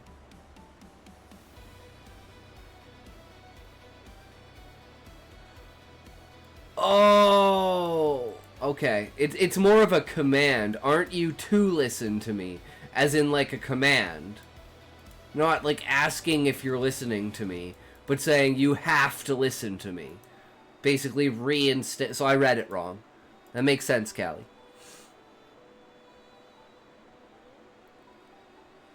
Don't you two have power over what deals are rendered null? Asked Nell. Sedansa, Salmano, and Fabel gathered together. Well, Gawain awakened his powers. He decides whether your hands heal. As for us, we'll be taking the faces that spawned from every child's flesh. Every child you promised fame and health, said Sedansa. Gawain, as an Ember Cage, knew that Nell wanted to save Corwin, but Nell also wanted to use his mother to revive Isabel. Should her selfishness be punished? The boy stared at the floor below him as the trio of gods cured him with a howling red. Shit, he gets cured? Capella stepped in. She doesn't deserve it, brother, she said. Nell gazed at her hands. She tortured so many. All for a child to decide whether she should get what she wants. Gawain looked up. His eyes glowed yellow. I summon Osric, he said with a hoarse voice. I'm not going to give you what you expected, father. Not flesh that will warm you on freezing days. I won't reward you for anger or jealousy or the murder that comes after. I'll show you exactly what you want. I'll show you that exactly what you want has been in front of you for, Gawain vomited when he looked up. Nell was a diseased leper, her face stretching out, her skin sagging, lacking any semblance of structure. The voice that came out of her was not Nell's, but a man who had been betrayed. Nell needs no niceties, said the body, voice coarse like the marrow of bone. Nell has just one of her bones left. Go ahead, child. Restore her burnt hands to the former state. It won't do her any good. Nice, Callie. That's harsh. I fucking love it. No, Gawain, you can't. You can't let him bring... Oh, that's the wrong one. Can't let her bring her shit back into this world.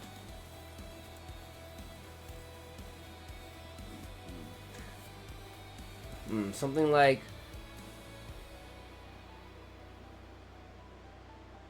They believe the Great Spirit dwells in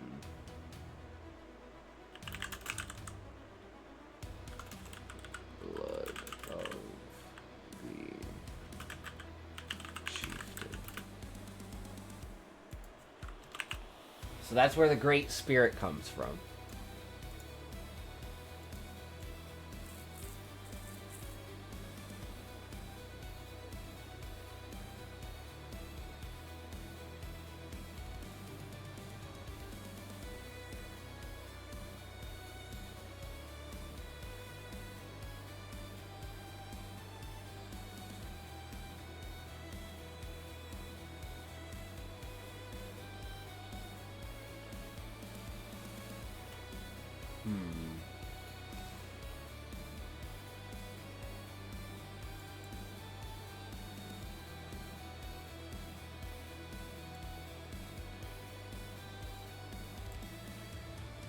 Okay, where is it do we say partake of it? Believe the Great Spirit dwells... Oh, here. No, this is where I said it. It is believed that the Great Spirit dwells inside of the chieftain in order to share... Okay, so this, I think, needs to be moved actually up here.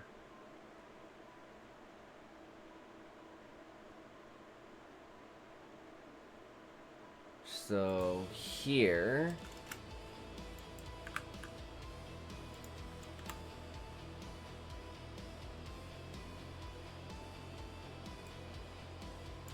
Ritual is not for the faint of heart. It is believed that the Great Spirit dwells inside of the chieftain. In order to share the Great Spirit among the tribe, each person must partake of the flesh of the chieftain. Okay,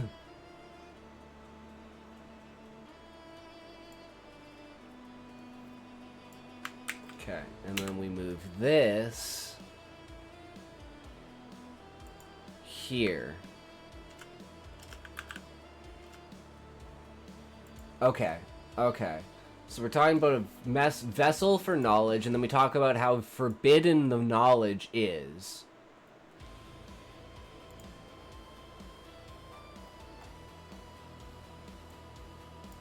And then we say exactly what it is and how you do it. I think that works a lot better. First, we must take the part of the flesh. To prove the worth. To prove the worth of the tribe.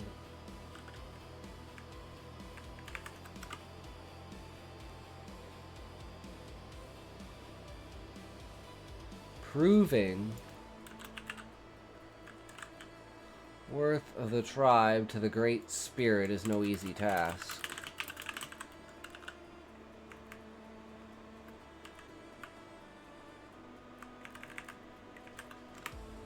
You must complete the ritual without moving or making a sound to show the Great Spirit that the village is more important than himself.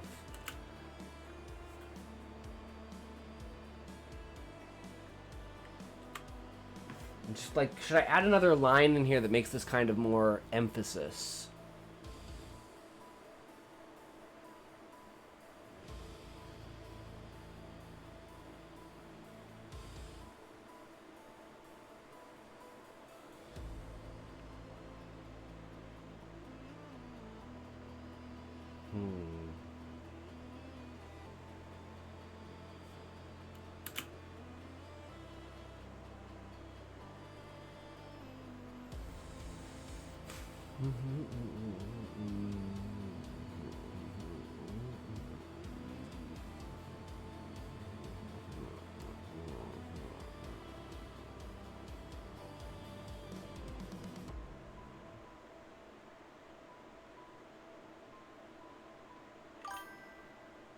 True, Smokey.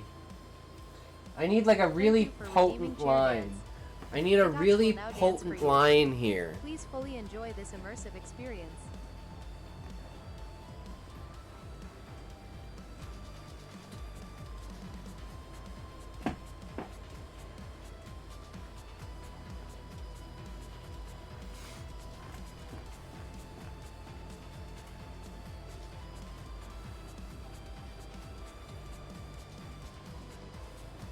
Keep dancing, bitch, it ain't over yet.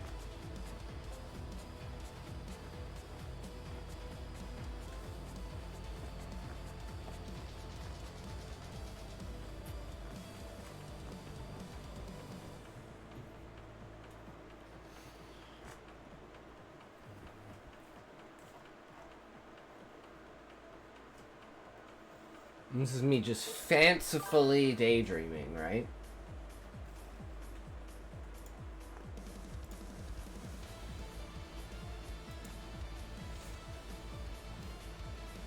You did good, you can rest now, babe.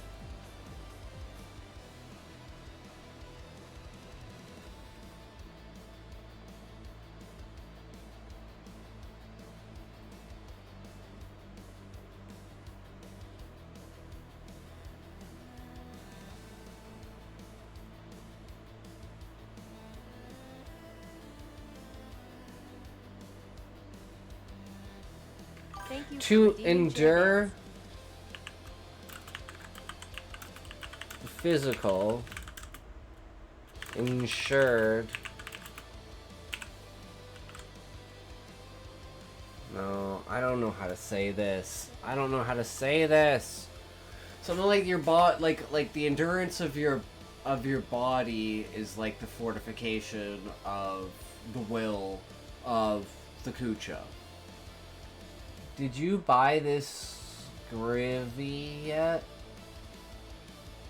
Which? What are you talking about, Smokey?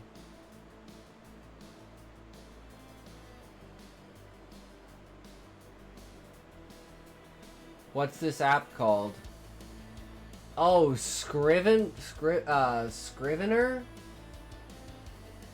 Yes, I bought it. I bought it, Smokey. I chipped up the fucking $80 fucking for it. The bullshit $80 fucking. The Beezus fucking owes me for switching to this fucking piece of shit program and then disappearing from the fucking stream. What it... yeah, he said, try this, and I said no, because every time I try this, I get roped into some bullshit. And he's like, no, I'll buy it for you. And I was like, really? And he's like, yeah. And I was like, alright, I trust you, bro. Never fucking came back. Ever. The second he realized I liked it, he never fucking came back. Motherfucker. God, how did I get roped into this shit? I should have told him now. You buy it first. Give me the fucking code. Then, you know, if I don't like it, you can have it back. $80 fucking dollars. Fuck, man. This is bullshit.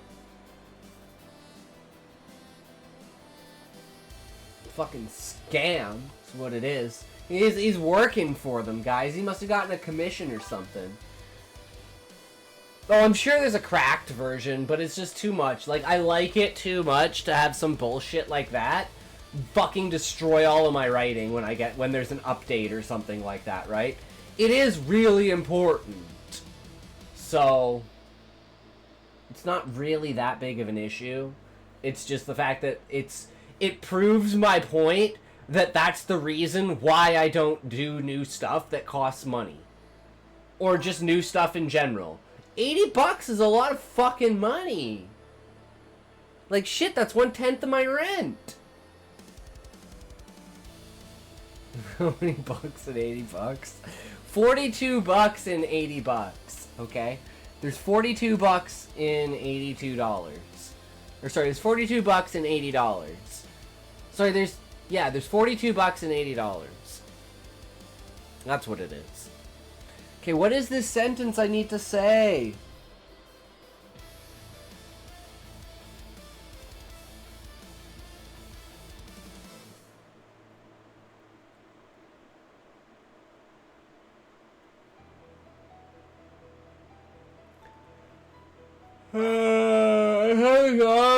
Mama and Daddy is wild. Yeah, I know, right?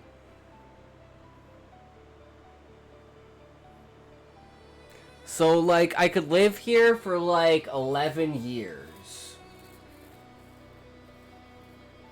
Before I would actually have to go back to work.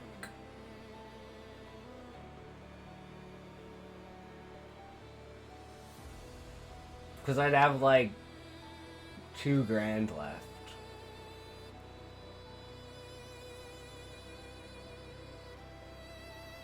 That's like $27,000, right? Something like that.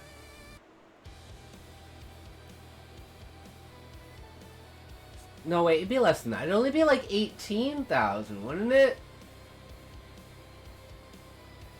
Because it's 800, it's 1,200. We can just say it's 1,200 a year. Or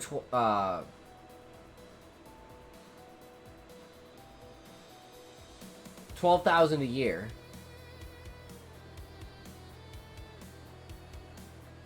So it's like 10 grand a year. So for 11 years, it's like $120,000, right?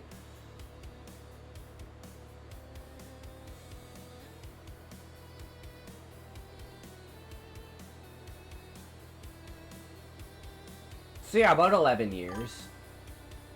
Just live in a tree, bruv. Dude, it's probably more expensive to live in a tree than it is to pay rent. Because at least, like, I am making some money, right? Like, it's cents on the dollar per day, but it's cents. Sleep on a branch sorted. You skinny enough. There's no real tall trees in Alberta, though. You know? You need a tall tree that with, like, leaves and pines that you can hide in. Because they're just going to be like, what the fuck are you doing in the tree? Get out of the tree, dude.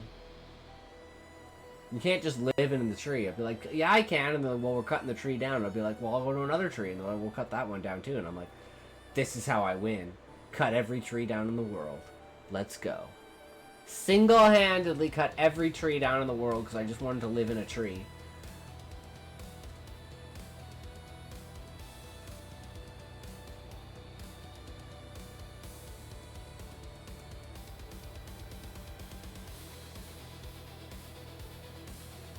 Damn it, this sentence is haunting me, because it's like, it's on the tip of my tongue.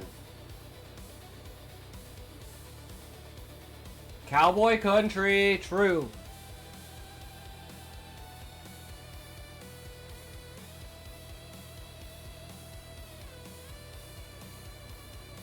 Like this dick. Oh, nice.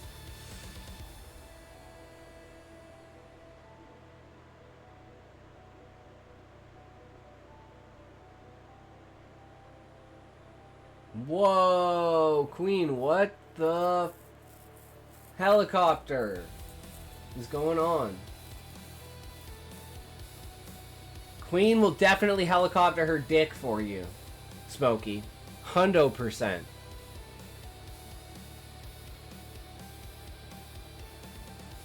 Oh, yes, please.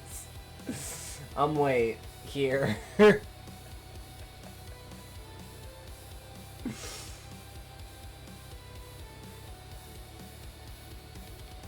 More important than himself.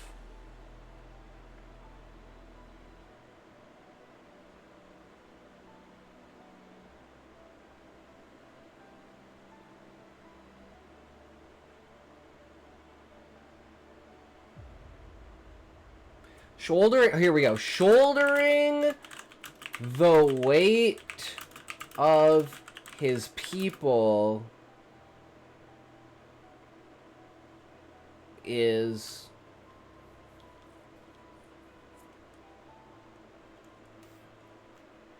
then no, and then Helicopter. shouldering the weight of his people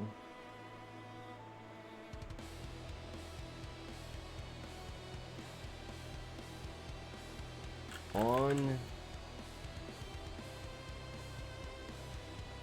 shouldering the weight of his people on his mind.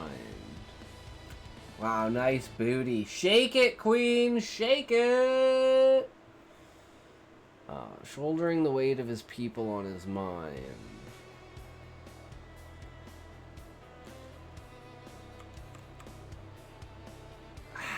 This doesn't work either. Maybe I'm starting the sentence the wrong way.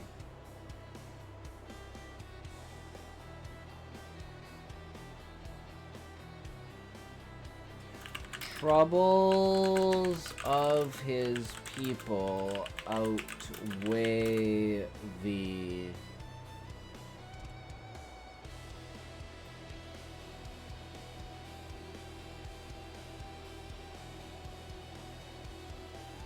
there's a word.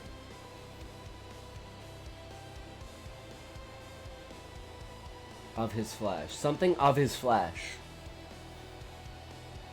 I have a link, I have a linky, have a linky, have a linky, have Oh, a linky, have a wait. linky, have a linky, have a linky. Sure, have a drop linky, your have a link. linky, have a link. Drop your link.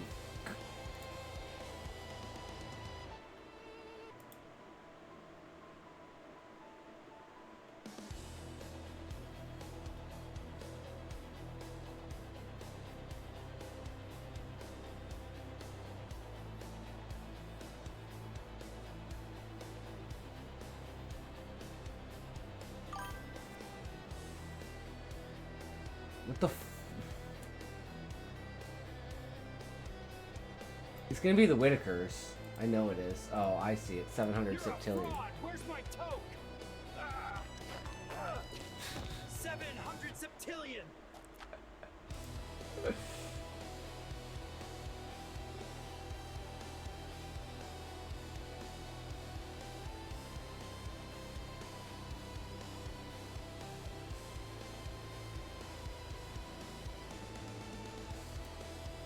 Okay. Interesting. 16, don't be jealous. That's 2 digits, Smokey. I can't break 1 digit. Fuck you. Fuck you. This is how many viewers I get. Smokey, this is how many views I get, okay? You fucking piece of shit. Fuck you. This is how many I get. Troubles of his people outweigh the... Fuck, I don't know how to say this fucking sentence! Want to see something? Yes, Smokey, I want to see something.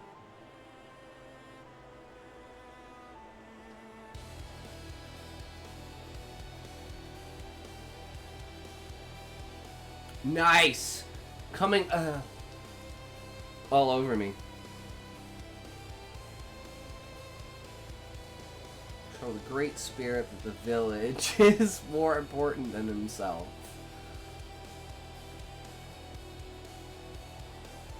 Now I'm blush. Sure, Smokey, sure, I believe that. Yeah, I don't know.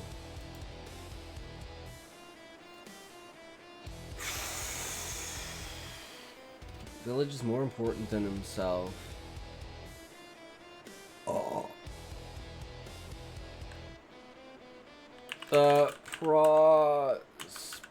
prosperity and happiness of his people outweighs his personal experience. Oh my god, we did it! The prosperity and happiness of his people outweighs his personal experience. Fuck you, bro. Every time I say something like I am hard for you, you always push me away like a ugly girl.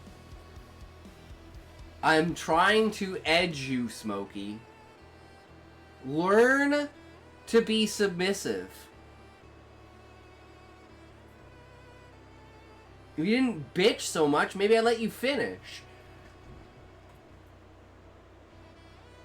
Ever think about that? You're just setting yourself back further and further. It's like every time you ask for a cookie, I'm going to tell you no. And then the next time you ask for a cookie, I'm going to tell you no again. So just don't ask for the cookie until I say, hey, you can go have a cookie. There's only so much edge. No, there isn't. Okay? Until your balls are literally exploding, I don't want to hear shit. Until you're dying from blue balls, I do not want to hear shit. Like a blood infection. Fuck it, fuck you, I will now jump the edge.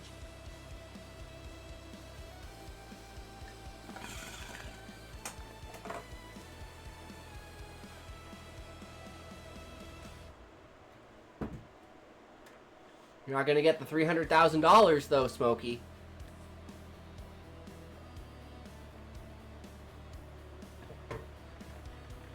It's big money on the line, bro.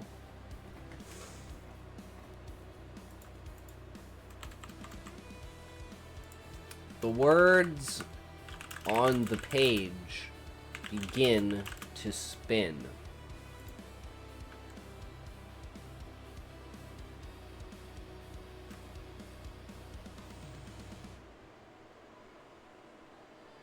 Bro, I will John Cena you when you are sleeping.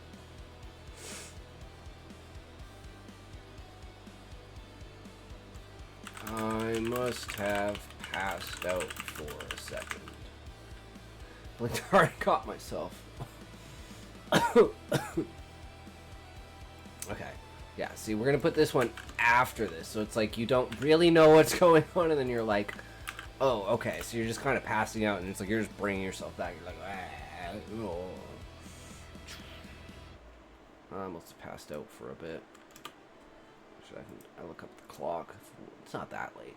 Shake my head, kick my feet. Gonna get that blood flowing. A wiggle in my chair, almost dancing in my own way. I stung as I tried to keep them open. My efforts were futile. At least with them closed, imagining was easier. I could see it now. The festival of succession, the Carlock. Bodies of the tribe. The dances, the singing, the peacock feathers woven as clothes across their bodies. The more eyes, the more status. There were smaller pots aligned in a circle around a large pot. I can almost smell the stew. I'm gonna lead with this.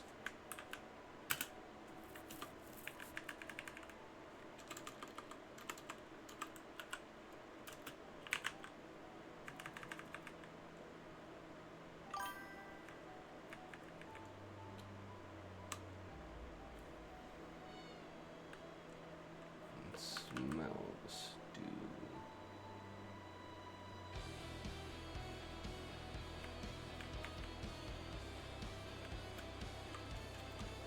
pots aligned in a circle around a larger pot.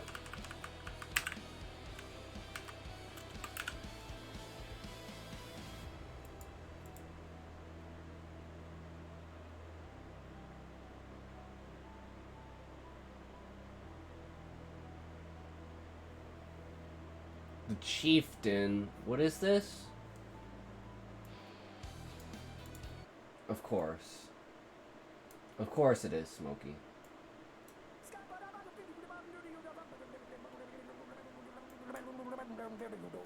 I'm a scat man.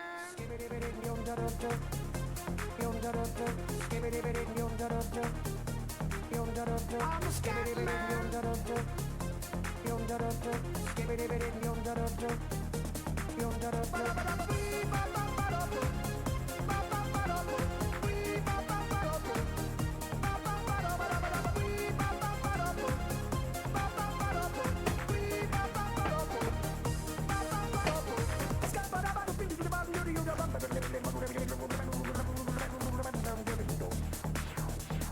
Everybody stutters one way or the other, so check out my message to you. As a matter of fact, I don't let nothing hold you back. If the scat man can do it, so can you. Everybody's saying that the scat man stutters but doesn't never stutter when he sings. But what you don't know, I'm gonna tell you right now that the stutter and the scat is the same thing. Yo, I'm the scat man. Where's the scat man? I'm the scat man. Why should we be pleasing any politician reason who would try to cheat the seasons if they could? The state of the condition insults my intuition and it only makes me crazy and a heart like wood. Everybody stutters one way or the other, so check out my message to you. As a matter of fact, don't let nothing hold you back. If the scat man can do it, brother, so can you. I'm the scat man.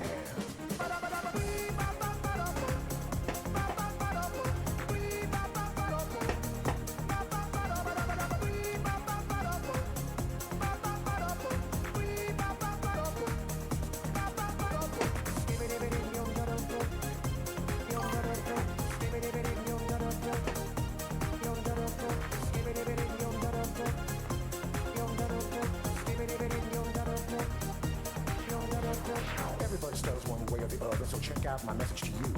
As a matter of fact, I don't let nothing hold you back. If the scat man can do it, so can you. I hear you all ask about the meaning of scat law. I'm the professor and all I can tell you is why you're still sleeping, the saints are still weeping, because things you call dead haven't yet had the chance to be born. I'm the scat man.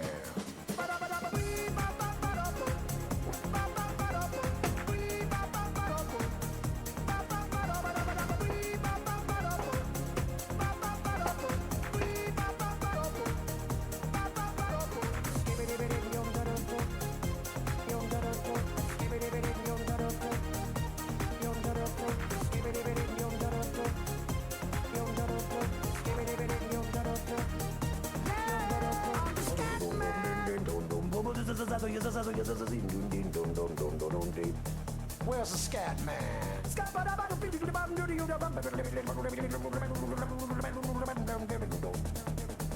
I'm a scat man. Repeat after me. It's a Scooby-Dooby, Scooby-Dooby melody. I'm the scat man. Sing along with me. It's a Scooby-Dooby, Scooby-Dooby melody. Yeah, I'm a scat man. I'm a scat man. I'm the scat man.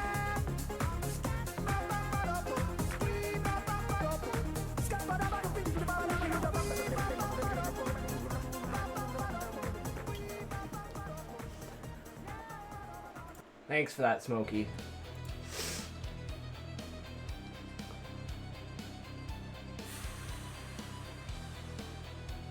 Well, that was fun.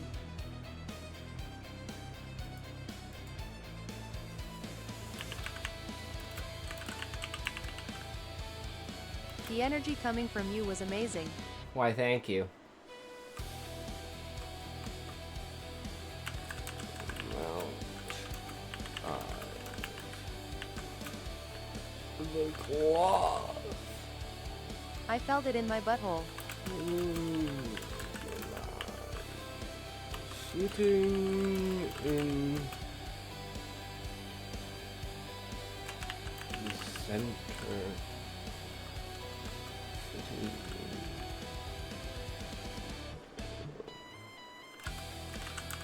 only Mimi was the chieftain.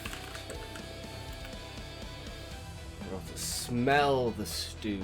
Pots aligned in a circle around it. Don't touch me there. No, you want me to. Stop saying that, Smokey. You definitely want me to. Stop saying no when I know that you want it, okay? Okay?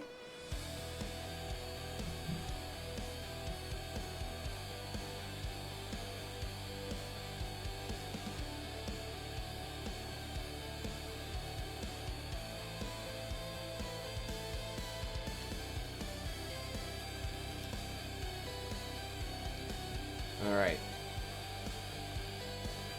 Don't touch me there, no I don't want it, Poppy, don't So- touch me there, no I don't want it, Papa, don't touch me there, no I don't want it, Papa, don't touch me there, no I don't want it, Papa, don't touch me there, no I don't want it, Papa, don't touch me there, no I don't want it, Poppy. It's one of those things where it's like, so this is the reality? No! Don't touch me there, no I don't want it, Poppy. You're so bad! No! Stop! Please! Stop! No! No! Oh, no. Stop. Court case. Stop. No. Stop. Please. Don't. Stop. Fuck.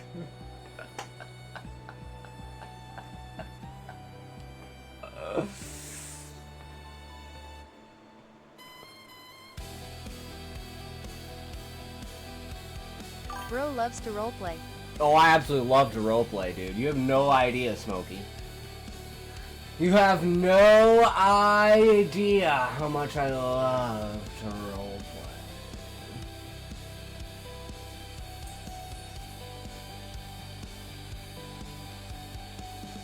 Okay, so now we've actually introduced the chieftain and given an image of like setting the scene in my mind, right? My eyes on the clothing of the man, and then it's like more eyes, more status, and then we have the eyes on him, and he's a chieftain. And I'll smell the stew. What do you call a Pots hunter aligned. with no body and no nose? Nobody knows. Nobody knows. Damn, Smokey, that's fucking impressive. How do you come up with this shit? Follow my mind thins. Sensation and thought return. Yawn on the tip of my tongue lingers, then executes. My jaw snapping as it opens. Good old braces. Jaw has never been the same since. I get lost in the pen and paper, always sleeping at my desk, which doesn't help. Awareness darted into my skull. My body was frozen. I tried to move. Futile. Here we go again. Just another Tuesday. Sleep paralysis at my desk. I can feel myself in an upright position. The last few memories of writing jump into my skull. Despite how clear my mind is, my body is broken. My efforts are futile. Just a useless husk being crushed under gravity's thumb. Unable to move, unable to breathe, trapped inside your own body. This is when the fear hits like a bat to the knees. Every excuse rising to escape the pain. Senses scattering like spilled salt clinging to the surface, being dragged from your body. You're falling endlessly, reaching out to grab on non-existent ledges or walls. This is what it's going to be like forever. It feels that way. In my head, my heart is going 1,000,000 miles a minute. In my chest, it's slow and steady, just this pressure crushing down on me. It's my daydream mixing with my sleep paralysis. Normally, there's only an empty void. Sounds. Oh, there's only an empty void. This has to be something different. I am a fucking beast, oh yes. I mean, I'm really. What do you guys think of the story so far? Like, I definitely think this is probably going to be the best story I've ever written. Hands down. Sounds seep into my head. The clanking of metal, the shouting of a crowd, the shuffle of feet, the lingering smoke, the faint spices, the fine aroma of a feast. This is where it all ends, though. It never lasts long. Been here before. Once your mind picks up.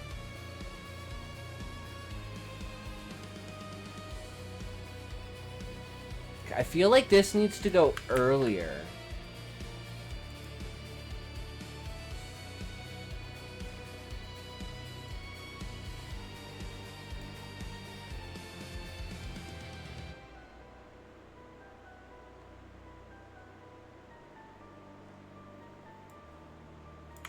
Maybe move this.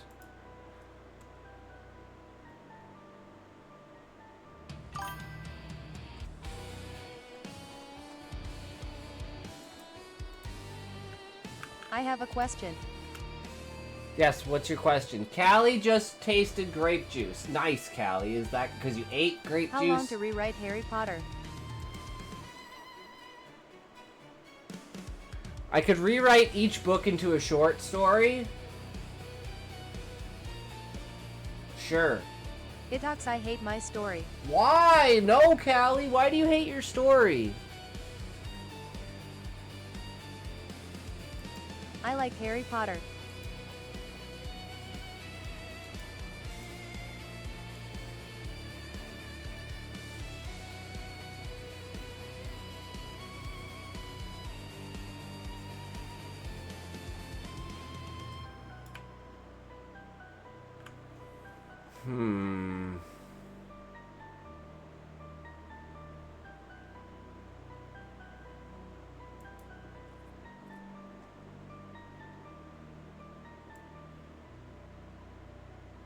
I feel like I should just get rid of this. Your mind picks up on it. Everything falls apart. We need this.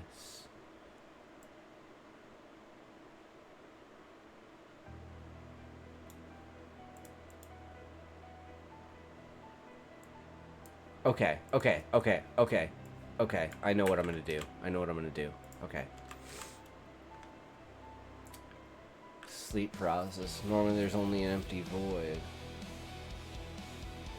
We want...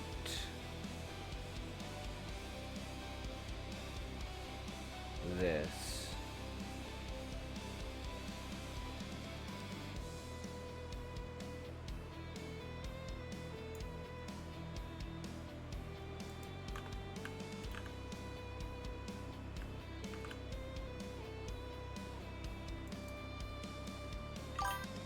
Fuck. I don't know if I fucked something up or not.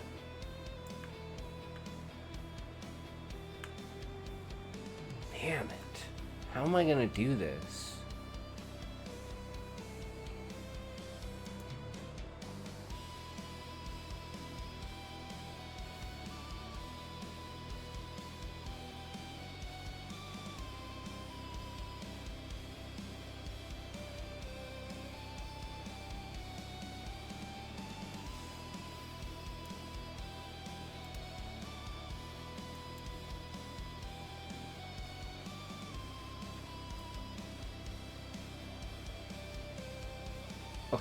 Okay.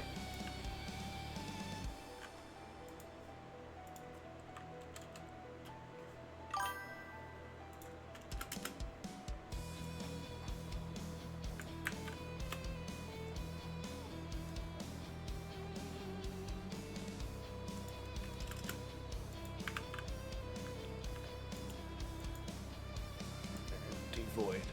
Wake up, you're dreaming. Wake up, you idiot, you're dreaming. A cold fear seeping into my lungs, this dissonance between my body and my mind. Something is wrong. I try to fling myself. Quick jolt, and I can unset myself.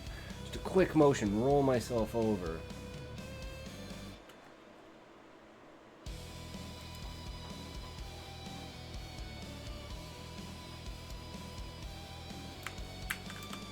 Okay.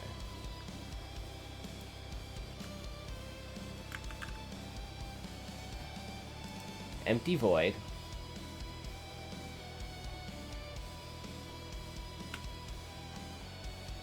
Waiting.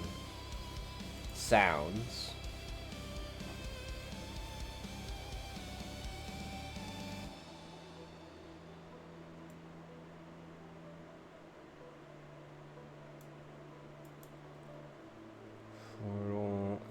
buttons, though.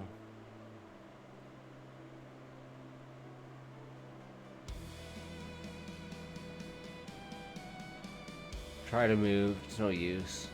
Feels like I'm wearing a fat suit. Still nothing. I can't even feel my bones or muscles strain. My mind was racing. How do I escape?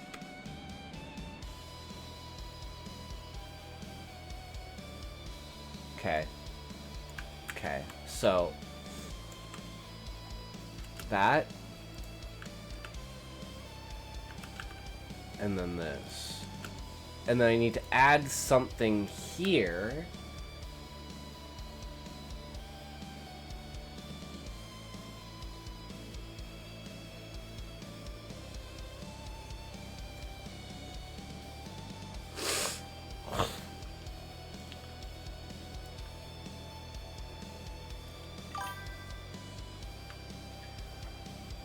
Sure, let's toke.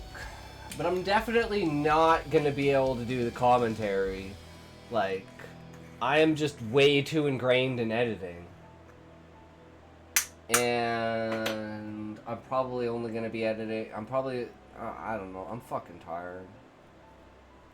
But I'm like, fuck it. I'm enjoying the editing phase. It is what it is.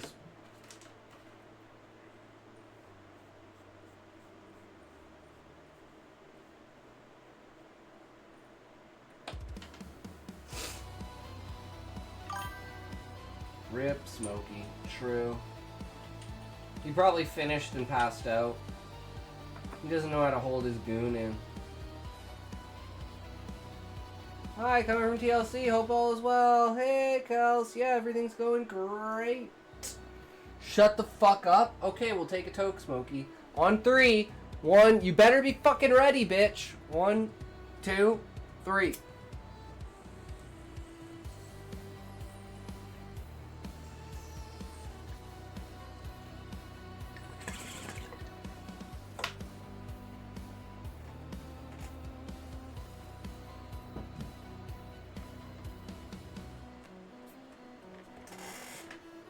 What's up, Callie? Why are you jealous and angry?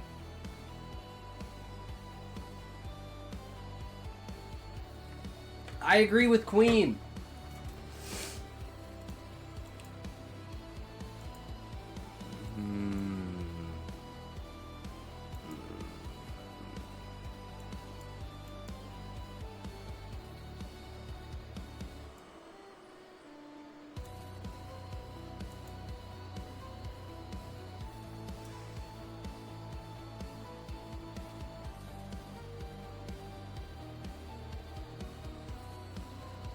Thoughts.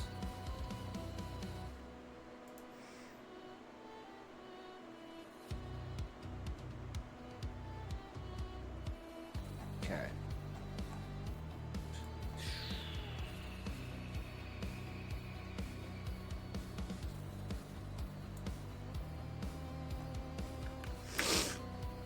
Okay. Just need to pinch myself. Always works. Simple tiny pricks. So we're still on how do I escape. And I ask myself, how do I escape? And then it becomes scream into my skull. There are people able to talk to their family. Why can't I? What do you mean, Callie? Why can't you talk to your family?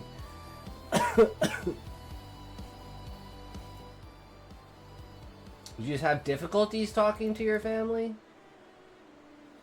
Is that how it is?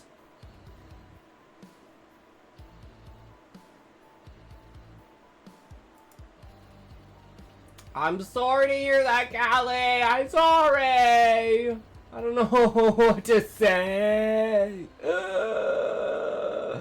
I can't help you. I'm sorry.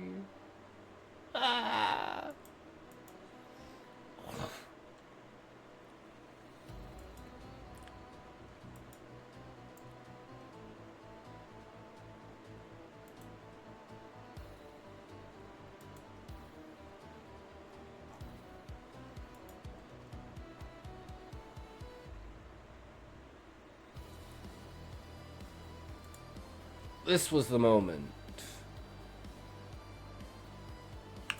This was the moment.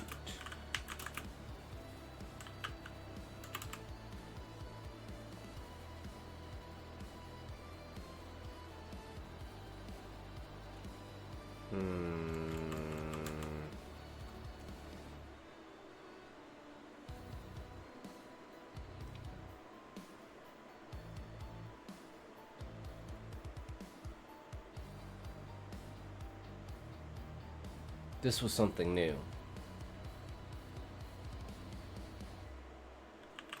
This was something new. But I felt this is where it would always end.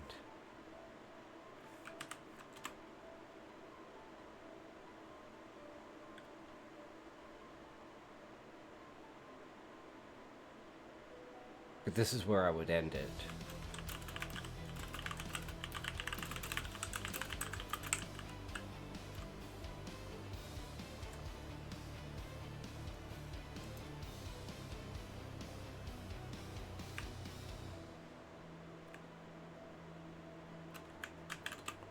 Your mind picks up on it.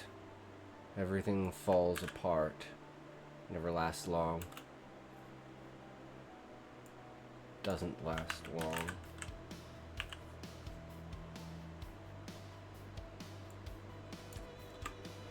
The walls of the world crumble, welcoming that familiar feeling, cold and wet. The soft smell of aged paper, waking up with drool on my beard. Now this is just like fancying myself of how do I escape? Right? Well, this clearly didn't work. Oh, shit. And then there's clearly something else from other sensations. This is something new. Or I would end it.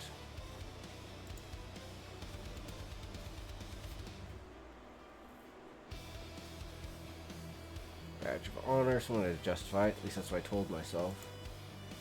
Okay, I think we already have this, right? I just pinched myself. Yeah, okay, so we already have this.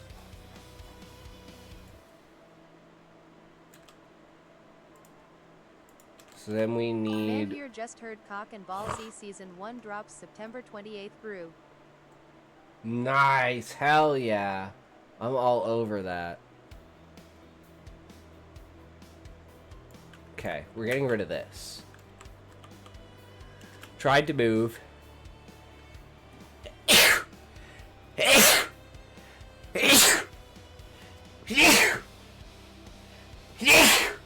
Holy shit, excuse me.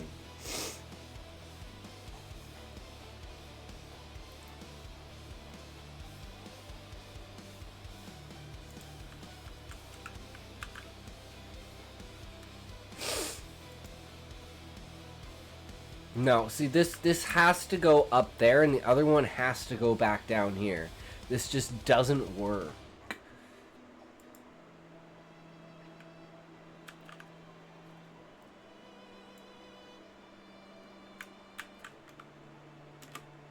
And then I'm just telling myself, well, I just have to pinch myself, because now it's just a dream.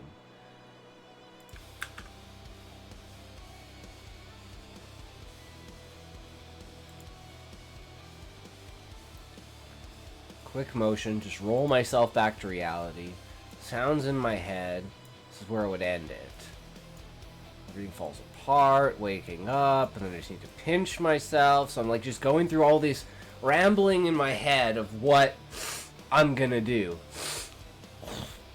And then among all the other sounds, now I'm hearing this whisper. Dreams is imposing, not threatening. The sound shaking my skull.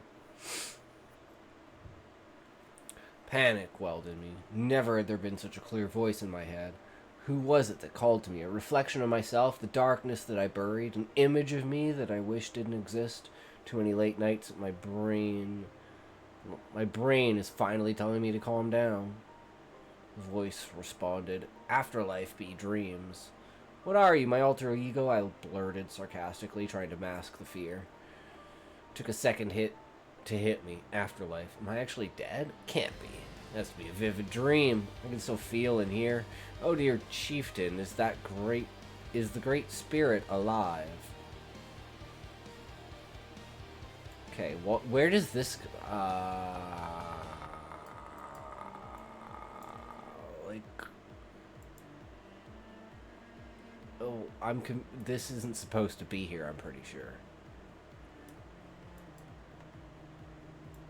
How do I know he's the chieftain? Like, why would I say this?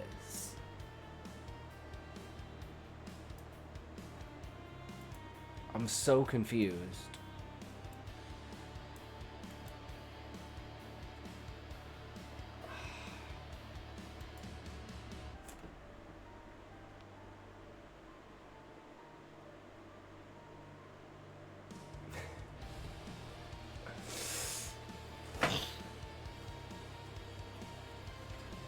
Stick that up my ass.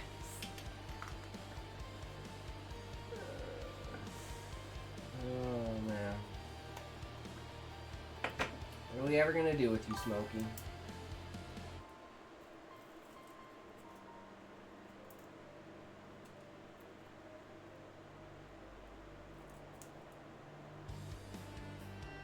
I mean, a man's gotta have what a man's gotta have.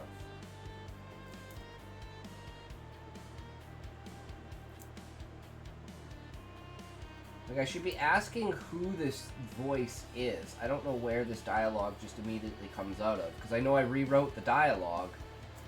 So it's just gotta be in the wrong place. Are you assuming my gender, bruv? Yes, I am, Smokey. 100%. I am assuming your gender. There's nothing you can do about it. If I say that you're a fucking fuck bitch woman, you're a fuck bitch woman. I don't care what you look like. Or what genitals you have. Or what pronouns you go by.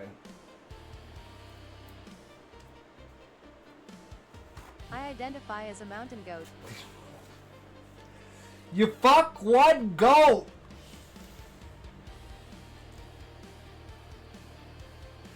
Well, it's like Asmund says, you know.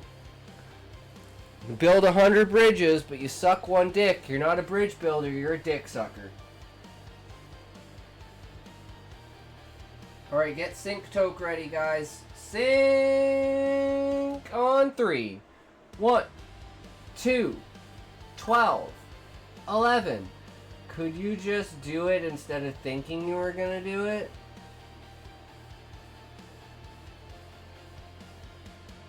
I'm not 100% what you're referring to, Queen, but yes.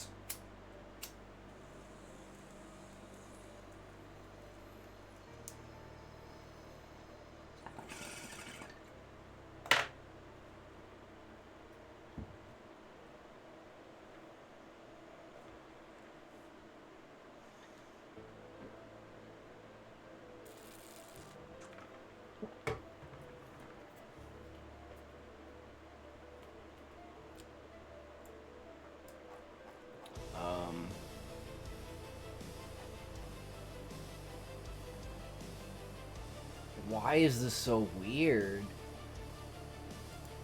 I can still feel and hear.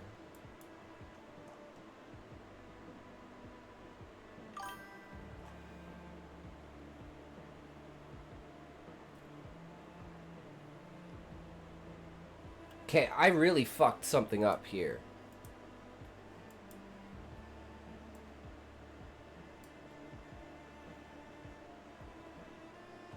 Like the character is thinking about what they are going to do. Could they just do it and show it instead of telling it?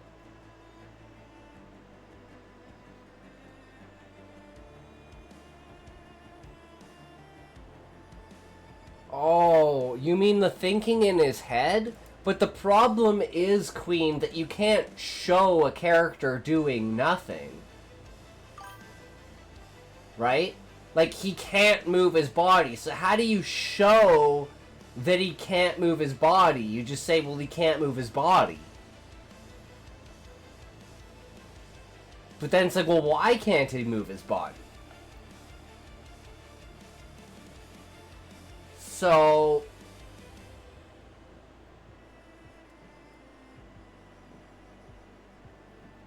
And it's like... This one's really difficult, Queen, because have you ever had sleep paralysis?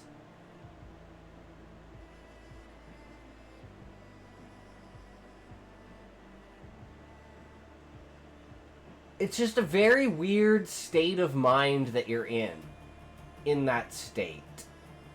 It's like halfway between reality and dreaming. Like, you're awake in your mind, but your body's not awake.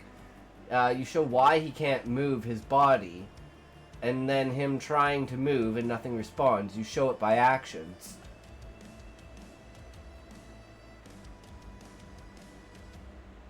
But I've already said that he can't move his body. Like, that's like the very first thing that I said.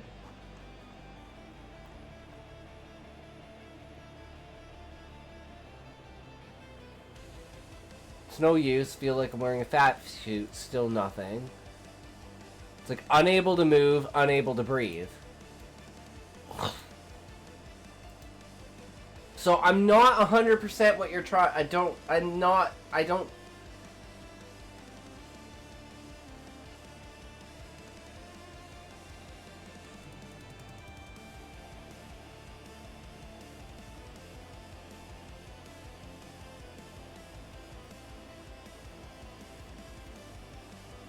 Because I'm like, how do I Yeah, you're just telling me he can't move, not showing me.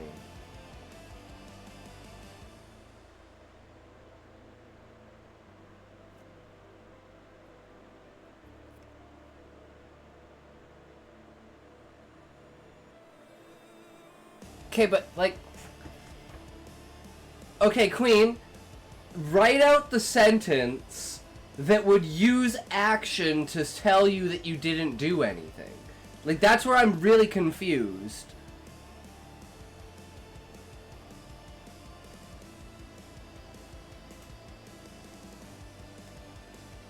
Like, my body is frozen. I try to move. Futile. Then I'm talking about sleep paralysis. So I'm like... I can feel my body, but I can't move my body. So I'm supposed to say, like, I tried to move my arm, but my arm wouldn't move?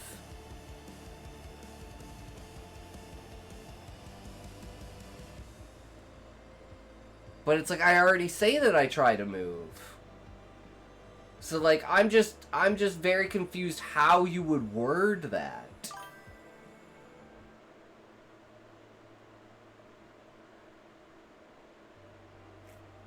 But I do. I said it's like I'm wearing a fat suit. Feels like I'm wearing a fat suit. It's like my body's too heavy for, like, my muscles. Like, my muscles don't have enough strength to, like, my muscles are, like, at atrophy. So I don't know how you would form a sentence that shows that I can't move. Cold air brushes my skin. I try to sit up, my body doesn't respond. What? I try to move a finger, but all I feel is a weighted blanket for a giant is laying on me.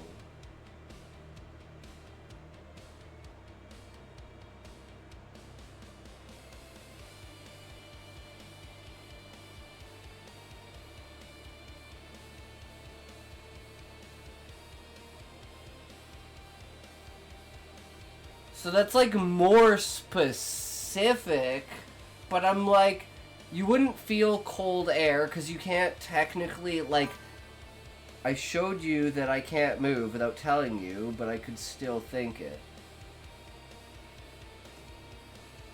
But what I'm confused about is what part of that sentence was the showing, Queen?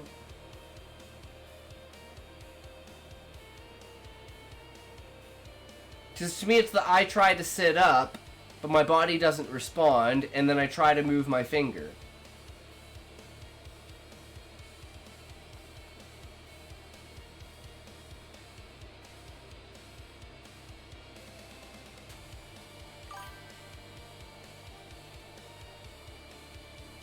So instead of just saying I tried to move,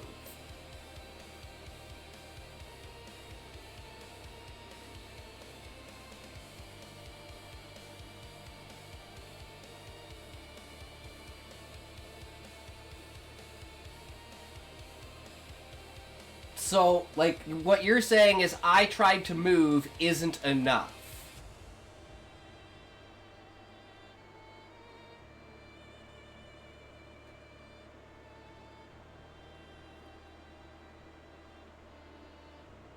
The emphasis from the earlier sentence is my body.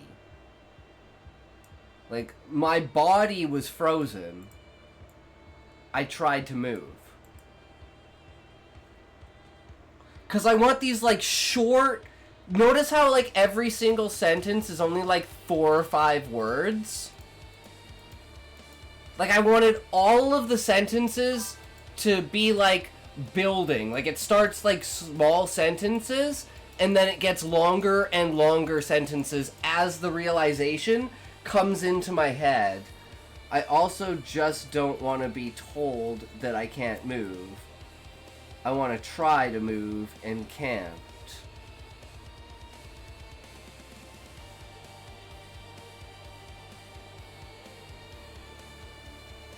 So something like, I tried to move a finger, a toe, an arm, a leg. Something like that?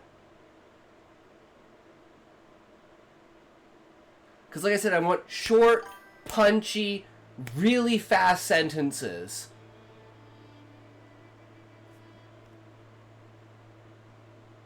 Okay, I'm just gonna ban this guy. Bye. Shadow Realmed. It's too listy. Choose one then.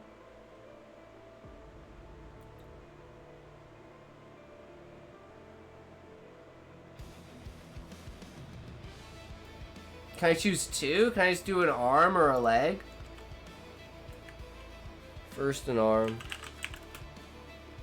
then a leg. My body was frozen. So maybe...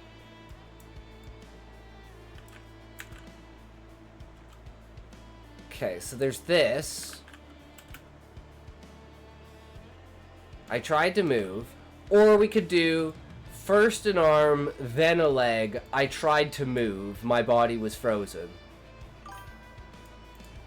Naturally would try to move because he obviously doesn't know what's going on.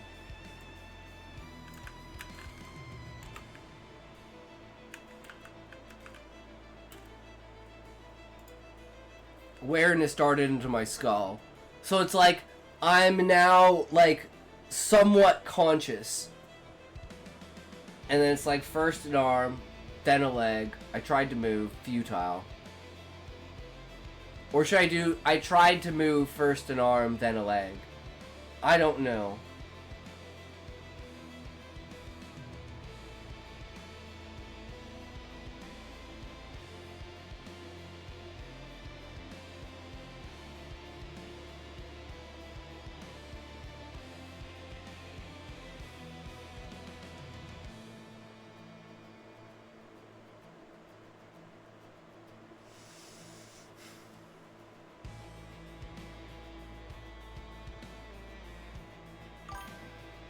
Yes, and if he doesn't know what is going on, then he can't know immediately how something is. Does that make sense?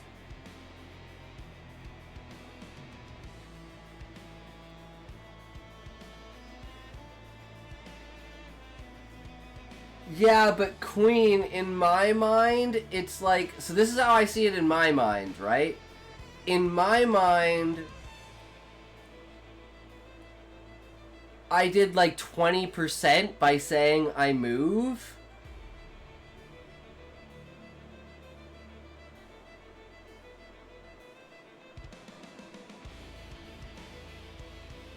And then like the rest of it is like carried through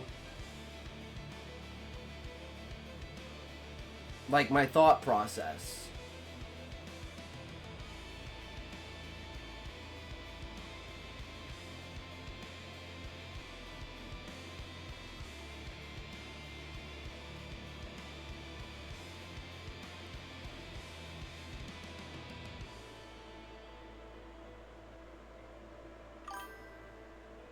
First person, we know what you know.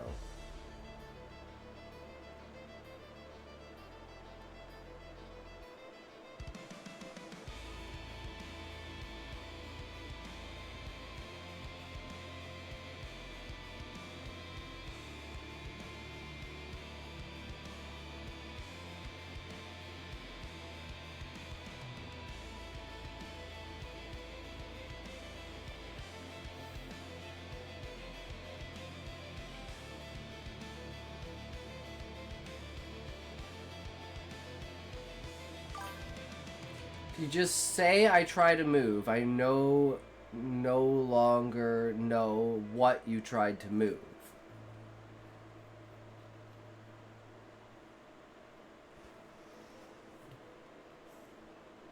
That's why I was like, so my thing is the preface sentence before it saying my body was frozen, and then I say I tried to move. To me, that emphasis would be on my body. So I was trying to move my body, but my body wasn't moving. Because I was trying to keep it as minimal as possible. Without adding in all this extra... Yeah, like... Okay, I don't know about you, but like when I wake up, the first thing I do is I roll over. I don't move my legs, I don't move my arms, I roll over. Because usually I am face first in my pillow, drooling all over myself. So I just like roll myself over. And then I lie on my back for like 10 minutes before I get up. So to me, this is like literally me going through what I would experience. First thing I do is kick my For neighbor's cat. then say that. Say you try to roll over. That shows me how you're moving.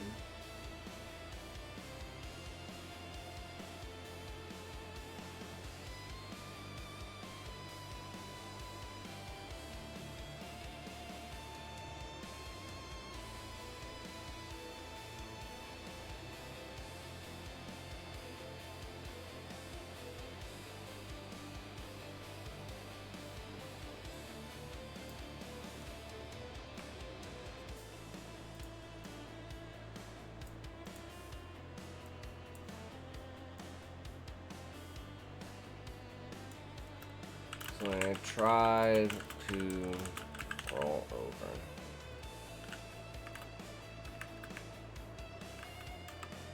Then futile, my body was frozen. Then I tried to move my arms and legs. Once again, nothing. My mind raced.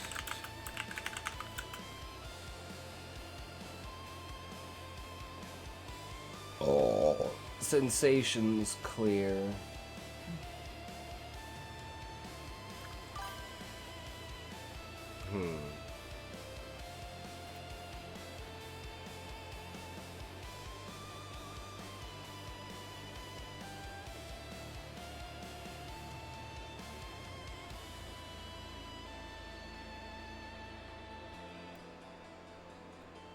Can take out my mind raced.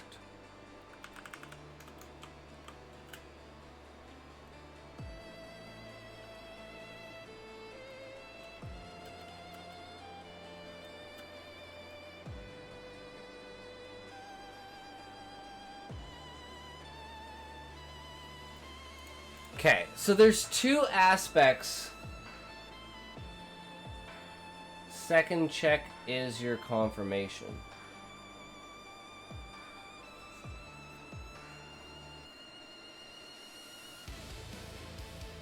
Okay.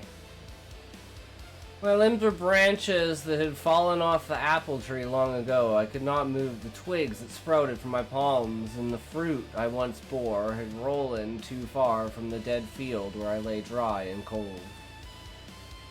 Damn, that is good as fuck, Callie. Holy shit.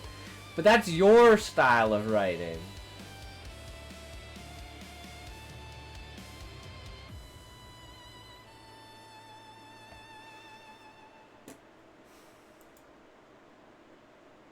So, like, the whole point of this is to, like, you kind of panic, but then you're not.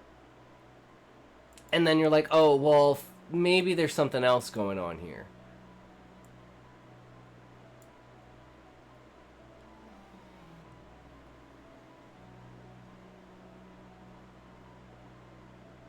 I'm an apple tree, I'm an apple tree, I'm an apple tree. Okay. So awareness darted into my skull. I tried to roll over. Futile. My body was frozen. Tried to move my arms and legs. Once again, nothing. Here we go again.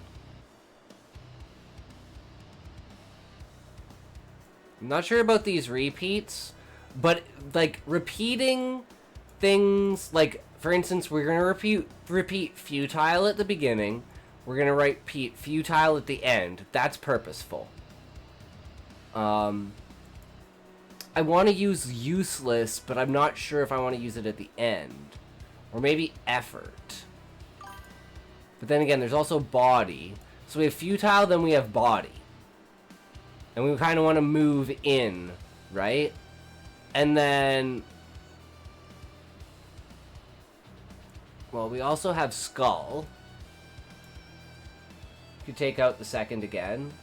But what I'm trying to say, Queen, is, like, I like having it because it's, like, it emphasizes all the other, like, double words in the sentence. Does that make sense?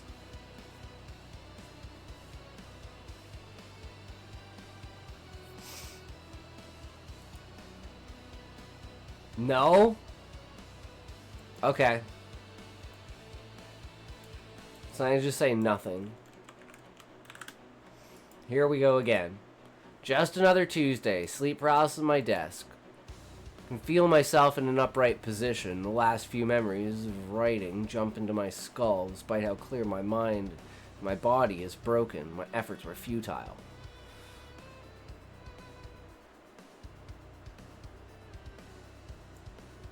So actually, this should be, for the purposes of this, like, this is...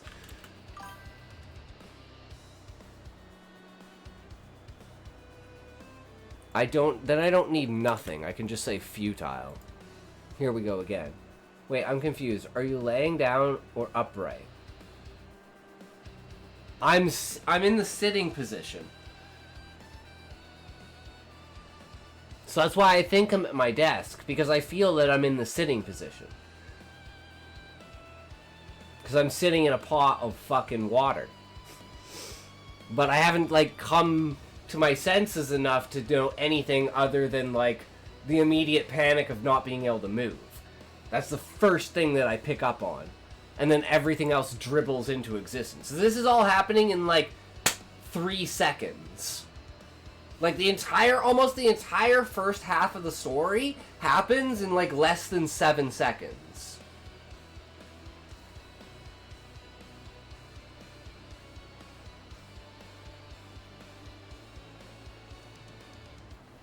But as it says, it feels like an eternity to you.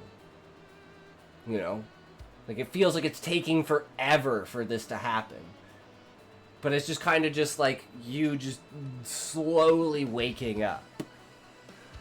But because, like, this is one of the types of, like, literary uses that I like to use, Queen, is repeated words in repeated patterns.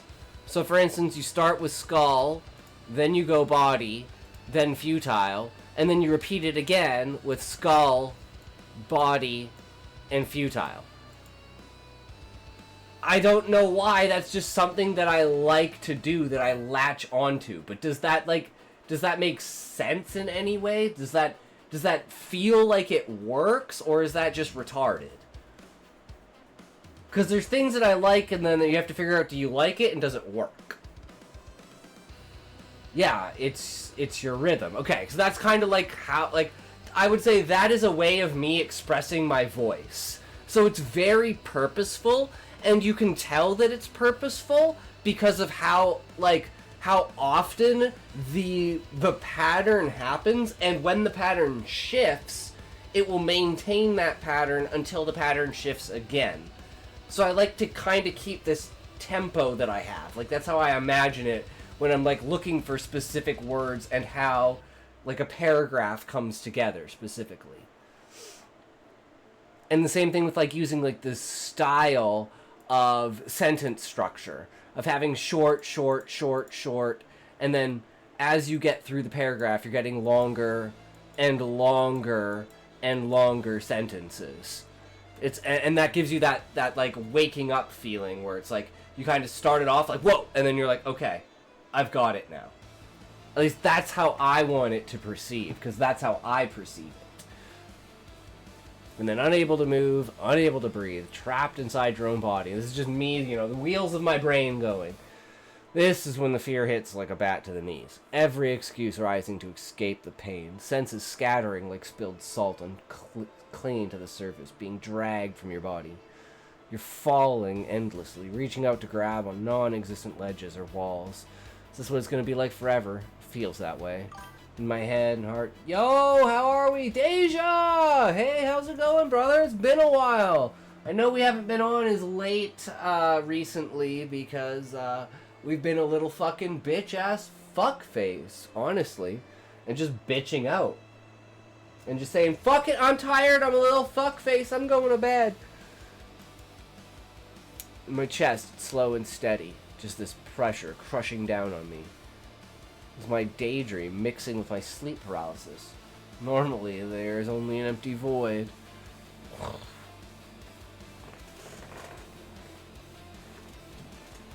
Try to move, but it's no use. Feels like I'm wearing a fat suit. Still nothing. And it's like I'm just trying to move over and over and over and over again, right? So I'm just say I'm gonna try and move again. Probably 4,000 calories. Jesus, yo. That's a lot, Callie. That's a lot of calories. My work has only started to slow down now. The elections are coming up soon. Ooh. Hell yeah. Hey, Ebola. How's it going? Hey, Psychation in chat. Now I have more time. Oh, that's good to hear, Deja. Hell yeah. How's it going, Ebola? How are you today? I'm fine, thanks. Perfect. How are you? I am fucking fantastic. We are doing some editing.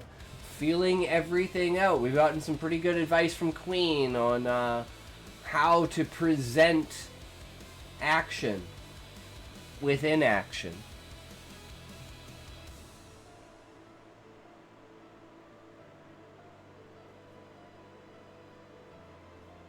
Yeah. Tomorrow I have the presentation of the book from my writing workshop. I'm a bit anxious. Ooh. Well, I'm sure you'll do fine, Deja. Your writing is pretty good, so, you know. You've got the ideas, you've got the writing, you've got the style. That's pretty much all anyone can ask for, right?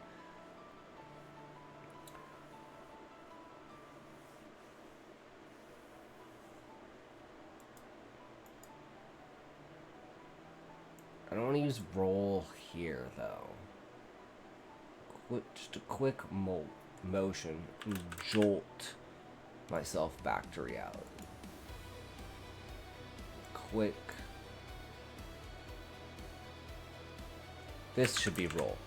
A quick roll, and I can unset myself. Just a quick motion. Jolt myself back to reality. How have you been? Is your inspiration up to date? Oh, hell yeah, Deja.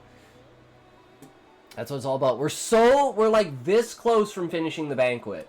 I'm super excited. I'm also starting a new YouTube channel for horror, specifically horror stories, because they seem to be what like gets views on YouTube, and my channel's just kind of clogged with like a bunch of different stories from different genres. So I want one that's like hyper niche specific to like technological body horror, where it's like people being turned into like biological computers or cyborgs or like brains in jars kind of thing. You know, like the merge of the horror of the merge of technology and biology, because it's something that I haven't seen like very much of on YouTube, and I think it is something that is a high demand horror section. So I think doing stories like that would be really, really cool. So we'll see how that goes. It's called Blue Horror Stories, for the idea of blue screening. There's nothing on the page yet. I haven't even put a description on it. I just made the channel.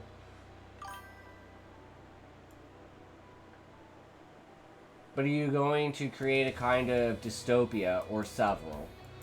No, it's all going to be set in like one singular world, but it's it's still going to be set in the world of all of my short stories and everything, with like the dystopian fucked up government, to the point where even chiral clones could be a like subset of this. I think I need to add it to my homepage. But let me see if I can pull it up. Blue Horror Stories. Channel.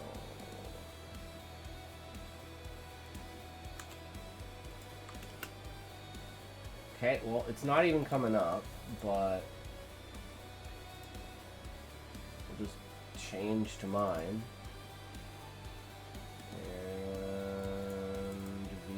Channel. There we go.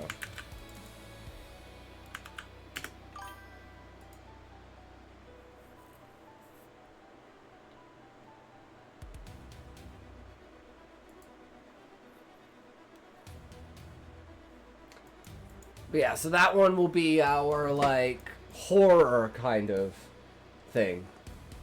What do you think of like the I'll just bring it up. The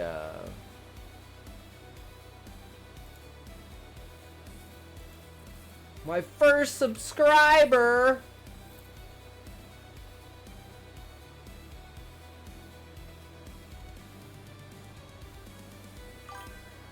Already subscribed. Take a look when you post it. Yeah, I already have the I'm working on the first story, but I want to have like 5 or 6 videos, and then I'll pop those out, and then I want to kind of do a little bit of shorts, and then I want to make a TikTok as well for the shorts, just to gain an audience for it. And do 2-minute 200-word stories. And just some really fucked up stuff, you know? You want to get crazy. Jolt myself back to reality. Shorts are increasingly important. Yeah. Insanely important.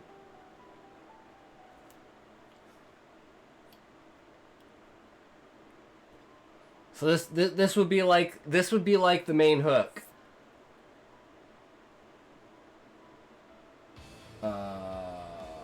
Robert Johnson worked at Tech Media. They found his body missing his brain 3 weeks ago.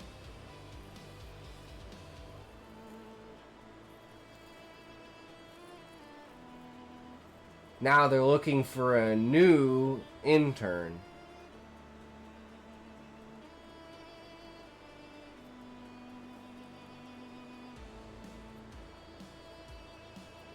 Do you want to read the short story that won the horror contest? Yeah, sure, Deja. What horror contest, though? The one thing I really should do is, well, I mean, I just don't have enough good works. I don't... if anything, this would be the first story where I'd be like, well, I mean, this nepotism, chiral clones when I finish it, cryogen. I guess, actually, yeah, I've got a couple of them that I could, but...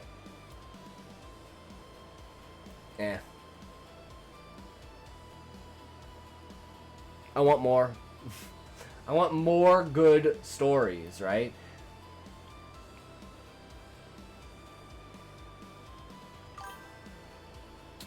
What I participated in, I came in second place with an honorable mention. And that was for that, like, the really short ones, right? That you were doing? Which one did you put in? Was it the grandma one? Or was it, what the fuck was the other one? I can only remember the, like, grandma one with, like, the woman in the room. Like, feeding her grandma. There was another one. What the fuck was the other one? Because I thought that one was second. There was another one that was better than that. But I can't remember what it was, Deja. I know there was 5 of them.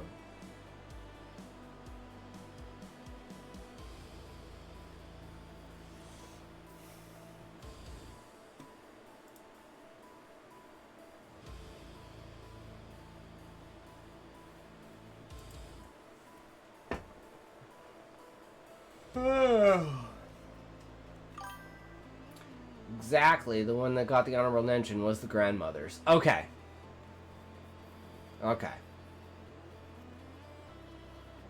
So let's see the one that won. How would you... How would you rate... How do you say this? Like, how close do you think you were to, like, being first place? Was theirs, like, significantly better than yours? Or was yours, like close?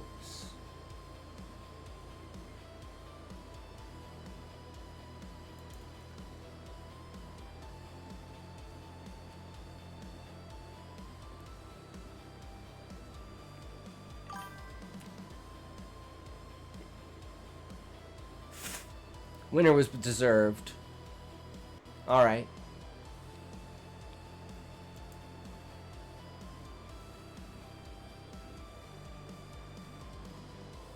Okay, so we got, like, me trying to wake myself up. You're dreaming, wake up. Cold fear. Dissonance between body and mind. Something is wrong. It's in your dogs. Alright.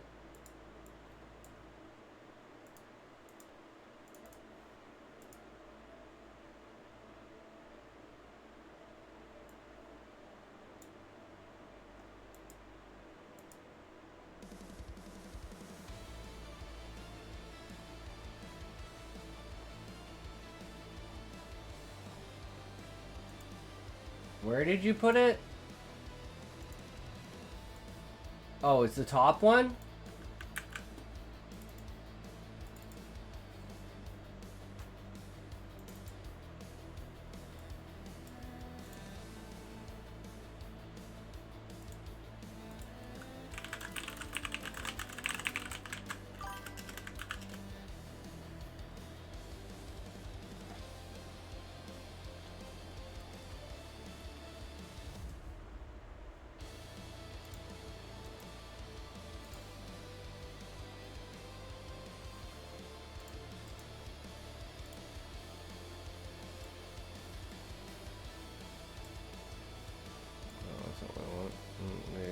Fuck up here.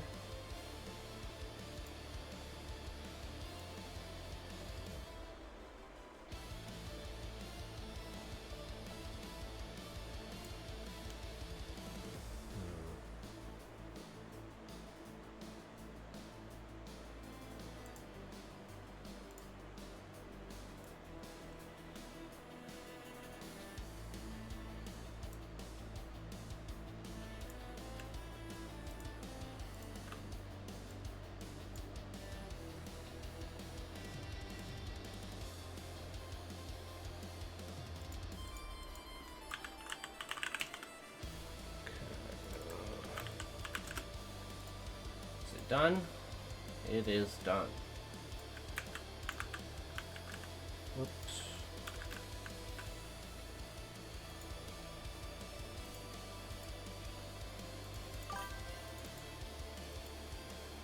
Okay, the winner.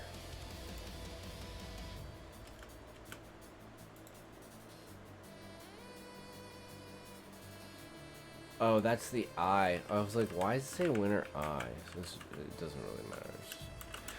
I returned her a smile, perhaps because she reminded me of Madalena, my childhood crush. The old Domingos threw me to the floor of the trawler with a slap to the ear. Whore, he bellowed, driving her away. The lighthouse, he continued his tirade. Letting myself be seduced by the siren's charm meant drowning. Letting myself be seduced by the siren's charm meant drowning. In the best case scenario, what would be the worst? Found out later when old Domingos shouted for me and for a can of kerosene. Descended to the cove overshadowed by the lighthouse, where a naked man sprawled on the pebbles, writhed and mumbled an our father. His swollen belly pulsed to the excruciating rhythm of Polynea that was clawed until it was raw flesh. Finally, it burst in a scarlet gush amid the blood and entrails, something larval, wriggled like eels, hissing like serpents. Old Domingo had squashed one of the creatures with his boot. Kill the females before they reach the water. Ugh. Yeah, that's pretty fucked.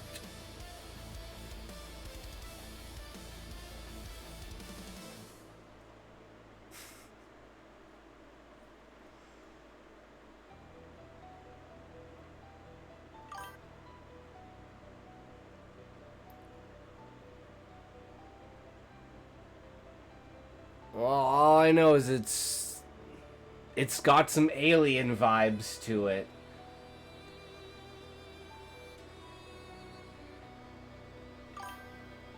Had to read it a few times, but I liked it. Yeah, I like it.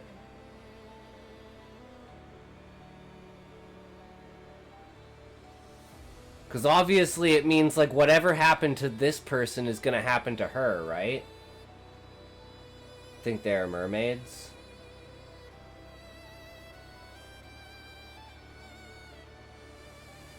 That's an interesting prospect.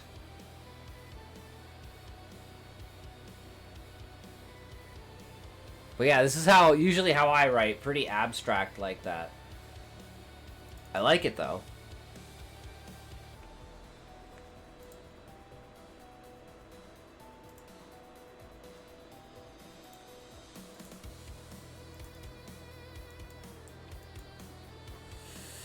Sounds seep into my head, the clanking of metal, the shouting of a crowd, the shuffle of feet, the lingering smoke, the faint spices, the fine aroma of the feast.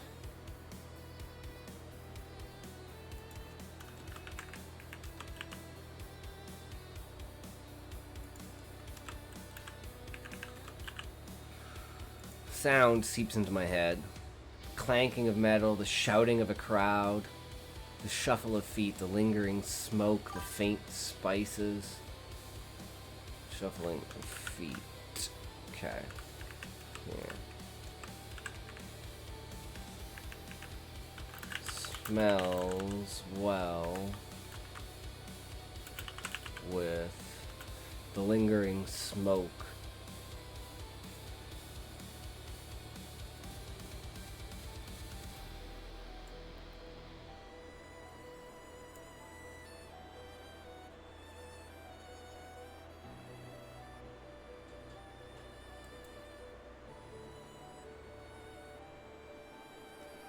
Smells well with the spice of lingering smoke. Fine aroma of a feast. Something new. This is where it would end.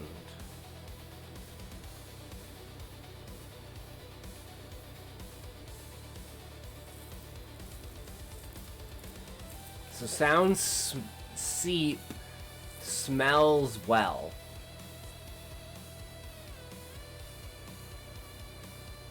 I don't know about this one, but I like it. Right? Fuck it. Once your mind picks up on it, everything falls apart. doesn't last long. The walls of the world crumble, welcoming that familiar feeling. Cold and wet, the soft smell of aged paper. Waking up with drool on my beard and my notebook scarred with the watermarks, the badge of honor for a true writer. Someone has to justify it, at least that's what I tell myself. Just needed to pinch myself. That always works. A simple tiny prick will shock me awake. If I can't move my body, how can I pinch myself? This is getting frustrating. At least it's better than helplessness. Maybe scream myself out of bed? Get your bumbling fat ass out of bed. Wake the fuck up, I screamed into my skull. You don't need to see what happens next. It was faint at first, not quite a whisper, not quite the wind. There it was again, louder. I could tell it was saying something, its voice from the abyss. Then it thundered. Dreams? It was imposing, not threatening. Sound shaking my skull. Panic welled in me. Never had there been such a clear voice in my head. Who was it that called to me? A reflection of myself, the darkness that I buried, an image of me I wished it didn't exist. Too many late nights. My brain is finally telling me to calm down. The voice responded, Afterlife be dreams.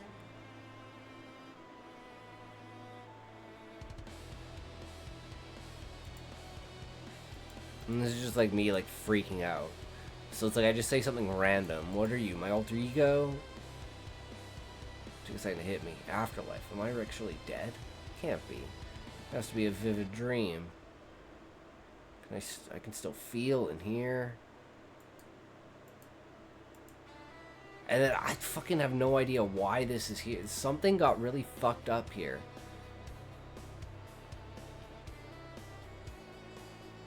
Like, there's supposed to be a whole conversation here that's not here.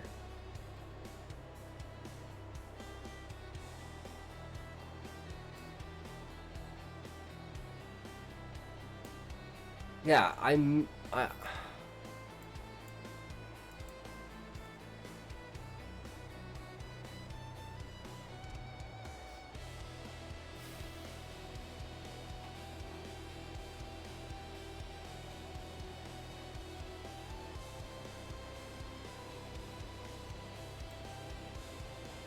we're back to where we were. I'm so confused I'm trying to think in my head, like, how did I wind up with this dialogue right here?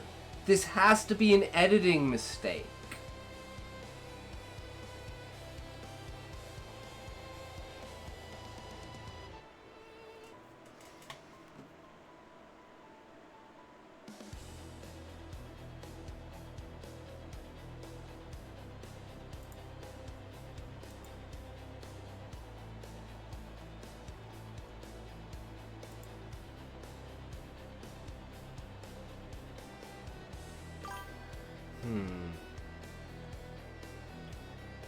That's what I'm wondering, because I swear I redid this entire conversation.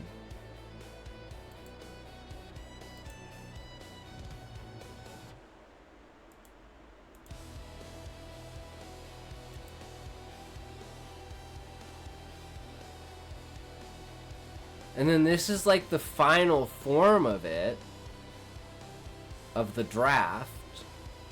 And then we did we did a developmental edit on it.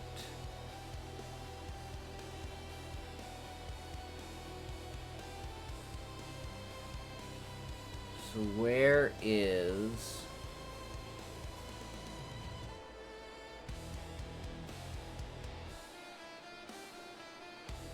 Okay, so this is talking about can't feel my bones, struggling, calm down, wake the fuck up.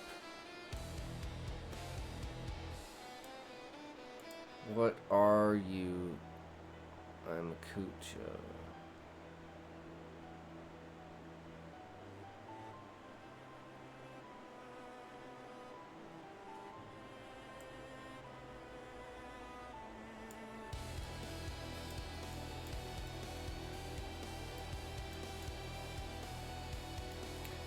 Calm down.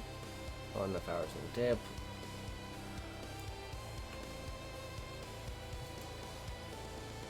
Okay, maybe this is what happened.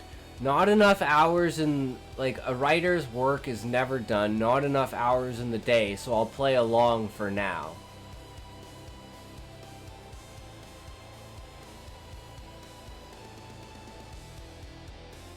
But it still doesn't make sense how I find out that the Great Spirit is so, like, I think this is just fucked, and I have to just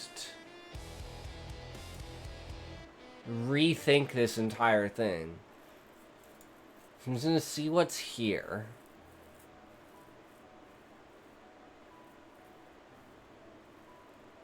And then it's like me confirming that, like, some ideas are not my own, which we've talked about from the beginning, right? And this is like the confirmation of it.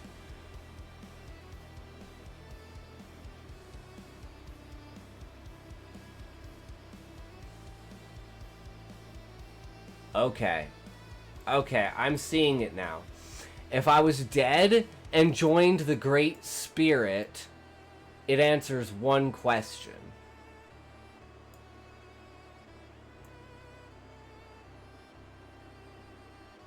So I don't know about that, but this can definitely be...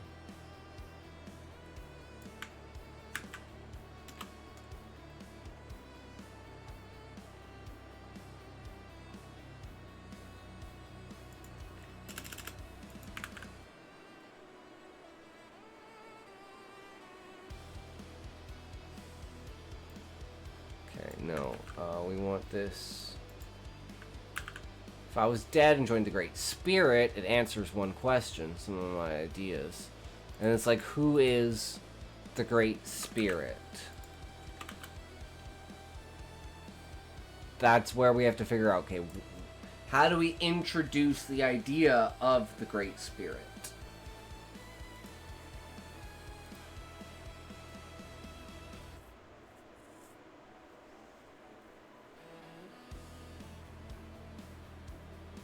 Because, like, there's, like, the two possibilities, right?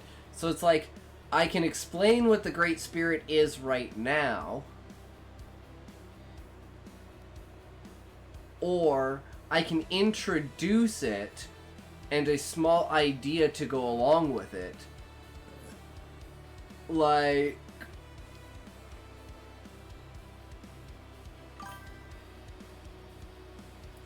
preface it by saying, joined like the eternal consciousness. Something like joining with the Great Spirit.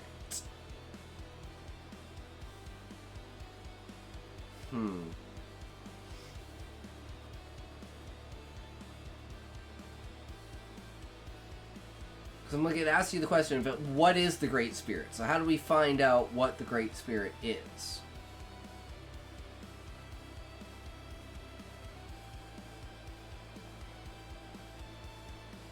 And then there's the main character can think that the voice in his head is the main spirit. Or the Great Spirit. And that can kind of, like, throw the story around, right? Because it's like, the main character thinks that the other character, like, the voice is the Great Spirit, but the voice thinks that the character is the Great Spirit. So how would that interaction look?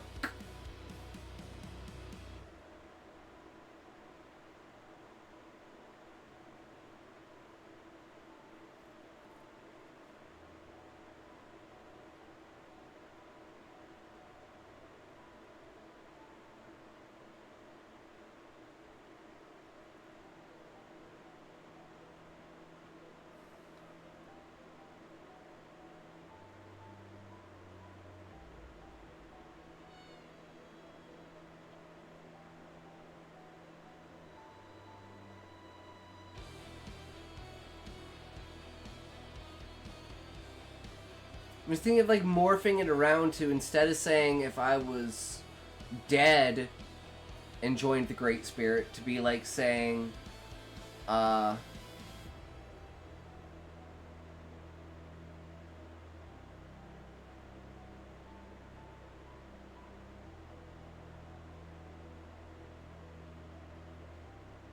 When I die, I join the Great Spirit.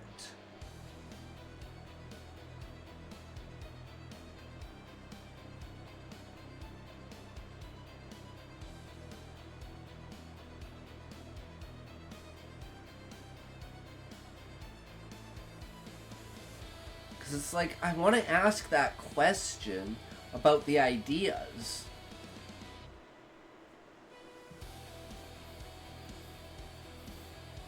My ideas are not my own.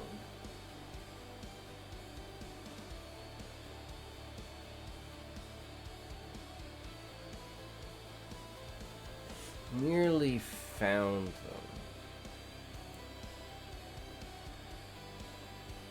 And I'm like, through the Great Spirit?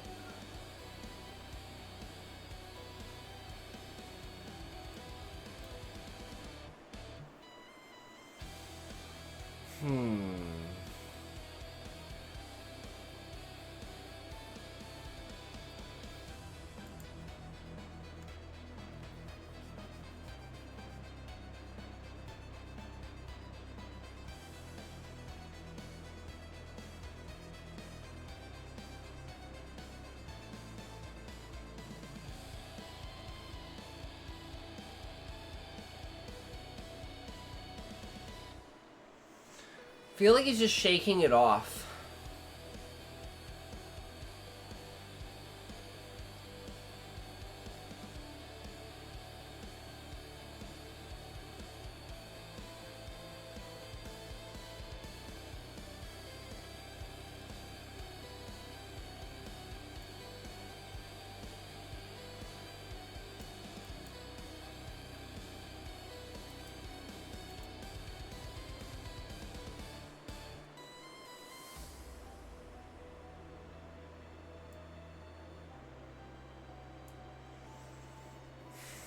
Cause like I don't want to like I'm like I don't want to say, oh, who's there. I want to say who's there without saying who's there.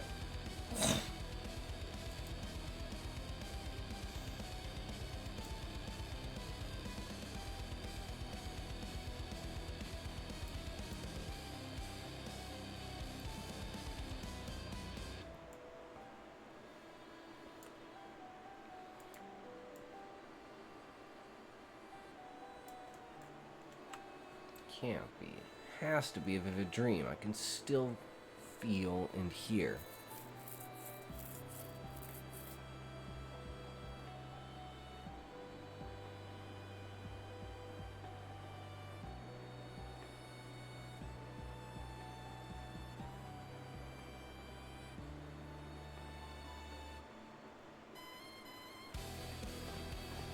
I had like 12 different conversations in my head and I don't know which one. Like, there can either be all of a sudden, like, I don't say anything and then the Great Spirit, then the voice speaks again and then I ask if it's the Great Spirit and it says, no, you're the Great Spirit. And I say, okay, well, if I'm the Great Spirit, am I dead? And they're like, the Great Spirit can only, you know, how do you know I'm the Great Spirit? Oh, well, only the Great Spirit can inhabit someone else's body. Only the dead. The spirits of the dead.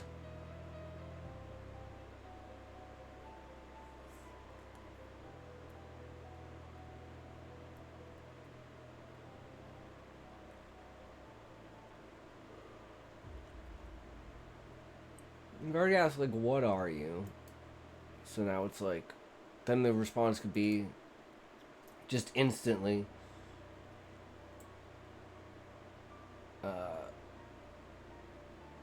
Great Spirit be challenging. I don't know. Be the Kucha. Be the Karlok. Karlok is here. Great Spirit dwells. I guess I could just ignore the simplistic language of the voice at that point and just figure out like what needs to be said, what can be said, what has to be said here.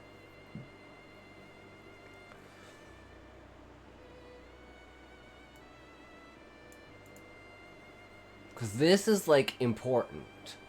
Great Spirit be all before, all be one, set be Karlok, Great Spirit not be end journey.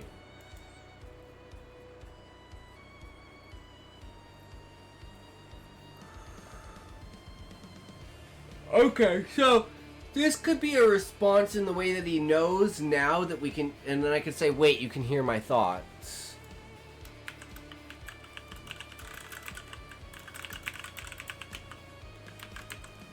Let's say.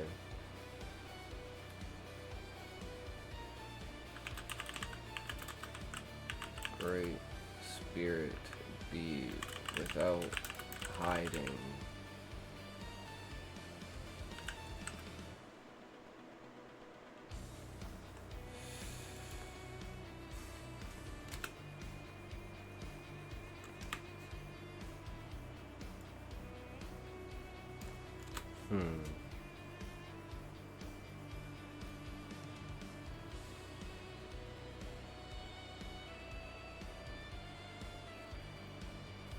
Great Spirit shares all.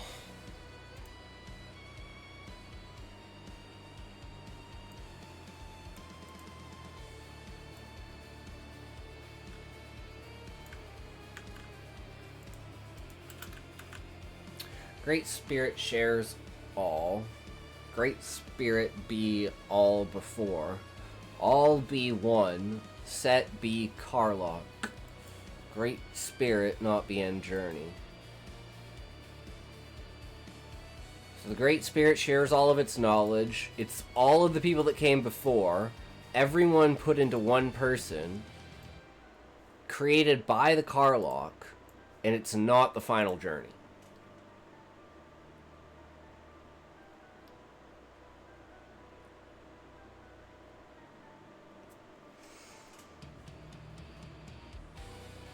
And then that was it. The name.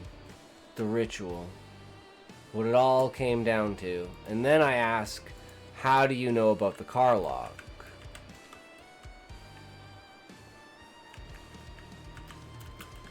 And the Great Spirit. Okay. And now the conversation. The Great Spirit be with Kucha. Kucha be Great Spirit. Carlock make Great Spirit.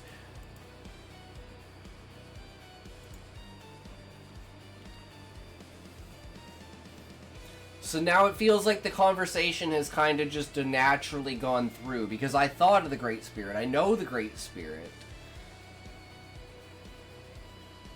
But I don't know if it needs to be clarified, because the dialogue is so broken by the Kucha Chieftain.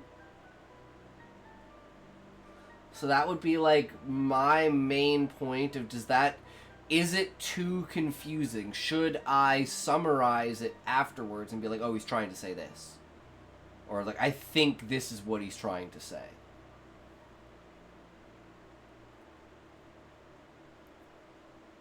And then it's like, how do you know I'm the Great Spirit? Something's starting to make sense. He had to be from the Kucha tribe. I'm not dead. This is just a crazy dream. I really need to fix my shit. This is my subconscious playing games with me. Kucha life be no game.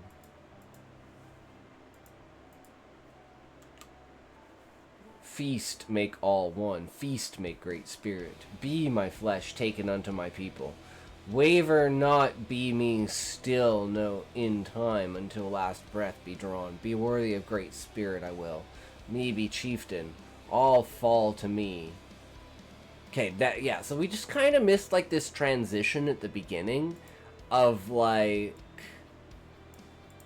how we get to this point. And it is not with that line. And it's with this line specifically of me just wandering and because I'm already thinking about like the Kucha, so it's like things that are connected to them. Okay, well, it's the Great Spirit. And it's like, to me, it just kind of like the Great Spirit says for itself what it is, right? Spirit of the ancestors.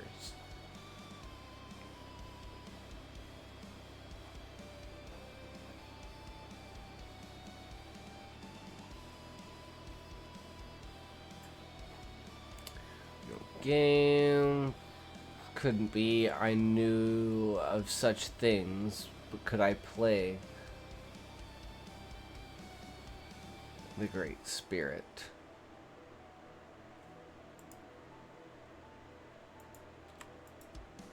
Okay, Mr. Kucha Chieftain, what am I to you? Be the Great Spirit, the ancestors, one soul of our people. You be judge of me. How do you know I'm the Great Spirit? Great Spirit be in body of me, no other be in another. Is that why I can't control myself and why my body feels so much bigger? I must weigh like 500 pounds.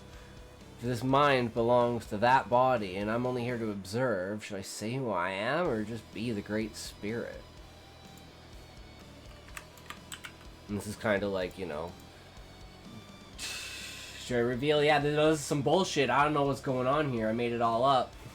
I can definitely play it. So if I'm inside your head, there has to be a reason, right? I didn't bring myself here, so you must have. And he's like, be Karlach. Karlach, bring Great Spirit. Great Spirit, judge Karlach. Said to me before my mouth began to open and foreign words spewed forth, not by my command. Kucha be seen worthy by Great Spirit. Kucha clan be continued. Kucha way of life be recognized. The Karlach be blessed. Come forward, my son. My head turns to the side, turns to see behind the pot. Standing on a makeshift stage with a large throne behind him stood a young man with fat rolls protruding across his body. I feel like this should be a new... Actually, no. I think the next one.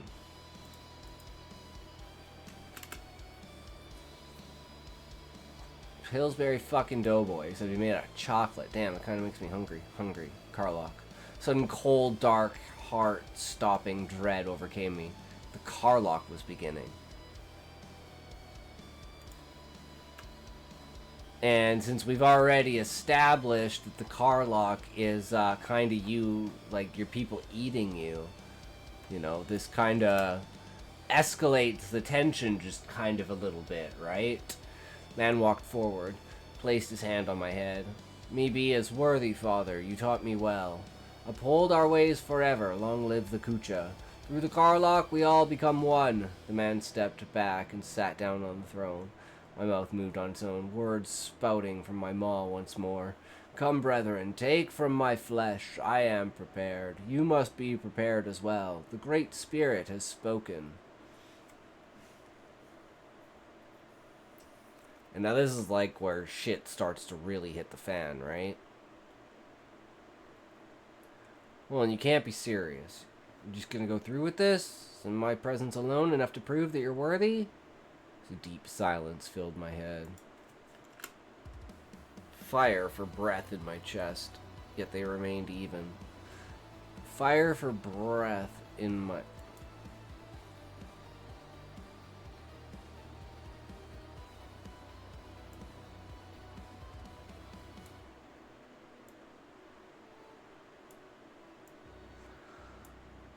I'm like, I understand what I'm going for here, but I just... I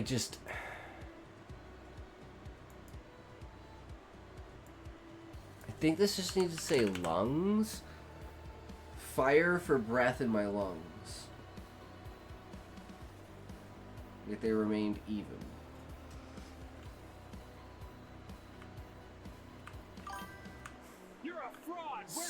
Stargrain7, thank you for the follow. How's it going? Welcome. How are you? Thank you for following Stargrain7.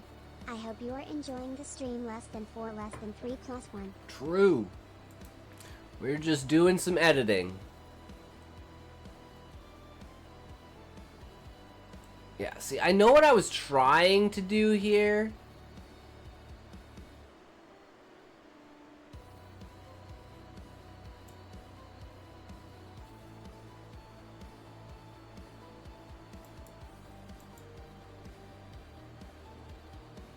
Just trying to think of how can I make it sound better without destroying the essence of what I think it is. Which is like, again, the beginning of a ritual. So it's like, it's very step by step. It's like, you notice this thing, then you notice this thing, then you notice this thing, and then you put all three of them together and you go, oh!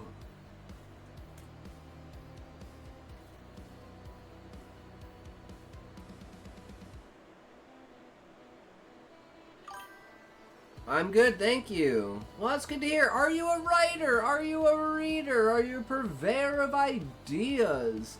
Do you enjoy creativity and imagination? Are you an explorer of the world of words? If so, you're in the right place. I'm Intoxication, and here we do writing tips and tricks to improve your skills, as well as commentary on social aspects to incorporate into your world building, to make your worlds feel alive by taking concepts from the real world and incorporating them into your narrative. As well as I do my own writing, and we play a little bit of video games. But yeah, it's generally a good time over here. And if you write anything, or you have anything that you like creativity wise, whether that's artwork or anything like that, feel free to share any of your work. Feel free to jump into the Discord. We have a public stories, self-promotion, poetry, writing tips, brainstorming, all sorts of cool stuff in there.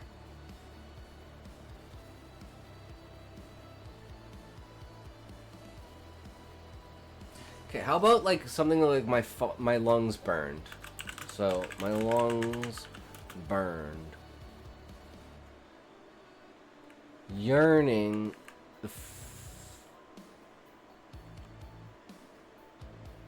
Burned. Yearning. For a breath.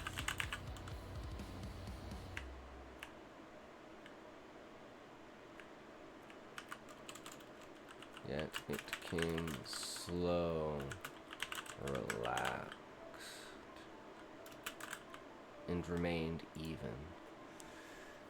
Each one slowly draining a piece of me. Because the whole point of it is that, like, you're purposefully starving yourself of oxygen to create a lightheadedness effect, to put yourself almost in this, like, higher state of consciousness while this is going on, so you're able to move away from like automatic reflexes that your body's gonna make once people start carving into you. So it's kind of like, you know, your body is exerting more, but your breath isn't increasing to keep up with that momentum of your body. So each one slowly draining a piece of me, exhausting my muscles, starving me of oxygen. I don't think I need to say slowly there, but I like the double things. So this was the beginning of the Ixiom. It was a breathing method to induce lightheadedness.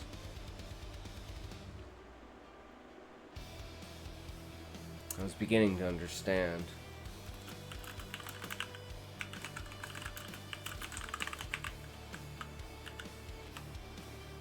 Beginning to understand I had to take control. Could not let this continue.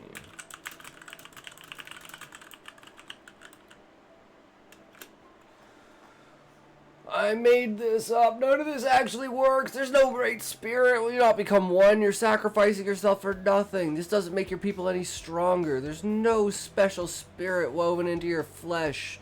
To partake of it will gain you nothing. Search my mind for excuses, and I stop. You can hear my thoughts, can't you?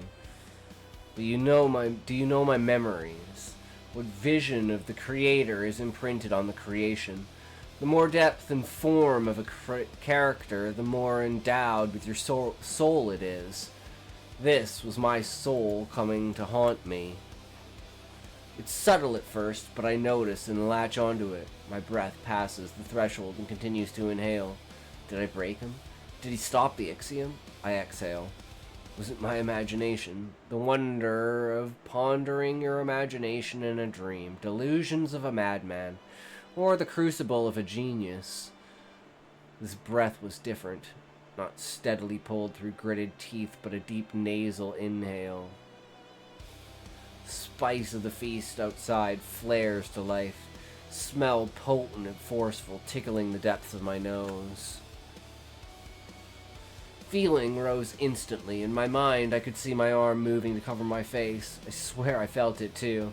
Just for that one moment, but my body refused to move. Not even a twitch, not the slightest eyeball movement. Just staring forward, proving a point. Villagers gathered close, preparing for the next step.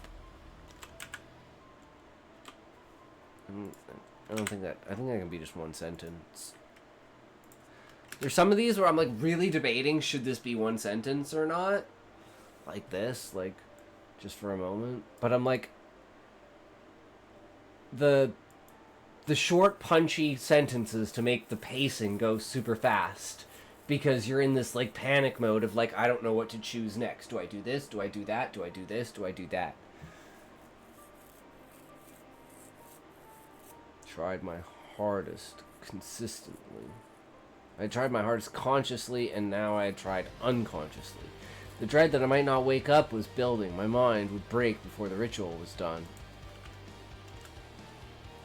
If I can smell what is around me, if I can taste what he tastes, if I can feel his sneeze and yet not act, what hell have I found myself in?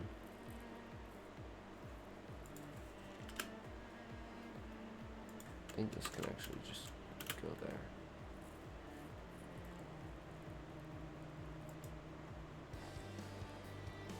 Maybe move this here.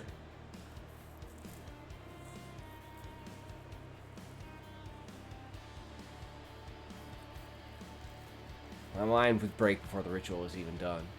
Felt like ages, but it was probably a minute. I realized the deep breath. Oh boy, you think inhaling on a sneeze is bad? Try holding it and then exhaling. This is on a whole other level. I almost laugh at myself. These are my creations after all. This can be one sentence. Small reflections of myself. Take from that what you will. I probably deserve this.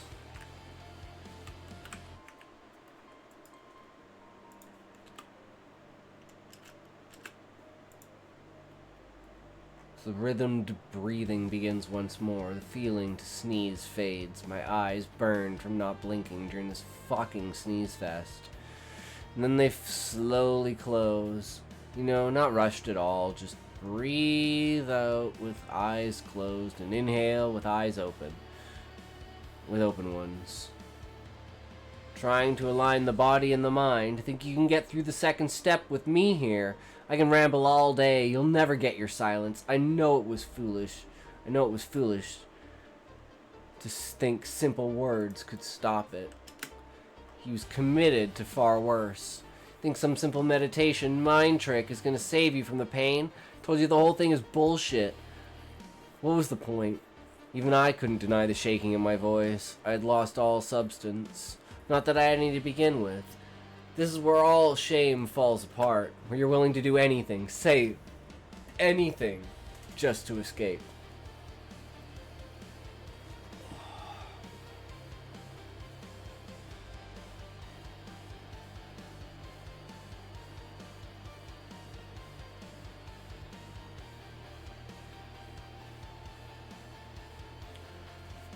This is where I feel like I'm not sure if I'm getting sloppy or not, or if I'm just trying to maintain this sentence structure. Because it's like, at this point, I haven't really found anything. I'm like, I don't know about this. Like, I like everything that I've got here. And I feel like everything really does, like, flow with the sentences. Like, the paragraphs are transitioning well. Like, the last sentence leads into the first sentence of the next paragraph. Each part of the paragraphs fill out. And, like, I feel like the pacing is definitely, like, ebbing and flowing where it needs to. Between, like, conversation and my thoughts. Where the conversation is kind of slowing down, and then my thoughts are, like, super fast.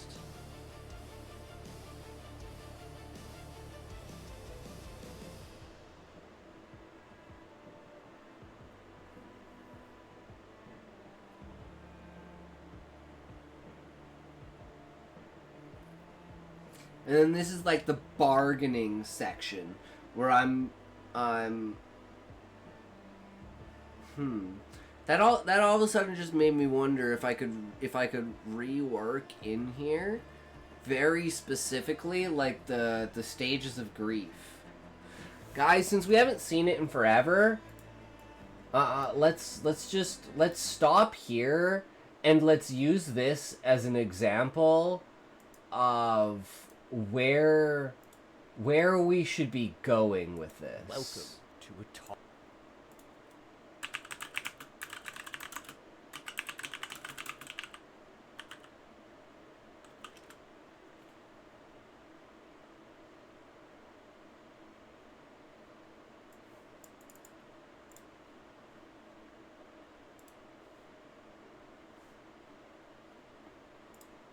When TV was good. Uh-oh.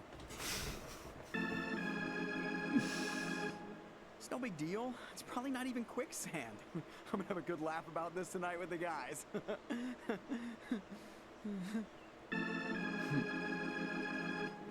Well, this is just perfect. Stupid quicksand, stupid jungle. I wanna bite someone in the face. Mother. Ah! That stupid jungle. Ah! Are you there, God? It's me, Giraffe. Listen, if you would just give me a mulligan on this quicksand thing, I promise, no more peeing on your shorter creatures. What, you get a deal?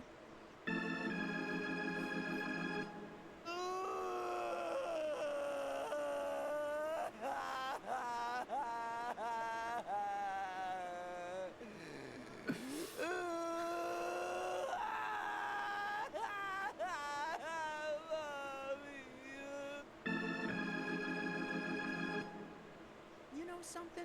I'm cool with this. I bet heaven has all the tender leaves I can eat, and everyone gets their own Slurpee machine.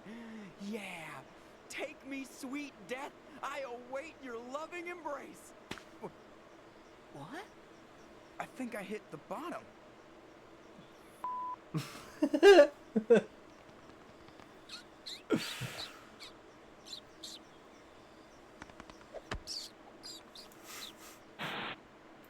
Good times. Good times. So we missed the anger part. We missed anger. So maybe we gotta go back and do anger. Because this is bargaining. So we had denial. Nah, we'll be fine. Don't worry about it. Then we need to be angry. Well, actually, you know what? Dude, this is what I love about this when I go back. Is this not anger? Where is it?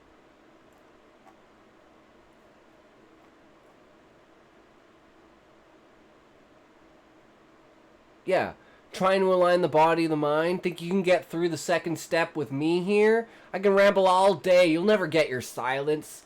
This could definitely be interpreted as like spite and anger, right? This is the confrontation. I'm like, fuck you, dude. Get the fuck out of here. So even subconsciously, I didn't even realize that I was putting my character through this 5 stages of grief, because this is literally, I was just using my own reactions to these situations. And this is what I absolutely love about writing, is when you get to this point and you're like, wait, did I actually do this thing without even realizing that I did this thing? And I'm like, no, I missed this thing. And I go back and I go, oh, no, I just have to reinterpret how I think about this. Oh my god. It's such a satisfying feeling. So,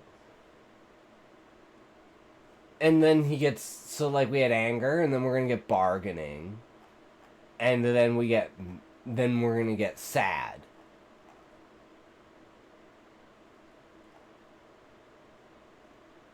Where do we get sad?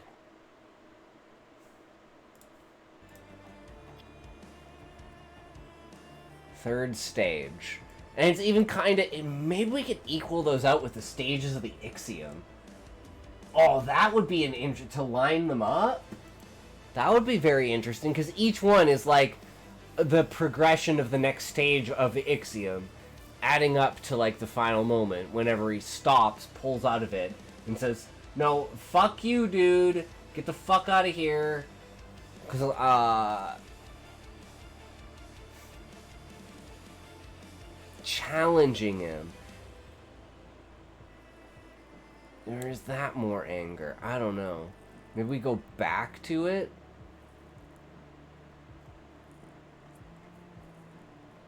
I don't know. I gotta think this over. Because there has to be the sad and then the acceptance, right?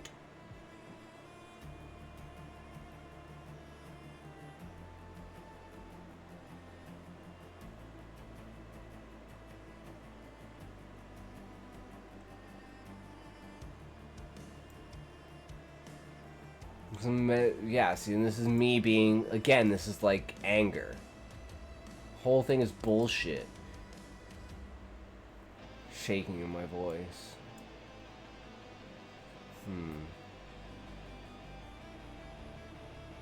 Willing to do anything. Yeah, and then this is the bargaining. I'm like, and I'm like trying to like, don't you want to do this and that and maintain your influence? Groveling and begging undo generations of belief, condemning an entire society. And then I accept it and I go, this is how spiteful and angry I am. And I kind of change it into being of like, no, it's okay. And maybe that's where like the like sadness comes in, where it's like, I almost forgive you kind of moment.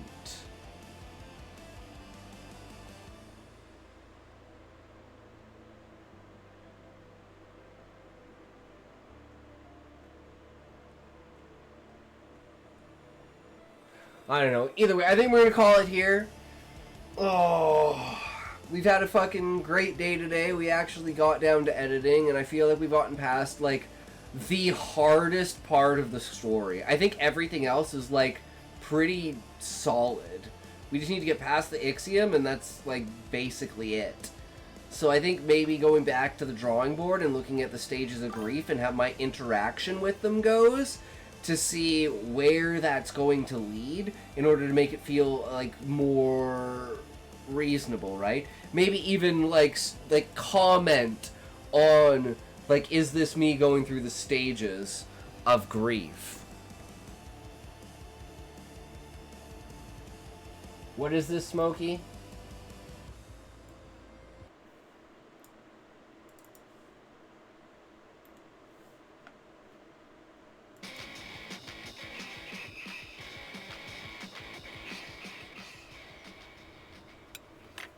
Dad, Yes? what was going on last night? What do you mean? Well, I got up to go to the toilet and there were all these strange noises coming from you and Mum. Mostly from Mum, actually. First I thought she was like crying, but then she kept saying, "Ooh, yeah, don't stop, don't stop." And I got really confused. Are you sure you weren't just dreaming? No, I was definitely awake. Listen, for ages. Did you? Yeah. What did you do wrong? Wrong? Well, at one point, Mum said you were a very bad boy, and there was all this moaning and groaning and ooh, I think you must have been dreaming, son. No, I wasn't. What's a butt plug? Should we go and see a film tonight? Boys at school said you were probably giving Mum a damn good seeing to. What do they mean by that then? No idea. Mum? £5. What? I'll give you £5 if you never mention this again. 10. Done. So, how much is a butt plug?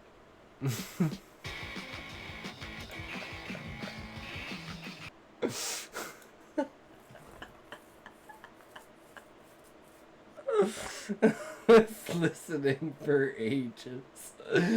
So fucking fucked up.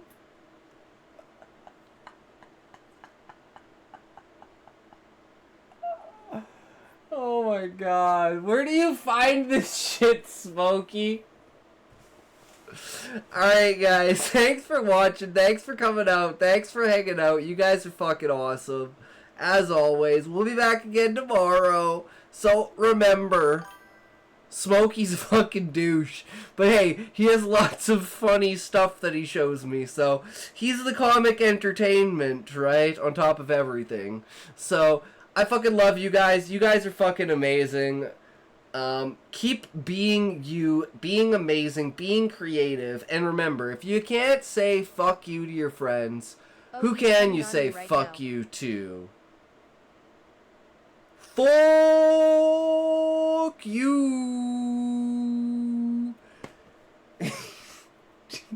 There's loads of them. He's coming right now. Of course he is, Callie. Of course he is. Of course he is. That was absolutely perfectly timed there. I'm sure you absolutely meant that to be a thing. Absolutely meant that. 100%. Smokey, save it for tomorrow, drop it in the Discord. How about that?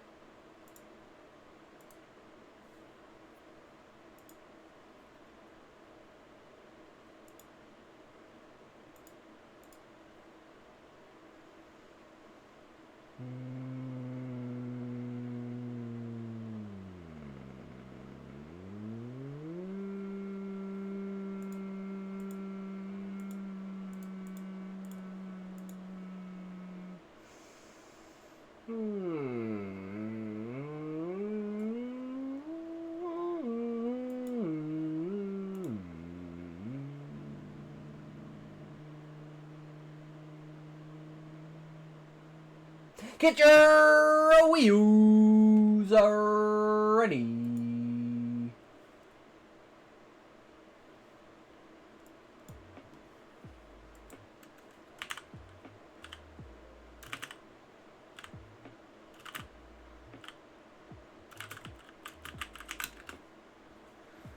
Alright. Hey, fuck you guys.